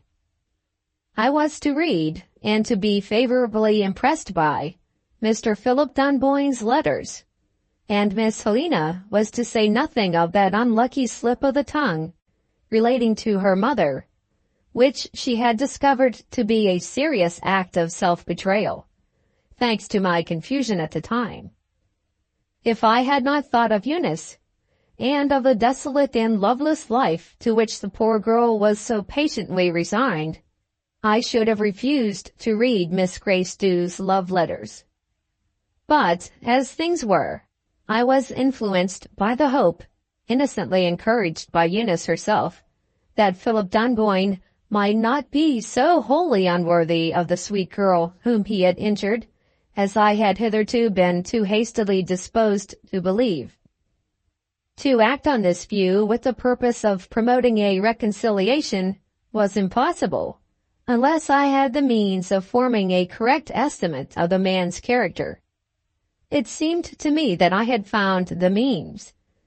A fair chance of putting his sincerity to a trustworthy test was surely offered by the letters, the confidential letters, which I had been requested to read. To feel this as strongly as I felt it brought me at once to a decision. I consented to take the portfolio on my own conditions. Understand, Miss Helena, I said, that I make no promises. I reserve my own opinion and my own right of action. I am not afraid of your opinions or your actions, she answered confidently, if you will only read the letters.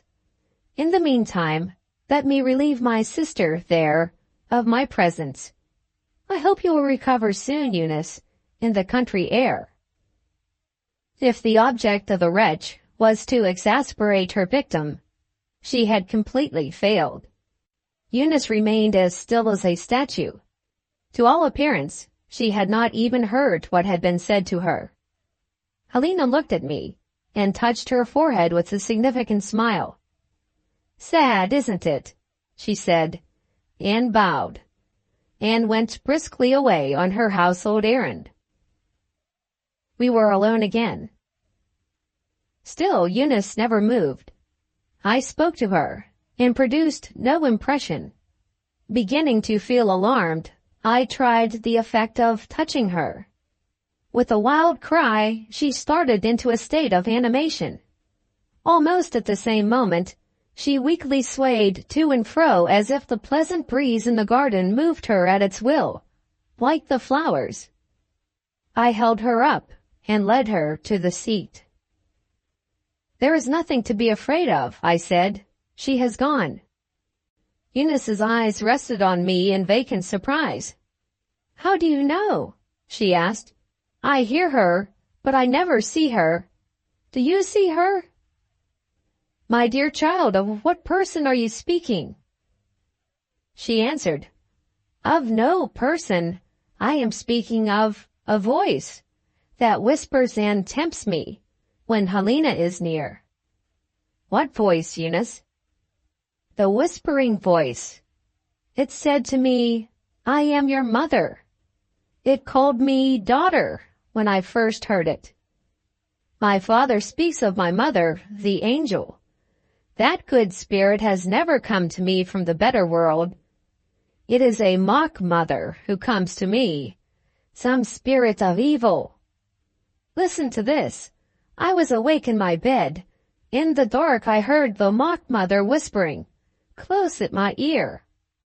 Shall I tell you how she answered me when I longed for light to see her by? When I prayed to her to show herself to me. She said, 'My face was hidden when I passed from life to death. My face no mortal creature may see.' I have never seen her. How can you have seen her?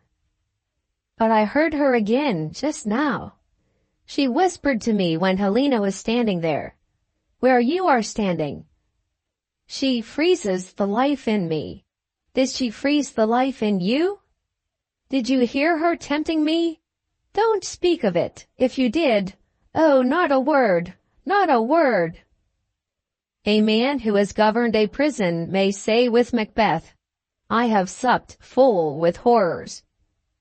Hardened as I was, or ought to have been, the effect of what I had just heard turned me cold. If I had not known it to be absolutely impossible, I might have believed that the crime and the death of the murderess were known to Eunice as being the crime and the death of her mother, and that the horrid discovery had turned her brain. This was simply impossible. What did it mean? Good God, what did it mean? My sense of my own helplessness was the first sense in me that recovered. I thought of Eunice's devoted little friend. A woman's sympathy seemed to be needed now. I rose to lead the way out of the garden. "Selina will think we are lost," I said. "Let us go and find Selina." "Not for the world," she cried. "Why not?" "Because I don't feel sure of myself. I might tell Selina something which she must never know. I should be so sorry to frighten her. Let me stop here with you." I resumed my place at her side. "Let me take your hand." I gave her my hand. What composing influence this simple act may or may not have exercised, it is impossible to say. She was quiet. She was silent. After an interval, I heard her breathe a long-drawn sigh of relief. "I am afraid I have surprised you," she said. "Helena brings the dreadful time back to me." She stopped and shuddered. "Don't speak of Helena, my dear." "But I am afraid you will think, because I have said strange things, that I have been talking at random," she insisted. "The doctor will say that if you meet with him. He believes I am deluded by a dream. I tried to think so myself. It was of no use. I am quite sure he is wrong." I privately determined to watch for the doctor's arrival and to consult with him. Eunice went on. "I have the story of a terrible night to tell you, but I haven't the courage to tell it now. Why shouldn't you come back with me to the place that I am staying at? A pleasant farmhouse, with such kind people. You might read the account of that night in my journal. I shall not regret the misery of having written it, if it helps you to find out how this hateful second self of mine has come to me. Hush! I want to ask you something. Do you think Helena is in the house?" "No, she has gone out." "Did she say that herself? Are you sure?" "Quite sure." She decided on going back to the farm, while Helena was out of the way. We left the garden together. For the first time my companion noticed the portfolio. I happened to be carrying it in the hand that was nearest to her, as she walked by my side. "Where did you get that?" she asked. It was needless to reply in words. My hesitation spoke for me. "Carry it in your other hand," she said. "The hand that's furthest away from me. I don't want to see it. Do you mind waiting a moment while I find Selina? You will go to the farm with us, won't you?" I had to look over the letters in Eunice's own interests, and I begged her to let me defer my visit to the farm until the next day. She consented, after making me promise to keep my appointment.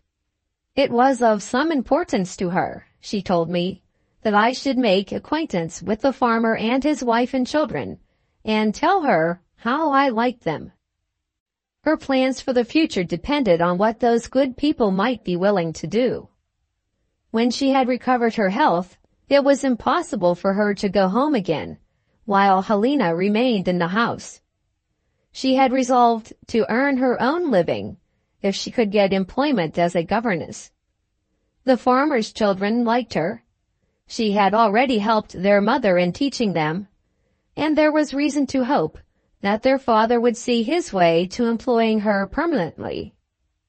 His house offered the great advantage of being near enough to the town to enable her to hear news of the minister's progress toward recovery, and to see him herself when safe opportunities offered from time to time. As for her salary, what did she care about money? Anything would be acceptable, if the good man would only realize her hopes for the future. It was disheartening to hear that hope, at her age, began and ended within such narrow limits as these. No prudent man would have tried to persuade her, as I now did, that the idea of reconciliation offered the better hope of the two. "Suppose I see Mr. Philip Dunboyne when I go back to London," I began. "What shall I say to him?" "Say I have forgiven him." "And suppose," I went on, "that the blame really rests, where you all believe it to rest, with Helena. If that young man returns to you, truly ashamed of himself, truly penitent, will you—" She resolutely interrupted me. "No." "Oh, Eunice, you surely mean yes." "I mean no." "Why?" "Don't ask me. Goodbye till tomorrow." Chapter 42. The Quaint Philosopher. No person came to my room, and nothing happened to interrupt me while I was reading Mr. Philip Dunboyne's letters. One of them, let me say at once, produced a very disagreeable impression on me. I have unexpectedly discovered Mrs. Tenbruggen in a postscript. She is making a living as a medical rubber, or masseuse, and is in professional attendance on Mr. Dunboyne the elder. More of this a little further on. Having gone through the whole collection of young Dunboyne's letters, I set myself to review the differing conclusions which the correspondence had produced on my mind. I call the papers submitted to me a correspondence, because the greater part of Philip's letters exhibit notes in pencil, evidently added by Helena. These express, for the most part, the interpretation which she had placed on passages that perplexed or displeased her, and they have, as Philip's rejoinders show, been employed as materials when she wrote her replies. On reflection, I find myself troubled by complexities and contradictions in the view presented of this young man's character. To decide positively whether I can justify to myself and to my regard for Eunice an attempt to reunite the lovers requires more time for consideration than I can reasonably expect that Helena's patience will allow. Having a quiet hour or two still before me, I have determined to make extracts from the letters for my own use, with the intention of referring to them while I am still in doubt which way my decision ought to incline. I shall present them here to speak for themselves. Is there any objection to this? None that I can see. In the first place, those extracts have a value of their own. They add necessary information to the present history of events. In the second place, I am under no obligation to Mr. Greystew's daughter, which forbids me to make use of her portfolio. I told her that I only consented to receive it, under reserve of my own right of action, and her assent to that stipulation was expressed in the clearest terms. Extracts from Mr. Philip Dunboyne's letters. First extract. You blame me, dear Helena, for not having paid proper attention to the questions put to me in your last letter. I have only been waiting to make up my mind before I replied. First question. Do I think it advisable that you should write to my father? No, my dear, I beg you will defer writing until you hear from me again. Second question. Considering that he is still a stranger to you, is there any harm in your asking me what sort of man my father is? No harm, my sweet one, but as you will presently see, I am afraid you have addressed yourself to the wrong person. My father is kind, in his own odd way, and learned and rich, a more high-minded and honorable man, as I have every reason to believe, doesn't live. But if you ask me which he prefers, his books or his son, I hope I do him no injustice when I answer, his books. His reading and his writing are obstacles between us, which I have never been able to overcome. This is the more to be regretted because he is charming on the few occasions when I find him disengaged. If you wish I knew more about my father, we are in complete agreement as usual. I wish too. But there is a dear friend of yours and mine, who is just the person we want to help us. Need I say that I allude to Mrs. Staveley? I called on her yesterday, not long after she had paid a visit to my father. Luck had favored her. She arrived just at the time when hunger had obliged him to shut up his books and ring for something to eat. Mrs. Staveley secured a favorable reception with her customary tact and delicacy. He had a fowl for his dinner. She knows his weakness of old. She volunteered to carve it for him.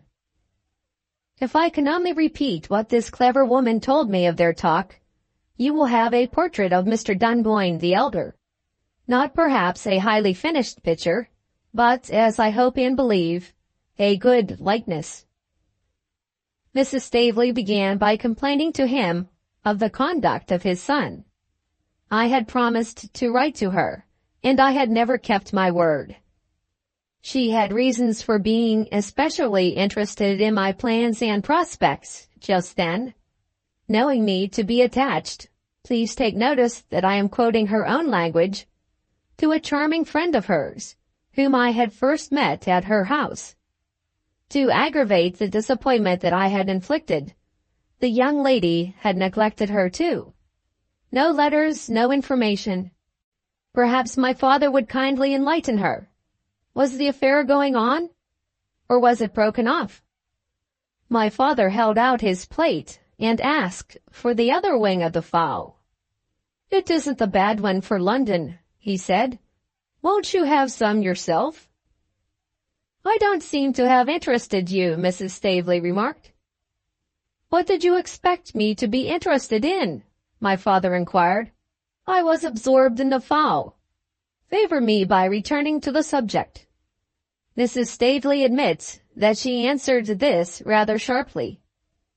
The subject, sir, was your son's admiration for a charming girl, one of the daughters of Mr. Greystew, the famous preacher.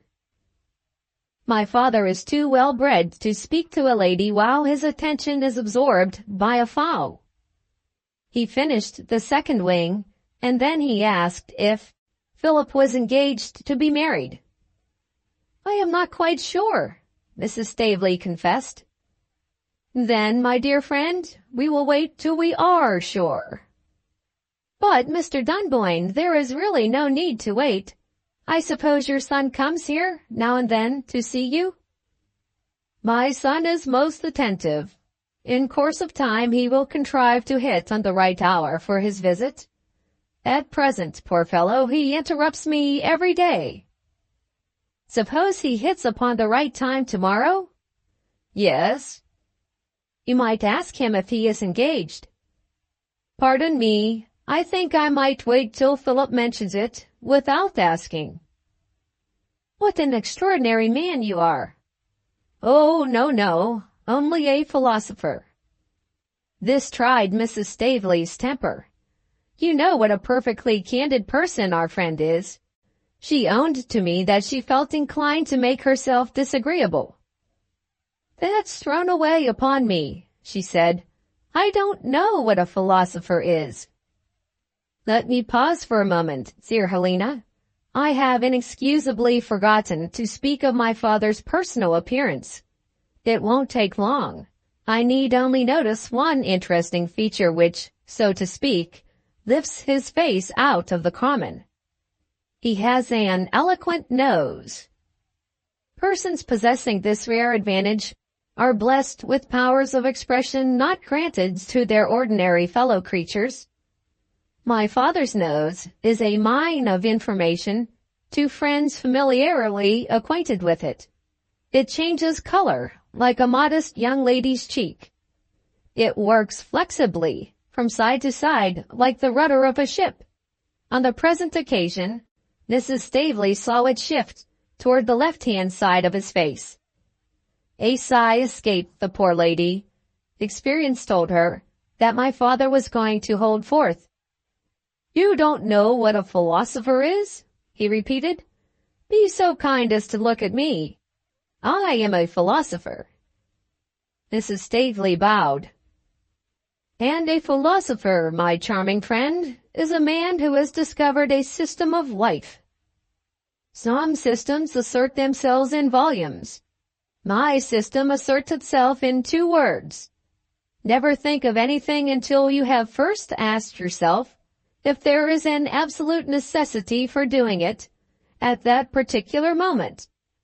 Thinking of things when things needn't be thought of is offering an opportunity to worry. And worry is the favorite agent of death. When the destroyer handles his work in a lingering way and achieves premature results. Never look back and never look forward, as long as you can possibly help it. Looking back leads the way to sorrow, and looking forward ends in the cruelest of all delusions. It encourages hope. The present time is the precious time. Live for the passing day.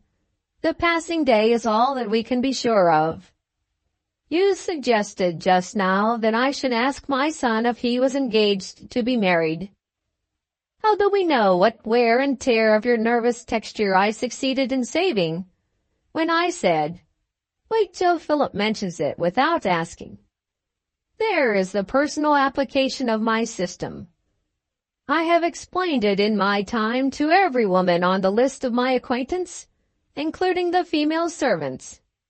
Not one of them has rewarded me by adopting my system. How do you feel about it?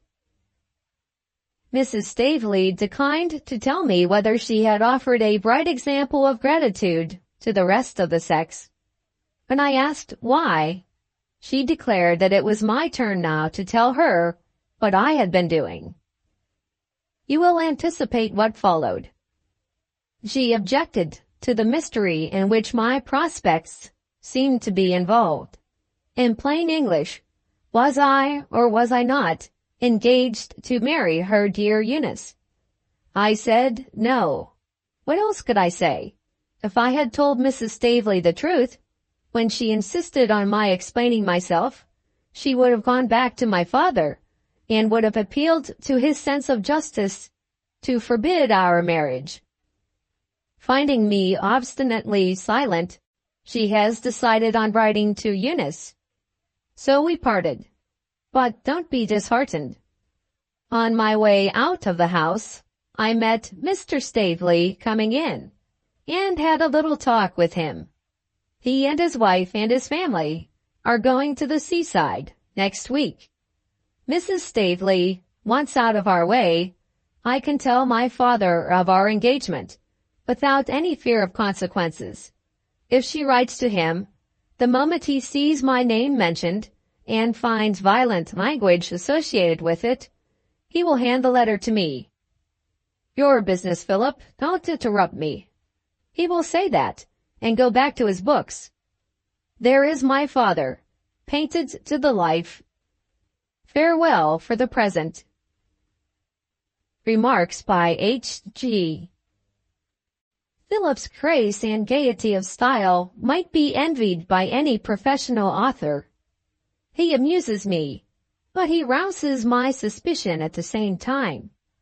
This slippery lover of mine tells me to defer writing to his father, and gives no reason for offering that strange advice to the young lady who is soon to be a member of the family.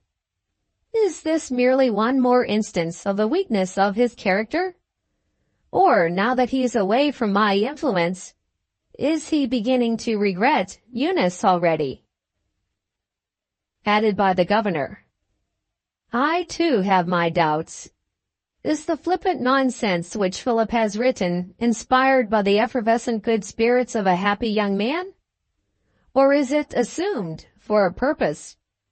In this latter case, I should gladly conclude that he was regarding his conduct to Eunice with becoming emotions of sorrow and shame.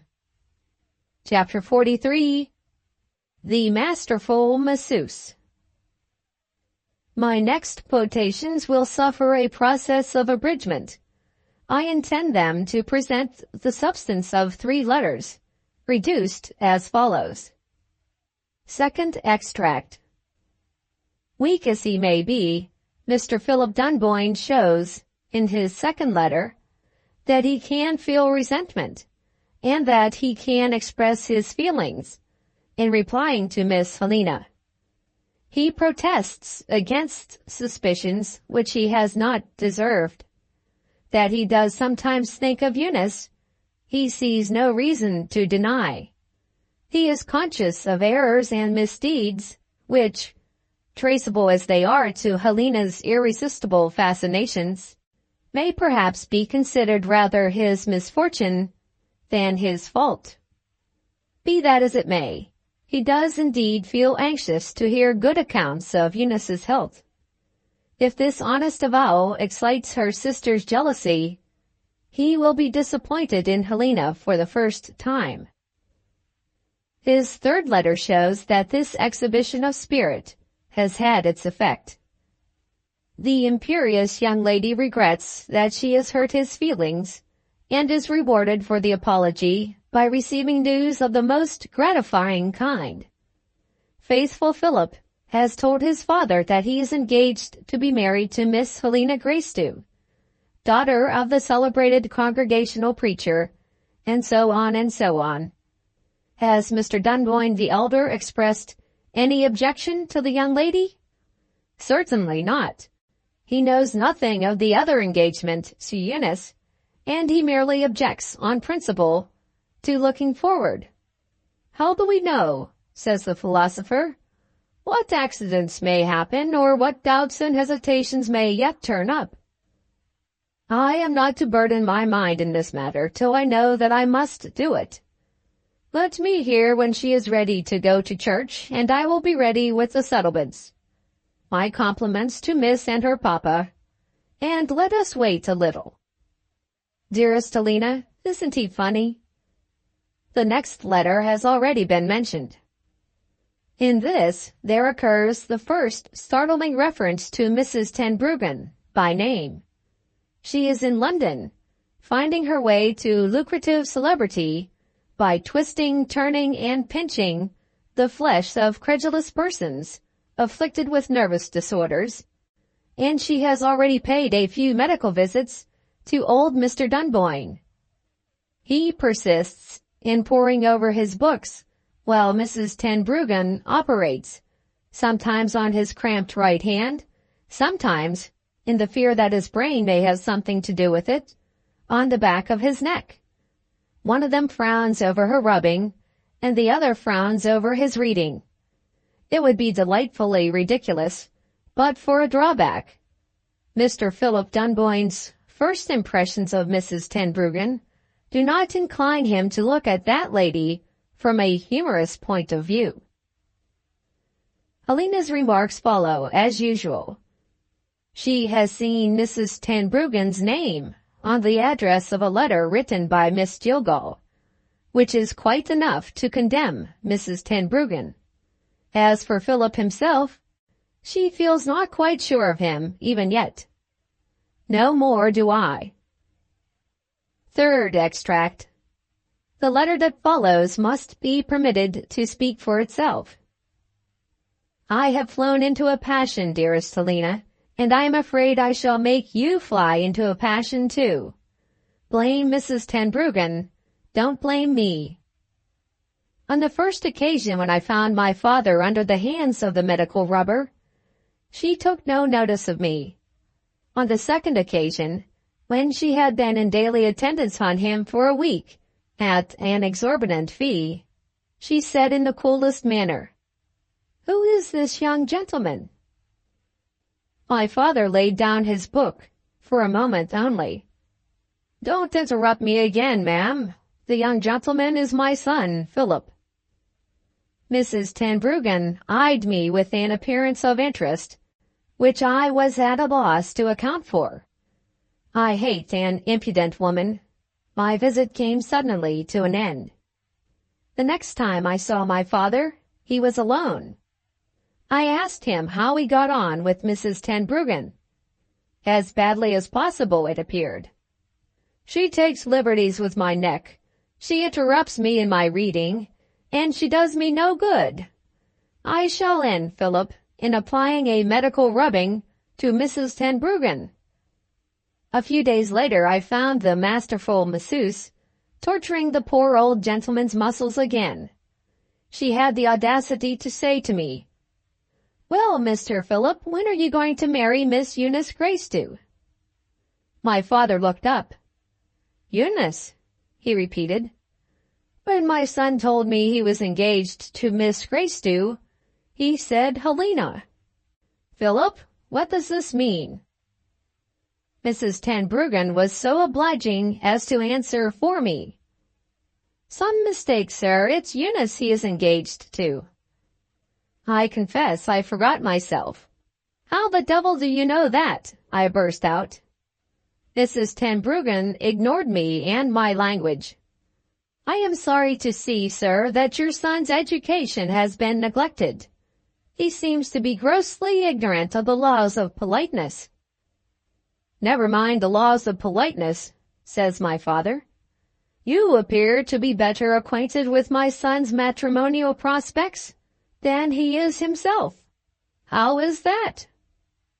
Mrs. Tenbruggen favored him with another ready reply. "My authority is a letter addressed to me by a relative of Mr. Gracedieu, my dear and intimate friend, Miss Jillgall." My father's keen eyes traveled backward and forward between his female surgeon and his son. "Which am I to believe?" he inquired. "I am surprised at your asking the question," I said. Mrs. Tenbruggen pointed to me. "Look at Mr. Philip, sir, and you will allow him one merit. He is capable of showing it when he knows he has disgraced himself." Without intending it, I am sure, my father infuriated me. He looked as if he believed her. Out came one of the smallest and strongest words in the English language before I could stop it. "Mrs. Tenbruggen, you lie." The illustrious rubber dropped my father's hand. She had been operating on him all the time, and showed us that she could assert her dignity when circumstances called for the exertion. "Either your son or I, sir, must leave the room. Which is it to be?" She met her match in my father. Walking quietly to the door, he opened it for Mrs. Tenbruggen with a low bow. She stopped on her way out, and delivered her parting words. Messrs. Dunboyne, father and son, I keep my temper, and merely regard you as a couple of blackguards. With that pretty assertion of her opinion, she left us. When we were alone, there was but one course to take. I made my confession. It is impossible to tell you how my father received it, for he sat down at his library table, with his back to me. The first thing he did was to ask me to help his memory. Did you say that the father of these girls was a parson? Yes, a congregational minister. What does the minister think of you? I don't know, sir. Find out. That was all. Not another word could I extract from him. I don't pretend to have discovered what he really has in his mind. I only venture on a suggestion. If there is any old friend in your town who has some influence over your father, leave no means untried of getting that friend to say a kind word for us, and then ask your father to write to mine. This is, as I see it, our only chance. There the letter ends. Helena's notes on it show that her pride is fiercely interested in securing Philip as a husband. Her victory over poor Eunice will, as she plainly intimates, be only complete when she is married to young Dunboyne. For the rest, her desperate resolution to win her way to my good graces is sufficiently intelligible now. My own impressions vary. Philip rather gains upon me. He appears to have some capacity for feeling ashamed of himself.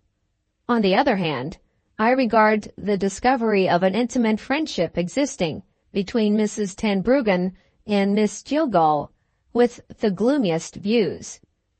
Is this formidable masseuse likely to ply her trade in the country towns? And is it possible that she may come to this town? God forbid. Of the other letters in the collection, I need take no special notice. I returned the whole correspondence to Helena, and waited to hear from her. The one recent event in Mr. Greystew's family, worthy of record, is of a melancholy nature. After paying his visit today, the doctor has left word that nobody but the nurse is to go near the minister. This seems to indicate, but too surely, a change for the worse. Helena has been away all the evening at the girls' school. She left a little note informing me of her wishes. I shall expect to be favored with your decision tomorrow morning in my housekeeping room. At breakfast time, the report of the poor minister was still discouraging. I noticed that Helena was absent from the table. Miss Jillgall suspected that the cause was bad news from Mr. Philip Dunboyne, arriving by that morning's post. If you will excuse the use of strong language by a lady, she said. Helena looked perfectly devilish when she opened the letter. She rushed away and locked herself up in her own shabby room. A serious obstacle, as I suspect, in the way of her marriage. Cheering, isn't it? As usual, good Selina expressed her sentiments without reserve. I had to keep my appointment, and the sooner Helena Greystew and I understood each other, the better. I knocked at the door. It was loudly unlocked and violently thrown open. Helena's temper had risen to boiling heat. She stammered with rage when she spoke to me. I mean to come to the point at once, she said. I am glad to hear it, Miss Helena. May I count on your influence to help me? I want a positive answer. I gave her what she wanted. I said, certainly not. She took a crumpled letter from her pocket, opened it, and smoothed it out on the table with a blow of her open hand.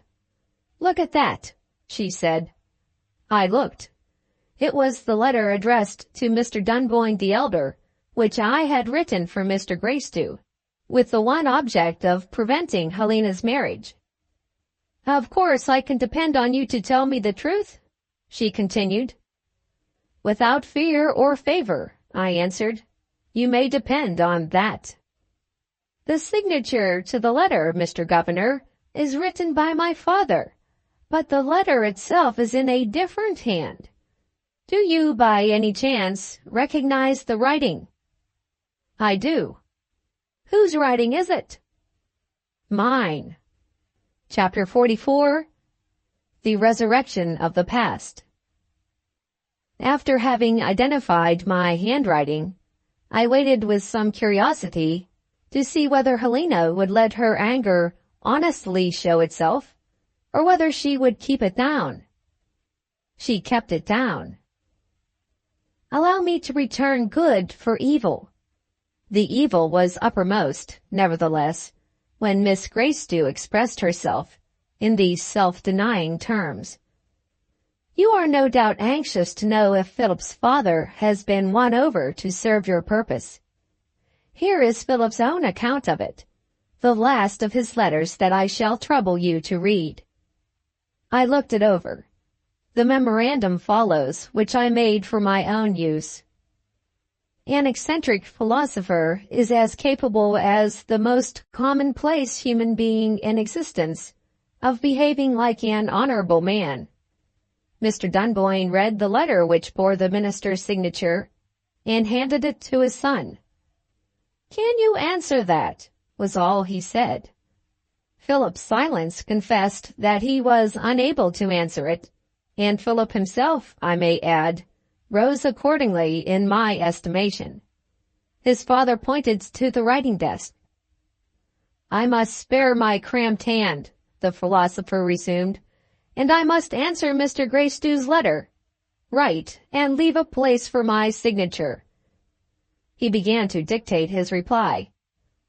"Sir, my son Philip has seen your letter, and has no defense to make. In this respect he has set an example of candor which I propose to follow. There is no excuse for him. What I can do to show that I feel for you and agree with you shall be done. At the age which this young man has reached, the laws of England abolish the authority of his father. If he is sufficiently infatuated to place his honor and his happiness at the mercy of a lady who has behaved to her sister as your daughter has behaved to Miss Eunice, I warn the married couple not to expect a farthing of my money, either during my lifetime or after my death. Your faithful servant, Dunboyne Sr.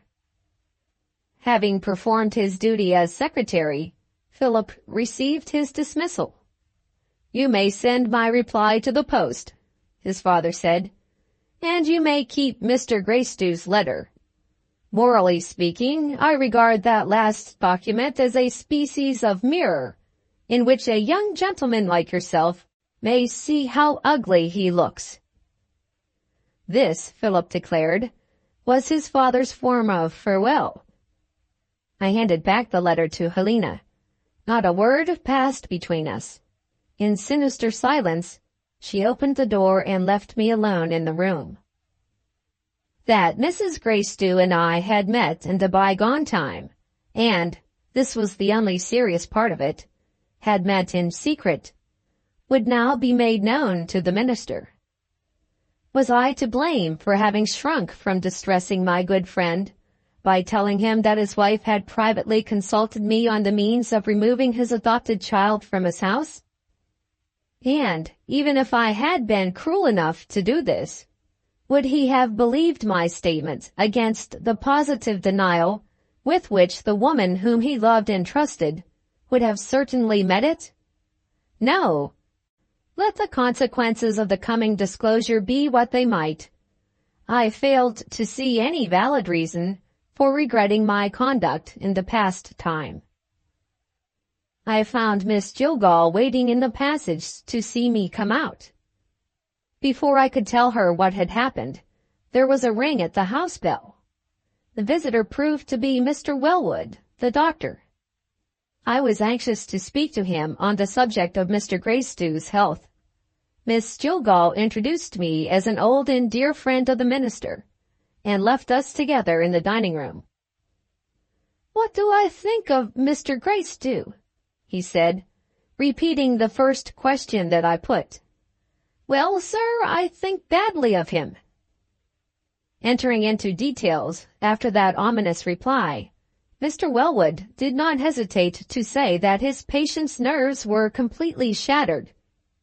Disease of the brain had, as he feared, been already set up.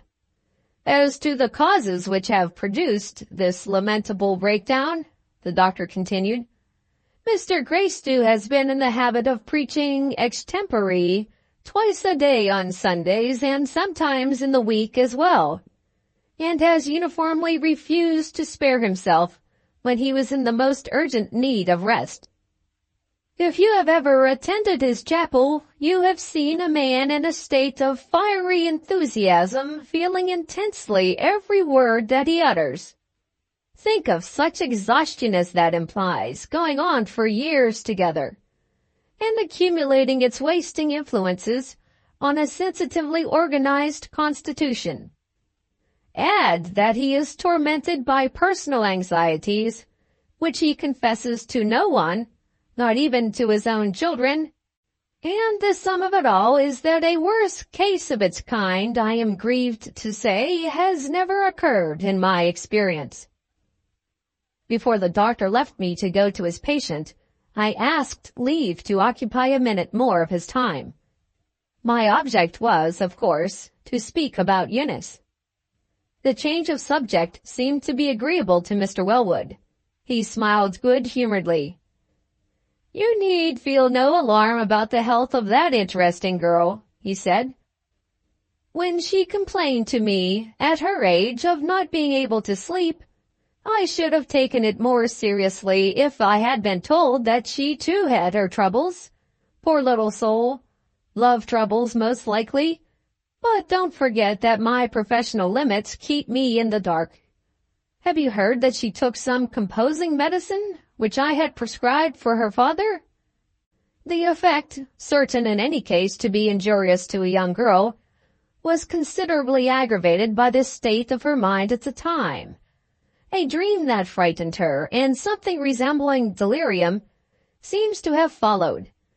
And she made matters worse, poor child, by writing in her diary about the visions and supernatural appearances that had terrified her.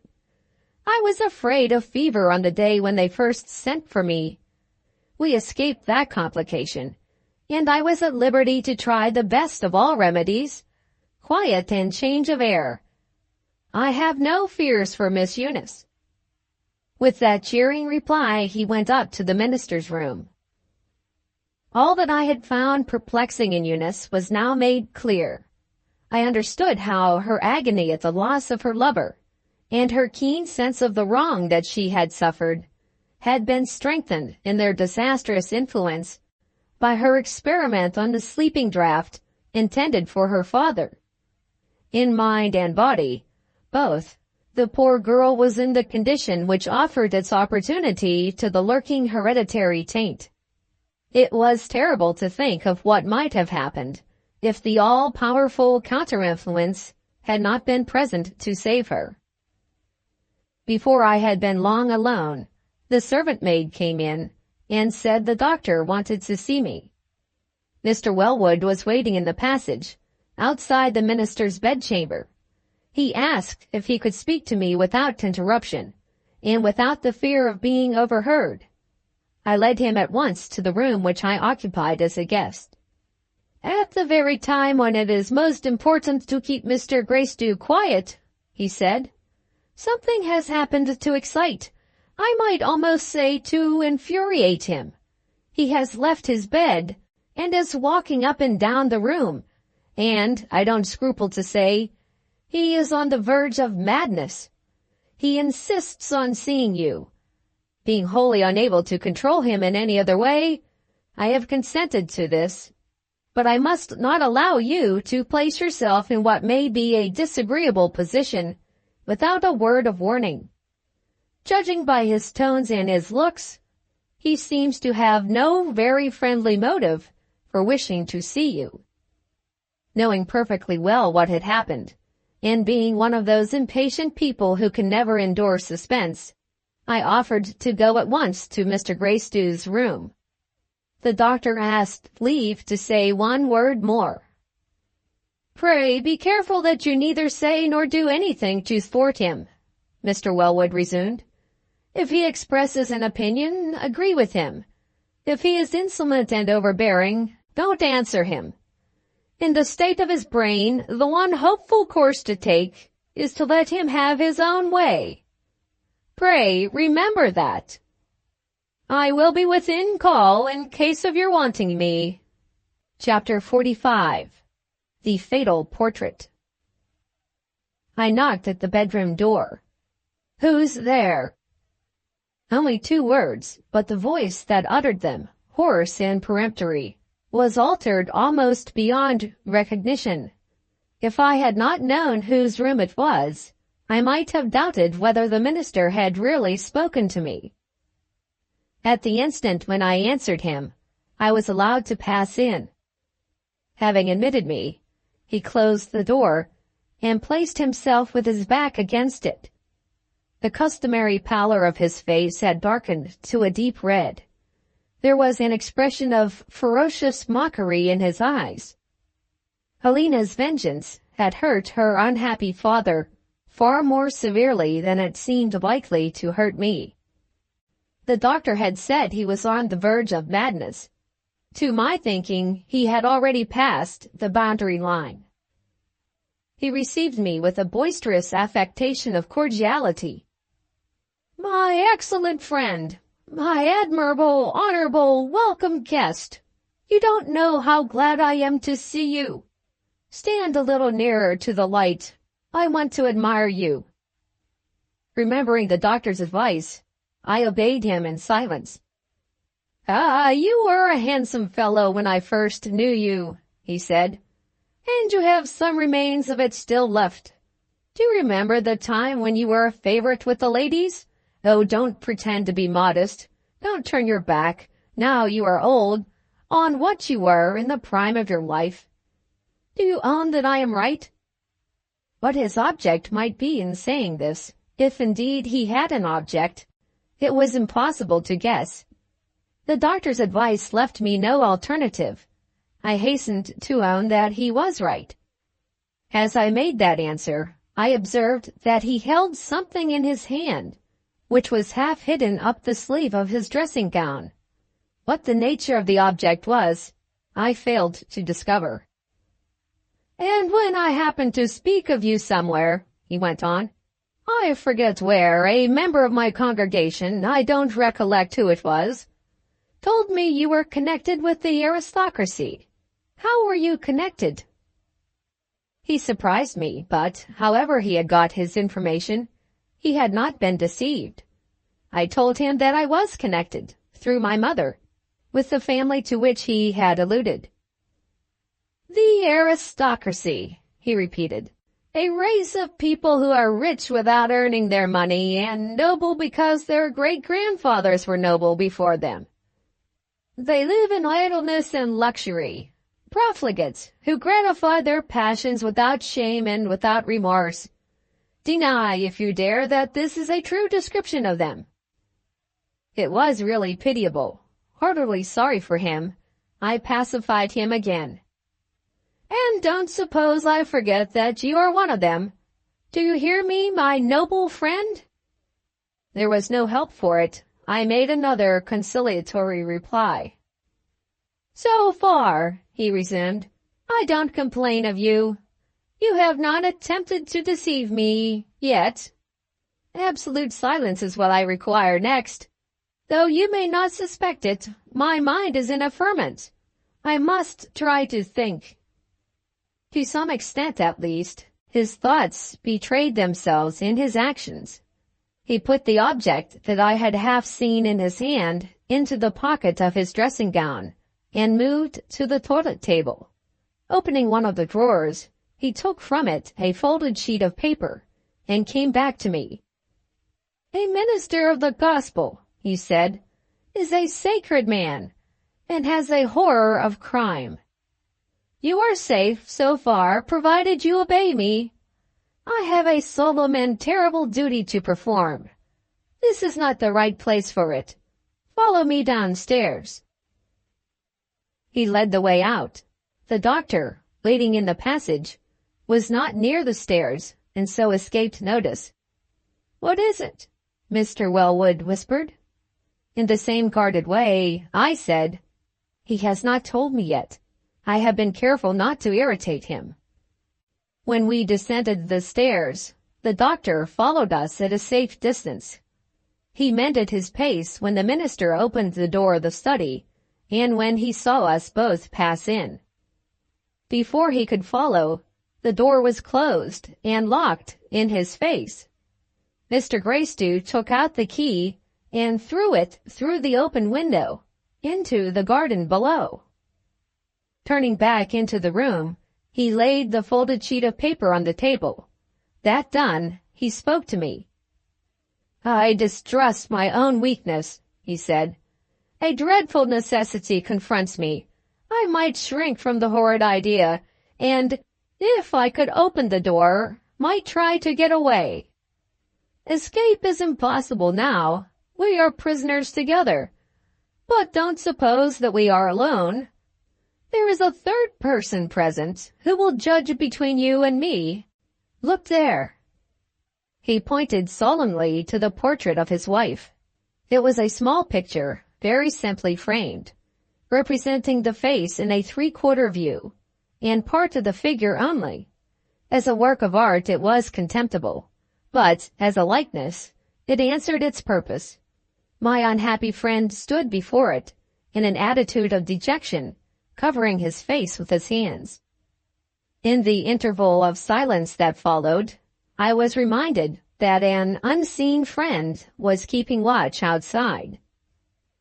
Alarmed by having heard the key turned in the lock, and realizing the embarrassment of the position in which I was placed, the doctor had discovered a discreet way of communicating with me. He slipped one of his visiting cards under the door, with these words written on it: "How can I help you?"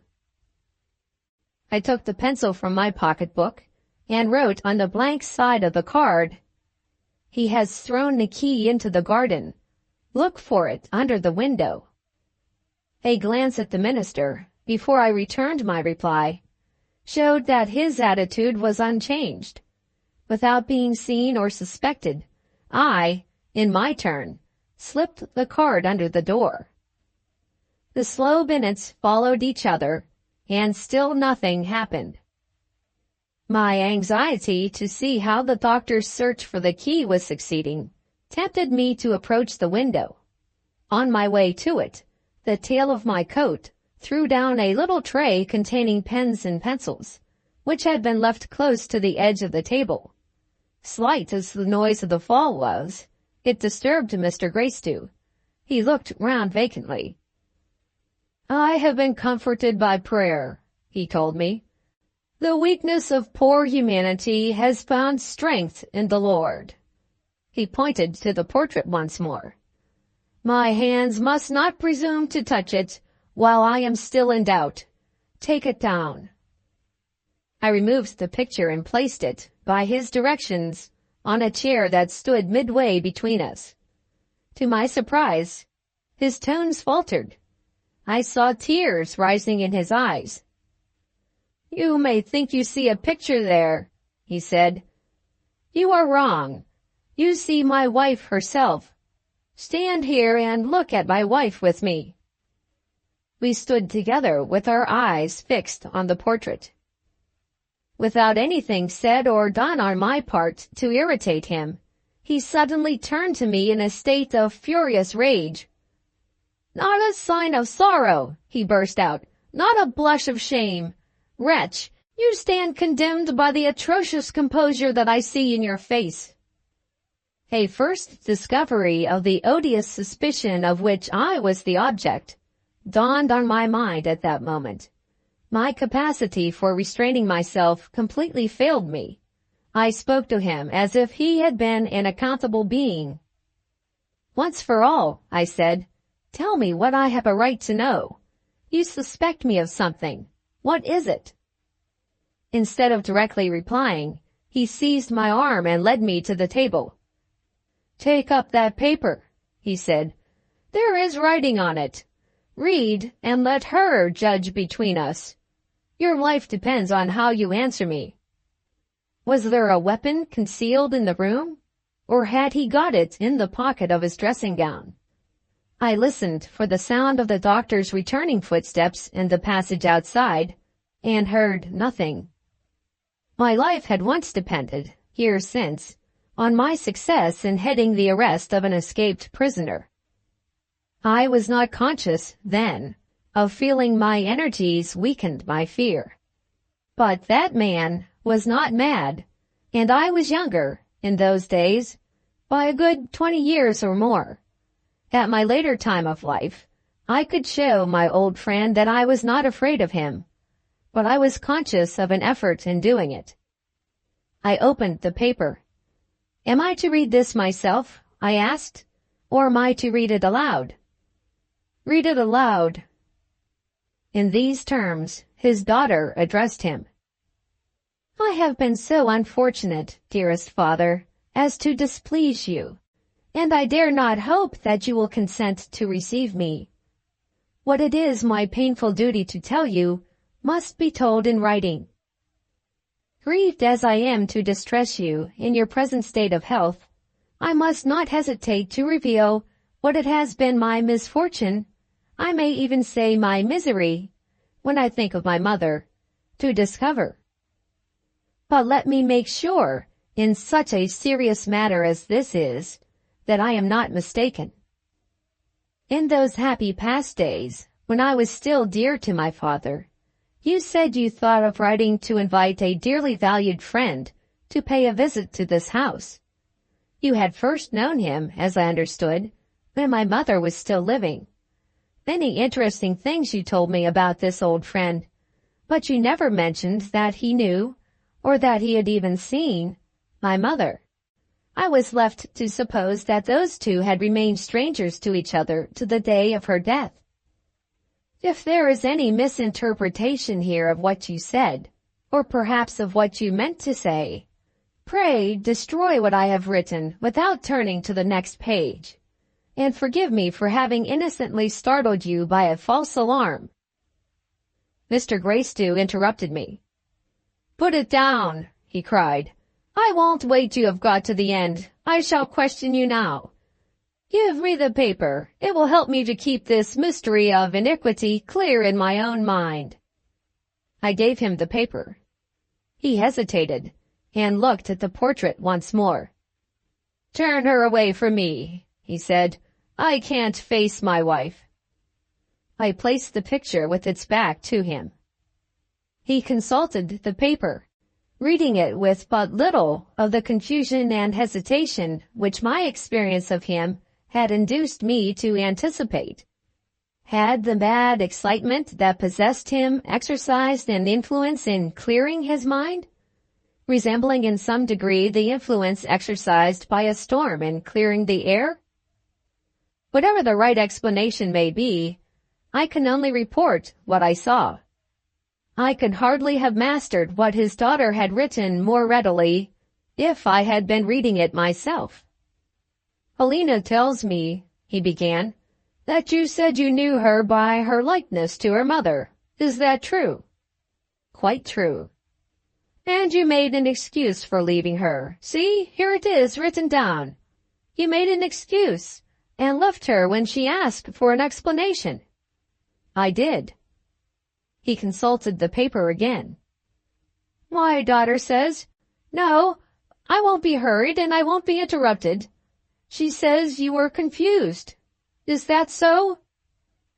It is so. Let your questions wait for a moment. I wish to tell you why I was confused. Haven't I said I won't be interrupted? Do you think you can shake my resolution? He referred to the paper again. I've lost the place. It's your fault. Find it for me. The evidence which was intended to convict me was the evidence which I was expected to find. I pointed it out to him. His natural courtesy asserted itself in spite of his anger. He said thank you, and questioned me the moment after, as fiercely as ever. "Go back to the time, sir, when we met in your rooms at the prison. Did you know my wife then?" "Certainly not." "Did you and she see each other? Ha! I've got it now. Did you see each other after I had left the town? No prevarication. You own to telling Helena that you knew her by her likeness to her mother. You must have seen her mother. Where?" I made another effort to defend myself. He again refused furiously to hear me. It was useless to persist. Whatever the danger that threatened me might be, the sooner it showed itself, the easier I should feel. I told him that Mrs. Gracedieu had called on me after he and his wife had left the town. "Do you mean to tell me," he cried, "that she came to you?" "I do." After that answer, he no longer required the paper to help him. He threw it from him on the floor. "And you received her," he said, "without inquiring whether I knew of her visit or not? Guilty deception on your part. Guilty deception on her part. Oh, the hideous wickedness of it." When his mad suspicion that I had been his wife's lover betrayed itself in this way, I made a last attempt, in the face of my own conviction that it was hopeless, to place my conduct and his wife's conduct before him in the true light. Mrs. Gracedieu's object was to consult me. Before I could say the next words, I saw him put his hand into the pocket of his dressing gown. "An innocent man," he sternly declared, "would have told me that my wife had been to see him. You kept it a secret. An innocent woman would have given me a reason for wishing to go to you. She kept it a secret when she left my house. She kept it a secret when she came back." "Mr. Gracedieu, I insist on being heard. Your wife's motive—" He drew from his pocket the thing that he had hidden from me. This time there was no concealment. He let me see that he was opening a razor. It was no time for asserting my innocence. I had to think of preserving my life. When a man is without firearms, what defense can avail against a razor in the hands of a madman? A chair was at my side. It offered the one poor means of guarding myself that I could see. I laid my hand on it, and kept my eye on him. He paused, looking backward and forward, between the picture and me. "Which of them shall I kill first?" he said to himself.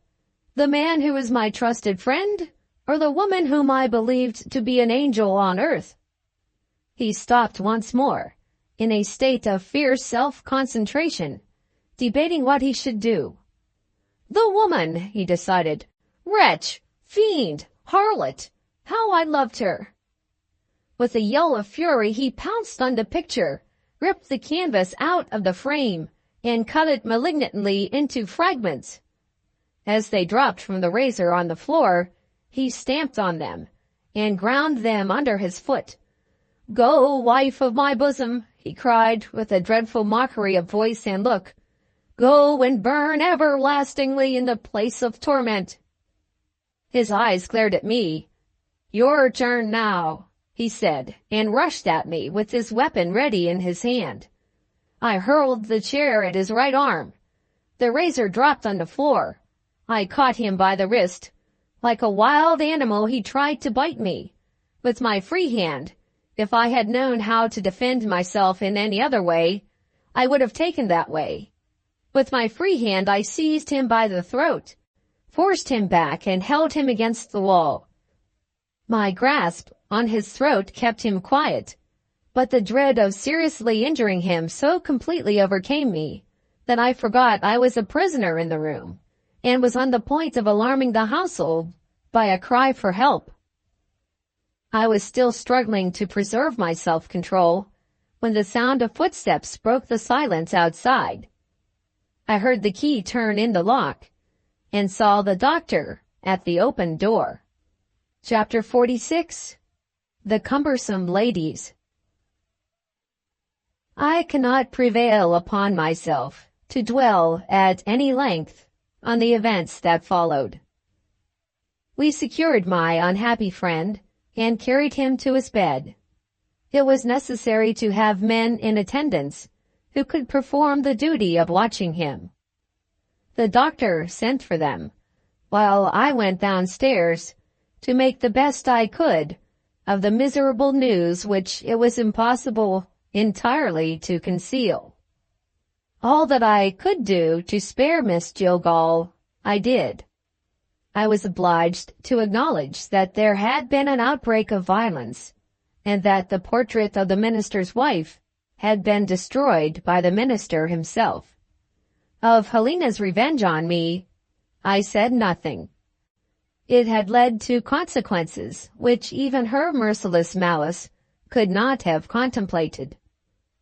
There were no obstacles in the way of keeping secret the attempt on my life. But I was compelled to own that Mr. Gracedieu had taken a dislike to me, which rendered it necessary that my visit should be brought to an end. I hastened to add that I should go to the hotel, and should wait there until the next day, in the hope of hearing better news. Of the multitude of questions with which poor Miss Jillgall overwhelmed me, of the wild words of sorrow and alarm that escaped her, of the desperate manner in which she held by my arm and implored me not to go away, when I must see for myself that she was a person entirely destitute of presence of mind, I shall say nothing. The undeserved suffering that is inflicted on innocent persons by the sins of others demands silent sympathy, and, to that extent at least, I can say that I honestly felt for my quaint and pleasant little friend. In the evening, the doctor called on me at the hotel. The medical treatment of his patient had succeeded in calming the maddened brain under the influence of sleep. If the night passed quietly, better news might be hoped for in the morning. On the next day, I had arranged to drive to the farm, being resolved not to disappoint Eunice. But I shrank from the prospect of having to distress her as I had already distressed Miss Jillgall. The only alternative left was to repeat the sad story in writing, subject to the concealments which I had already observed. This I did, and sent the letter by messenger overnight, so that Eunice might know when to expect me. The medical report in the morning justified some hope. Mr. Gracedieu had slept well, and there had been no reappearance of insane violence on his waking. But the doctor's opinion was far from encouraging when we spoke of the future. He did not anticipate the cruel necessity of placing the minister under restraint unless some new provocation led to a new outbreak. The misfortune to be feared was imbecility. I was just leaving the hotel to keep my appointment with Eunice, when the waiter announced the arrival of a young lady who wished to speak with me. Before I could ask if she had mentioned her name, the young lady herself walked in, Helena Gracedieu. She explained her object in calling on me, with the exasperating composure which was peculiarly her own. No parallel to it occurs to me in my official experience of shameless women. I don't wish to speak of what happened yesterday, so far as I know anything about it, she began. It is quite enough for me that you have been obliged to leave the house and to take refuge in this hotel. I have come to say a word about the future. Are you honoring me with your attention? I signed to her to go on. If I had answered in words, I should have told her to leave the room. At first, she resumed, I thought of writing, but it occurred to me that you might keep my letter and show it to Philip, by way of lowering me in his good opinion, as you have lowered me in the good opinion of his father. My object in coming here is to give you a word of warning. If you attempt to make mischief next between Philip and myself, I shall hear of it, and you know what to expect when you have me for an enemy. It is not worth while to say any more. We understand each other, I hope." She was determined to have a reply, and she got it. "Not quite yet," I said. "I have been hitherto, as becomes a gentleman, always mindful of a woman's claims to forbearance. You will do well not to tempt me into forgetting that you are a woman by prolonging your visit. Now, Miss Selina Greystew, we understand each other." She made me a low curtsy and answered in her finest tone of irony, "I only desire to wish you a pleasant journey home." I rang for the waiter. "Show this lady out," I said. Even this failed to have the slightest effect on her. She sauntered to the door, as perfectly at ease as if the room had been hers, not mine. I had thought of driving to the farm. Shall I confess it? My temper was so completely upset that active movement of some kind offered the one means of relief in which I could find refuge. The farm was not more than 5 miles distant, and I had been a good walker all my life. After making the needful inquiries, I set forth to visit Eunice on foot. My way through the town led me past the minister's house. I had left the door some 50 yards behind me when I saw 2 ladies approaching. They were walking, in the friendliest manner, arm in arm. As they came nearer, I discovered Miss Jogall. Her companion was the middle-aged lady who had declined to give her name when we met accidentally at Mr. Greystew's door. Hysterically impulsive, Miss Jogall seized both my hands and overwhelmed me with entreaties that I would go back with her to the house. I listened rather absently. The middle-aged lady happened to be nearer to me now than on either of the former occasions in which I had seen her. There was something in the expression of her eyes which seemed to be familiar to me, but the effort of my memory was not helped by what I observed in the other parts of her face. The iron gray hair, the baggy lower eyelids, the fat cheeks, the coarse complexion, and the double chin were features, and very disagreeable features too, which I had never seen at any former time. "Do pray come back with us," Miss Jogall pleaded. "We were just talking of you, I and my friend." There she stopped, evidently on the point of blurting out the name which she had been forbidden to utter in my hearing. The lady smiled. Her provokingly familiar eyes rested on me with a humorous enjoyment of the scene.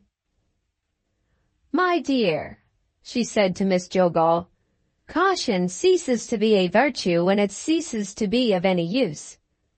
The governor is beginning to remember me, and the inevitable recognition, with his quickness of perception, is likely to be a matter of minutes now."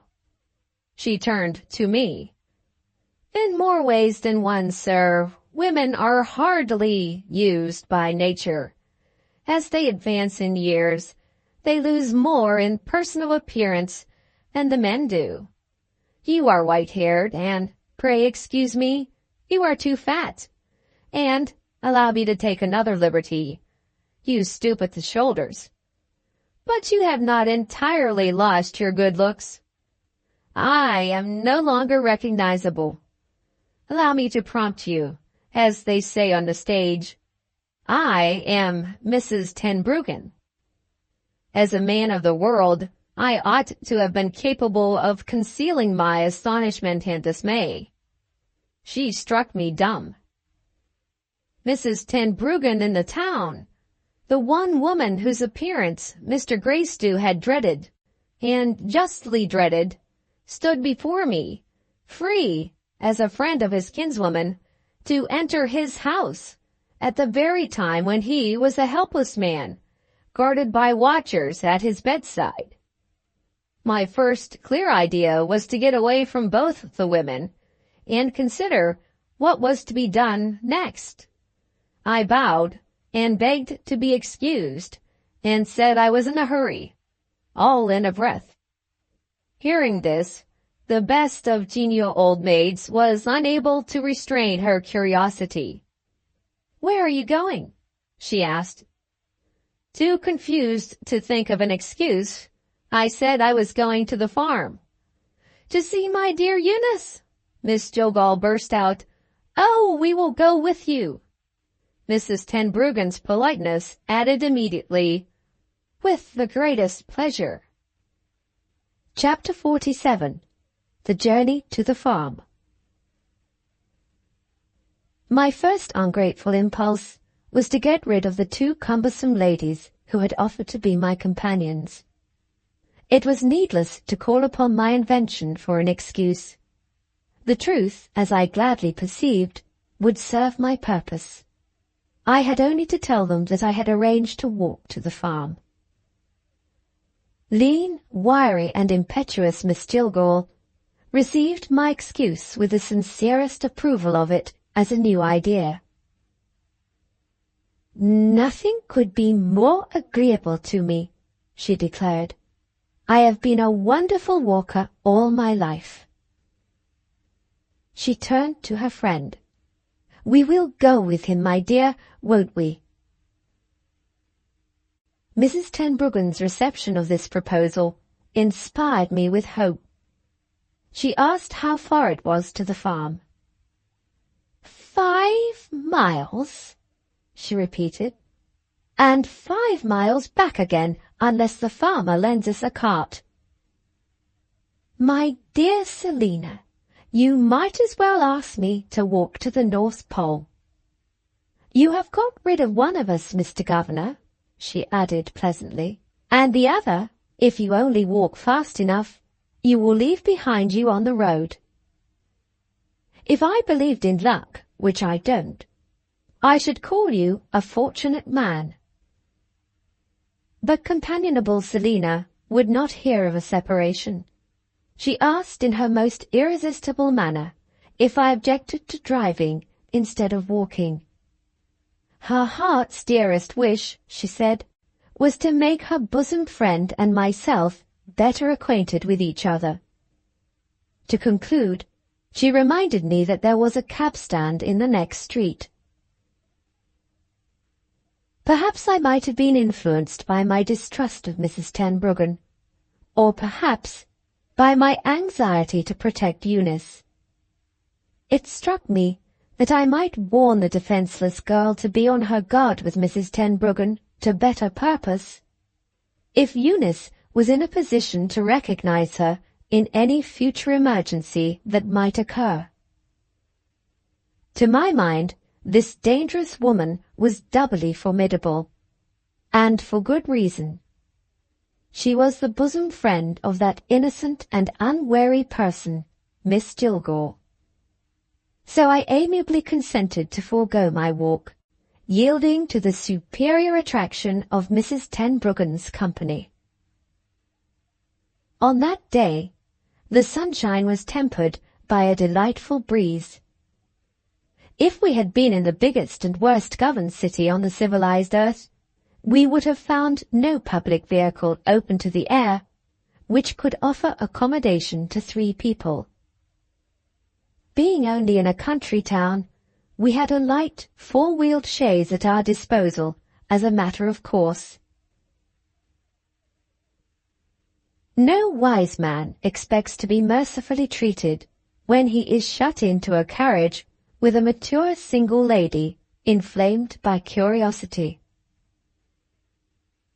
I was not unprepared for Miss Jillgall when she alluded for the second time to the sad events which had happened in the house on the previous day, and especially to the destruction by Mr. Gracedieu of the portrait of his wife. "Why didn't he destroy something else?" she pleaded piteously. It is such a disappointment to me. I never liked that picture myself. Of course, I ought to have admired the portrait of the wife of my benefactor. But no, that disagreeable painted face was too much for me. I should have felt inexpressibly relieved if I could have shown it to Elizabeth and heard her say that she agreed with me. "Perhaps I saw it when I called on you," Mrs. Tenbruggen suggested. "Where did the picture hang?" "My dear, I received you in the dining-room, and the portrait hung in Mr. Gracedieu's study."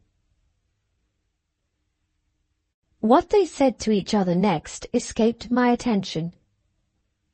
Quite unconsciously, Miss Jillgall had revealed to me a danger which neither the minister nor I had discovered, though it had conspicuously threatened us both on the wall of the study. The act of mad destruction, which if I had possessed the means of safely interfering, I should certainly have endeavoured to prevent, now assumed a new and startling aspect. If Mrs. Tenbruggen really had some motive of her own for endeavouring to identify the adopted child, the preservation of the picture must have led her straight to the end in view.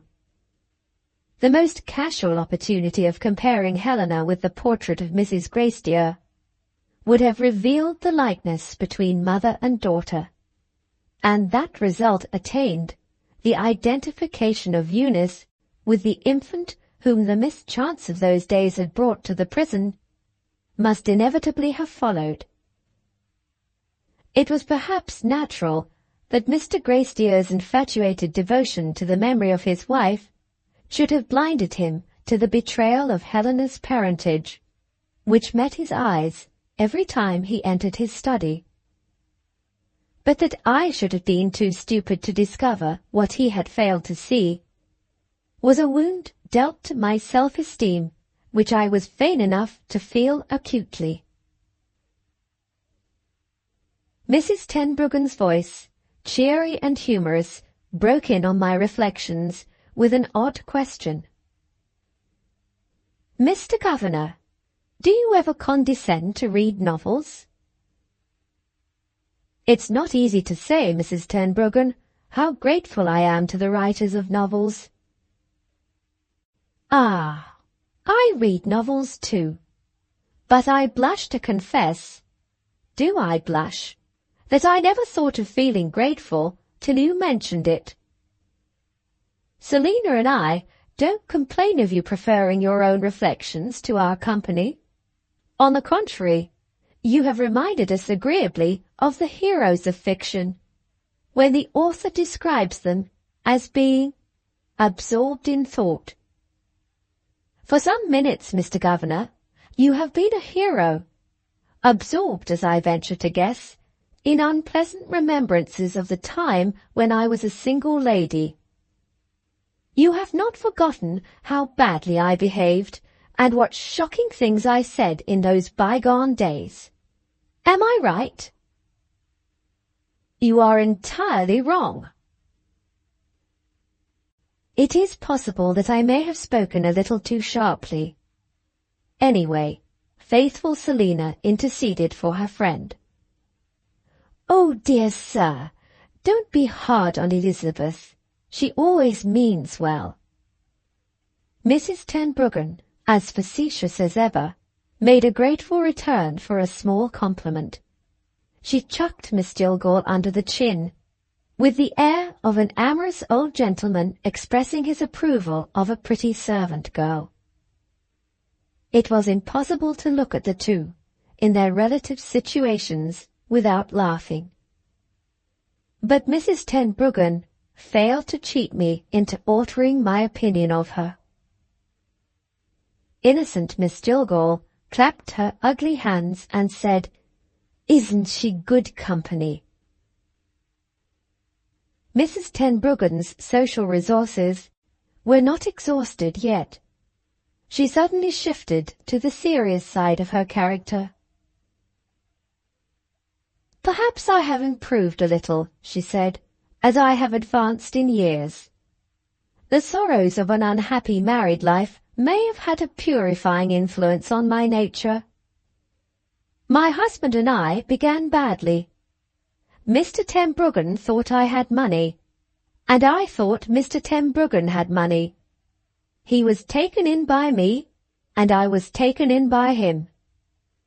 When he repeated the words of the marriage service, most impressively read by your friend the chaplain, "With all my worldly goods I thee endow," his eloquent voice suggested one of the largest incomes in Europe. When I promised and vowed in my turn, the delightful prospect of squandering my rich husband's money made quite a new woman of me. I declare solemnly, when I said I would love, honour and obey Mr. T, I looked as if I really meant it. Wherever he is now, poor dear, he is cheating somebody. Such a handsome, gentleman-like man, Selina. And oh, Mr. Governor, such a blackguard. Having described her husband in those terms, she got tired of the subject. We were now favoured with another view of this many-sided woman. She appeared in her professional character. "Ah, what a delicious breeze is blowing out here in the country," she said. "Will you excuse me if I take off my gloves? I want to air my hands." She held up her hands to the breeze. Firm, muscular, deadly white hands. "In my professional occupation," she explained, "I am always rubbing, tickling, squeezing, tapping, kneading, rolling, striking the muscles of patients. Selina, do you know the movements of your own joints? Flexion, extension, abduction, adduction, rotation, circumduction, pronation, supination, and the lateral movements. Be proud of those accomplishments, my dear, but beware of attempting to become a masseuse. There are drawbacks in that vocation, and I am conscious of one of them at this moment." She lifted her hands to her nose. "Pah! My hands smell of other people's flesh. The delicious country air will blow it away. The luxury of purification." Her fingers twisted and quivered, and got crooked at one moment and straight again at another, and showed themselves in succession singly, and flew into each other fiercely interlaced, and then spread out again like the sticks of a fan, until it really made me giddy to look at them. As for Miss Jillgall, she lifted her poor little sunken eyes rapturously to the sky, as if she called the homier sunlight to witness that this was the most lovable woman on the face of the earth. But elderly female fascination offers its allurements in vain to the rough animal man. Suspicion of Mrs. Tenbruggen's motives had established itself firmly in my mind. Why had the popular masseuse abandoned her brilliant career in London and plunged into the obscurity of a country town?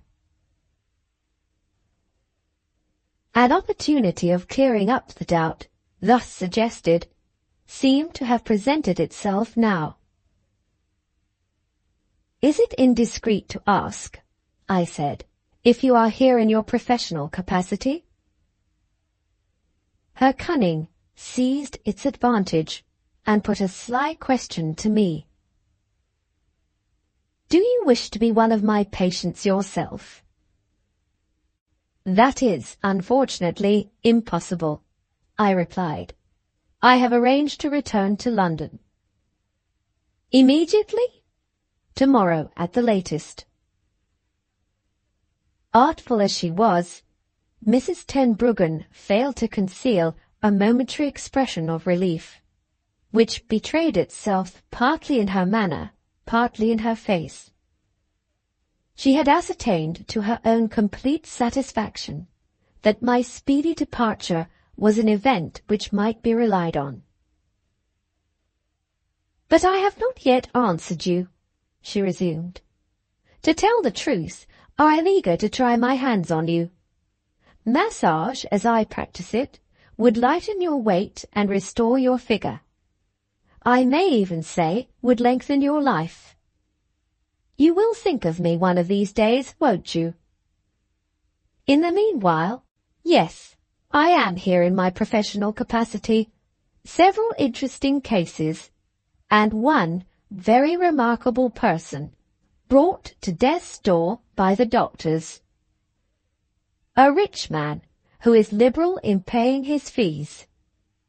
There is my quarrel with London and Londoners.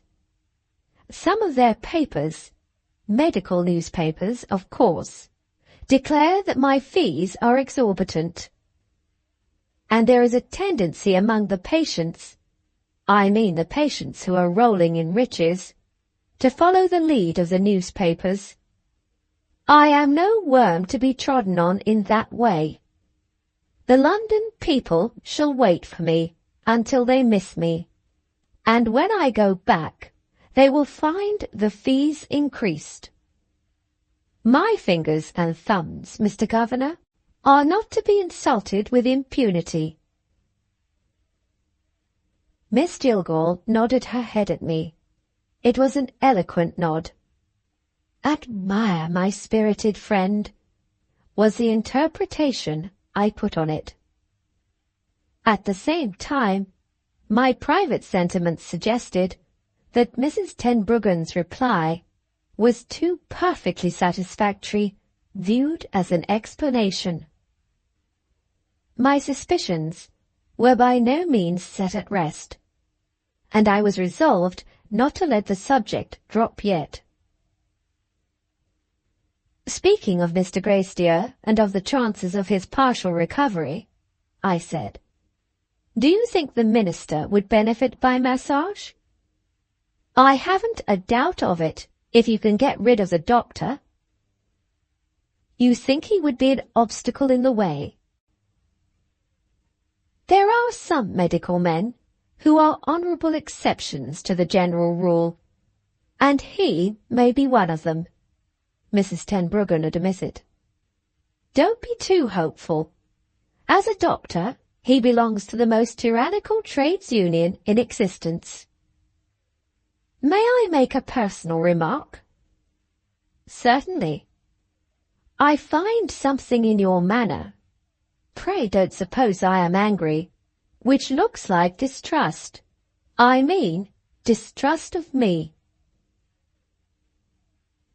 Miss Jillgall's ever-ready kindness interfered in my defence.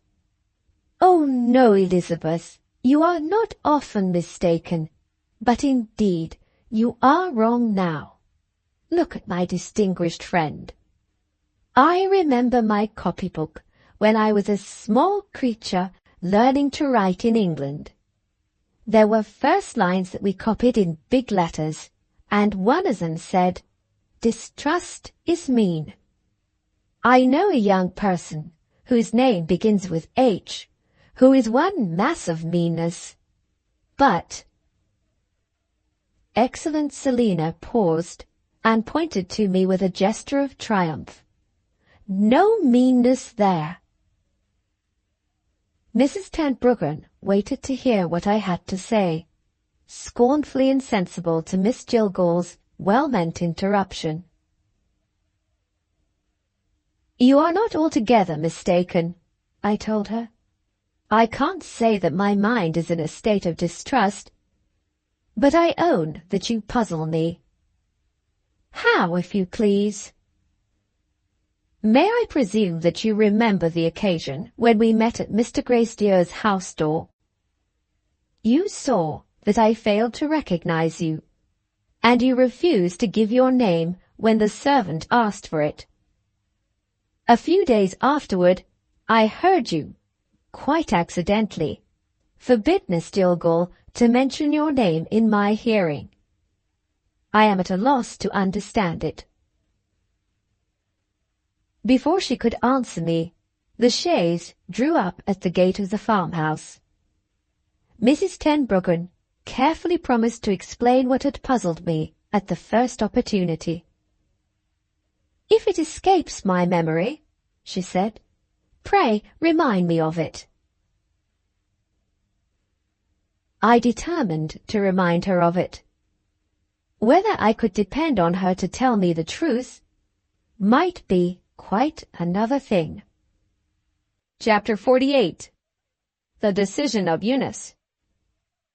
Eunice ran out to meet us and opened the gate. She was instantly folded in Miss Jillgall's arms. On her release, she came to me, eager for news of her father's health. When I had communicated all that I thought it right to tell her of the doctor's last report, she noticed Mrs. Tenbruggen. The appearance of a stranger seemed to embarrass her. I left Miss Jillgall to introduce them to each other. "Darling Eunice, you remember Mrs. Tenbruggen's name, I am sure. Elizabeth, this is my sweet girl. I mentioned her in my letters to you. I hope she will be my sweet girl when we know each other a little better. May I kiss you, dear? You have lovely eyes. I am sorry to see they don't look like happy eyes. You want Mamma Tenbruggen to cheer you? What a charming old house!" She put her arm around Eunice's waist and led her to the house door. Her enjoyment of the creepers that twined their way up the pillars of the porch was simply perfection as a piece of acting. When the farmer's wife presented herself, Mrs. Tenbruggen was so irresistibly amiable and took such flattering notice of the children that the harmless British matron actually blushed with pleasure. "I am sure, ma'am, you must have children of your own," she said. Mrs. Tenbruggen cast her eyes on the floor and sighed with pathetic resignation. A sweet little family, and all cruelly swept away by death. If the performance meant anything, it did most assuredly mean that. "What wonderful self-possession," somebody whispered in my ear. The children in the room were healthy, well-behaved little creatures, but the name of the innocent one among them was Selina. Before dinner we were shown over the farm. The good woman of the house led the way, and Miss Jillgall and I accompanied her. The children ran on in front of us. Still keeping possession of Eunice, Mrs. Tenbruggen followed at some distance behind. I looked back, after no very long interval, and saw that a separation had taken place. Mrs. Tenbruggen passed me, not looking so pleasantly as usual, joined the children, and walked with two of them hand in hand, a pattern of maternal amiability. I dropped back a little, and gave Eunice an opportunity of joining me, having purposely left her to form her own opinion, without any adverse influence exercised on my part. "Is that lady a friend of yours?" she asked. "No, only an acquaintance. What do you think of her?" "I thought I should like her at first. She was so kind and seemed to take such an interest in me. But she said such strange things. Asked if I was reckoned like my mother, and which of us was the eldest, my sister or myself, and whether we were my father's only two children, and if one of us was more his favorite than the other. What I could tell her I did tell, but when I said I didn't know which one of us was the oldest, she gave me an impudent tap on the cheek and said, 'I don't believe you, child,' and left me. How can Selina be so fond of her? Don't mention it to anyone else. I hope I shall never see her again." "I will keep your secret, Eunice, and you must keep mine. I entirely agree with you." "You agree with me in disliking her?" "Heartily." We could say no more at that time. Our friends in advance were waiting for us. We joined them at once. If I had felt any doubt of the purpose which had really induced Mrs. Tenbruggen to leave London, all further uncertainty on my part was at an end. She had some vile interest of her own to serve by identifying Mr. Greystew's adopted child, but what the nature of that interest might be, it was impossible to guess. The future, when I thought of it now, filled me with dismay. A more utterly helpless position than mine, it was not easy to conceive. To warn the minister in his present critical state of health was simply impossible. My relations with Helena forbade me even to approach her, and as for Selina, she was little less than a mere tool in the hands of her well-beloved friend. What, in God's name, was I to do? At dinner-time we found the master of the house waiting to bid us welcome. Personally speaking, he presented a remarkable contrast to the typical British farmer. He was neither big nor burly. He spoke English as well as I did, and there was nothing in his dress which would have made him a fit subject for a picture of rustic life. When he spoke, he was able to talk on subjects unconnected with agricultural pursuits. Nor did I hear him grumble about the weather and the crops. It was pleasant to see that his wife was proud of him, and that he was, what all fathers ought to be, his children's best and dearest friend. Why do I dwell on these details, relating to a man whom I was not destined to see again? Only because I had reason to feel grateful to him. When my spirits were depressed by anxiety, he made my mind easy about Eunice, as long as she remained in his house.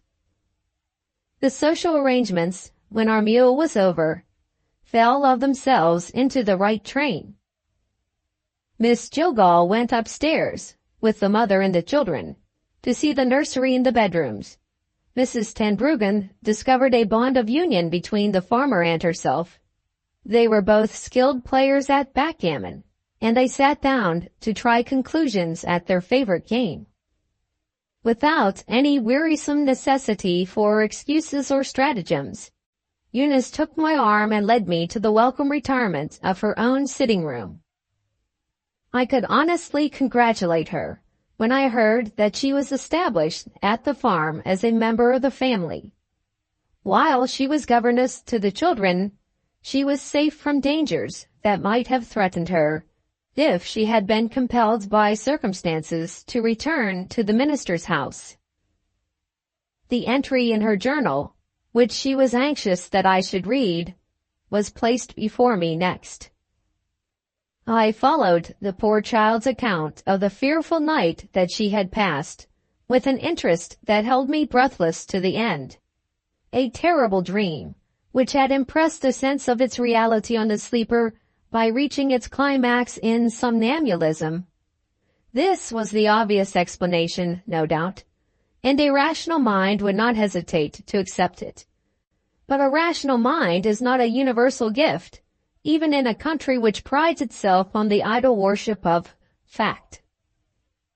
Those good friends who are always better acquainted with our faults, failings, and weaknesses than we can pretend to be ourselves had long since discovered that my nature was superstitious, and my imagination likely to mislead me in the presence of events which encouraged it.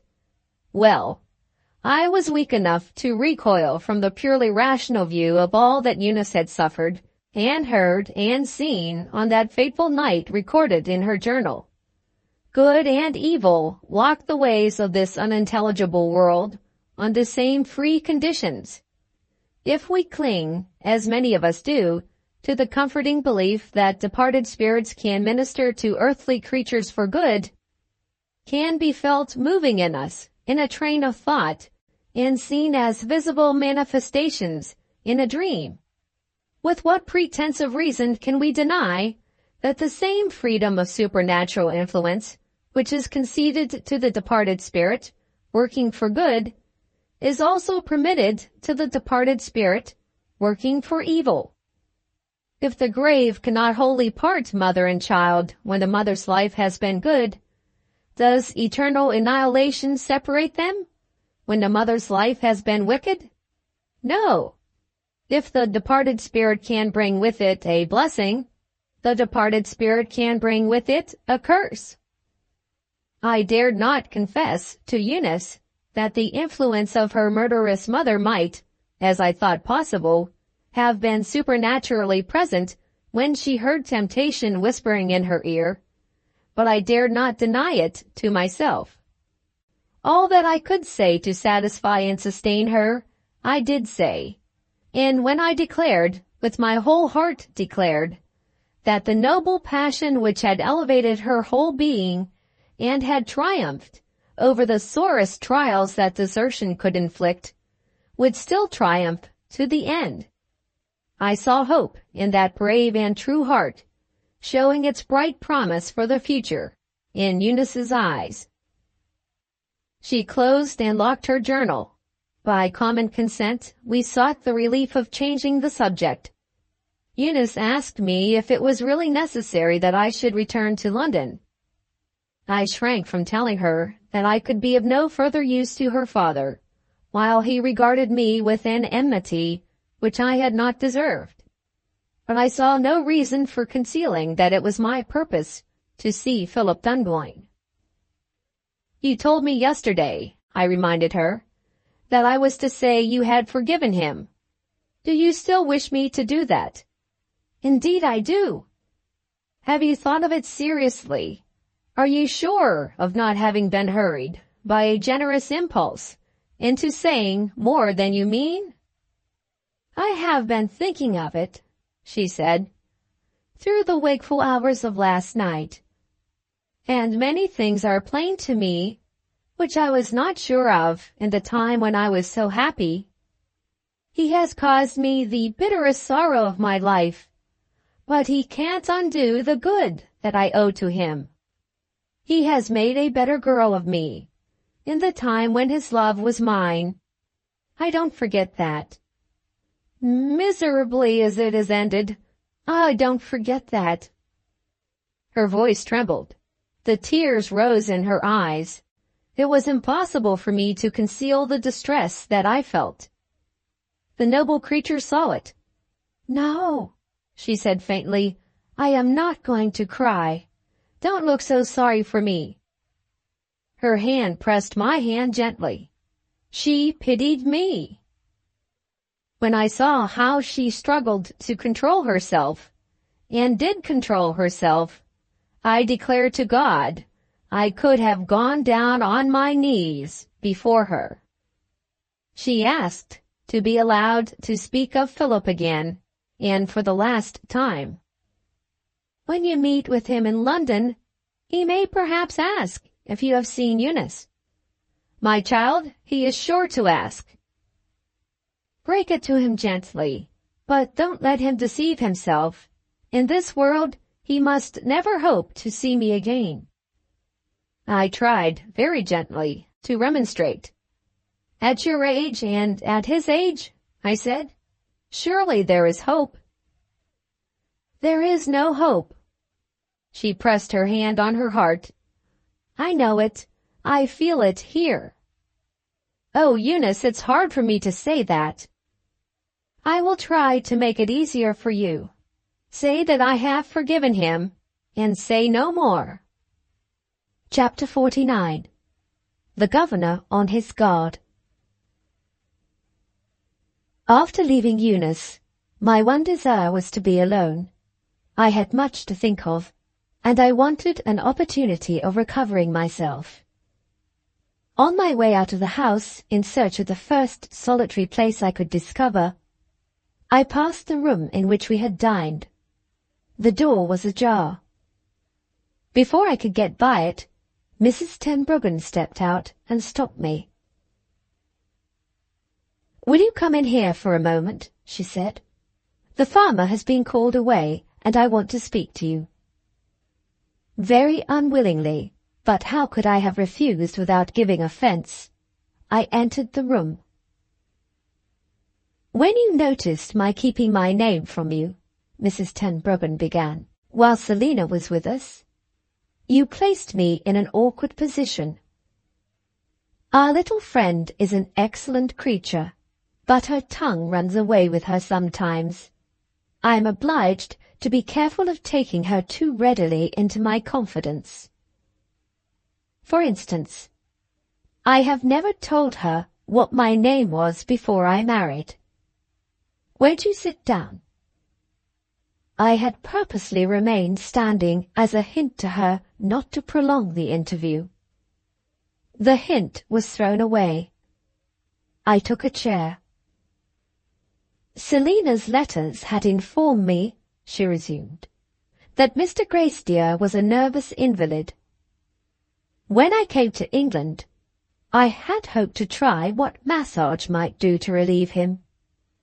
The cure of their popular preacher might have advertised me through the whole of the congregational sect.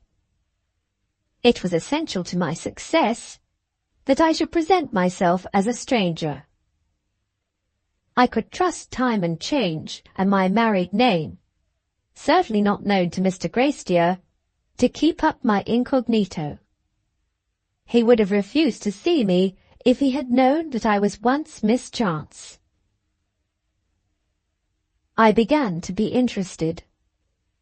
Here was an opportunity, perhaps, of discovering what the minister had failed to remember when he had been speaking of this woman, and when I had asked if he had ever offended her.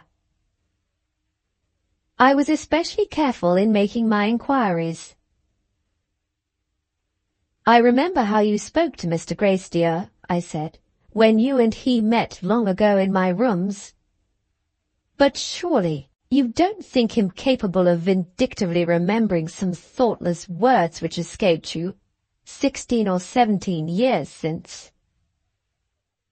I am not quite such a fool as that, Mr. Governor. What I was thinking of was an unpleasant correspondence between the minister and myself.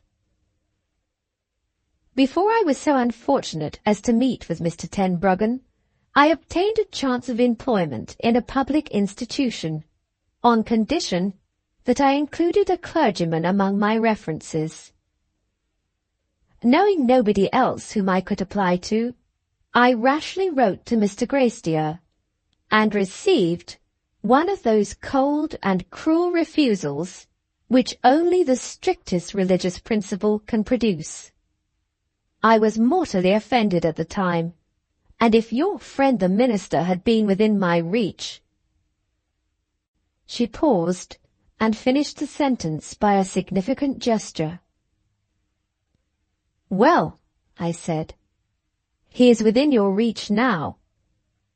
And out of his mind, she added. Besides, one's sense of injury doesn't last, except in novels and plays, through a series of years. I don't pity him, and if an opportunity of shaking his high position among his admiring congregation presented itself, I dare say I might make a mischievous return for his letter to me. In the meanwhile, we may drop the subject. I suppose you understand now why I concealed my name from you, and why I kept out of the house while you were in it. It was plain enough, of course. If I had known her again, or had heard her name, I might have told the minister that Mrs. Tenbruggen and Miss Chance were one and the same. And if I had seen her and talked with her in the house, my memory might have shown itself capable of improvement. Having politely presented the expression of my thanks, I rose to go. She stopped me at the door. One more word, she said, while Selina is out of the way. I need hardly tell you that I have not trusted her with the minister's secret. You and I are, as I take it, the only people now living who know the truth about these two girls, and we keep our advantage. What advantage? I asked. Don't you know? I don't, indeed. No more do I. Female folly and a slip of the tongue. I am old and ugly, but I am still a woman. About Miss Eunice. Somebody has told the pretty little fool never to trust strangers. You would have been amused if you had heard that sly young person prevaricating with me. In one respect, her appearance strikes me. She is not like either the wretch who was hanged or the poor victim who was murdered. Can she be the adopted child? Or is it the other sister, whom I have not seen yet? Oh, come, come. Don't try to look as if you didn't know. That is really too ridiculous. You alluded just now, I answered, to our advantage in being the only persons who know the truth about the two girls. Well, Mrs. Tenbruggen, I keep my advantage. In other words, she rejoined, you leave me to make the discovery myself. Well, my friend, I mean to do it. In the evening, my hotel offered to me the refuge of which I stood in need. I could think for the first time that day without interruption. Being resolved to see Philip, I prepared myself for the interview by consulting my extracts once more. The letter in which Mrs. Tenbruggen figures inspired me with the hope of protection for Mr. Gracedieu, attainable through no less a person than Helena herself. To begin with, she would certainly share Philip's aversion to the masseurs, and her dislike of Miss Jillgall would just as possibly extend to Miss Jillgall's friend. The hostile feeling thus set up might be trusted to keep watch on Mrs. Tenbruggen's proceedings with a vigilance not attainable by the coarser observation of a man. In the event of an improvement in the minister's health, I should hear of it both from the doctor and from Miss Jillgall, and in that case I should instantly return to my unhappy friend and put him on his guard. I started for London by the early train in the morning. My way home from the terminus took me past the hotel at which the elder Mr. Dunboyne was staying. I called on him. He was reported to be engaged, that is to say, immersed in his books. The address on one of Philip's letters had informed me that he was staying at another hotel. Pursuing my inquiries in this direction, I met with a severe disappointment. Mr. Philip Dunboyne had left the hotel that morning. For what destination, neither the landlord nor the waiter could tell me. The next day's post brought with it the information which I had failed to obtain. Miss Jillgall wrote, informing me in her strongest language that Philip Dunboyne had returned to Helena. Indignant Selina added, Helena means to make him marry her, and I promise you she shall fail if I can stop it. In taking leave of Eunice, I had given her my address, had warned her to be careful if she and Mrs. Tenbruggen happened to meet again, and had begged her to write to me or to come to me if anything happened to alarm her in my absence. In 2 days more, I received a line from Eunice, written evidently in the greatest agitation. Philip has discovered me. He has been here and has insisted on seeing me. I have refused.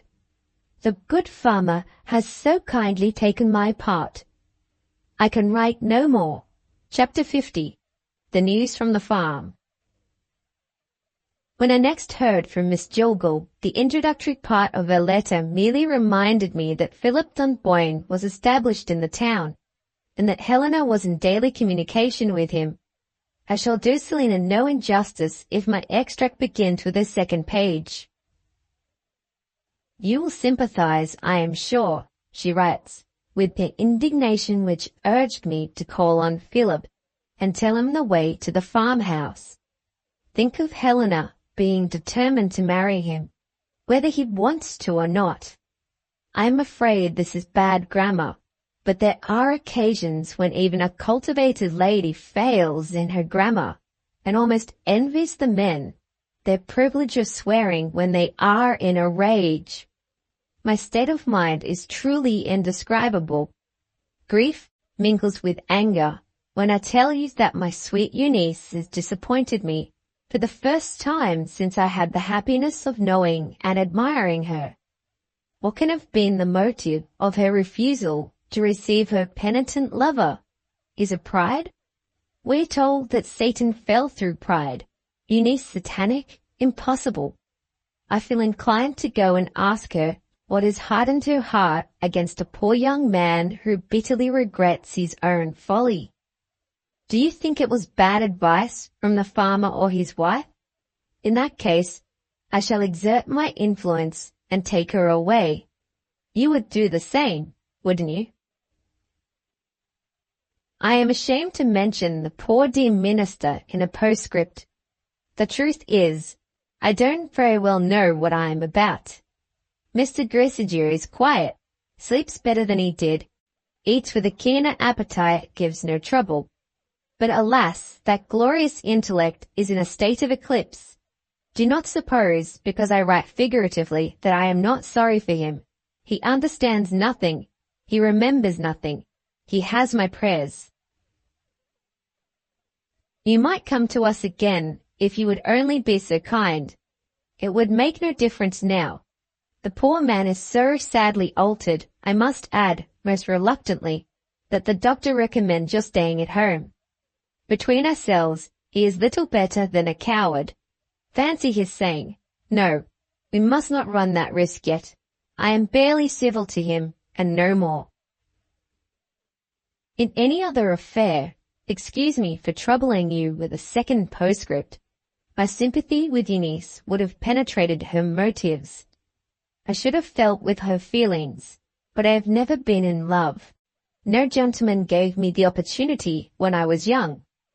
Now I am middle-aged. Neglect has done its dreary work. My heart is an extinct crater. Figurative again. I had better put my pen away and say farewell for the present.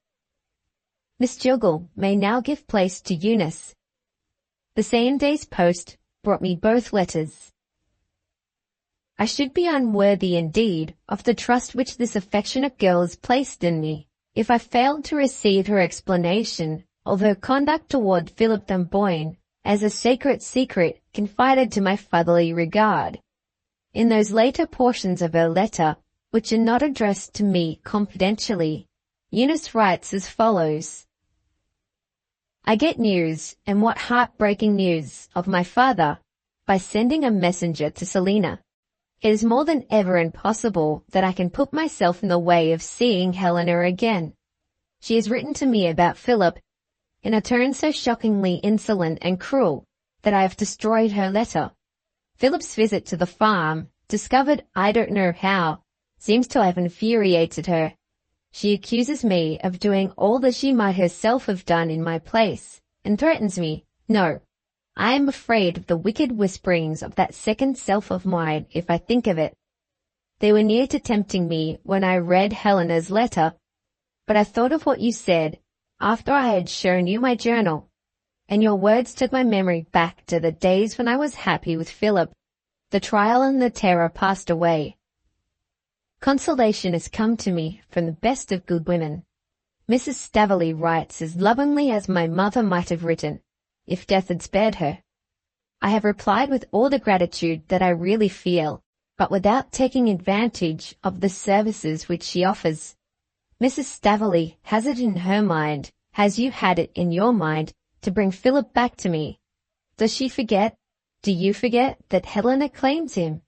But you both mean kindly, and I love you both for the interest that you feel in me. The farmer's wife, dear good soul, hardly understands me so well as her husband does. She confesses to pitying Philip. He is so wretched, she says. And dear heart, how handsome, and what nice, winning manners. I don't think I should have had your courage, in your place. To tell the truth, I should have jumped for joy when I saw him at the door, and I should have run down to let him in, and perhaps been sorry for it afterwards.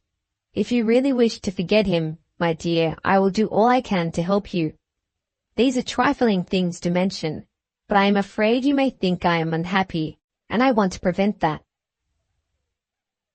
I have so much to be thankful for, and the children are so fond of me.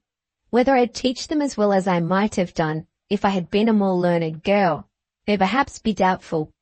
They do more for their governess, I am afraid, than their governess does for them. When they come into my room in the morning and rouse me with their kisses, the hour of waking, which used to be so hard to endure after Philip left me, is now the happiest hour of my day. With that reassuring view of her life as a governess, the poor child's letter comes to an end. Chapter 51. The Triumph of Mrs. Tenbruggen. Miss Jillgall appears again, after an interval, on the field of my extracts. My pleasant friend deserves, this time, a serious reception. She informs me that Mrs. Tenbruggen has begun the inquiries which I have the best reason to dread, for I alone know the end which they are designed to reach. The arrival of this news affected me in two different ways. It was discouraging to find that circumstances had not justified my reliance on Helena's enmity as a counter-influence to Mrs. Tenbruggen. On the other hand, it was a relief to be assured that my return to London would serve, rather than compromise, the interests which it was my chief anxiety to defend. I had foreseen that Mrs. Tenbruggen would wait to set her enterprise on foot until I was out of her way, and I had calculated on my absence as an event which would at least put an end to suspense by encouraging her to begin. The first sentences in Miss Jillgall's letter explained the nature of her interest in the proceedings of her friend, and are, on that account, worth reading. Things are sadly changed for the worse, Selina writes, but I don't forget that Philip was once engaged to Eunice, and that Mr. Greystow's extraordinary conduct toward him puzzled us all. The mode of discovery which dear Elizabeth suggested by letter, at that time, appears to be the mode which she is following now. When I asked why, she said, "Philip may return to Eunice. The minister may recover, and will be all the more likely to do so if he tries massage. In that case, he will probably repeat the conduct which surprised you, and your natural curiosity will ask me again to find out what it means. Am I your friend, Selina, or am I not?" This was so delightfully kind, and so irresistibly conclusive, that I kissed her in a transport of gratitude. With what breathless interest I have watched her progress toward penetrating the mystery of the girls' ages, it is quite needless to tell you.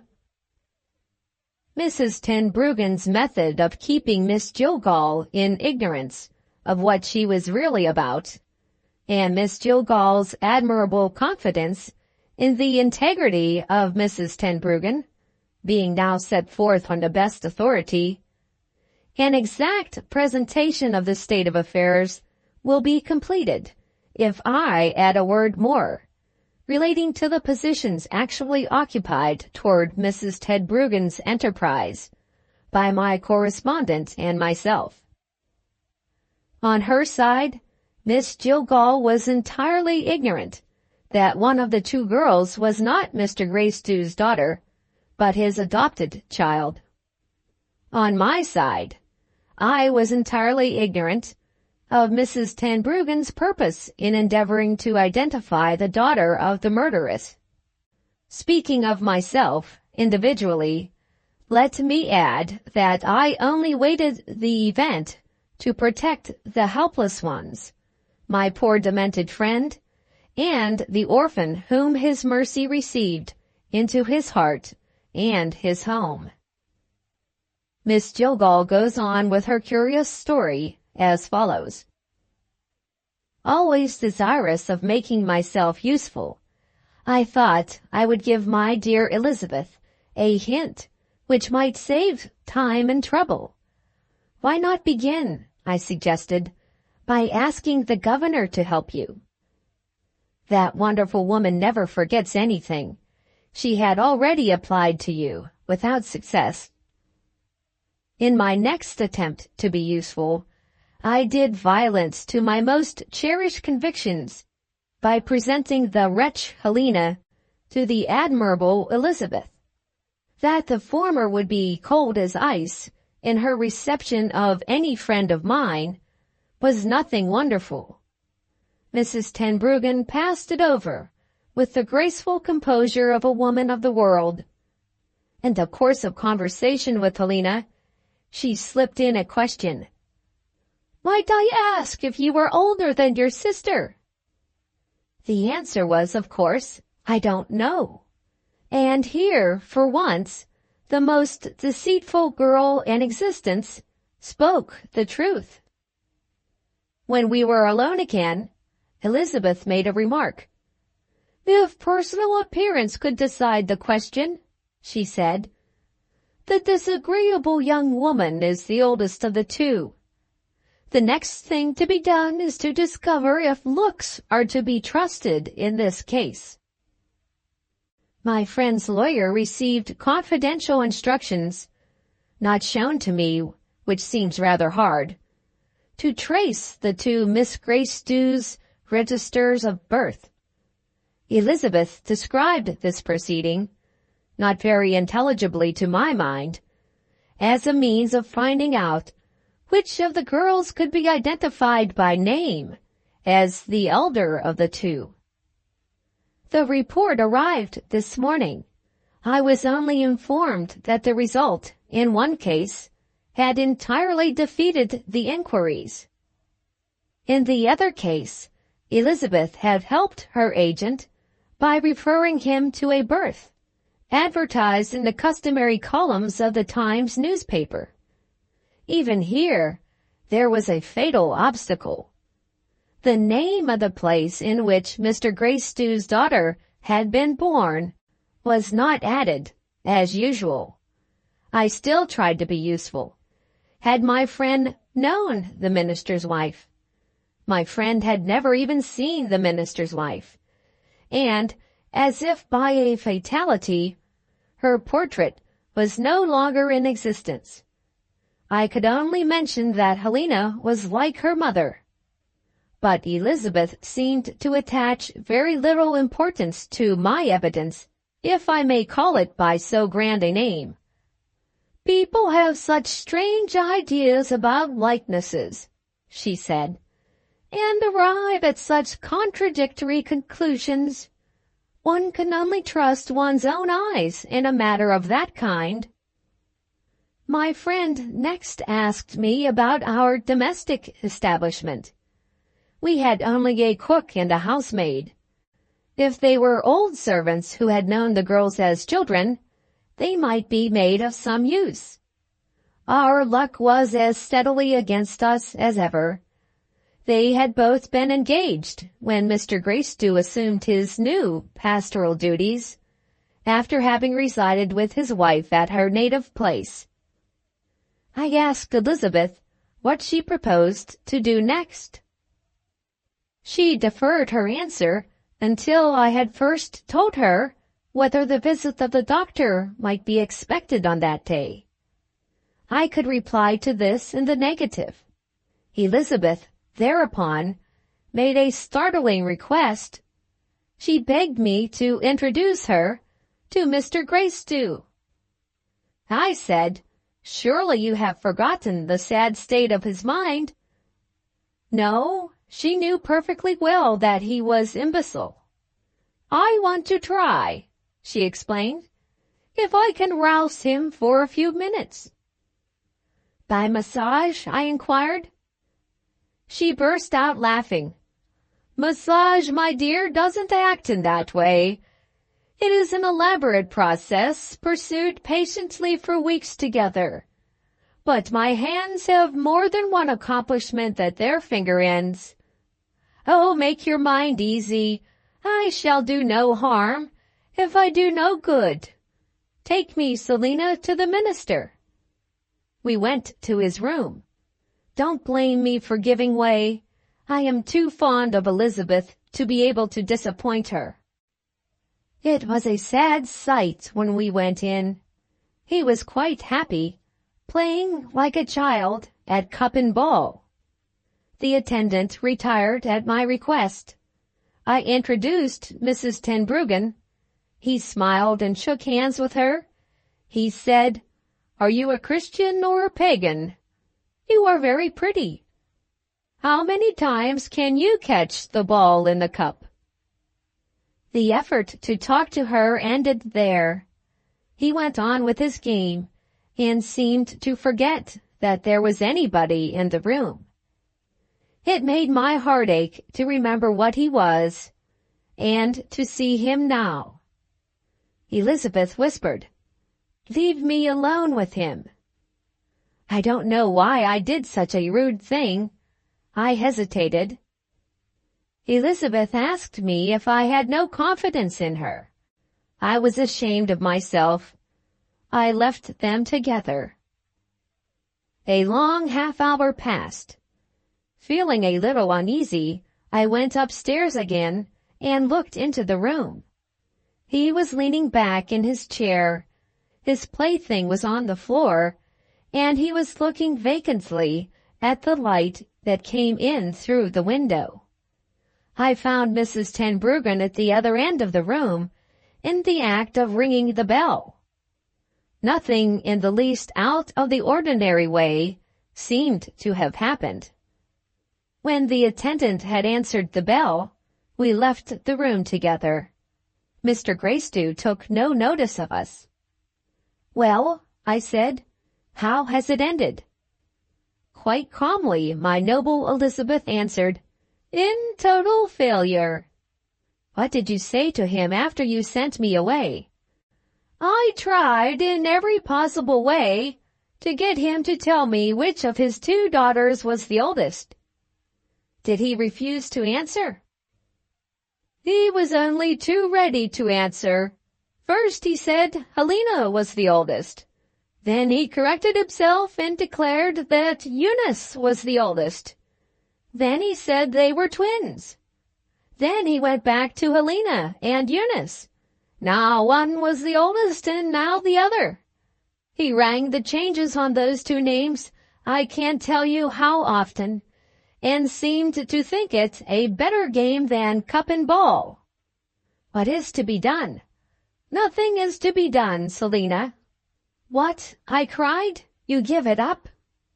My heroic friend answered, "I know when I am beaten, my dear. I give it up." She looked at her watch. It was time to operate on the muscles of one of her patients. Away she went on her glorious mission of massage, without a murmur of regret. What strength of mind! But, oh dear, what a disappointment for poor little me. On one thing I am determined. If I find myself getting puzzled or frightened, I shall instantly write to you. With that expression of confidence in me, Selina's narrative came to an end. I wish I could have believed, as she did, that the object of her admiration had been telling her the truth. A few days later, Mrs. Tenbruggen honored me with a visit at my house in the neighborhood of London. Thanks to this circumstance, I am able to add a postscript which will complete the revelations in Miss Jillgall's letter. The illustrious masseuse, having much to conceal from her faithful Selina, was well aware that she had only one thing to keep hidden from me, namely, the advantage which she would have gained if her inquiries had met with success. "I thought I might have got what I wanted," she told me, "by mesmerizing our reverend friend. He is as weak as a woman. I threw him into hysterics and had to give it up and quiet him, or he would have alarmed the house." "You look as if you don't believe in mesmerism." "My looks, Mrs. Tenbruggen, exactly express my opinion. Mesmerism is a humbug." "You amusing old Tory. Shall I throw you into a state of trance?" "No, I'll give you a shock of another kind, a shock of surprise.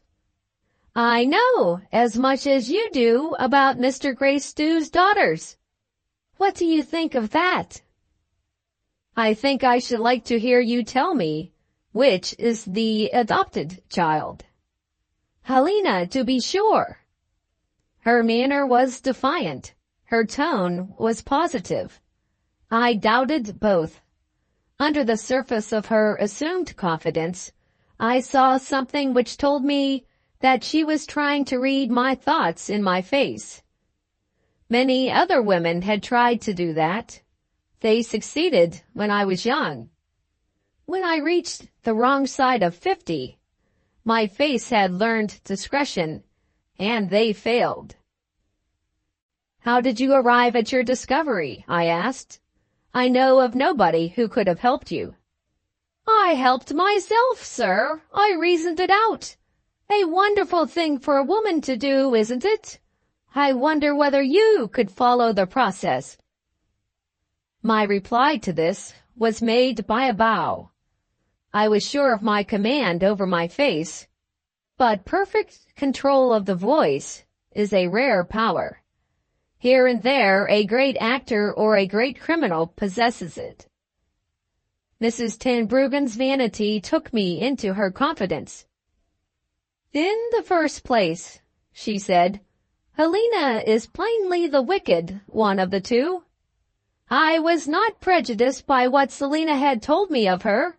I saw it and felt it before I had been 5 minutes in her company. If lying tongues ever provoke her, as lying tongues provoked her mother, she will follow her mother's example. Very well.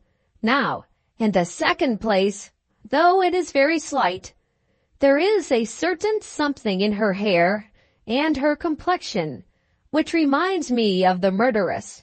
There is no other resemblance, I admit. In the third place, the girls' names point to the same conclusion. Mr. Greystew is a Protestant and a dissenter. Would he call a child of his own by the name of a Roman Catholic saint? No, he would prefer a name in the Bible.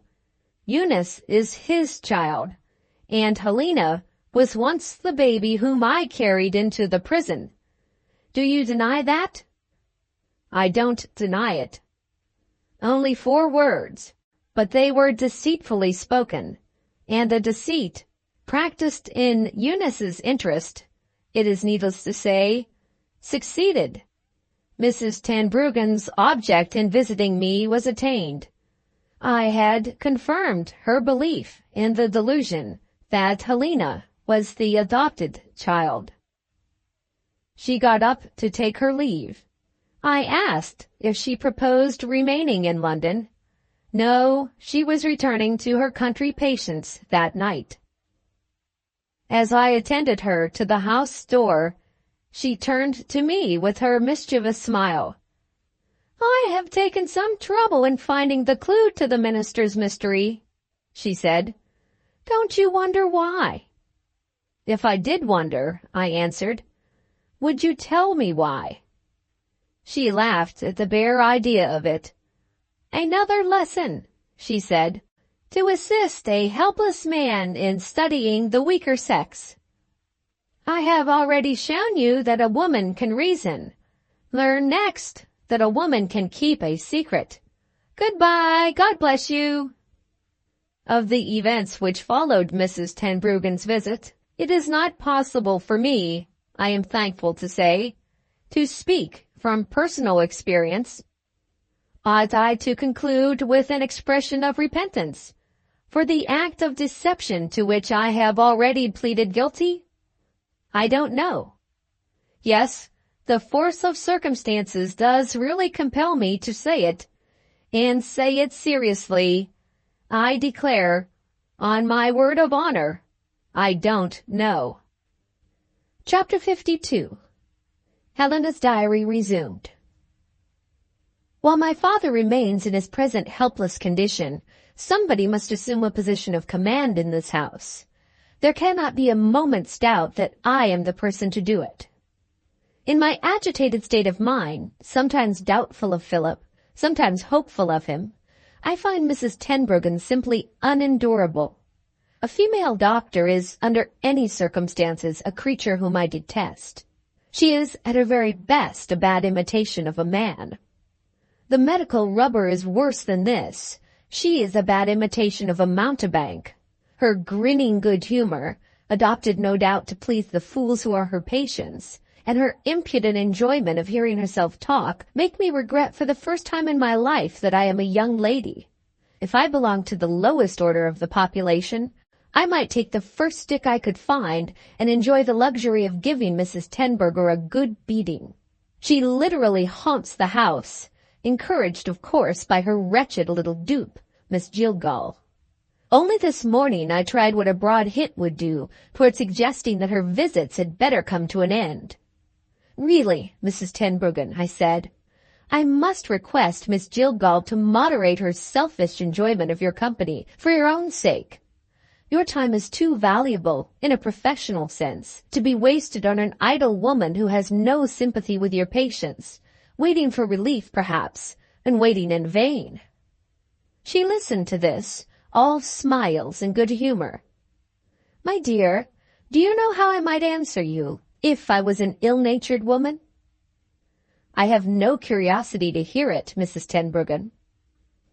I might ask you, she persisted, to allow me to mind my own business. But I am incapable of making an ungrateful return for the interest which you take in my medical welfare. Let me venture to ask if you understand the value of time. Are you going to say much more, Mrs. Tenbruggen? I am going to make a sensible remark, my child. If you feel tired, permit me. Here is a chair. Father Time, dear Miss Gracedieu, has always been a good friend of mine, because I know how to make the best use of him. The author of the famous saying, tempus fugit, you understand Latin, of course, was, I take leave to think, an idle man. The more I have to do, the readier time is to wait for me. Let me impress this on your mind by some interesting examples. The greatest conqueror of the century, Napoleon, had time enough for everything. The greatest novelist of the century, Sir Walter Scott, had time enough for everything. At my humble distance, I imitate those illustrious men, and my patients never complain of me. Have you done? I asked. Yes, dear, for the present. You are a clever woman, Mrs. Tenbruggen, and you know it. You have an eloquent tongue, and you know it.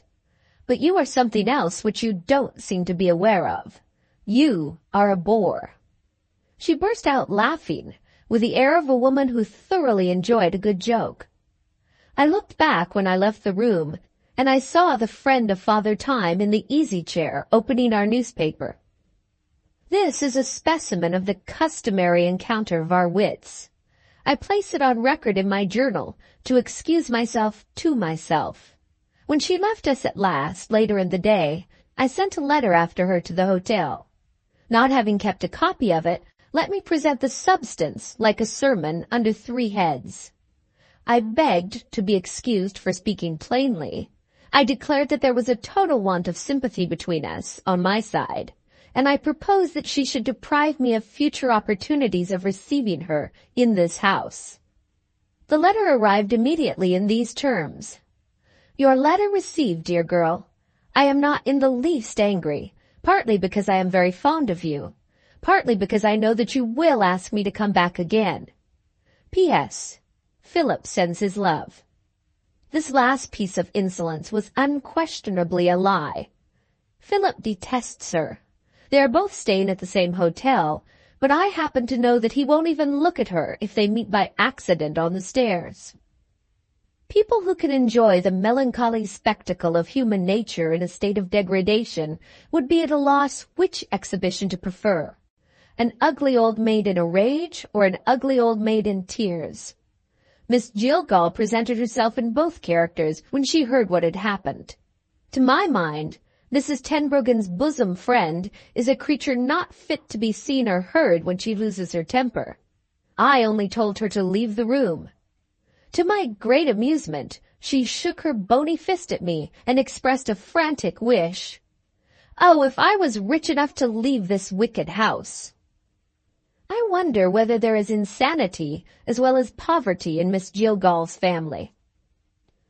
Last night my mind was in a harassed state.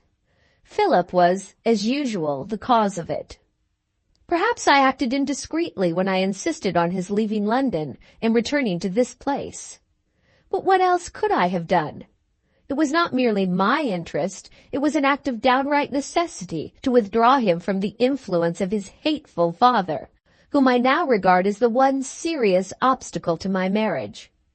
There is no prospect of being rid of Mr. Dunboyne the elder by his returning to Ireland. He is trying a new remedy for his crippled hand, electricity. I wish it was lightning to kill him. If I had given that wicked old man the chance, I am firmly convinced he would not have let a day pass without doing his best to depreciate me in his son's estimation. Besides, there was the risk, if I had allowed Philip to remain long away from me, of losing— No, while I keep my beauty I cannot be in such danger as that. Let me say, of permitting time and absence to weaken my hold on him.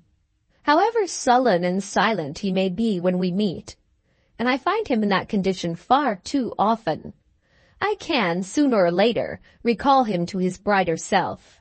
My eyes preserve their charm, my talk can still amuse him, and better even than that, I feel the answering thrill in him which tells me how precious my kisses are, not too lavishly bestowed.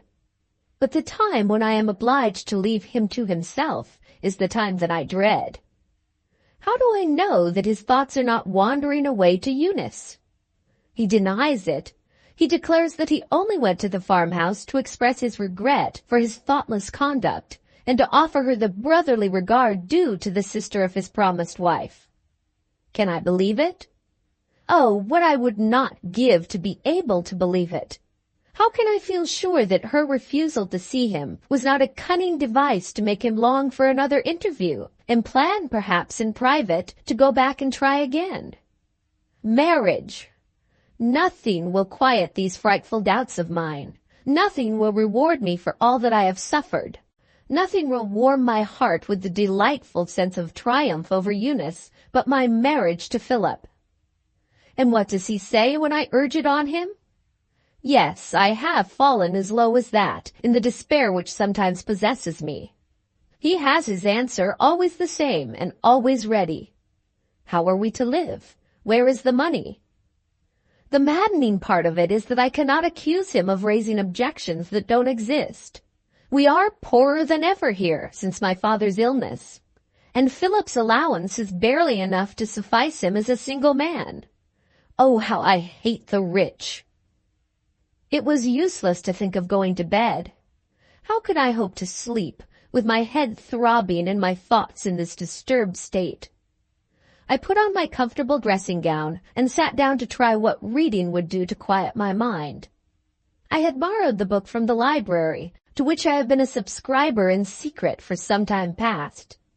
It was an old volume, full of what we should now call gossip, relating strange adventures and scandalous incidents in family history which had been concealed from public notice.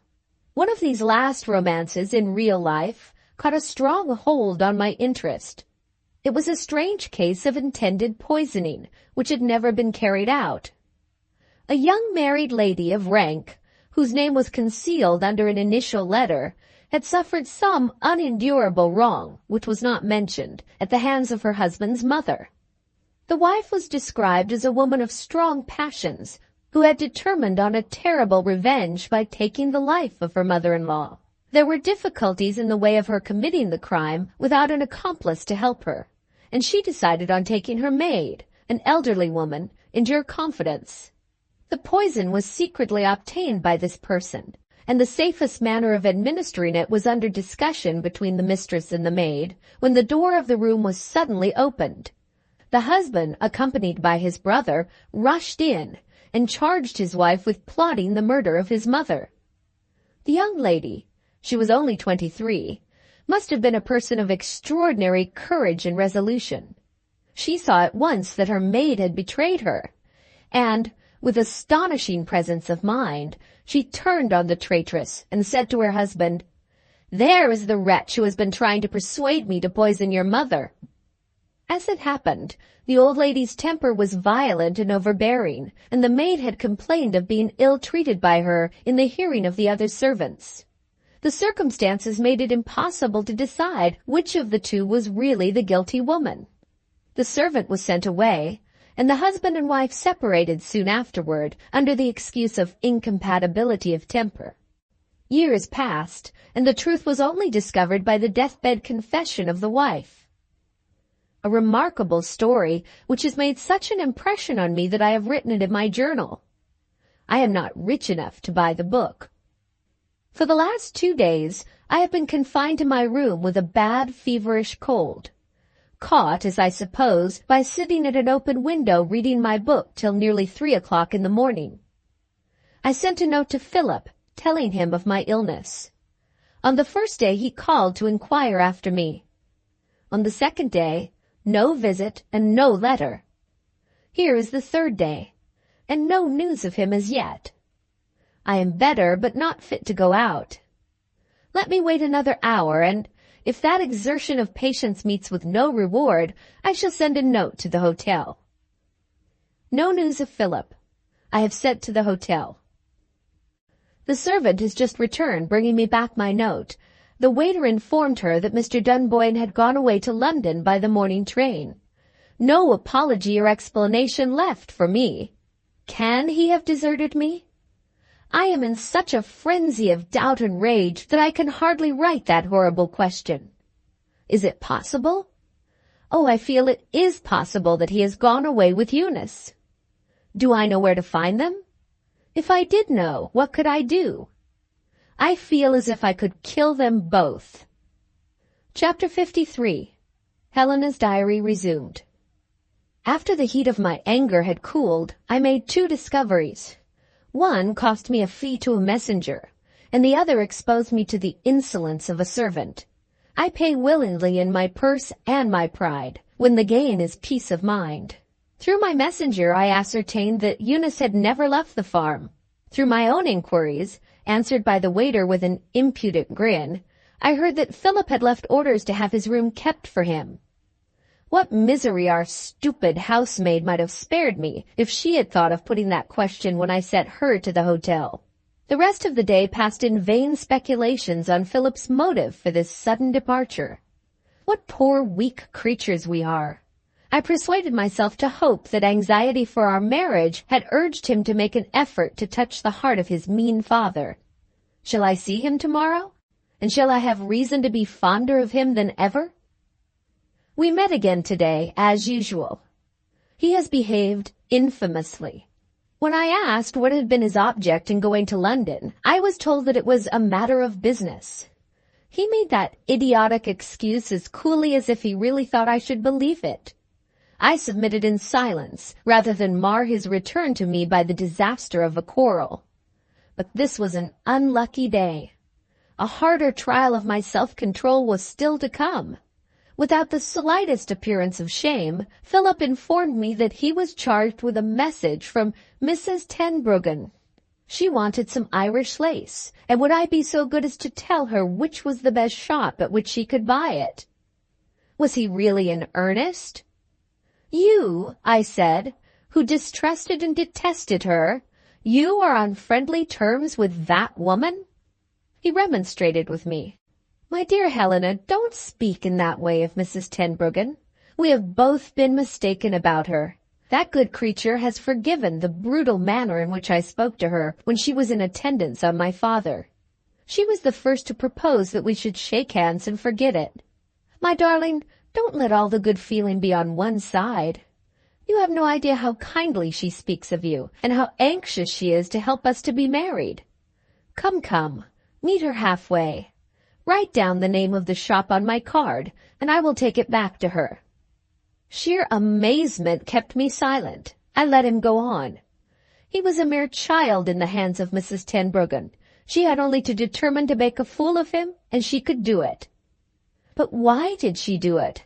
What advantage had she to gain by insinuating herself in this way into his good opinion, evidently with the intention of urging him to reconcile us to each other? How could we two poor young people be of the smallest use to the fashionable masseuse? My silence began to irritate Philip. I never knew before how obstinate you could be, he said. You seem to be doing your best, I can't imagine why, to lower yourself in my estimation. I held my tongue. I assumed my smile. It is all very well for men to talk about the deceitfulness of women. What chance, I should like to ask somebody who knows about it, do the men give us of making our lives with them endurable, except by deceit? I gave way, of course, and wrote down the address of the shop. He was so pleased that he kissed me. Yes, the most fondly affectionate kiss that he had given me for weeks past was my reward for submitting to Mrs. Tenbruggen. She is old enough to be his mother, and almost as ugly as Miss Jillgall, and she has made her interests his interests already. On the next day I fully expected to receive a visit from Mrs. Tenbruggen. She knew better than that. I only got a polite little note, thanking me for the address and adding an artless concession. I earn more money than I know what to do with, and I adore Irish lace. The next day came, and still she was careful not to show herself too eager for a personal reconciliation. A splendid nosegay was sent to me, with another little note. A tribute, dear Helena, offered by one of my grateful patients. Too beautiful a present for an old woman like me. I agree with the poet, sweets to the sweet. A charming thought of Shakespeare's, is it not? I should like to verify the quotation. Would you mind leaving the volume for me in the hall, if I call tomorrow? Well done, Mrs. Tenbruggen. She doesn't venture to intrude on Miss Gracedieu in the drawing-room. She only wants to verify a quotation in the hall. Oh, goddess of humility, if there is such a person, how becomingly you are dressed when your milliner is an artful old woman. While this reflection was passing through my mind, Miss Jillgall came in, saw the nosegay on the table, and instantly pounced on it. "Oh, for me," she cried. "I noticed it this morning on Elizabeth's table. How very kind of her." She plunged her inquisitive nose into the poor flowers and looked up sentimentally at the ceiling. "The perfume of goodness," she remarked, "mingled with the perfume of flowers." "When you have quite done with it," I said, "perhaps you will be so good as to return my nosegay?" "Your nosegay!" she exclaimed. "There is Mrs. Tenbruggen's letter," I replied, "if you would like to look at it." She did look at it. All the bile in her body flew up into her eyes and turned them green. She looked as if she longed to scratch my face. I gave the flowers afterward to Maria. Miss Jillgall's nose had completely spoiled them. It would have been too ridiculous to have allowed Mrs. Tenbruggen to consult Shakespeare in the hall. I had the honor of receiving her in my own room. We accomplished a touching reconciliation, and we quite forgot Shakespeare. She troubles me. She does indeed trouble me. Having set herself entirely right with Philip, she is determined on performing the same miracle with me. Her reform of herself is already complete. Her vulgar humor was kept under strict restraint. She was quiet and well-bred, and readier to listen than to talk. This change was not presented abruptly. She contrived to express her friendly interests in Philip and me by hints dropped here and there, assisted in their efforts by answers on my part, into which I was tempted so skillfully that I only discovered the snare set for me on reflection. What is it, I ask again, that she has in view in taking all this trouble? Where is her motive for encouraging a love affair, which Miss Jillgall must have denounced to her as an abominable wrong inflicted on Eunice? Money, even if there was a prospect of such a thing in our case, cannot be her object. It is quite true that her success sets her above pecuniary anxiety. Spiteful feeling against Eunice is out of the question. They have only met once, and her opinion was expressed to me with evident sincerity. Your sister is a nice girl, but she is like other nice girls. She doesn't interest me. There is Eunice's character, drawn from life in few words. In what an irritating position do I find myself placed? Never before have I felt so interested in trying to look into a person's secret mind, and never before have I been so completely baffled. I had written as far as this, and was on the point of closing my journal when a third note arrived from Mrs. Tenbruggen. She had been thinking about me at intervals, she wrote, all through the rest of the day, and, kindly as I had received her, she was conscious of being the object of doubts on my part, which her visit had failed to remove. Might she ask leave to call on me, in the hope of improving her position in my estimation? An appointment followed for the next day. What can she have to say to me which she has not already said? Is it anything about Philip, I wonder? Chapter 54. Helena's Diary resumed. At our interview of the next day, Mrs. Tenbruggen's capacity for self-reform appeared under a new aspect. She dropped all familiarity with me, and she stated the object of her visit without a superfluous word of explanation or apology. I thought this a remarkable effort for a woman, and I recognized the merit of it by leaving the lion's share of the talk to my visitor. In these terms she opened her business with me. Has Mr. Philip Dunboyne told you why he went to London? He made a commonplace excuse, I answered. Business, he said, took him to London. I know no more. You have a fair prospect of happiness, Miss Helena, when you are married. Your future husband is evidently afraid of you. I am not afraid of you, and I shall confide to your private ear something which you have an interest in knowing. The business which took young Mr. Dunboyne to London was to consult a competent person on a matter concerning himself. The competent person is the sagacious, not to say sly, old gentleman whom we used to call the governor. You know him, I believe. Yes, but I am at a loss to imagine why Philip should have consulted him. Have you ever heard or read, Miss Helena, of such a thing as an old man's fancy? I think I have. Well, the governor has taken an old man's fancy to your sister. They appeared to understand each other perfectly when I was at the farmhouse. Excuse me, Mrs. Tenbruggen, that is what I know already. Why did Philip go to the governor? She smiled. If anybody is acquainted with the true state of your sister's feelings, the governor is the man. I sent Mr. Dunboyne to consult him, and there is the reason for it. This open avowal of her motives perplexed and offended me. After declaring herself to be interested in my marriage engagement, had she changed her mind and resolved on favoring Philip's return to Eunice? What right had he to consult anybody about the state of that girl's feelings? My feelings formed the only subject of inquiry that was properly open to him. I should have said something which I might have afterwards regretted if Mrs. Tenbruggen had allowed me the opportunity. Fortunately for both of us, she went on with her narrative of her own proceedings. Philip Dunboyne is an excellent fellow, she continued. I really like him, but he has his faults. He sadly wants strength of purpose, and, like weak men in general, he only knows his own mind when a resolute friend takes him in hand and guides him.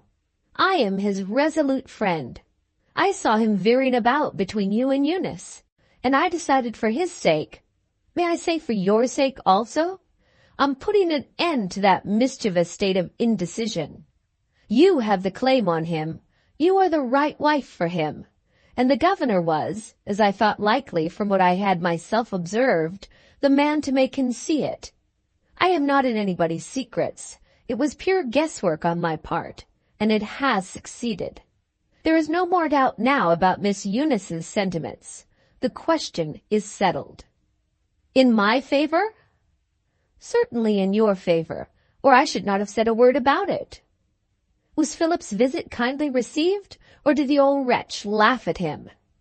My dear Miss Gracedieu, the old wretch is a man of the world, and never makes mistakes of that sort. Before he could open his lips, he had to satisfy himself that your lover deserved to be taken into his confidence on the delicate subject of Eunice's sentiments. He arrived at a favorable conclusion. I can repeat Philip's questions and the governor's answers after putting the young man through a stiff examination, just as they passed. May I inquire, sir, if she has spoken to you about me? She has often spoken about you. Did she seem to be angry with me? She is too good and too sweet to be angry with you. Do you think she will forgive me? She has forgiven you. Did she say so herself? Yes, of her own free will. Why did she refuse to see me when I called at the farm? She had her own reasons, good reasons. Has she regretted it since? Certainly not. Is it likely that she would consent if I proposed a reconciliation? I put that question to her myself. How did she take it, sir? She declined to take it. You mean that she has declined a reconciliation? Yes. Are you sure she was in earnest? I am positively sure. That last answer seems, by young Dunboyne's own confession, to have been enough, and more than enough, for him. He got up to go, and then an odd thing happened. After giving him the most unfavorable answers, the governor patted him paternally on the shoulder and encouraged him to hope. Before we say goodbye, Mr. Philip, one word more. If I was as young as you are, I should not despair. There is a sudden change of front. Who can explain it? The governor's mischievous resolution to reconcile Philip and Eunice explained it, of course. With the best intentions, perhaps, Mrs. Tenbruggen had helped that design by bringing the two men together. Go on, I said. I am prepared to hear next that Philip has paid another visit to my sister, and has been received this time. I must say this for Mrs. Tenbruggen. She kept her temper perfectly. He has not been to the farm, she said, but he has done something nearly as foolish. He has written to your sister. And he has received a favorable reply, of course. She put her hand into the pocket of her dress. There is your sister's reply, she said. Any persons who have had a crushing burden lifted, unexpectedly and instantly, from off their minds, will know what I felt when I read the reply.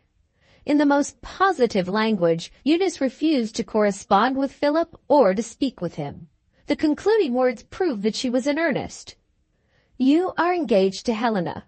Consider me as a stranger until you are married. After that time, you will be my brother-in-law, and then I may pardon you for writing to me. Nobody who knows Eunice would have supposed that she possessed those two valuable qualities, common sense and proper pride.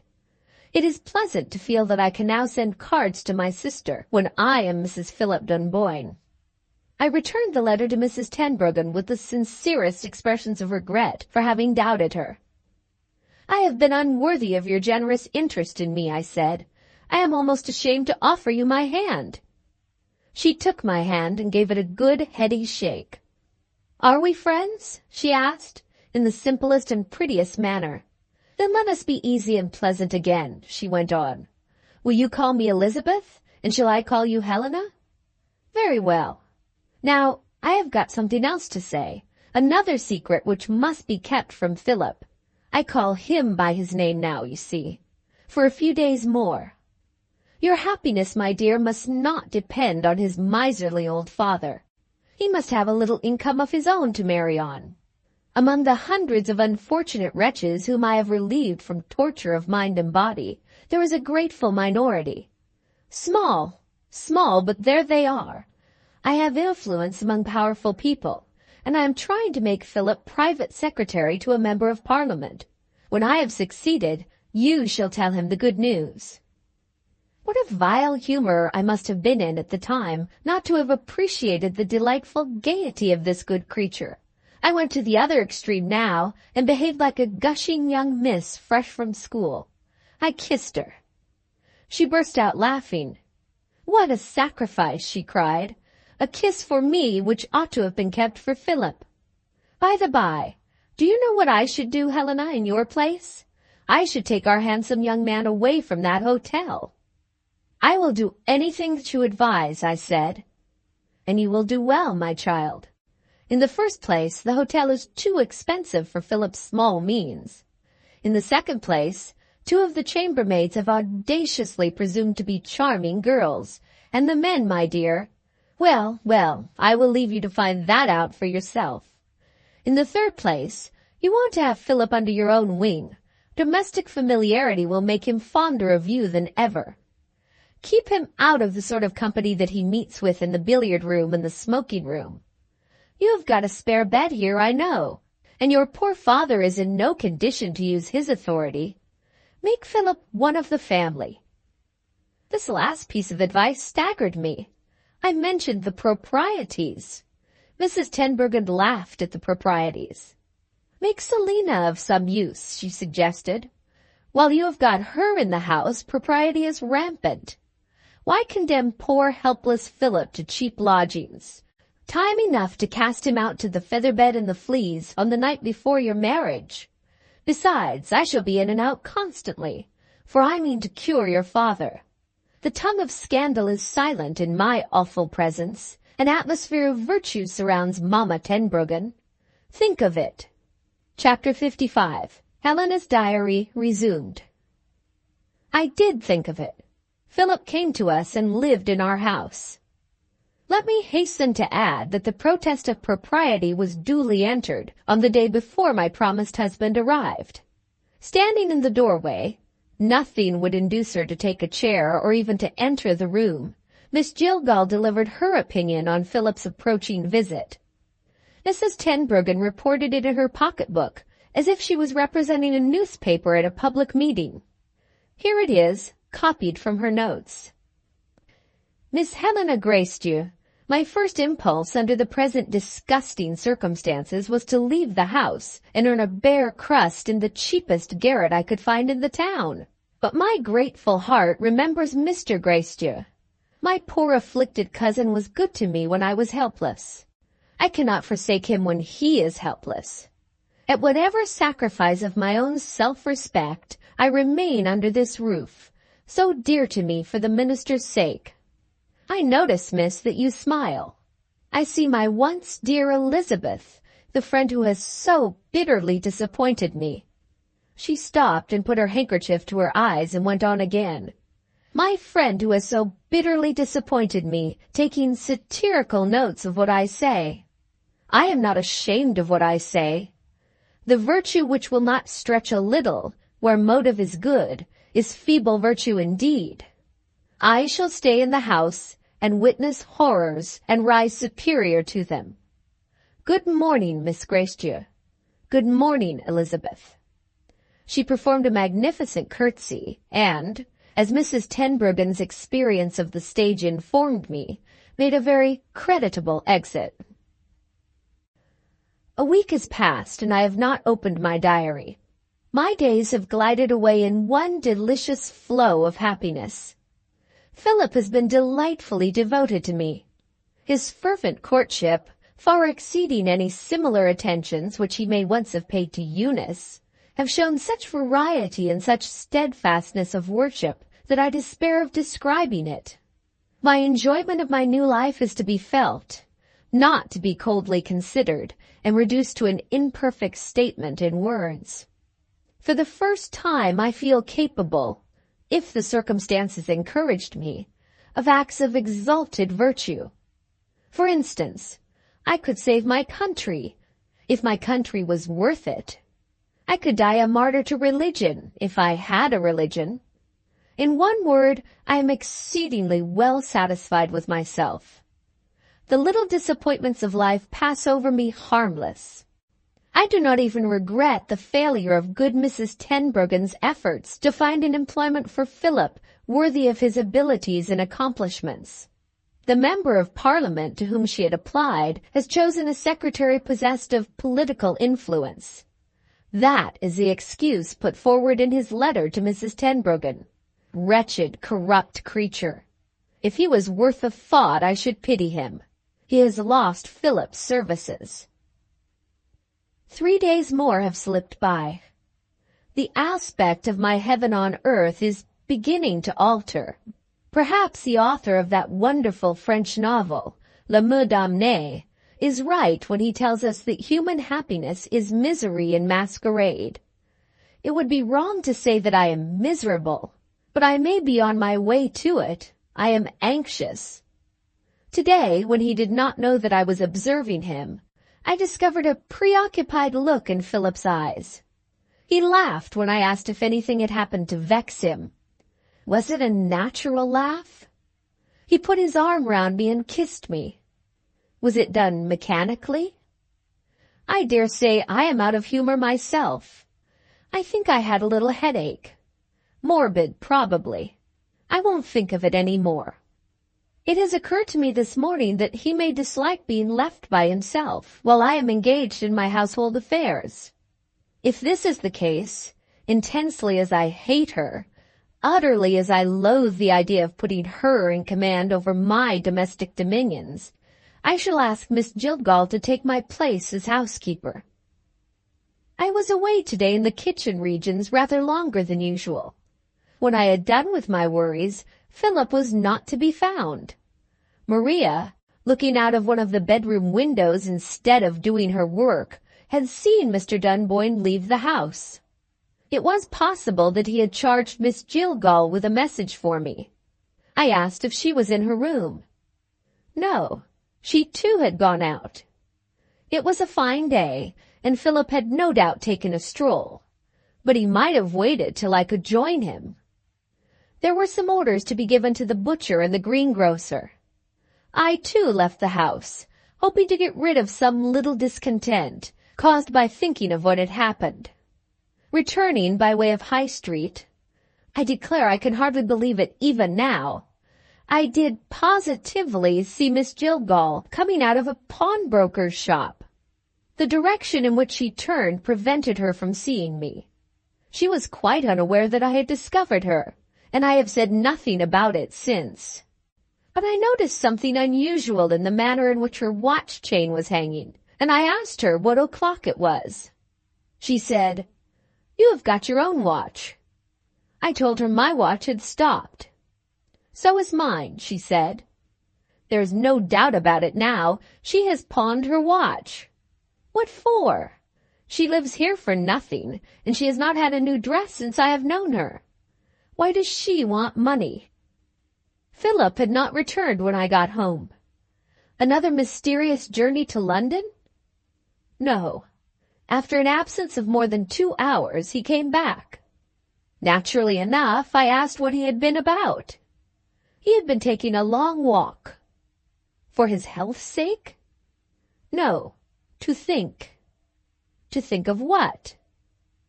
Well, I might be surprised to hear it, but his idle life was beginning to weigh on his spirits. He wanted employment. Had he thought of an employment? Not yet. Which way had he walked? Any way, he had not noticed where he went. These replies were all made in a tone that offended me. Besides, I observed there was no dust on his boots, after a week of dry weather, and his walk of 2 hours did not appear to have heated or tired him. I took an opportunity of consulting Mrs. Tenbruggen. She had anticipated that I should appeal to her opinion, as a woman of the world. I shall not set down in detail what she said. Some of it humiliated me, and from some of it I recoiled. The expression of her opinion came to this: in the absence of experience, a certain fervor of temperament was essential to success in the art of fascinating men. Either my temperament was deficient, or my intellect overpowered it. It was natural that I should suppose myself to be as susceptible to the tender passion as the most excitable woman living. Delusion, my Helena, amiable delusion. Had I ever observed, or had any friend told me, that my pretty hands were cold hands? I had beautiful eyes, expressive of vivacity, of intelligence, of every feminine charm, except the one inviting charm that finds favor in the eyes of a man. She then entered into particulars, which I don't deny showed a true interest in helping me. I was ungrateful, sulky, self-opinionated. Dating from that day's talk with Mrs. Tenbruggen, my new friendship began to show signs of having caught a chill. But I did my best to follow her instructions, and failed. It is perhaps true that my temperament is overpowered by my intellect. Or is it possibly truer still that the fire in my heart, when it warms to love, is a fire that burns low? My belief is that I surprised Philip instead of charming him. He responded to my advances, but I felt that it was not done in earnest, not spontaneously. Had I any right to complain? Was I in earnest? Was I spontaneous? We were making love to each other under false pretenses. Oh, what a fool I was to ask for Mrs. Tenbruggen's advice. A humiliating doubt has come to me suddenly. Has his heart been inclining to Eunice again, after such a letter as she has written to him? Impossible. 3 events since yesterday, which I consider, trifling as they may be, intimations of something wrong. First, Miss Jillgall, who at one time was eager to take my place, has refused to relieve me of my housekeeping duties. Secondly, Philip has been absent again on another long walk. Thirdly, when Philip returned, depressed and sulky, I caught Miss Jillgall looking at him with interest and pity visible in her skinny face. What do these things mean? I am beginning to doubt everybody. Not one of them, Philip included, cares for me. But I can frighten them at any rate. Yesterday evening, I dropped on the floor as suddenly as if I had been shot. A fit of some sort. The doctor honestly declared that he was at a loss to account for it. He would have laid me under an eternal obligation if he had failed to bring me back to life again. As it is, I am more clever than the doctor. What brought on the fit is well known to me. Rage, furious, overpowering, deadly rage, was the cause. I am now in the cold-blooded state, which can look back at the event as composedly as if it had happened to some other girl. Suppose that girl had let her sweetheart know how much she loved him, as she had never let him know it before. Suppose she opened the door again the instant after she had left the room, eager, poor wretch, to say once more for the 50th time, "My angel, I love you." Suppose she found her angel standing with his back toward her, so that his face was reflected in the glass. And suppose she discovered in that face, so smiling and so sweet when his head had rested on her bosom only the moment before, the most hideous expression of disgust that features can betray. There can be no doubt of it. I had made my poor offering of love to a man who secretly loathed me. I wonder that I survived my sense of my own degradation. Well, I am alive, and I know him in his true character at last. Am I a woman who submits when an outrage is offered to her? What will happen next? Who knows? I am in a fine humor. What I have just written has set me laughing at myself. Helena Gracedieu has one merit at least. She is a very amusing person. I slept last night. This morning I am strong again, calm, wickedly capable of deceiving Mr. Philip Dunboyne as he has deceived me. He has not the faintest suspicion that I have discovered him. I wish he had courage enough to kill somebody. How I should enjoy hiring the nearest window to the scaffold and seeing him hanged. Miss Jillgall is in better spirits than ever. She is going to take a little holiday, and the cunning creature makes a mystery of it. Goodbye, Miss Helena. I am going to stay for a day or two with a friend. What friend? Who cares? Last night I was wakeful. In the darkness a daring idea came to me. Today I have carried out the idea. Something has followed which is well worth entering in my diary. I left the room at the usual hour for attending to my domestic affairs. The obstinate cook did me a service. She was insolent. She wanted to have her own way. I gave her her own way. In less than 5 minutes I was on the watch in the pantry, which has a view of the house door. My hat and my parasol were waiting for me on the table in case of my going out too. In a few minutes more I heard the door opened. Mr. Philip Dunboyne stepped out. He was going to take another of his long walks. I followed him to the street in which the cabs stand. He hired the first one on the rank, an open chaise, while I kept hidden in a shop door. The moment he started on his drive, I hired a closed cab. "Double your fare," I said to the driver, "whatever it may be, if you follow that chaise cleverly and do what I tell you." He nodded and winked at me. A wicked-looking old fellow, just the man I wanted. We followed the chaise. Chapter 56. Helena's diary resumed. When we had left the town behind us, the coachman began to drive more slowly. In my ignorance, I asked what this change in the pace meant. He pointed with his whip to the open road and to the chaise in the distance. "If we keep too near the gentleman, miss, he has only got to look back and he'll see we are following him. The safe thing to do is to let the chaise get on a bit. We can't lose sight of it out here."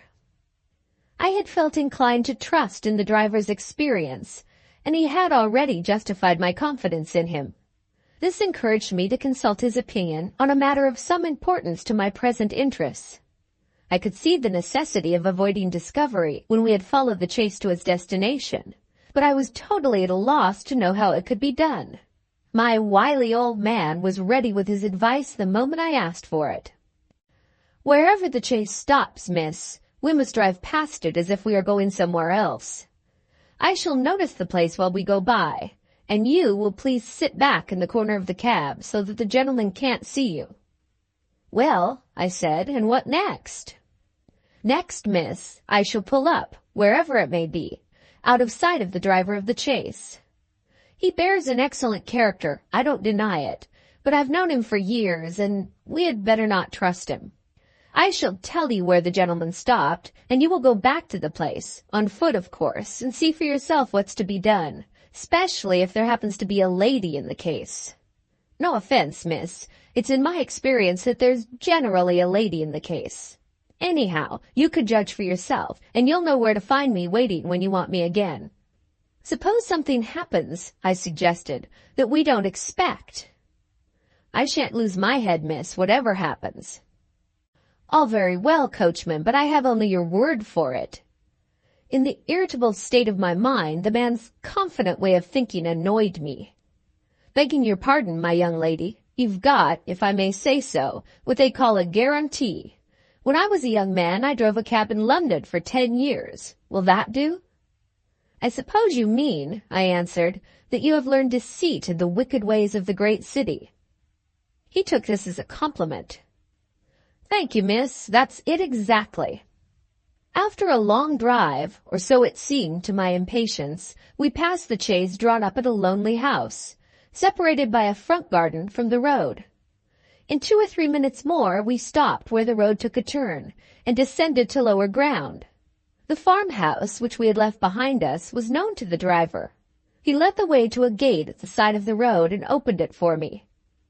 "In your place, miss," he said slyly, "the private way back is the way I should wish to take. Try it by the fields. Turn to the right when you have passed the barn, and you'll find yourself at the back of the house."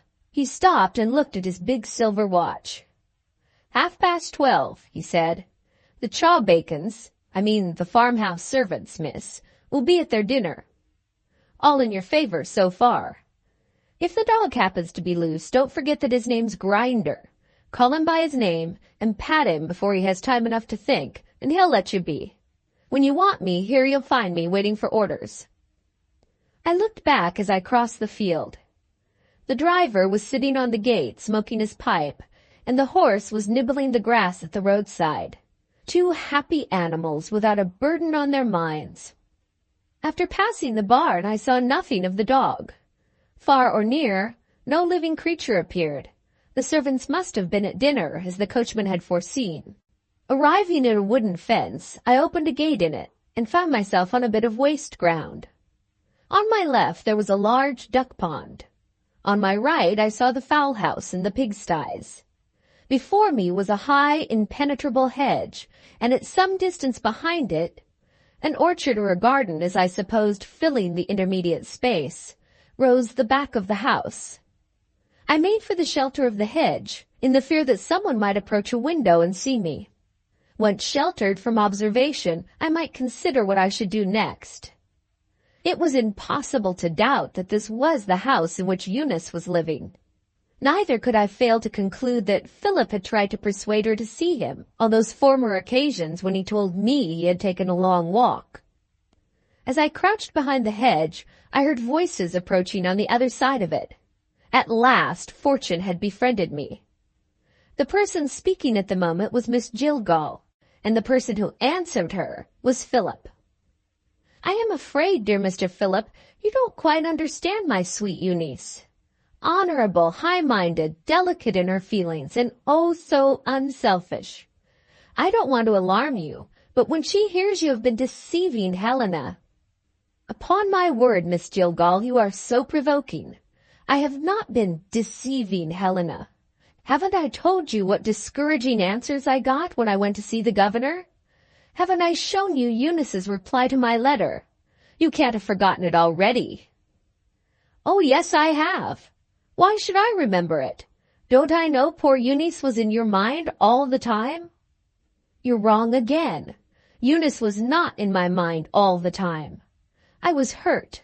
I was offended by the cruel manner in which she had treated me. And what was the consequence? So far was I from deceiving Helena, she rose in my estimation by comparison with her sister." "Oh, come, Mr. Philip, that won't do. Helena rising in anybody's estimation. Ha, ha, ha." "Laugh as much as you like, Miss Jillgall. You won't laugh away the facts. Helena loved me. Helena was true to me. Don't be hard on a poor fellow who is half distracted. What a man finds he can do on one day, he finds he can't do on another.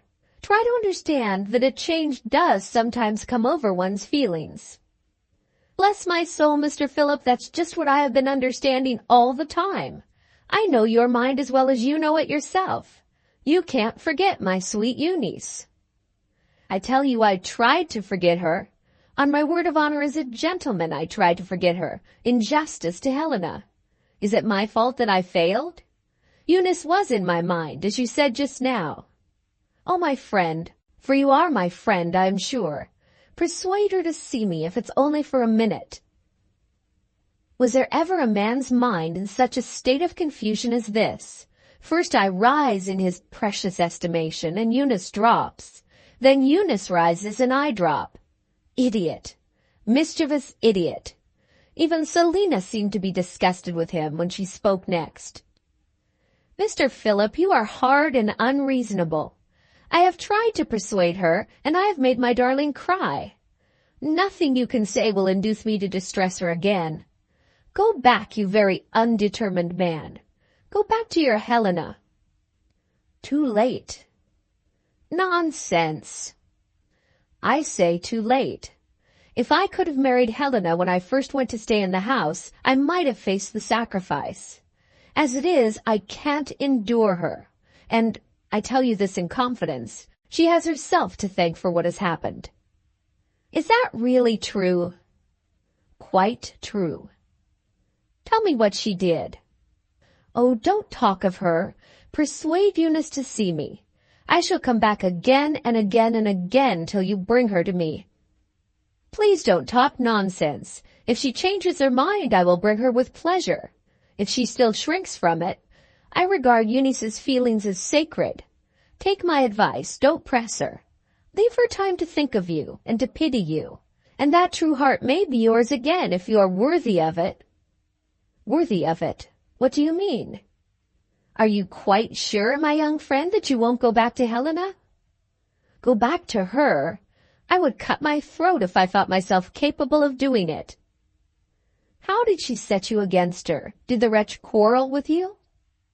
It might have been better for both of us if she had done that. Oh, her fulsome endearments! What a contrast to the charming modesty of Eunice! If I was rich, I would make it worth the while of the first poor fellow I could find to rid me of Helena by marrying her. I don't like saying such a thing of a woman, but if you will have the truth— Well, Mr. Philip, and what is the truth? Helena disgusts me. Chapter 57. Helena's Diary resumed. So it was all settled between them. Philip is to throw me away like one of his bad cigars for this unanswerable reason: Helena disgusts me. And he is to persuade Eunice to take my place and be his wife. Yes, if I let him do it. I heard no more of their talk. With this last, worst outrage burning in my memory, I left the place. On my way back to the carriage, the dog met me. Truly a grand creature. I called him by his name and I patted him. He licked my hand. Something made me speak to him. I said, "If I was to tell you to tear Mr. Philip Dunboyne to pieces, would you do it?" The great good-natured brute held out his paw to shake hands. Well, well, I was not an object of disgust to the dog. But the coachman was startled when he saw me again. He said something, I did not know what it was, and he produced a pocket flask, containing some spirits, I suppose. Perhaps he thought I was going to faint. He little knew me. I told him to drive back to the place at which I had hired the cab and earn his money. He earned it. On getting home, I found Mrs. Tenbruggen walking up and down the dining room, deep in thought. She was startled when we first confronted each other. "You look dreadfully ill," she said. I answered that I had been out for a little exercise and had over-fatigued myself, and then changed the subject. "Does my father seem to improve under your treatment?" I asked. "Very far from it, my dear. I promised that I would try what massage would do for him, and I find myself compelled to give it up." "Why?" "It excites him dreadfully." "In what way?" "He has been talking wildly of events in his past life. His brain is in some condition which is beyond my powers of investigation. He pointed to a cabinet in his room and said his past life was locked up there. I asked if I should unlock it. He shook with fear. He said I should let out the ghost of his dead brother-in-law. Have you any idea of what he meant?" The cabinet was full of old letters. I could tell her that, and could tell her no more. I had never heard of his brother-in-law. Another of his delusions, no doubt. "Did you ever hear him speak," Mrs. Tenbruggen went on, "of a place called Low Lanes?" She waited for my reply to this last inquiry with an appearance of anxiety that surprised me. I had never heard him speak of Low Lanes. "Have you any particular interest in the place?" I asked. "None whatever." She went away to attend on a patient. I retired to my bedroom and opened my diary. Again and again I read that remarkable story of the intended poisoning, and of the manner in which it had ended. I sat thinking over this romance in real life, till I was interrupted by the announcement of dinner. Mr. Philip Dunboyne had returned. In Miss Jillgall's absence we were alone at the table. My appetite was gone. I made a pretense of eating and another pretense of being glad to see my devoted lover. I talked to him in the prettiest manner. As a hypocrite, he thoroughly matched me. He was gallant, he was amusing. If baseness like ours had been punishable by the law, a prison was the right place for both of us. Mrs. Tenbruggen came in again after dinner, still not quite easy about my health. "How flushed you are," she said. "Let me feel your pulse." I laughed and left her with Mr. Philip Dunboyne. Passing my father's door, I looked in, anxious to see if he was in the excitable state which Mrs. Tenbruggen had described. Yes, the effect which she had produced on him, how she knows best, had not passed away yet. He was still talking. The attendant told me it had gone on for hours together. On my approaching his chair, he called out, "Which are you, Eunice or Helena?" When I had answered him, he beckoned me to come nearer. "I am getting stronger every minute," he said. "We will go traveling tomorrow and see the place where you were born." Where had I been born? He had never told me where. Had he mentioned the place in Mrs. Tenbruggen's hearing? I asked the attendant if he had been present while she was in the room. Yes, he had remained at his post. He had also heard the allusion to the place with the odd name. Had Mr. Gracedieu said anything more about that place? Nothing more. The poor minister's mind had wandered off to other things. He was wandering now. Sometimes he was addressing his congregation. Sometimes he wondered what they could give him for supper. Sometimes he talked of the flowers in the garden. And then he looked at me and frowned and said I prevented him from thinking. I went back to my bedroom and opened my diary and read the story again. Was the poison of which that resolute young wife proposed to make use something that acted slowly and told the doctors nothing if they looked for it after death? Would it be running too great a risk to show the story to the doctor and try to get a little valuable information in that way? It would be useless. He would make some feeble joke. He would say, "Girls and poisons are not fit company for each other." But I might discover what I want to know in another way. I might call on the doctor after he has gone out on his afternoon round of visits, and might tell the servant I would wait for his master's return. Nobody would be in my way. I might get at the medical literature in the consulting room and find the information for myself. A knock at my door interrupted me in the midst of my plans. Mrs. Tenbruggen again, still in a fidgety state of feeling on the subject of my health. "Which is it?" she said. "Pain of body, my dear, or pain of mind? I am anxious about you."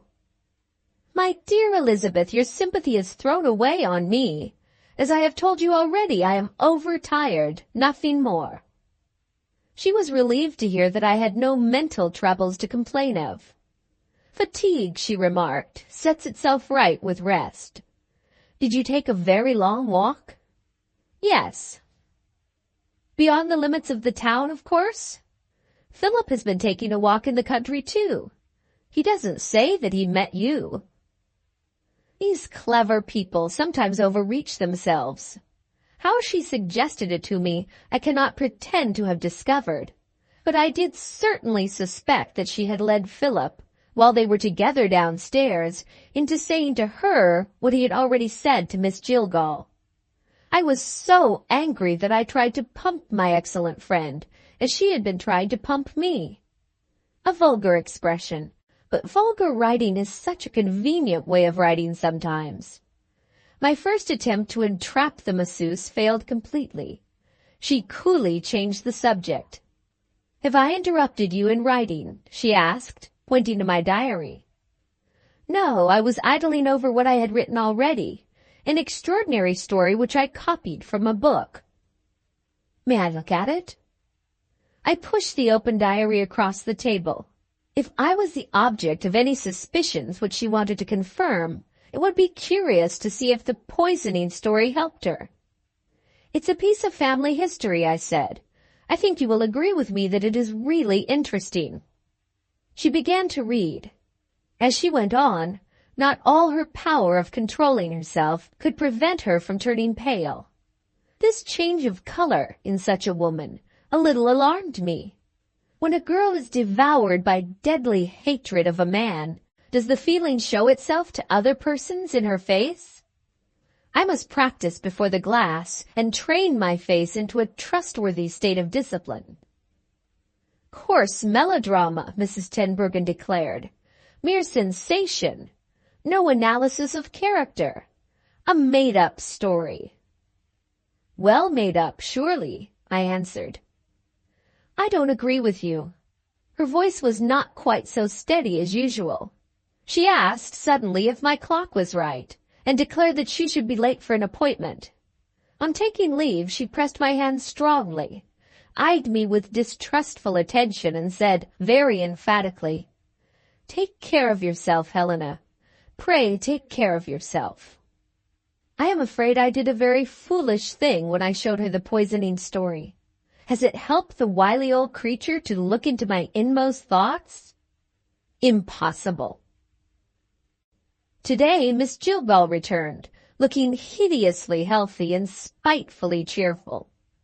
Although she tried to conceal it, while I was present, I could see that Philip had recovered his place in her favor. After what he had said to her behind the hedge at the farm, she would be relieved from all fear of my becoming his wife, and would joyfully anticipate his marriage to Eunice. There are thoughts in me which I don't set down in my book. I only say, we shall see. This afternoon I decided on visiting the doctor.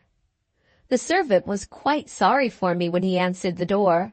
His master had just left the house for a round of visits. I said I would wait. The servant was afraid I should find waiting very tedious. I reminded him that I could go away if I found it tedious. At last the polite old man left me. I went into the consulting room and read the backs of the medical books ranged round the walls, and found a volume that interested me. There was such curious information in it that I amused myself by making extracts, using the first sheets of paper that I could find. They had printed directions at the top, which showed that the doctor was accustomed to write his prescriptions on them. We had many, too many, of his prescriptions in our house. The servant's doubts of my patience proved to have been well-founded. I got tired of waiting, and went home before the doctor returned. From morning to night, nothing has been seen of Mrs. Tenbruggen today, nor has any apology for her neglect of us been received, fond as she is of writing little notes. Has that story in my diary driven her away? Let me see what tomorrow may bring forth. Today has brought forth nothing. Mrs. Tenbruggen still keeps away from us. It looks as if my diary had something to do with the mystery of her absence. I am not in good spirits today. My nerves, if I have such things, which is more than I know by my own experience, have been a little shaken by a horrid dream. The medical information which my thirst for knowledge absorbed in the doctor's consulting room turned traitor, armed itself with the grotesque horrors of nightmare, and so thoroughly frightened me that I was on the point of being foolish enough to destroy my notes. I thought better of it, and my notes are safe under lock and key. Mr. Philip Dunboyne is trying to pave the way for his flight from this house. He speaks of friends in London, whose interest will help him to find the employment which is the object of his ambition. In a few days more, he said, I shall ask for leave of absence. Instead of looking at me, his eyes wandered to the window. His fingers played restlessly with his watch chain while he spoke. I thought I would give him a last chance, of making the atonement that he owes to me. This shows shameful weakness on my part. Does my own resolution startle me, or does the wretch appeal to what? To my pity? It cannot be my love. I am positively sure that I hate him. Well, I am not the first girl who had been an unanswerable riddle to herself. "Is there any other motive for your departure?" I asked. "What other motive can there be?" he replied. I put what I had to say to him in plainer words still. "Tell me, Philip, are you beginning to wish that you were a free man again?" He still prevaricated. Was this because he is afraid of me, or because he is not quite brute enough to insult me to my face? I tried again for the third and last time. I almost put the words into his mouth. "I fancy you have been out of temper lately," I said. "You have not been your own kinder and better self. Is this the right interpretation of the change that I think I see in you?" He answered, "I have not been very well lately." "And that is all?" "Yes, that is all." There was no more to be said. I turned away to leave the room. He followed me to the door. After a momentary hesitation, he made the attempt to kiss me. I only looked at him. He drew back from me in silence. I left the new Judas standing alone, while the shades of evening began to gather over the room. Chapter 58. Events in the family related by Miss Jillgall. Danger. If anything of importance happens, I trust to you to write an account of it and to send the writing to me. I will come to you at once if I see reason to believe that my presence is required. Those lines in your last kind reply to me rouse my courage, dear Mr. Governor, and sharpen the vigilance which has always been one of the strong points in my character. Every suspicious circumstance which occurs in this house will be, so to speak, seized on by my pen, and will find itself, so to speak again, placed on its trial before your unerring judgment. Let the wicked tremble. I mention no names. Taking up my narrative where it came to an end when I last wrote, I have to say a word first on the subject of my discoveries in regard to Philip's movements. The advertisement of a private inquiry office, which I read in a newspaper, put the thing into my head. I provided myself with money to pay the expenses by, I blush while I write it, pawning my watch. This humiliation of my poor self has been rewarded by success. Skilled investigation has proved that our young man has come to his senses again, exactly as I hoped. On each occasion when he was suspiciously absent from the house, he has been followed to the farm. I have been staying there myself for a day or two, in the hope of persuading Eunice to relent. The hope has not yet been realized, but Philip's devotion, assisted by my influence, will yet prevail. Let me not despair. Whether Helena knows positively that she has lost her wicked hold on Philip, I cannot say. It seems hardly possible that she could have made the discovery just yet. The one thing of which I am certain is that she looks like a fiend. Philip has wisely taken my advice and employed pious fraud. He will get away from the wretch, who has tempted him once and may tempt him again, under pretense of using the interest of his friends in London to find a place under government. He has not been very well for the last day or two, and the execution of our project is, in consequence, delayed. I have news of Mrs. Tenbruggen which will, I think, surprise you. She has kept away from us in a most unaccountable manner. I called on her at the hotel and heard she was engaged with her lawyer. On the next day, she suddenly returned to her old habits and paid the customary visit. I observed a similar alteration in her state of feeling. She is now coldly civil to Helena, and she asks after Eunice with a maternal interest touching to see. I said to her, "Elizabeth, you appear to have changed your opinion of the two girls since I saw you." She answered, with a delightful candor which reminded me of old times, "Completely." I said, "A woman of your intellectual caliber, dear, doesn't change her mind without a good reason for it." Elizabeth cordially agreed with me. I ventured to be a little more explicit. "You have no doubt made some interesting discovery."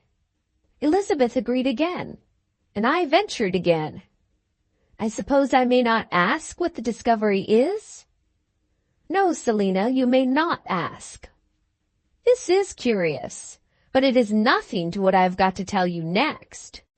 Just as I was longing to take her to my bosom again as my friend and confidant, Elizabeth has disappeared. And alas, alas, there is a reason for it which no sympathetic person can dispute. I have just received some overwhelming news in the form of a neat parcel addressed to myself. There has been a scandal at the hotel. That monster in human form, Elizabeth's husband, is aware of his wife's professional fame, has heard of the large sums of money which she earns as the greatest living professor of massage, has been long on the lookout for her, and has discovered her at last. He has not only forced his way into her sitting room at the hotel, he insists on her living with him again. Her money being the attraction, it is needless to say. If she refuses, he threatens her with the law, the barbarous law, which, to use his own coarse expression, will restore his conjugal rights.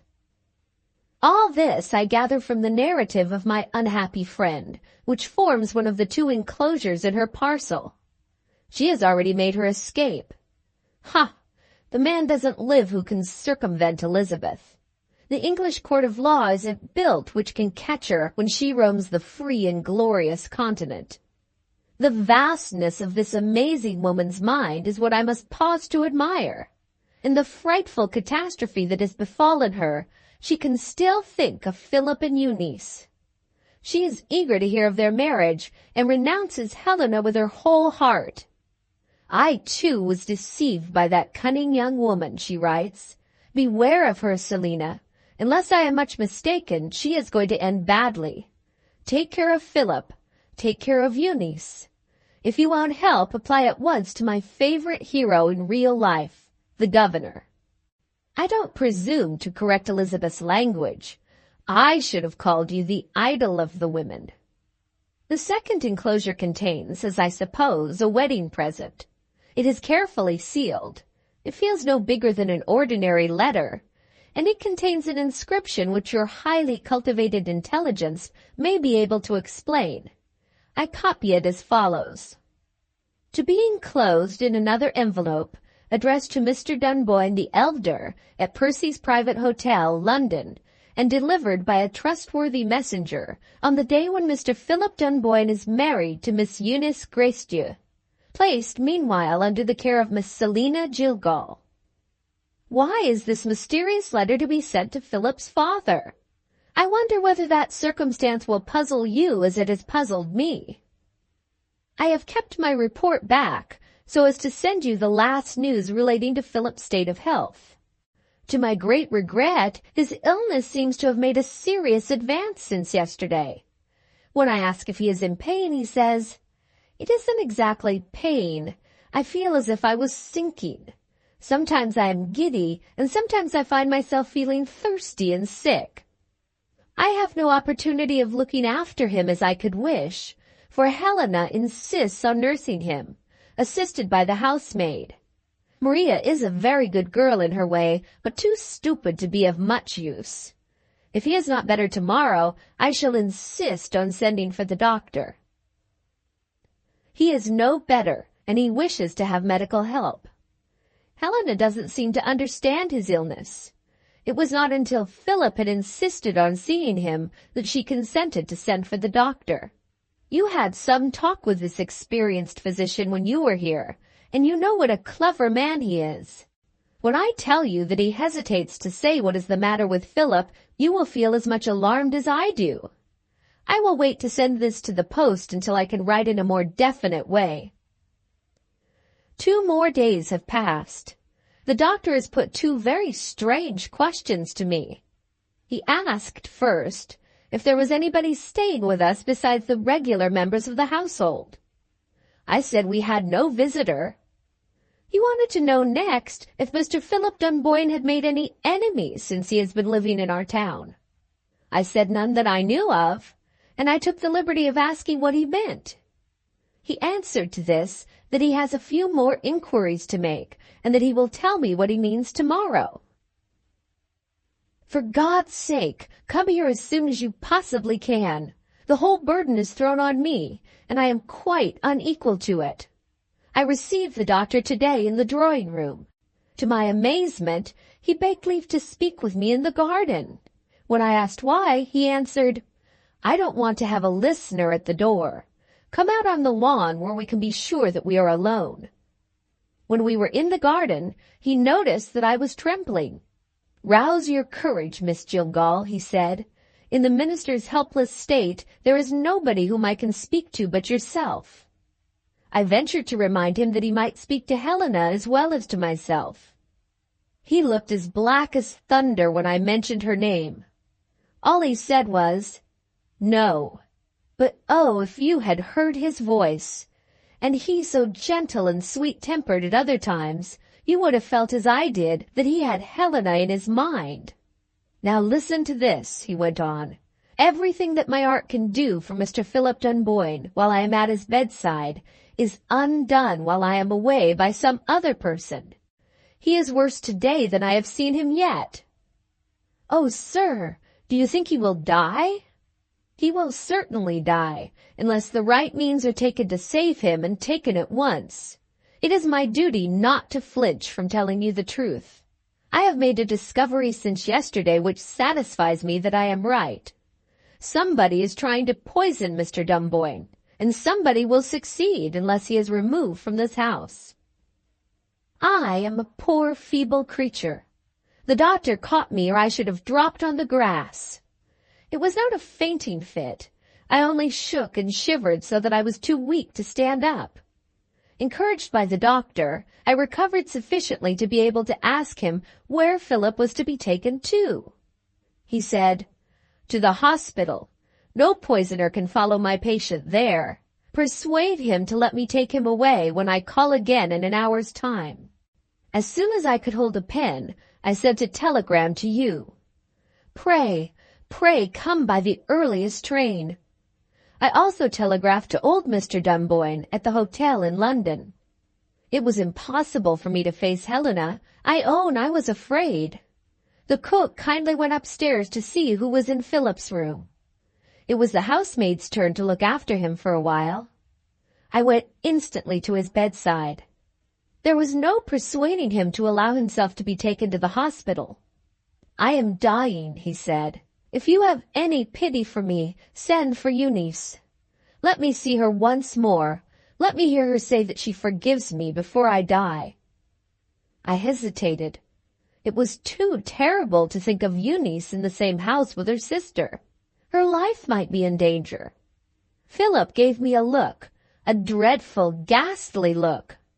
"If you refuse," he said wildly, "the grave won't hold me. I'll haunt you for the rest of your life." "She shall hear that you are ill," I answered, and ran out of the house before he could speak again. What I had promised to write, I did write. But, placed between Eunice's danger and Philip's danger, my heart was all for Eunice. Would Helena spare her if she came to Philip's bedside? In such terror as I never felt before in my life, I added a word more, entreating her not to leave the farm. I promised to keep her regularly informed on the subject of Philip's illness, and I mentioned that I expected the governor to return to us immediately. "Do nothing," I wrote, "without his advice." My letter having been completed, I sent the cook away with it in a chaise. She belonged to the neighborhood, and she knew the farmhouse well. Nearly 2 hours afterward, I heard the chaise stop at the door and ran out, impatient to hear how my sweet girl had received my letter. God help us all! When I opened the door, the first person whom I saw was Eunice herself. Chapter 59. Defense. One surprise followed another after I had encountered Eunice at the door.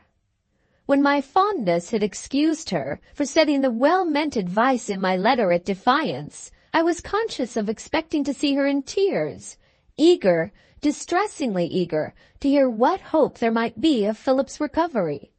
I saw no tears. I heard no inquiries. She was pale and quiet and silent.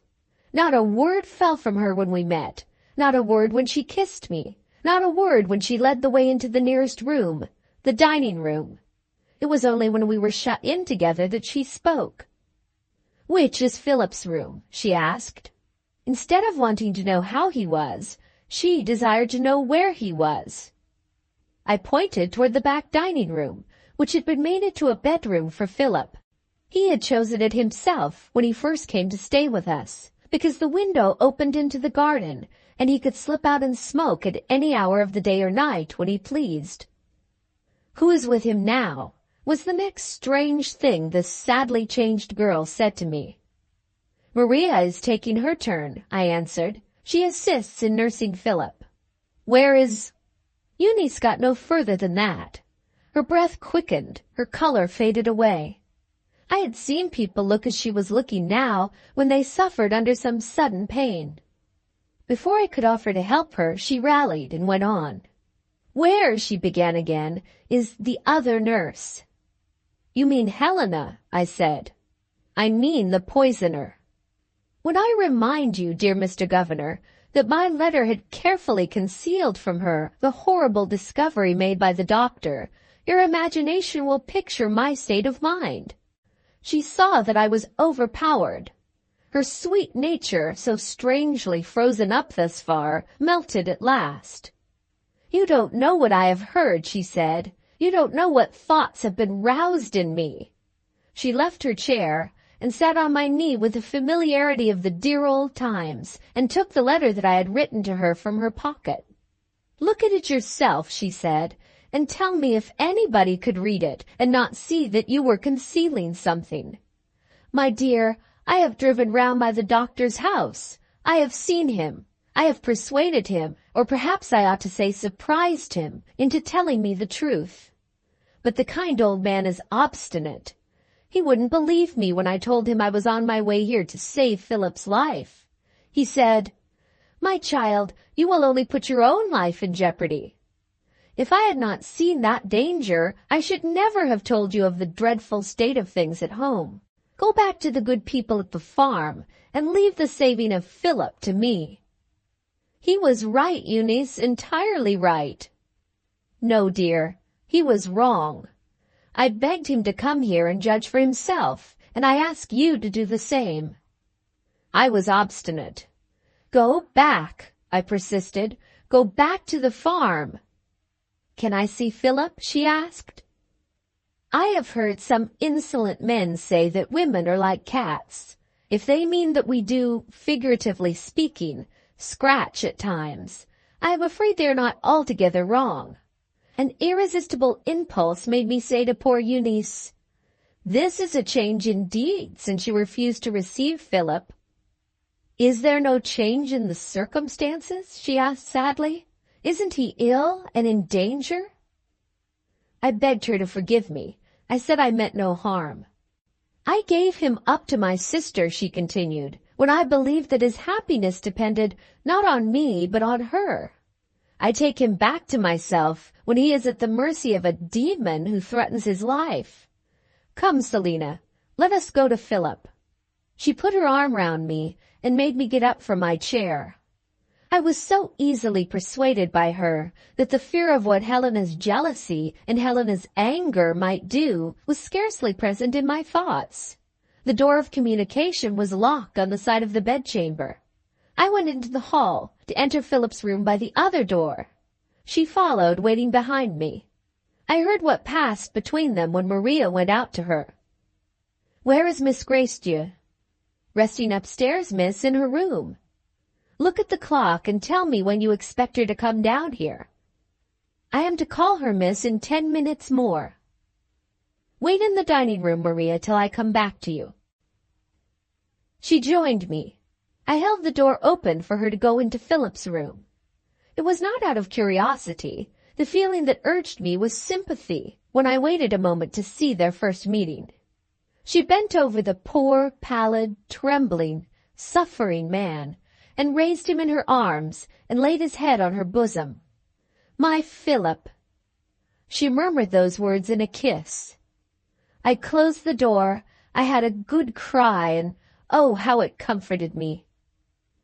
There was only a minute to spare when she came out of the room. Maria was waiting for her. Eunice said, as quietly as ever, "Go and call Miss Gracedieu." The girl looked at her and saw, I don't know what. Maria became alarmed, but she went up the stairs and returned in haste to tell us that her young mistress was coming down. The faint rustling of Helena's dress as she left her room reached us in the silence. I remained at the open door of the dining room, and Maria approached and stood near me. We were both frightened. Eunice stepped forward and stood on the mat at the foot of the stairs waiting. Her back was toward me. I could only see that she was as still as a statue. The rustling of the dress came nearer. Oh heavens! What was going to happen? My teeth chattered in my head. I held by Maria's shoulder. Drops of perspiration showed themselves on the girl's forehead. She stared in vacant terror at the slim little figure posted firm and still on the mat. Helena turned the corner of the stairs and waited a moment on the last landing and saw her sister. "You here," she said. "What do you want?" There was no reply. Helena descended until she reached the last stair but one. There she stopped. Her staring eyes grew large and wild. Her hand shook as she stretched it out, feeling for the banister. She staggered as she caught at it and held herself up. The silence was still unbroken. Something in me, stronger than myself, drew my steps along the hall nearer and nearer to the stair, till I could see the face which had struck that murderous wretch with terror. I looked. No, it was not my sweet girl. It was a horrid transformation of her. I saw a fearful creature with glittering eyes that threatened some unimaginable vengeance. Her lips were drawn back. They showed her clenched teeth. A burning red flush dyed her face. The hair of her head rose, little by little, slowly. And, most dreadful sight of all, she seemed in the stillness of the house to be listening to something. If I could have moved, I should have fled to the first place of refuge I could find. If I could have raised my voice, I should have cried for help. I could do neither the one nor the other. I could only look, held by the horror of it with a hand of iron. Helena must have roused her courage and resisted her terror. I heard her speak. "Let me by." "No." Slowly, steadily, in a whisper, Eunice made that reply. Helena tried once more, still fighting against her own terror. I knew it by the trembling of her voice. "Let me by," she repeated. "I am on my way to Philip's room." "You will never enter Philip's room again." "Who will stop me?" "I will." She had spoken in the same steady whisper throughout, but now she moved. I saw her set her foot on the first stair. I saw the horrid glitter in her eyes flash close into Helena's face. I heard her say, "Poisoner, go back to your room." Silent and shuddering, Helena shrank away from her, daunted by her glittering eyes, mastered by her lifted hand pointing up the stairs. Helena slowly ascended till she reached the landing. She turned and looked down. She tried to speak. The pointing hand struck her dumb and drove her up the next flight of stairs. She was lost to view. Only the small rustling sound of the dress was to be heard, growing fainter and fainter. Then an interval of stillness. Then the noise of a door opened and closed again. Then no sound more.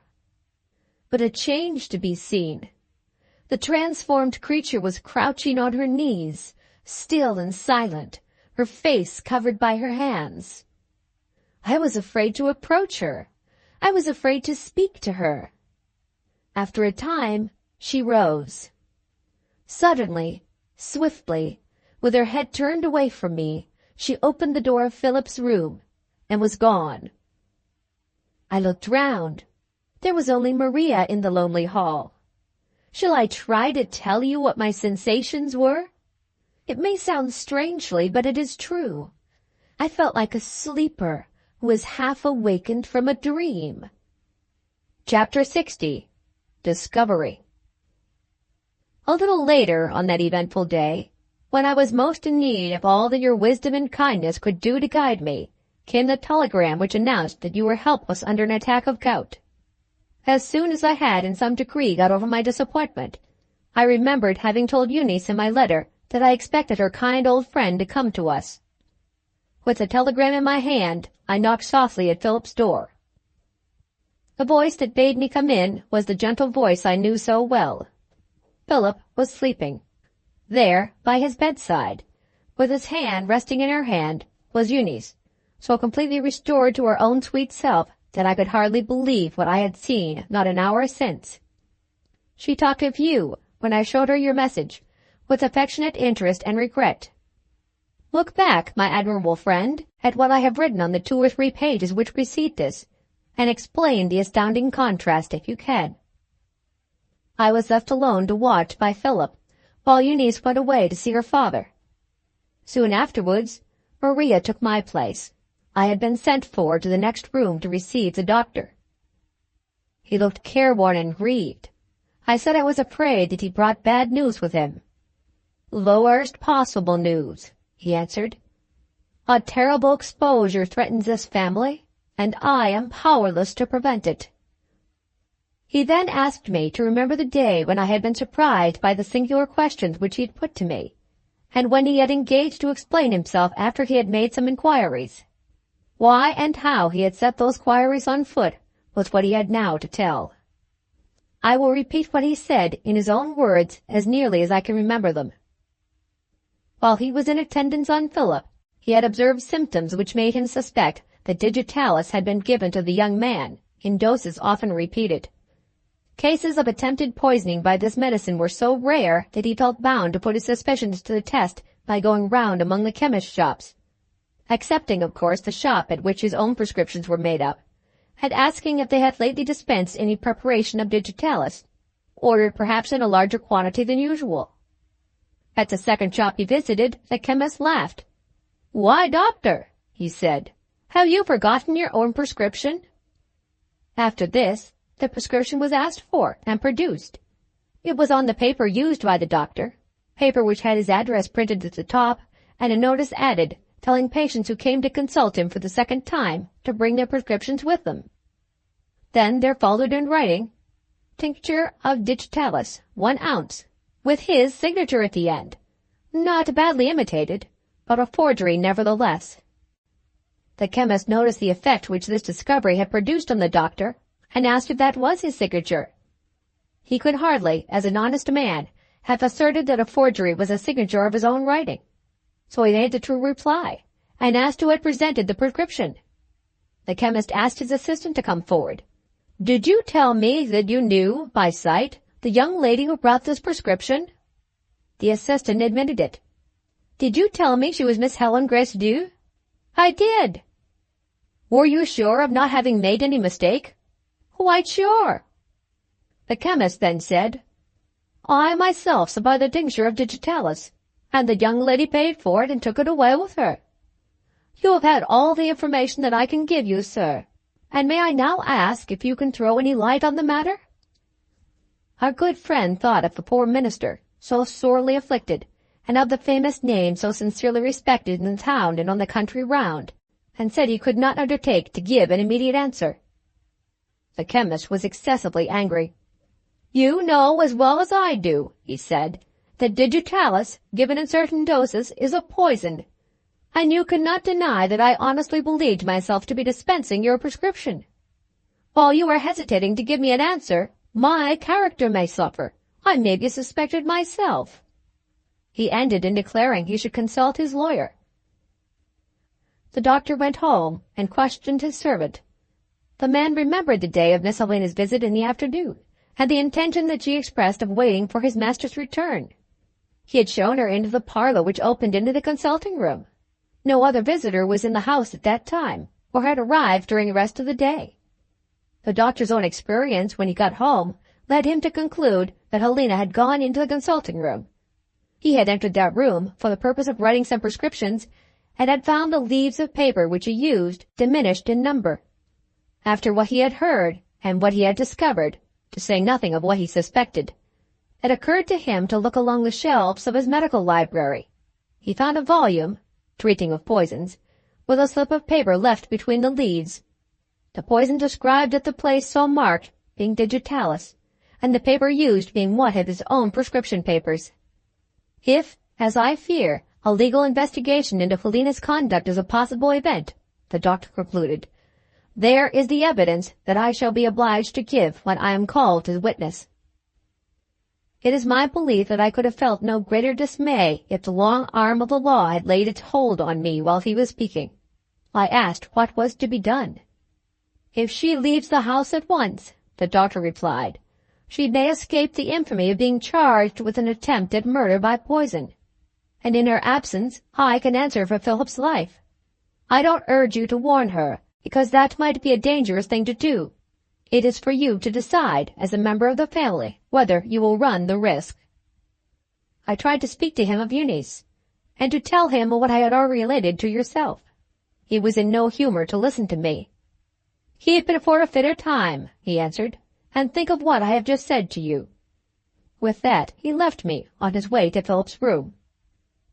Mental exertion was completely beyond me. Can you understand a poor, middle-aged spinster being frightened into doing a dangerous thing? That may seem to be nonsense. But if you ask why I took a morsel of paper and wrote the warning which I was afraid to communicate by word of mouth, why I went upstairs with my knees knocking together and opened the door of Helena's room just wide enough to let my hand pass through, why I threw the paper in and banged the door to again, and ran downstairs as I have never run since I was a little girl, I can only say, in the way of explanation, what I have said already. I was frightened into doing it. What I have written thus far I shall send to you by tonight's post. The doctor came back to me after he had seen Philip and spoke with Eunice. He was very angry, and, I must own, not without reason. Philip had flatly refused to let himself be removed to the hospital, and Eunice, a mere girl, had declared that she would be answerable for consequences. The doctor warned me that he meant to withdraw from the case, and to make his declaration before the magistrates. At my entreaties, he consented to return in the evening, and to judge by results before making the terrible step that he had threatened. While I remained at home on the watch, keeping the doors of both rooms locked, Eunice went out to get Philip's medicine. She came back, followed by a boy carrying a portable apparatus for cooking. All that Philip wants, and all that we'd want, she explained, we can provide for ourselves. Give me a morsel of paper to write on. Unhooking the little pencil attached to her watch chain, she paused and looked toward the door. Somebody listening, she whispered. Let them listen. She wrote a list of necessaries in the way of things to eat and things to drink, and asked me to go out and get them myself. I don't doubt the servants, she said, speaking distinctly enough to be heard outside. But I am afraid of what a poisoner's cunning and a poisoner's desperation may do in a kitchen which is open to her. I went away on my errand, discovering no listener outside, I need hardly say. On my return, I found the door of communication with Philip's room closed, but no longer locked. We can now attend on him in turn, she said, without opening either of the doors which lead into the hall. At night we can relieve each other, and each of us can get sleep as we want it in the large armchair in the dining room. Philip must be safe under our charge, or the doctor will insist on taking him to the hospital. When we want Maria's help from time to time, we can employ her under our own superintendence. Have you anything else, Selina, to suggest? There was nothing left to suggest.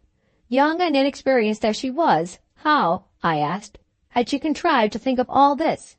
She answered simply, I'm sure I don't know. My thoughts came to me while I was looking at Philip. Soon afterwards, I found an opportunity of inquiring if Helena had left the house. She had just rung her bell, and Maria had found her quietly reading in her room. Hours afterward, when I was on the watch at night, I heard Philip's door softly tried from the outside. Her dreadful purpose had not been given up, even yet. The doctor came in the evening as he had promised, and found an improvement in Philip's health. I mentioned what precautions we had taken, and that they had been devised by Eunice. "Are you going to withdraw from the case?" I asked. "I am coming back to the case," he answered, "tomorrow morning." It had been a disappointment to me to receive no answer to the telegram which I had sent to Mr. Dunboyne the elder. The next day's post brought the explanation, in a letter to Philip from his father, directed to him at the hotel here. This showed that my telegram, giving my address at this house, had not been received. Mr. Dunboyne announced that he had returned to Ireland, finding the air of London unendurable after the sea breezes at home. If Philip had already married, his father would leave him to a life of genteel poverty with Helena Gracedieu. If he had thought better of it, his welcome was waiting for him. Little did Mr. Dunboyne know what changes had taken place since he and his son had last met, and what hope might yet present itself of brighter days for poor Eunice. I thought of writing to him. But how would that crabbed old man receive a confidential letter from a lady who was a stranger? My doubts were set at rest by Philip himself. He asked me to write a few lines of reply to his father, declaring that his marriage with Helena was broken off, that he had not given up all hope of being permitted to offer the sincere expression of his penitence to Eunice, and that he would gladly claim his welcome as soon as he was well enough to undertake the journey to Ireland. When he had signed the letter, I was so pleased that I made a smart remark. I said, "This is a treaty of peace between father and son." When the doctor arrived in the morning, and found the change for the better in his patient confirmed, he did justice to us at last. He spoke kindly, even gratefully, to Eunice. No more allusions to the hospital as a place of safety escaped him. He asked me cautiously for news of Helena. I could only tell him that she had gone out at her customary time, and had returned at her customary time. He did not attempt to conceal that my reply had made him uneasy. "Are you still afraid that she may succeed in poisoning Philip?" I asked. "I am afraid of her cunning," he said. "If she is charged with attempting to poison young Dunboyne, she has some system of defense, you may rely on it, for which we are not prepared. There, in my opinion, is the true reason for her extraordinary insensibility to her own danger." 2 more days passed, and we were still safe under the protection of lock and key. On the evening of the second day, which was a Monday, Maria came to me in great tribulation. On inquiring what was the matter, I received a disquieting reply. "Miss Helena is tempting me. She is so miserable at being prevented from seeing Mr. Philip and helping to nurse him, that it is quite distressing to see her. At the same time, miss, it's hard on a poor servant. She asked me to take the key secretly out of the door and lend it to her at night for a few minutes only. I'm really afraid I shall be led into doing it if she goes on persuading me much longer." I commended Maria for feeling scruples which proved her to be the best of good girls, and promised to relieve her from all fear of future temptation. This was easily done. Eunice kept the key of Philip's door in her pocket, and I kept the key of the dining-room door in mine. Chapter 61. Atrocity. On the next day, a Tuesday in the week, an event took place which Eunice and I viewed with distrust. Early in the afternoon, a young man called with a note for Helena. It was to be given to her immediately, and no answer was required. Maria had just closed the house door, and was on her way upstairs with the letter, when she was called back by another ring at the bell. Our visitor was the doctor. He spoke to Maria in the hall. "I think I see a note in your hand. Was it given to you by the young man who has just left the house?" "Yes, sir." "If he's your sweetheart, my dear, I have nothing more to say." "Good gracious, doctor, how you do talk. I never saw the young man before in my life." "In that case, Maria, I will ask you to let me look at the address." "Aha! Mischief." The moment I heard that, I threw open the dining-room door. Curiosity is not easily satisfied. When it hears, it wants to see. When it sees, it wants to know. Every lady will agree with me in this observation. "Pray come in," I said. "1 minute, Miss Joggle." My girl, when you give Miss Helena that note, try to get a sly look at her when she opens it, and come and tell me what you have seen." He joined me in the dining room and closed the door. "The other day," he went on, "when I told you what I had discovered in the chemist's shop, I think I mentioned a young man who was called to speak to a question of identity. An assistant who knew Miss Helena greeted you by sight." "Yes, yes. That young man left the note which Maria has just taken upstairs." "Who wrote it, Doctor, and what does it say?" Questions naturally asked, Miss Jilgall, and not easily answered. Where is Eunice? Her quick wit might help us. She had gone out to buy some fruit and flowers for Philip. The doctor accepted his disappointment resignedly. "Let us try what we can do without her," he said. "That young man's master has been in consultation, you may remember why, with his lawyer, and Helena may be threatened by an investigation before the magistrates. If this wild guess of mine turns out to have hit the mark, the poisoner upstairs has got a warning." I asked if the chemist had written the note. Foolish enough of me when I came to think of it. The chemist would scarcely act a friendly part towards Helena when she was answerable for the awkward position in which he had placed himself. Perhaps the young man who had left the warning was also the writer of the warning. The doctor reminded me that he was all but a stranger to Helena. "We are not usually interested," he remarked, "in a person whom we only know by sight." "Remember that he is a young man," I ventured to say. This was a strong hint, but the doctor failed to see it. He had evidently forgotten his own youth. I made another attempt. "And vile as Helena is," I continued, "we cannot deny that this disgrace to her sex is a handsome young lady." He saw it at last. "Woman's wit," he cried. "You have hit it, Miss Jilgall.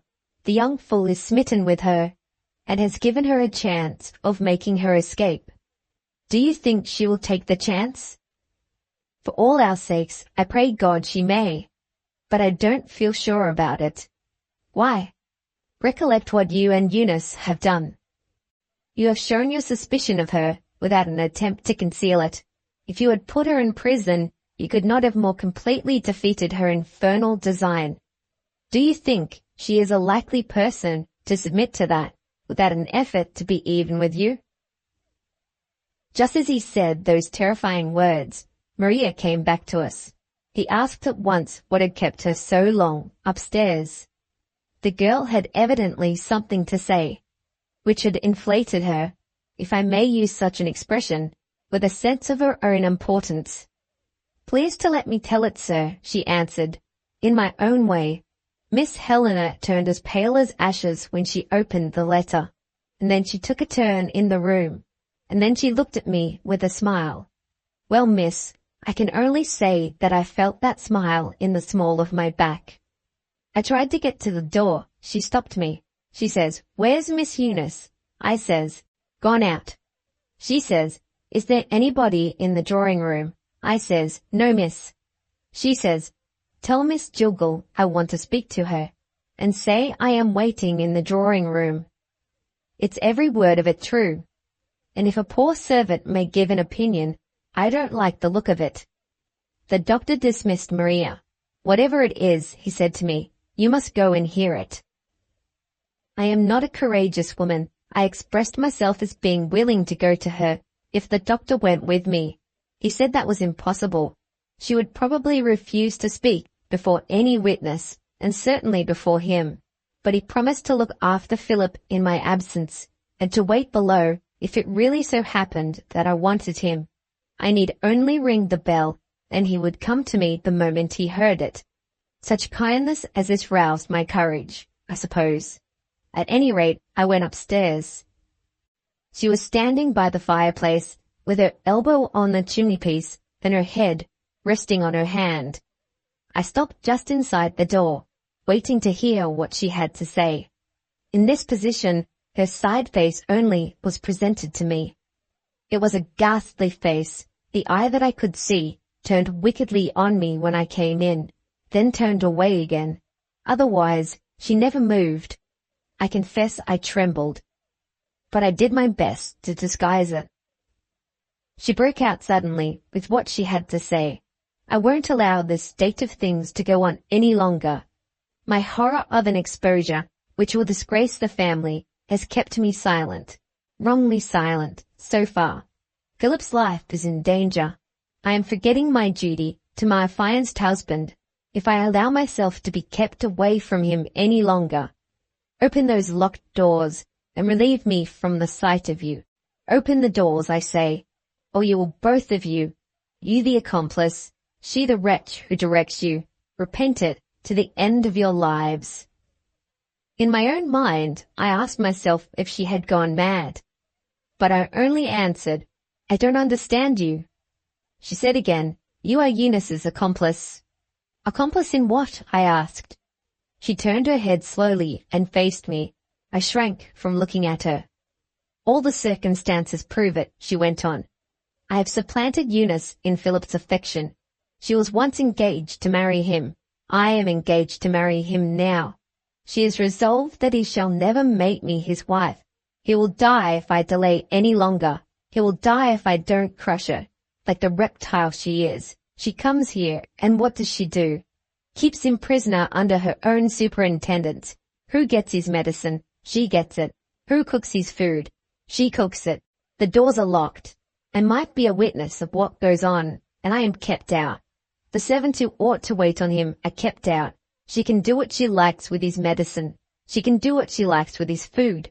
She is infuriated with him for deserting her and promising to marry me.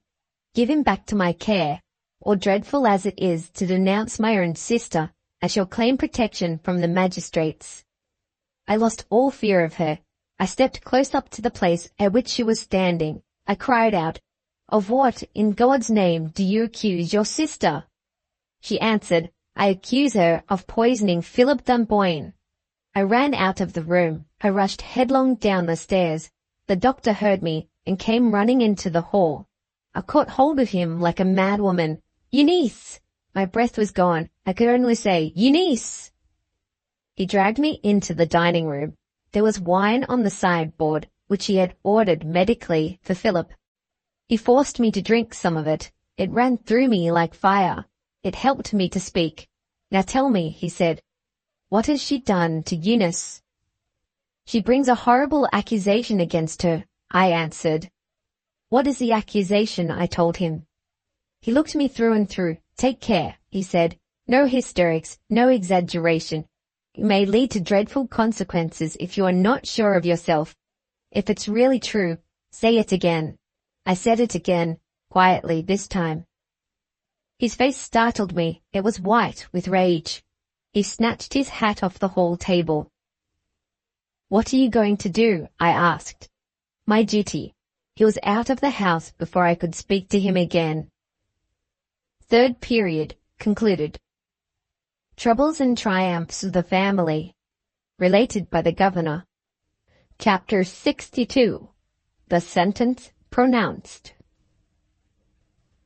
Martyrs to gout know by sad experience that they suffer under one of the most capricious of maladies.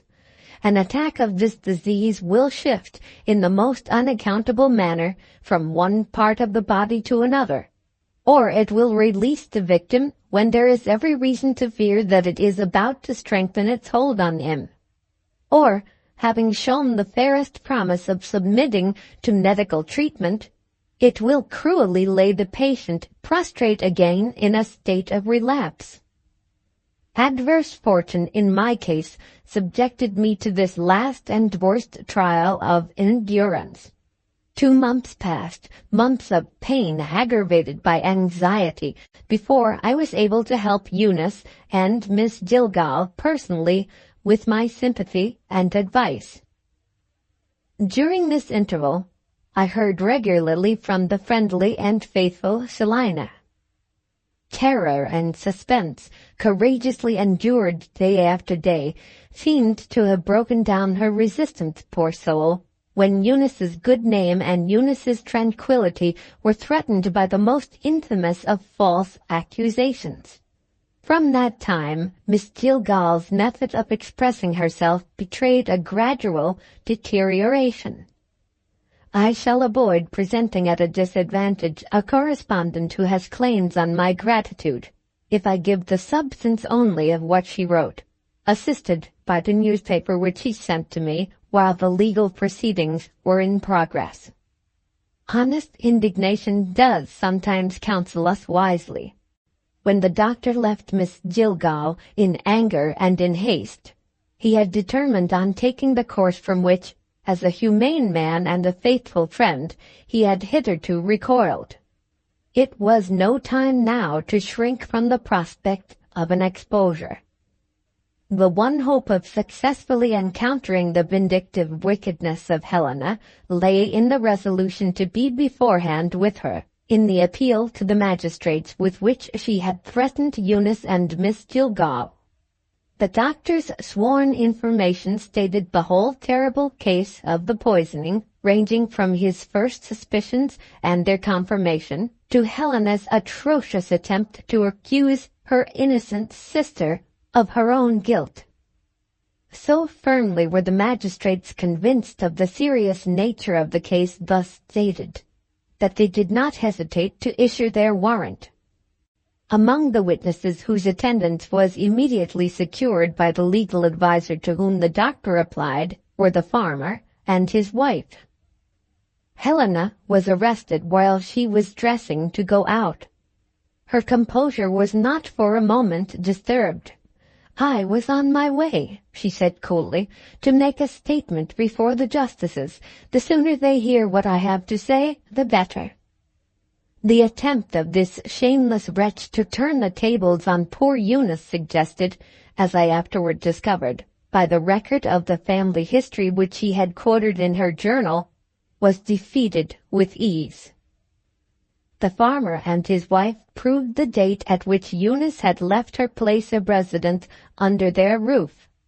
The doctor's evidence followed. He proved by the production of his professional diary that the discovery of the attempt to poison his patient had taken place before the day of Eunice's departure from the farm, and that the first improvement in Mr. Philip Dunboyne's state of health had shown itself after that young lady's arrival to perform the duties of a nurse.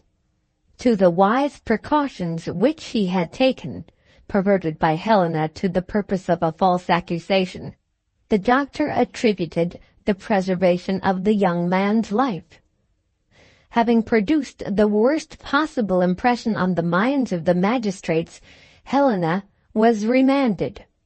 Her legal adviser had predicted this result, but the vindictive obstinacy of his client had set both experience and remonstrance at defiance. At the renewed examination, the line of defense adopted by the prisoner's lawyer proved to be mistaken identity. It was asserted that he had never entered the chemist's shop, also that the assistant had wrongly identified some other lady as Miss Helena Gracedieu, also that there was not an atom of evidence to connect her with the stealing of the doctor's prescription paper and the forgery of his writing. Other assertions to the same purpose followed, on which it is needless to dwell. The case for the prosecution was, happily, in competent hands. With the exception of one witness, cross-examination afforded no material help to the evidence for the defense.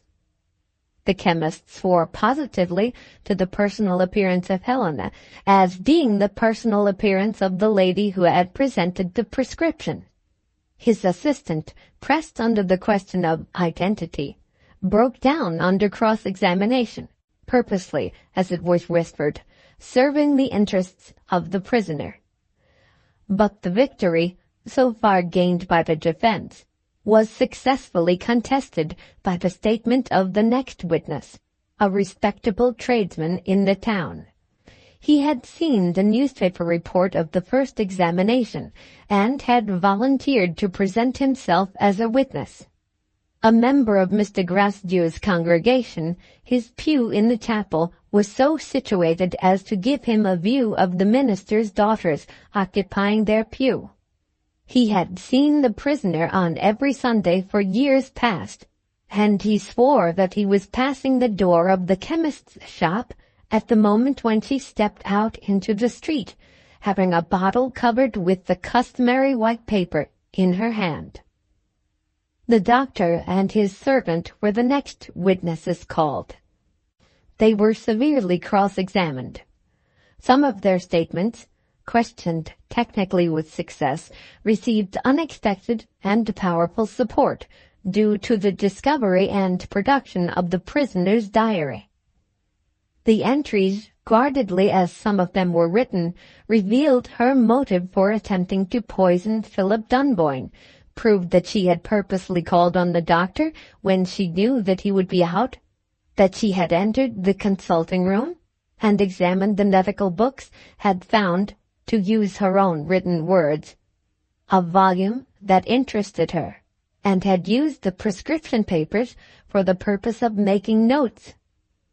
The notes themselves were not to be found. They had doubtless been destroyed. Enough, and more than enough, remained to make the case for the prosecution complete. The magistrates committed Helena Gracedieu for trial at the next assizes. I arrived in the town, as well as I can remember, about a week after the trial had taken place. Found guilty, the prisoner had been recommended to mercy by the jury, partly in consideration of her youth, partly as an expression of sympathy and respect for her unhappy father. The judge, a father himself, passed a lenient sentence. She was condemned to imprisonment for 2 years. The careful matron of the jail had provided herself with a bottle of smelling salts, in the fear that there might be need for it when Helena heard her sentence pronounced. Not the slightest sign of agitation appeared in her face or her manner. She lied to the last, asserting her innocence in a firm voice, and returning from the dock to the prison without requiring assistance from anybody. Relating these particulars to me in a state of ungovernable excitement, good Miss Gilgal ended with a little confession of her own, which operated as a relief to my overburdened mind after what I had just heard. I wouldn't own it, she said, to anybody but a dear friend. One thing, in the dreadful disgrace that has fallen on us, I am quite at a loss to account for.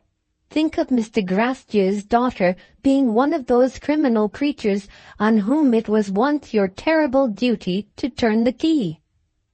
Why didn't she commit suicide? My dear lady, no thoroughly wicked creature ever yet committed suicide. Self-destruction, when it is not an act of madness, implies some acuteness of feeling, sensibility to remorse or to shame, or perhaps a distorted idea of making atonement. There is no such thing as remorse or shame or hope of making atonement in Helena's nature. But when she comes out of prison, what will she do? Don't alarm yourself, my good friend. She will do very well. Oh, hush, hush! Poetical justice, Mr. Governor. Poetical fiddlesticks, Miss Gilgal. Chapter 63. The Obstacle Removed. When the subject of the trial was happily dismissed, my first inquiry related to Eunice. The reply was made with an ominous accompaniment of sighs and sad looks. Eunice had gone back to her duties as governess at the farm. Hearing this, I asked, naturally, what had become of Philip. Melancholy news again was the news that I now heard. Mr. Dunboyne, the elder, had died suddenly at his house in Ireland, while Philip was on his way home. When the funeral ceremony had come to an end, the will was read. It had been made only a few days before the testator's death, and the clause which left all his property to his son was preceded by expressions of paternal affection, at a time when Philip was in sore need of consolation. After alluding to a letter received from his son, the old man added, "I always loved him without caring to confess it. I detest scenes of sentiment, kissings, embracings, tears, and that sort of thing. But Philip has yielded to my wishes, and has broken off a marriage which would have made him, as well as me, wretched for life. After this I may speak my mind from my grave, and may tell my boy that I loved him. If the wish is likely to be of any use, I will add, on the chance, God bless him." "Does Philip submit to separation from Eunice?" I asked. "Does he stay in Ireland?" "Not he, poor fellow. He will be here tomorrow or next day. When I last wrote," Miss Gilgal continued, "I told him I hoped to see you again soon. If you can't help us, I mean with Eunice, that unlucky young man will do some desperate thing. He will join those madmen at large who disturb poor savages in Africa, or go nowhere to find nothing in the Arctic regions." "Whatever I can do, Miss Gilgal, shall be gladly done. Is it really possible that Eunice refuses to marry him after having saved his life?" "A little patience, please, Mr. Governor. Let Philip tell his own story. If I try to do it, I shall only cry, and we have had tears enough lately in this house." Further consultation being thus deferred, I went upstairs to the minister's room. He was sitting by the window in his favorite armchair, absorbed in knitting. The person who attended on him, a good-natured, patient fellow, had been a sailor in his younger days, and had taught Mr. Grasdieu how to use the needles. "You see, it amuses him," the man said kindly. "Don't notice his mistakes. He thinks there isn't such another in the world for knitting as himself. You can see, sir, how he sticks to it." He was so absorbed over his employment that I had to speak to him twice before I could induce him to look at me. The utter ruin of his intellect did not appear to have exercised any disastrous influence over his bodily health. On the contrary, he had grown fatter since I had last seen him. His complexion had lost the pallor that I remembered. There was color in his cheeks. "Don't you remember your old friend?" I said. He smiled and nodded and repeated the words. Yes, my old friend." It was only too plain that he had not the least recognition of me. "His memory is gone," the man said. "When he puts away his knitting at night, I have to find it for him in the morning. But there, he's happy, enjoys his victuals, likes sitting out in the garden and watching the birds. There's been a deal of trouble in the family, sir, and it has all passed over him like a wet sponge over a slate." The old sailor was right.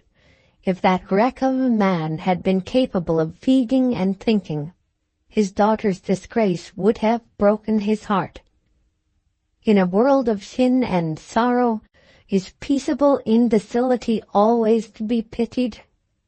I have known men who would have answered without hesitation, "It is to be envied."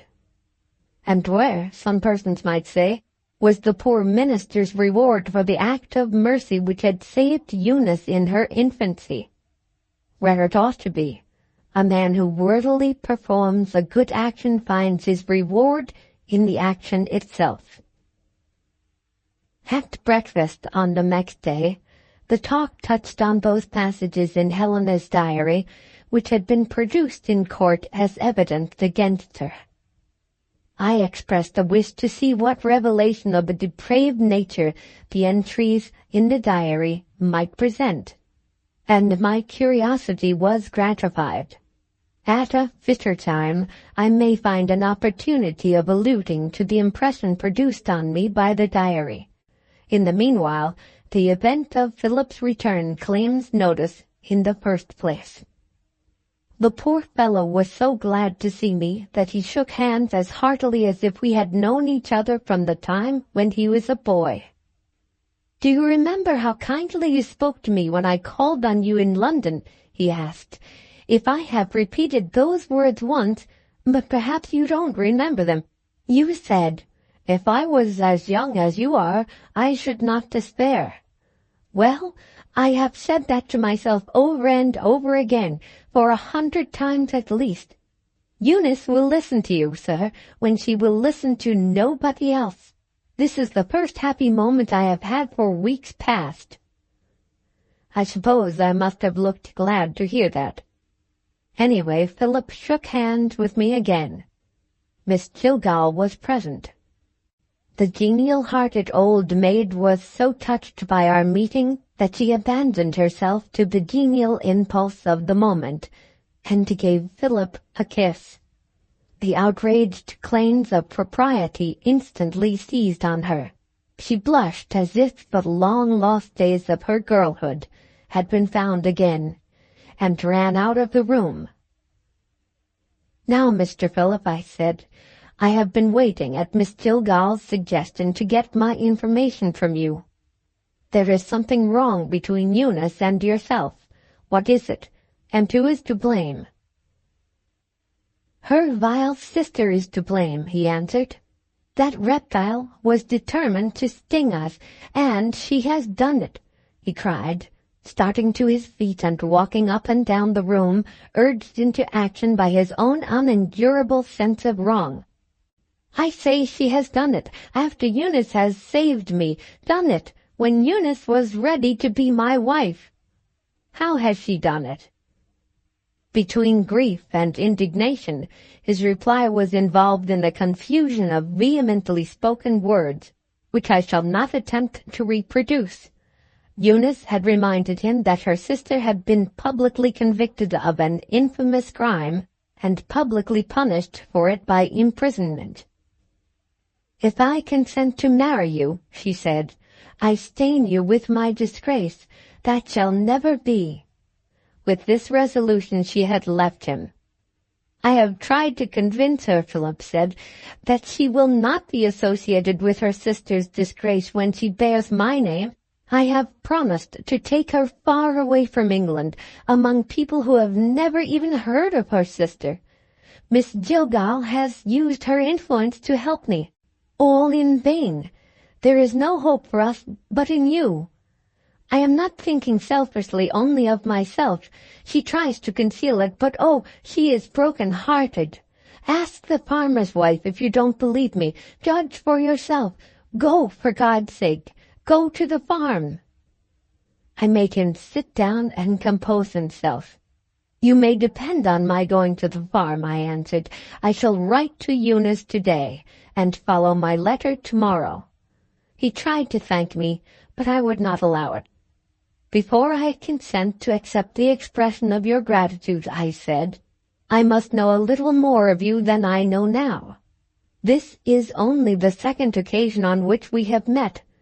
Let us look back a little, Mr. Philip Dunboyne. You were Eunice's affianced husband, and you broke faith with her. That was a rascally action. How do you defend it?" His head sank. "I am ashamed to defend it," he answered. I pressed him without mercy. "You own yourself," I said, "that it was a rascally action?" "Use stronger language against me even than that, sir. I deserve it." "In plain words," I went on, "you can find no excuse for your conduct." "In the past time," he said, "I might have found excuses, but you can't find them now. I must not even look for them now." "Why not?" "I owe it to Eunice to leave my conduct at its worst, with nothing said by me to defend it." "What has Eunice done to have such a claim on you as that?" "Eunice has forgiven me." It was gratefully and delicately said. Ought I have allowed this circumstance to weigh with me? I ask in return, had I never committed any faults? As a fellow mortal and fellow sinner, had I any right to harden my heart against an expression of penitence which I felt to be sincere in its motive? But I was bound to think of Eunice. I did think of her before I ventured to accept the position, the critical position, as I shall presently show, of Philip's friend. After more than an hour of questions put without reserve, and of answers given without prevarication, I had travelled over the whole ground laid out by the narratives which appear in these pages, and had arrived at my conclusion, so far as Philip Dunboyne was concerned. I found him to be a man with nothing absolutely wicked in him, but with a nature so perilously weak in many respects that it might drift into wickedness unless a stronger nature was at hand to bolt it back. Married to a wife without force of character, the probabilities would point to him as likely to yield to examples which might make him of that husband. Married to a wife with a will of her own and with true love to sustain her, a wife who would know when to take the command and how to take the command, a wife who, finding him tempted to commit actions unworthy of his better self, would be far-sighted enough to perceive that her husband's sense of honor might sometimes lose its balance, without being on that account hopelessly depraved, and then, and in these cases only, the probabilities would point to Philip as a man likely to be the better and the happier for his situation, when the bonds of wedlock had got him. But the serious question was not answered yet. Could I feel justified in placing Eunice in the position toward Philip which I have just endeavored to describe? I dared not allow my mind to dwell on the generosity which had so nobly pardoned him, or on the force of character which had bravely endured the bitterest disappointment, the cruelest humiliation. The one consideration which I was bound to face was the sacred consideration of her happiness in her life to come. Leaving Philip with a few words of sympathy which might help him to bear his suspense, I went to my room to think. The time passed, and I could arrive at no positive conclusion. Either way, with or without Philip, the contemplation of Eunice's future harassed me with doubt. Even if I had conquered my own indecision and had made up my mind to sanction the union of the two young people, the difficulties that now beset me would not have been dispersed. Knowing what I alone knew, I could certainly remove Eunice's one objection to the marriage. In other words, I had only to relate what had happened on the day when the chaplain brought the minister to the prison, and the obstacle of their union would be removed. But, without considering Philip, it was simply out of the question to do this, in mercy to Eunice herself. What was Helena's disgrace compared with the infamy which stained the name of the poor girl's mother? The other alternative of telling her part of the truth only was before me, if I could persuade myself to adopt it. I failed to persuade myself. My morbid anxiety for her welfare made me hesitate again. Human patience could endure no more. Rashness prevailed and prudence yielded. I left my decision to be influenced by the coming interview with Eunice. The next day I drove to the farm. Philip's entreaties persuaded me to let him be my companion, on one condition, that he waited in the carriage while I went into the house. I had carefully arranged my ideas, and had decided on proceeding with the greatest caution before I ventured on saying the all-important words which, once spoken, were not to be recalled. The worst of those anxieties under which the delicate health of Mr. Grasdew had broken down was my anxiety now. Could I reconcile it to my conscience to permit a man, innocent of all knowledge of the truth, to marry the daughter of a condemned murderess, without honestly telling him what he was about to do? Did I deserve to be pitied? Did I deserve to be blamed? My mind was still undecided when I entered the house. She ran to meet me as if he had been my daughter. She kissed me as if he had been my daughter. She fondly looked up at me as if she had been my daughter. At sight of that sweet young face, so sorrowful and so patiently enduring sorrow, all my doubts and hesitations, everything artificial about me with which I had entered the room, vanished in an instant. After she had thanked me for coming to see her, I saw her tremble a little. The uppermost interest in her heart was forcing its way outward to expression, try as she might to keep it back. "Have you seen Philip?" she asked. The tone in which he put that question decided me. I was resolved to let her marry him. Impulse, yes, impulse asserting itself inexcusably in a man at the end of his life. I ought to have known better than to have given way, very likely.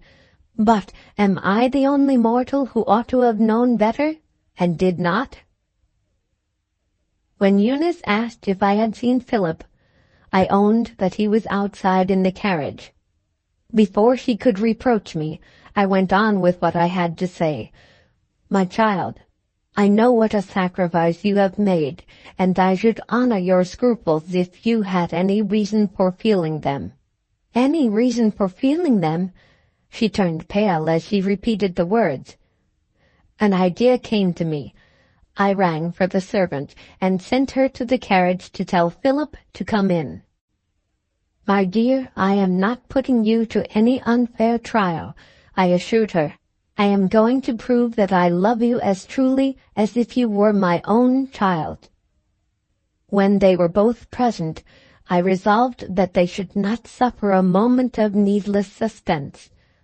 Standing between them, I took Eunice's hand and laid my other hand on Philip's shoulder and spoke out plainly. "I am here to make you both happy," I said. "I can remove the only obstacle to your marriage, and I mean to do it. But I must insist on one condition.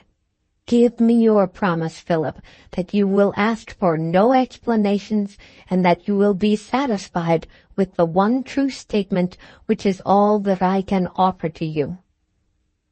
He gave his promise without an instant's hesitation.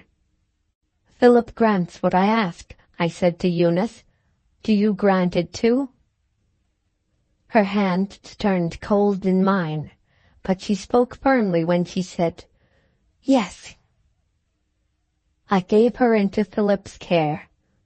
It was his privilege to console and support her.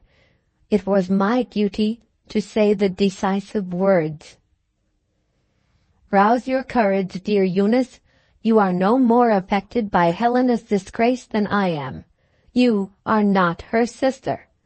Her father is not your father. Her mother was not your mother.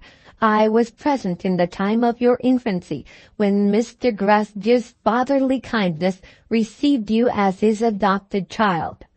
This, I declare to you both, on my word of honor, is the truth."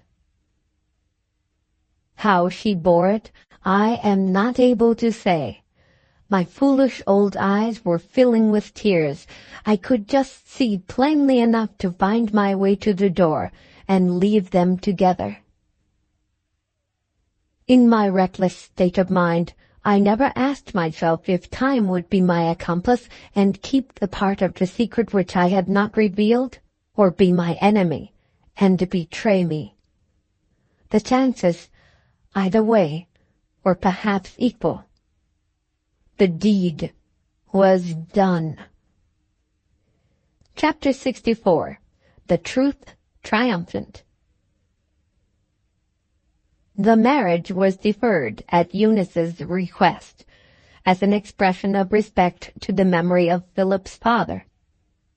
When the time of delay had passed, it was arranged that the wedding ceremony should be held, after due publication of banns, at the parish church of the London suburb in which my house was situated. Miss Jillgall was bridesmaid, and I gave away the bride.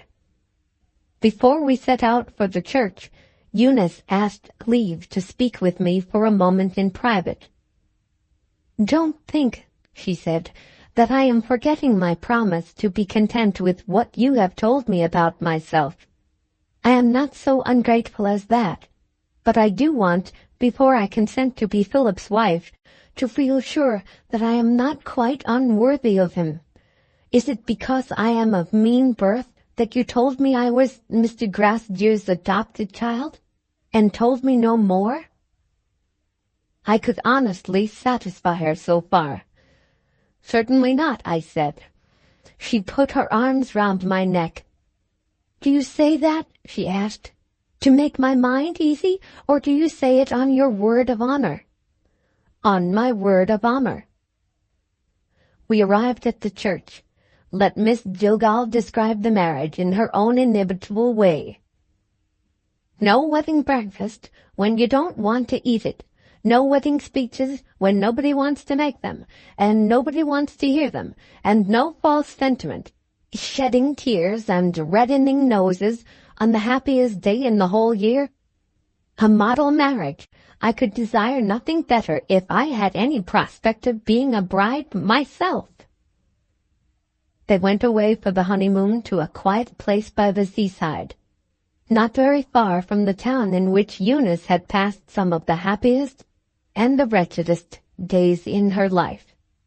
She persisted in thinking it possible that Mr. Gracedieu might recover the use of his faculties at the last, and might wish to see her on his deathbed. "His adopted daughter," she gently reminded me, "is his only daughter now." The doctor shook his head when I told him what Eunice had said to me, and, the sad truth must be told, the doctor was right. Miss Jillgall returned on the wedding day to take care of the good man who had befriended her in her hour of need. Before the end of the week, I heard from her, and was disagreeably reminded of an incident which we had both forgotten, absorbed as we were in other and greater interests at the time. Mrs. Tenbruggen had again appeared on the scene. She had written to Miss Jillgall from Paris to say that she had heard of old Mr. Dunboyne's death, and that she wished to have the letter returned, which she had left for delivery to Philip's father on the day when Philip and Eunice were married. I had my own suspicions of what that letter might contain, and I regretted that Miss Jillgall had sent it back without first waiting to consult me.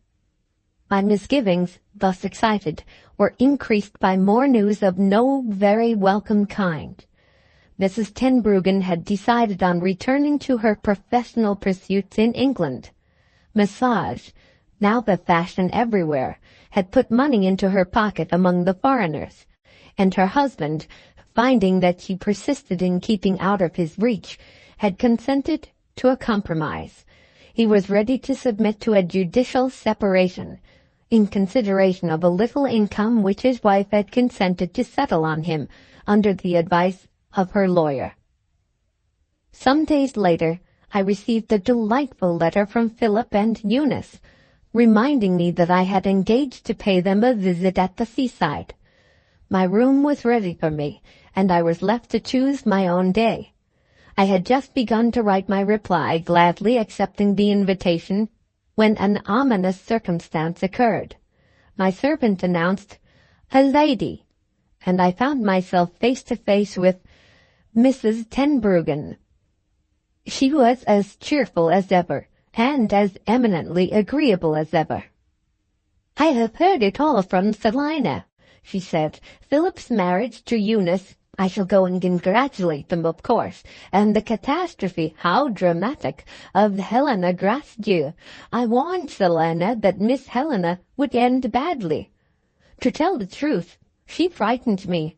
I don't deny that I am a mischievous woman when I find myself affronted, quite capable of taking my revenge in my own small spiteful way. But poison and murder, the frightful subject.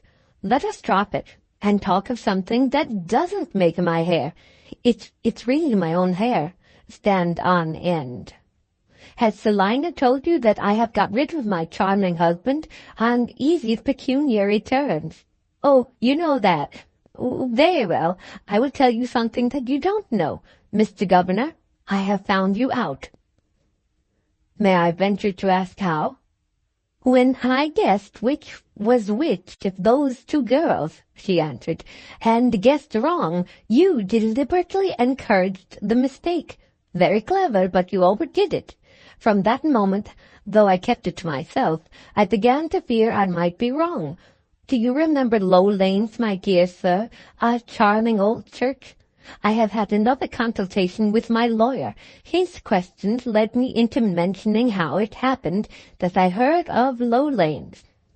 After looking again at his memorandum of the birth advertised in the newspaper without naming the place, he proposed trying the church register at Low Lanes.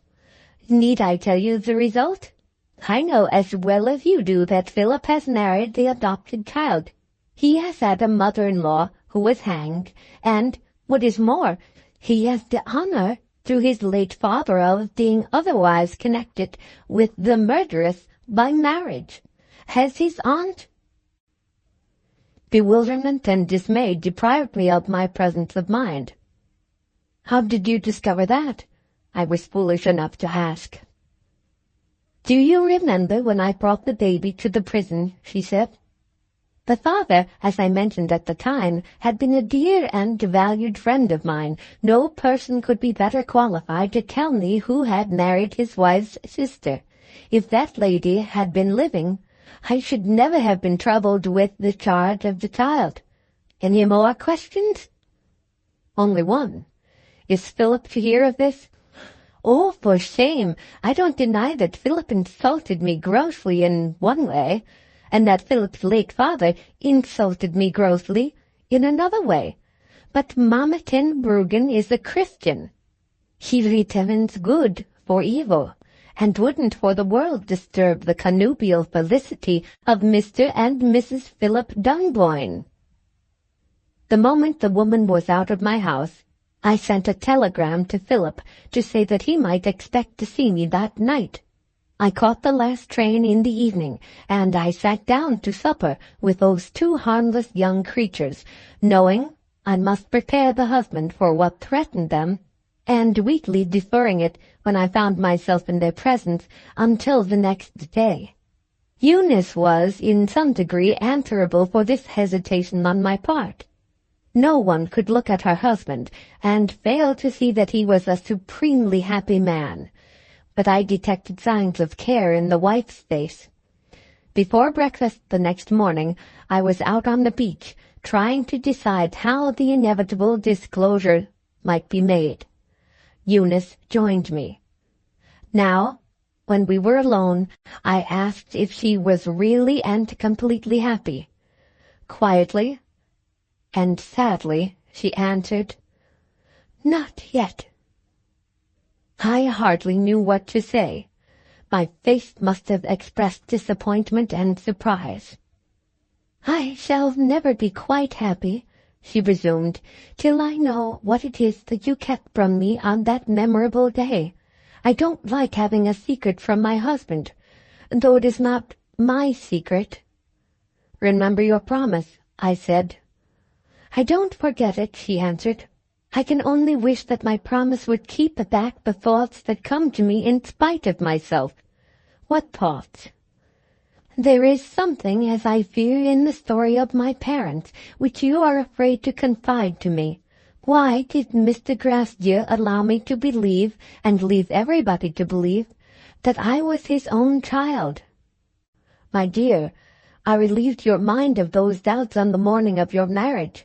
"No, I was only thinking of myself at that time. My mother, the doubt of her is the doubt that torments me now." "What do you mean?" She put her arm in mine and held by it with both hands. "The mock mother," she whispered.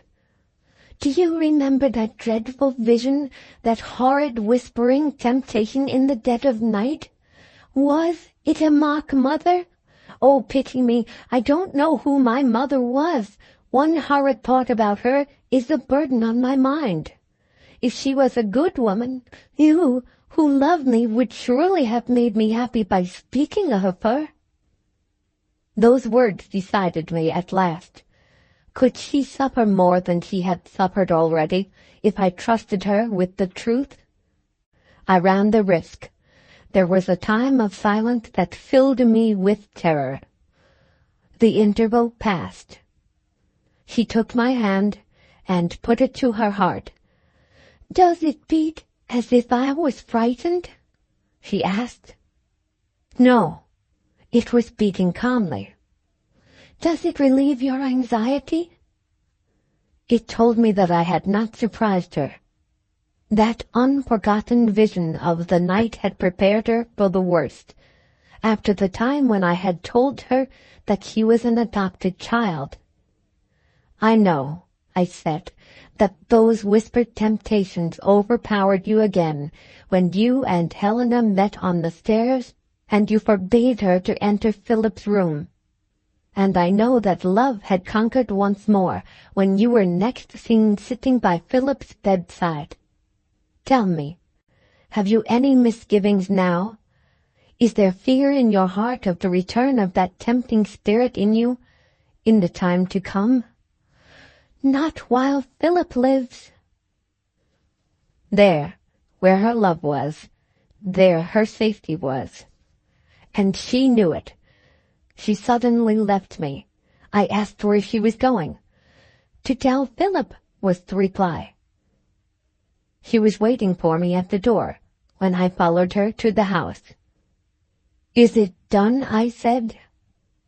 "It is done," she answered. "What did he say?" "He said, 'My darling, if I could be fonder of you than ever, I should be fonder of you now.'" I have been blamed for being too ready to confide to Philip the precious trust of Eunice's happiness. If that reply does not justify me, where is justification to be found? Chapter 65. Postscript. Later in the day, Mrs. Tenbruggen arrived to offer her congratulations. She asked for a few minutes with Philip alone. As a cat elaborates her preparations for killing a mouse, so the human cat elaborated her preparations for killing Philip's happiness. He remained uninjured by her teeth and her claws. "Somebody," she said, "has told you of it already?" And Philip answered, "Yes, my wife." For some months longer, Mr. Grasdew lingered. One morning he said to Eunice, "I want to teach you to knit. Sit by me and see me do it." His hands fell softly on his lap. His head sank, little by little, on her shoulder. She could just hear him whisper, "How pleasant it is to sleep." Never was Jeff's dreadful work more gently done. Our married pair live now on the paternal estate in Ireland, and Miss Gilgal reigns queen of domestic affairs. I am still strong enough to pass my autumn holidays in that pleasant house.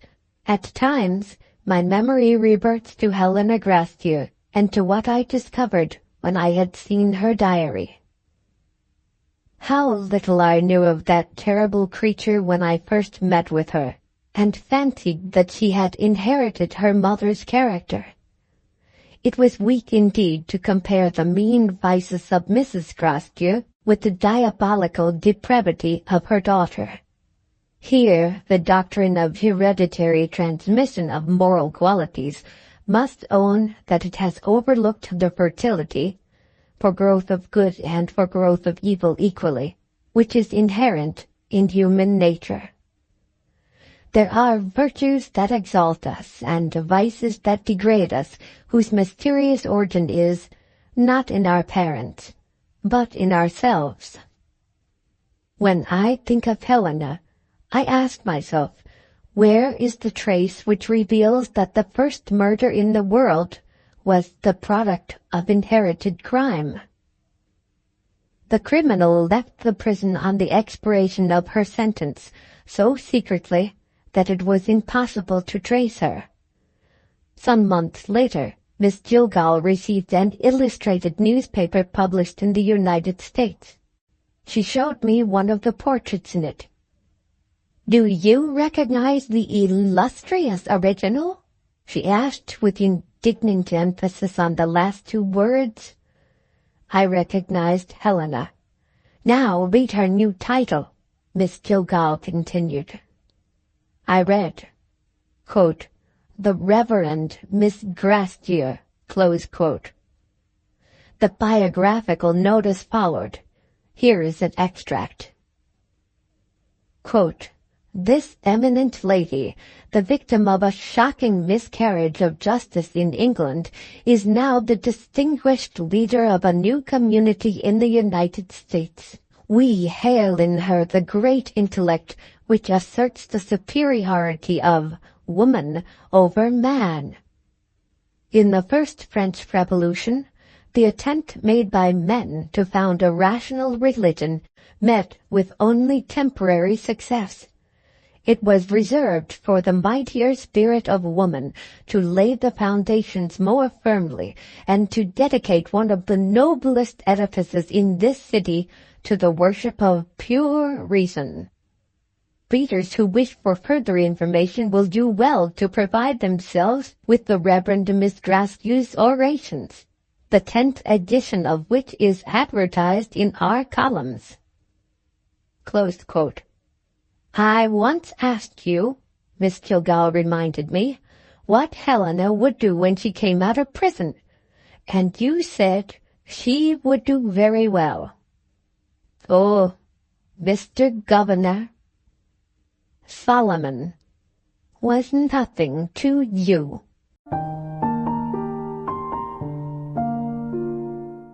The end.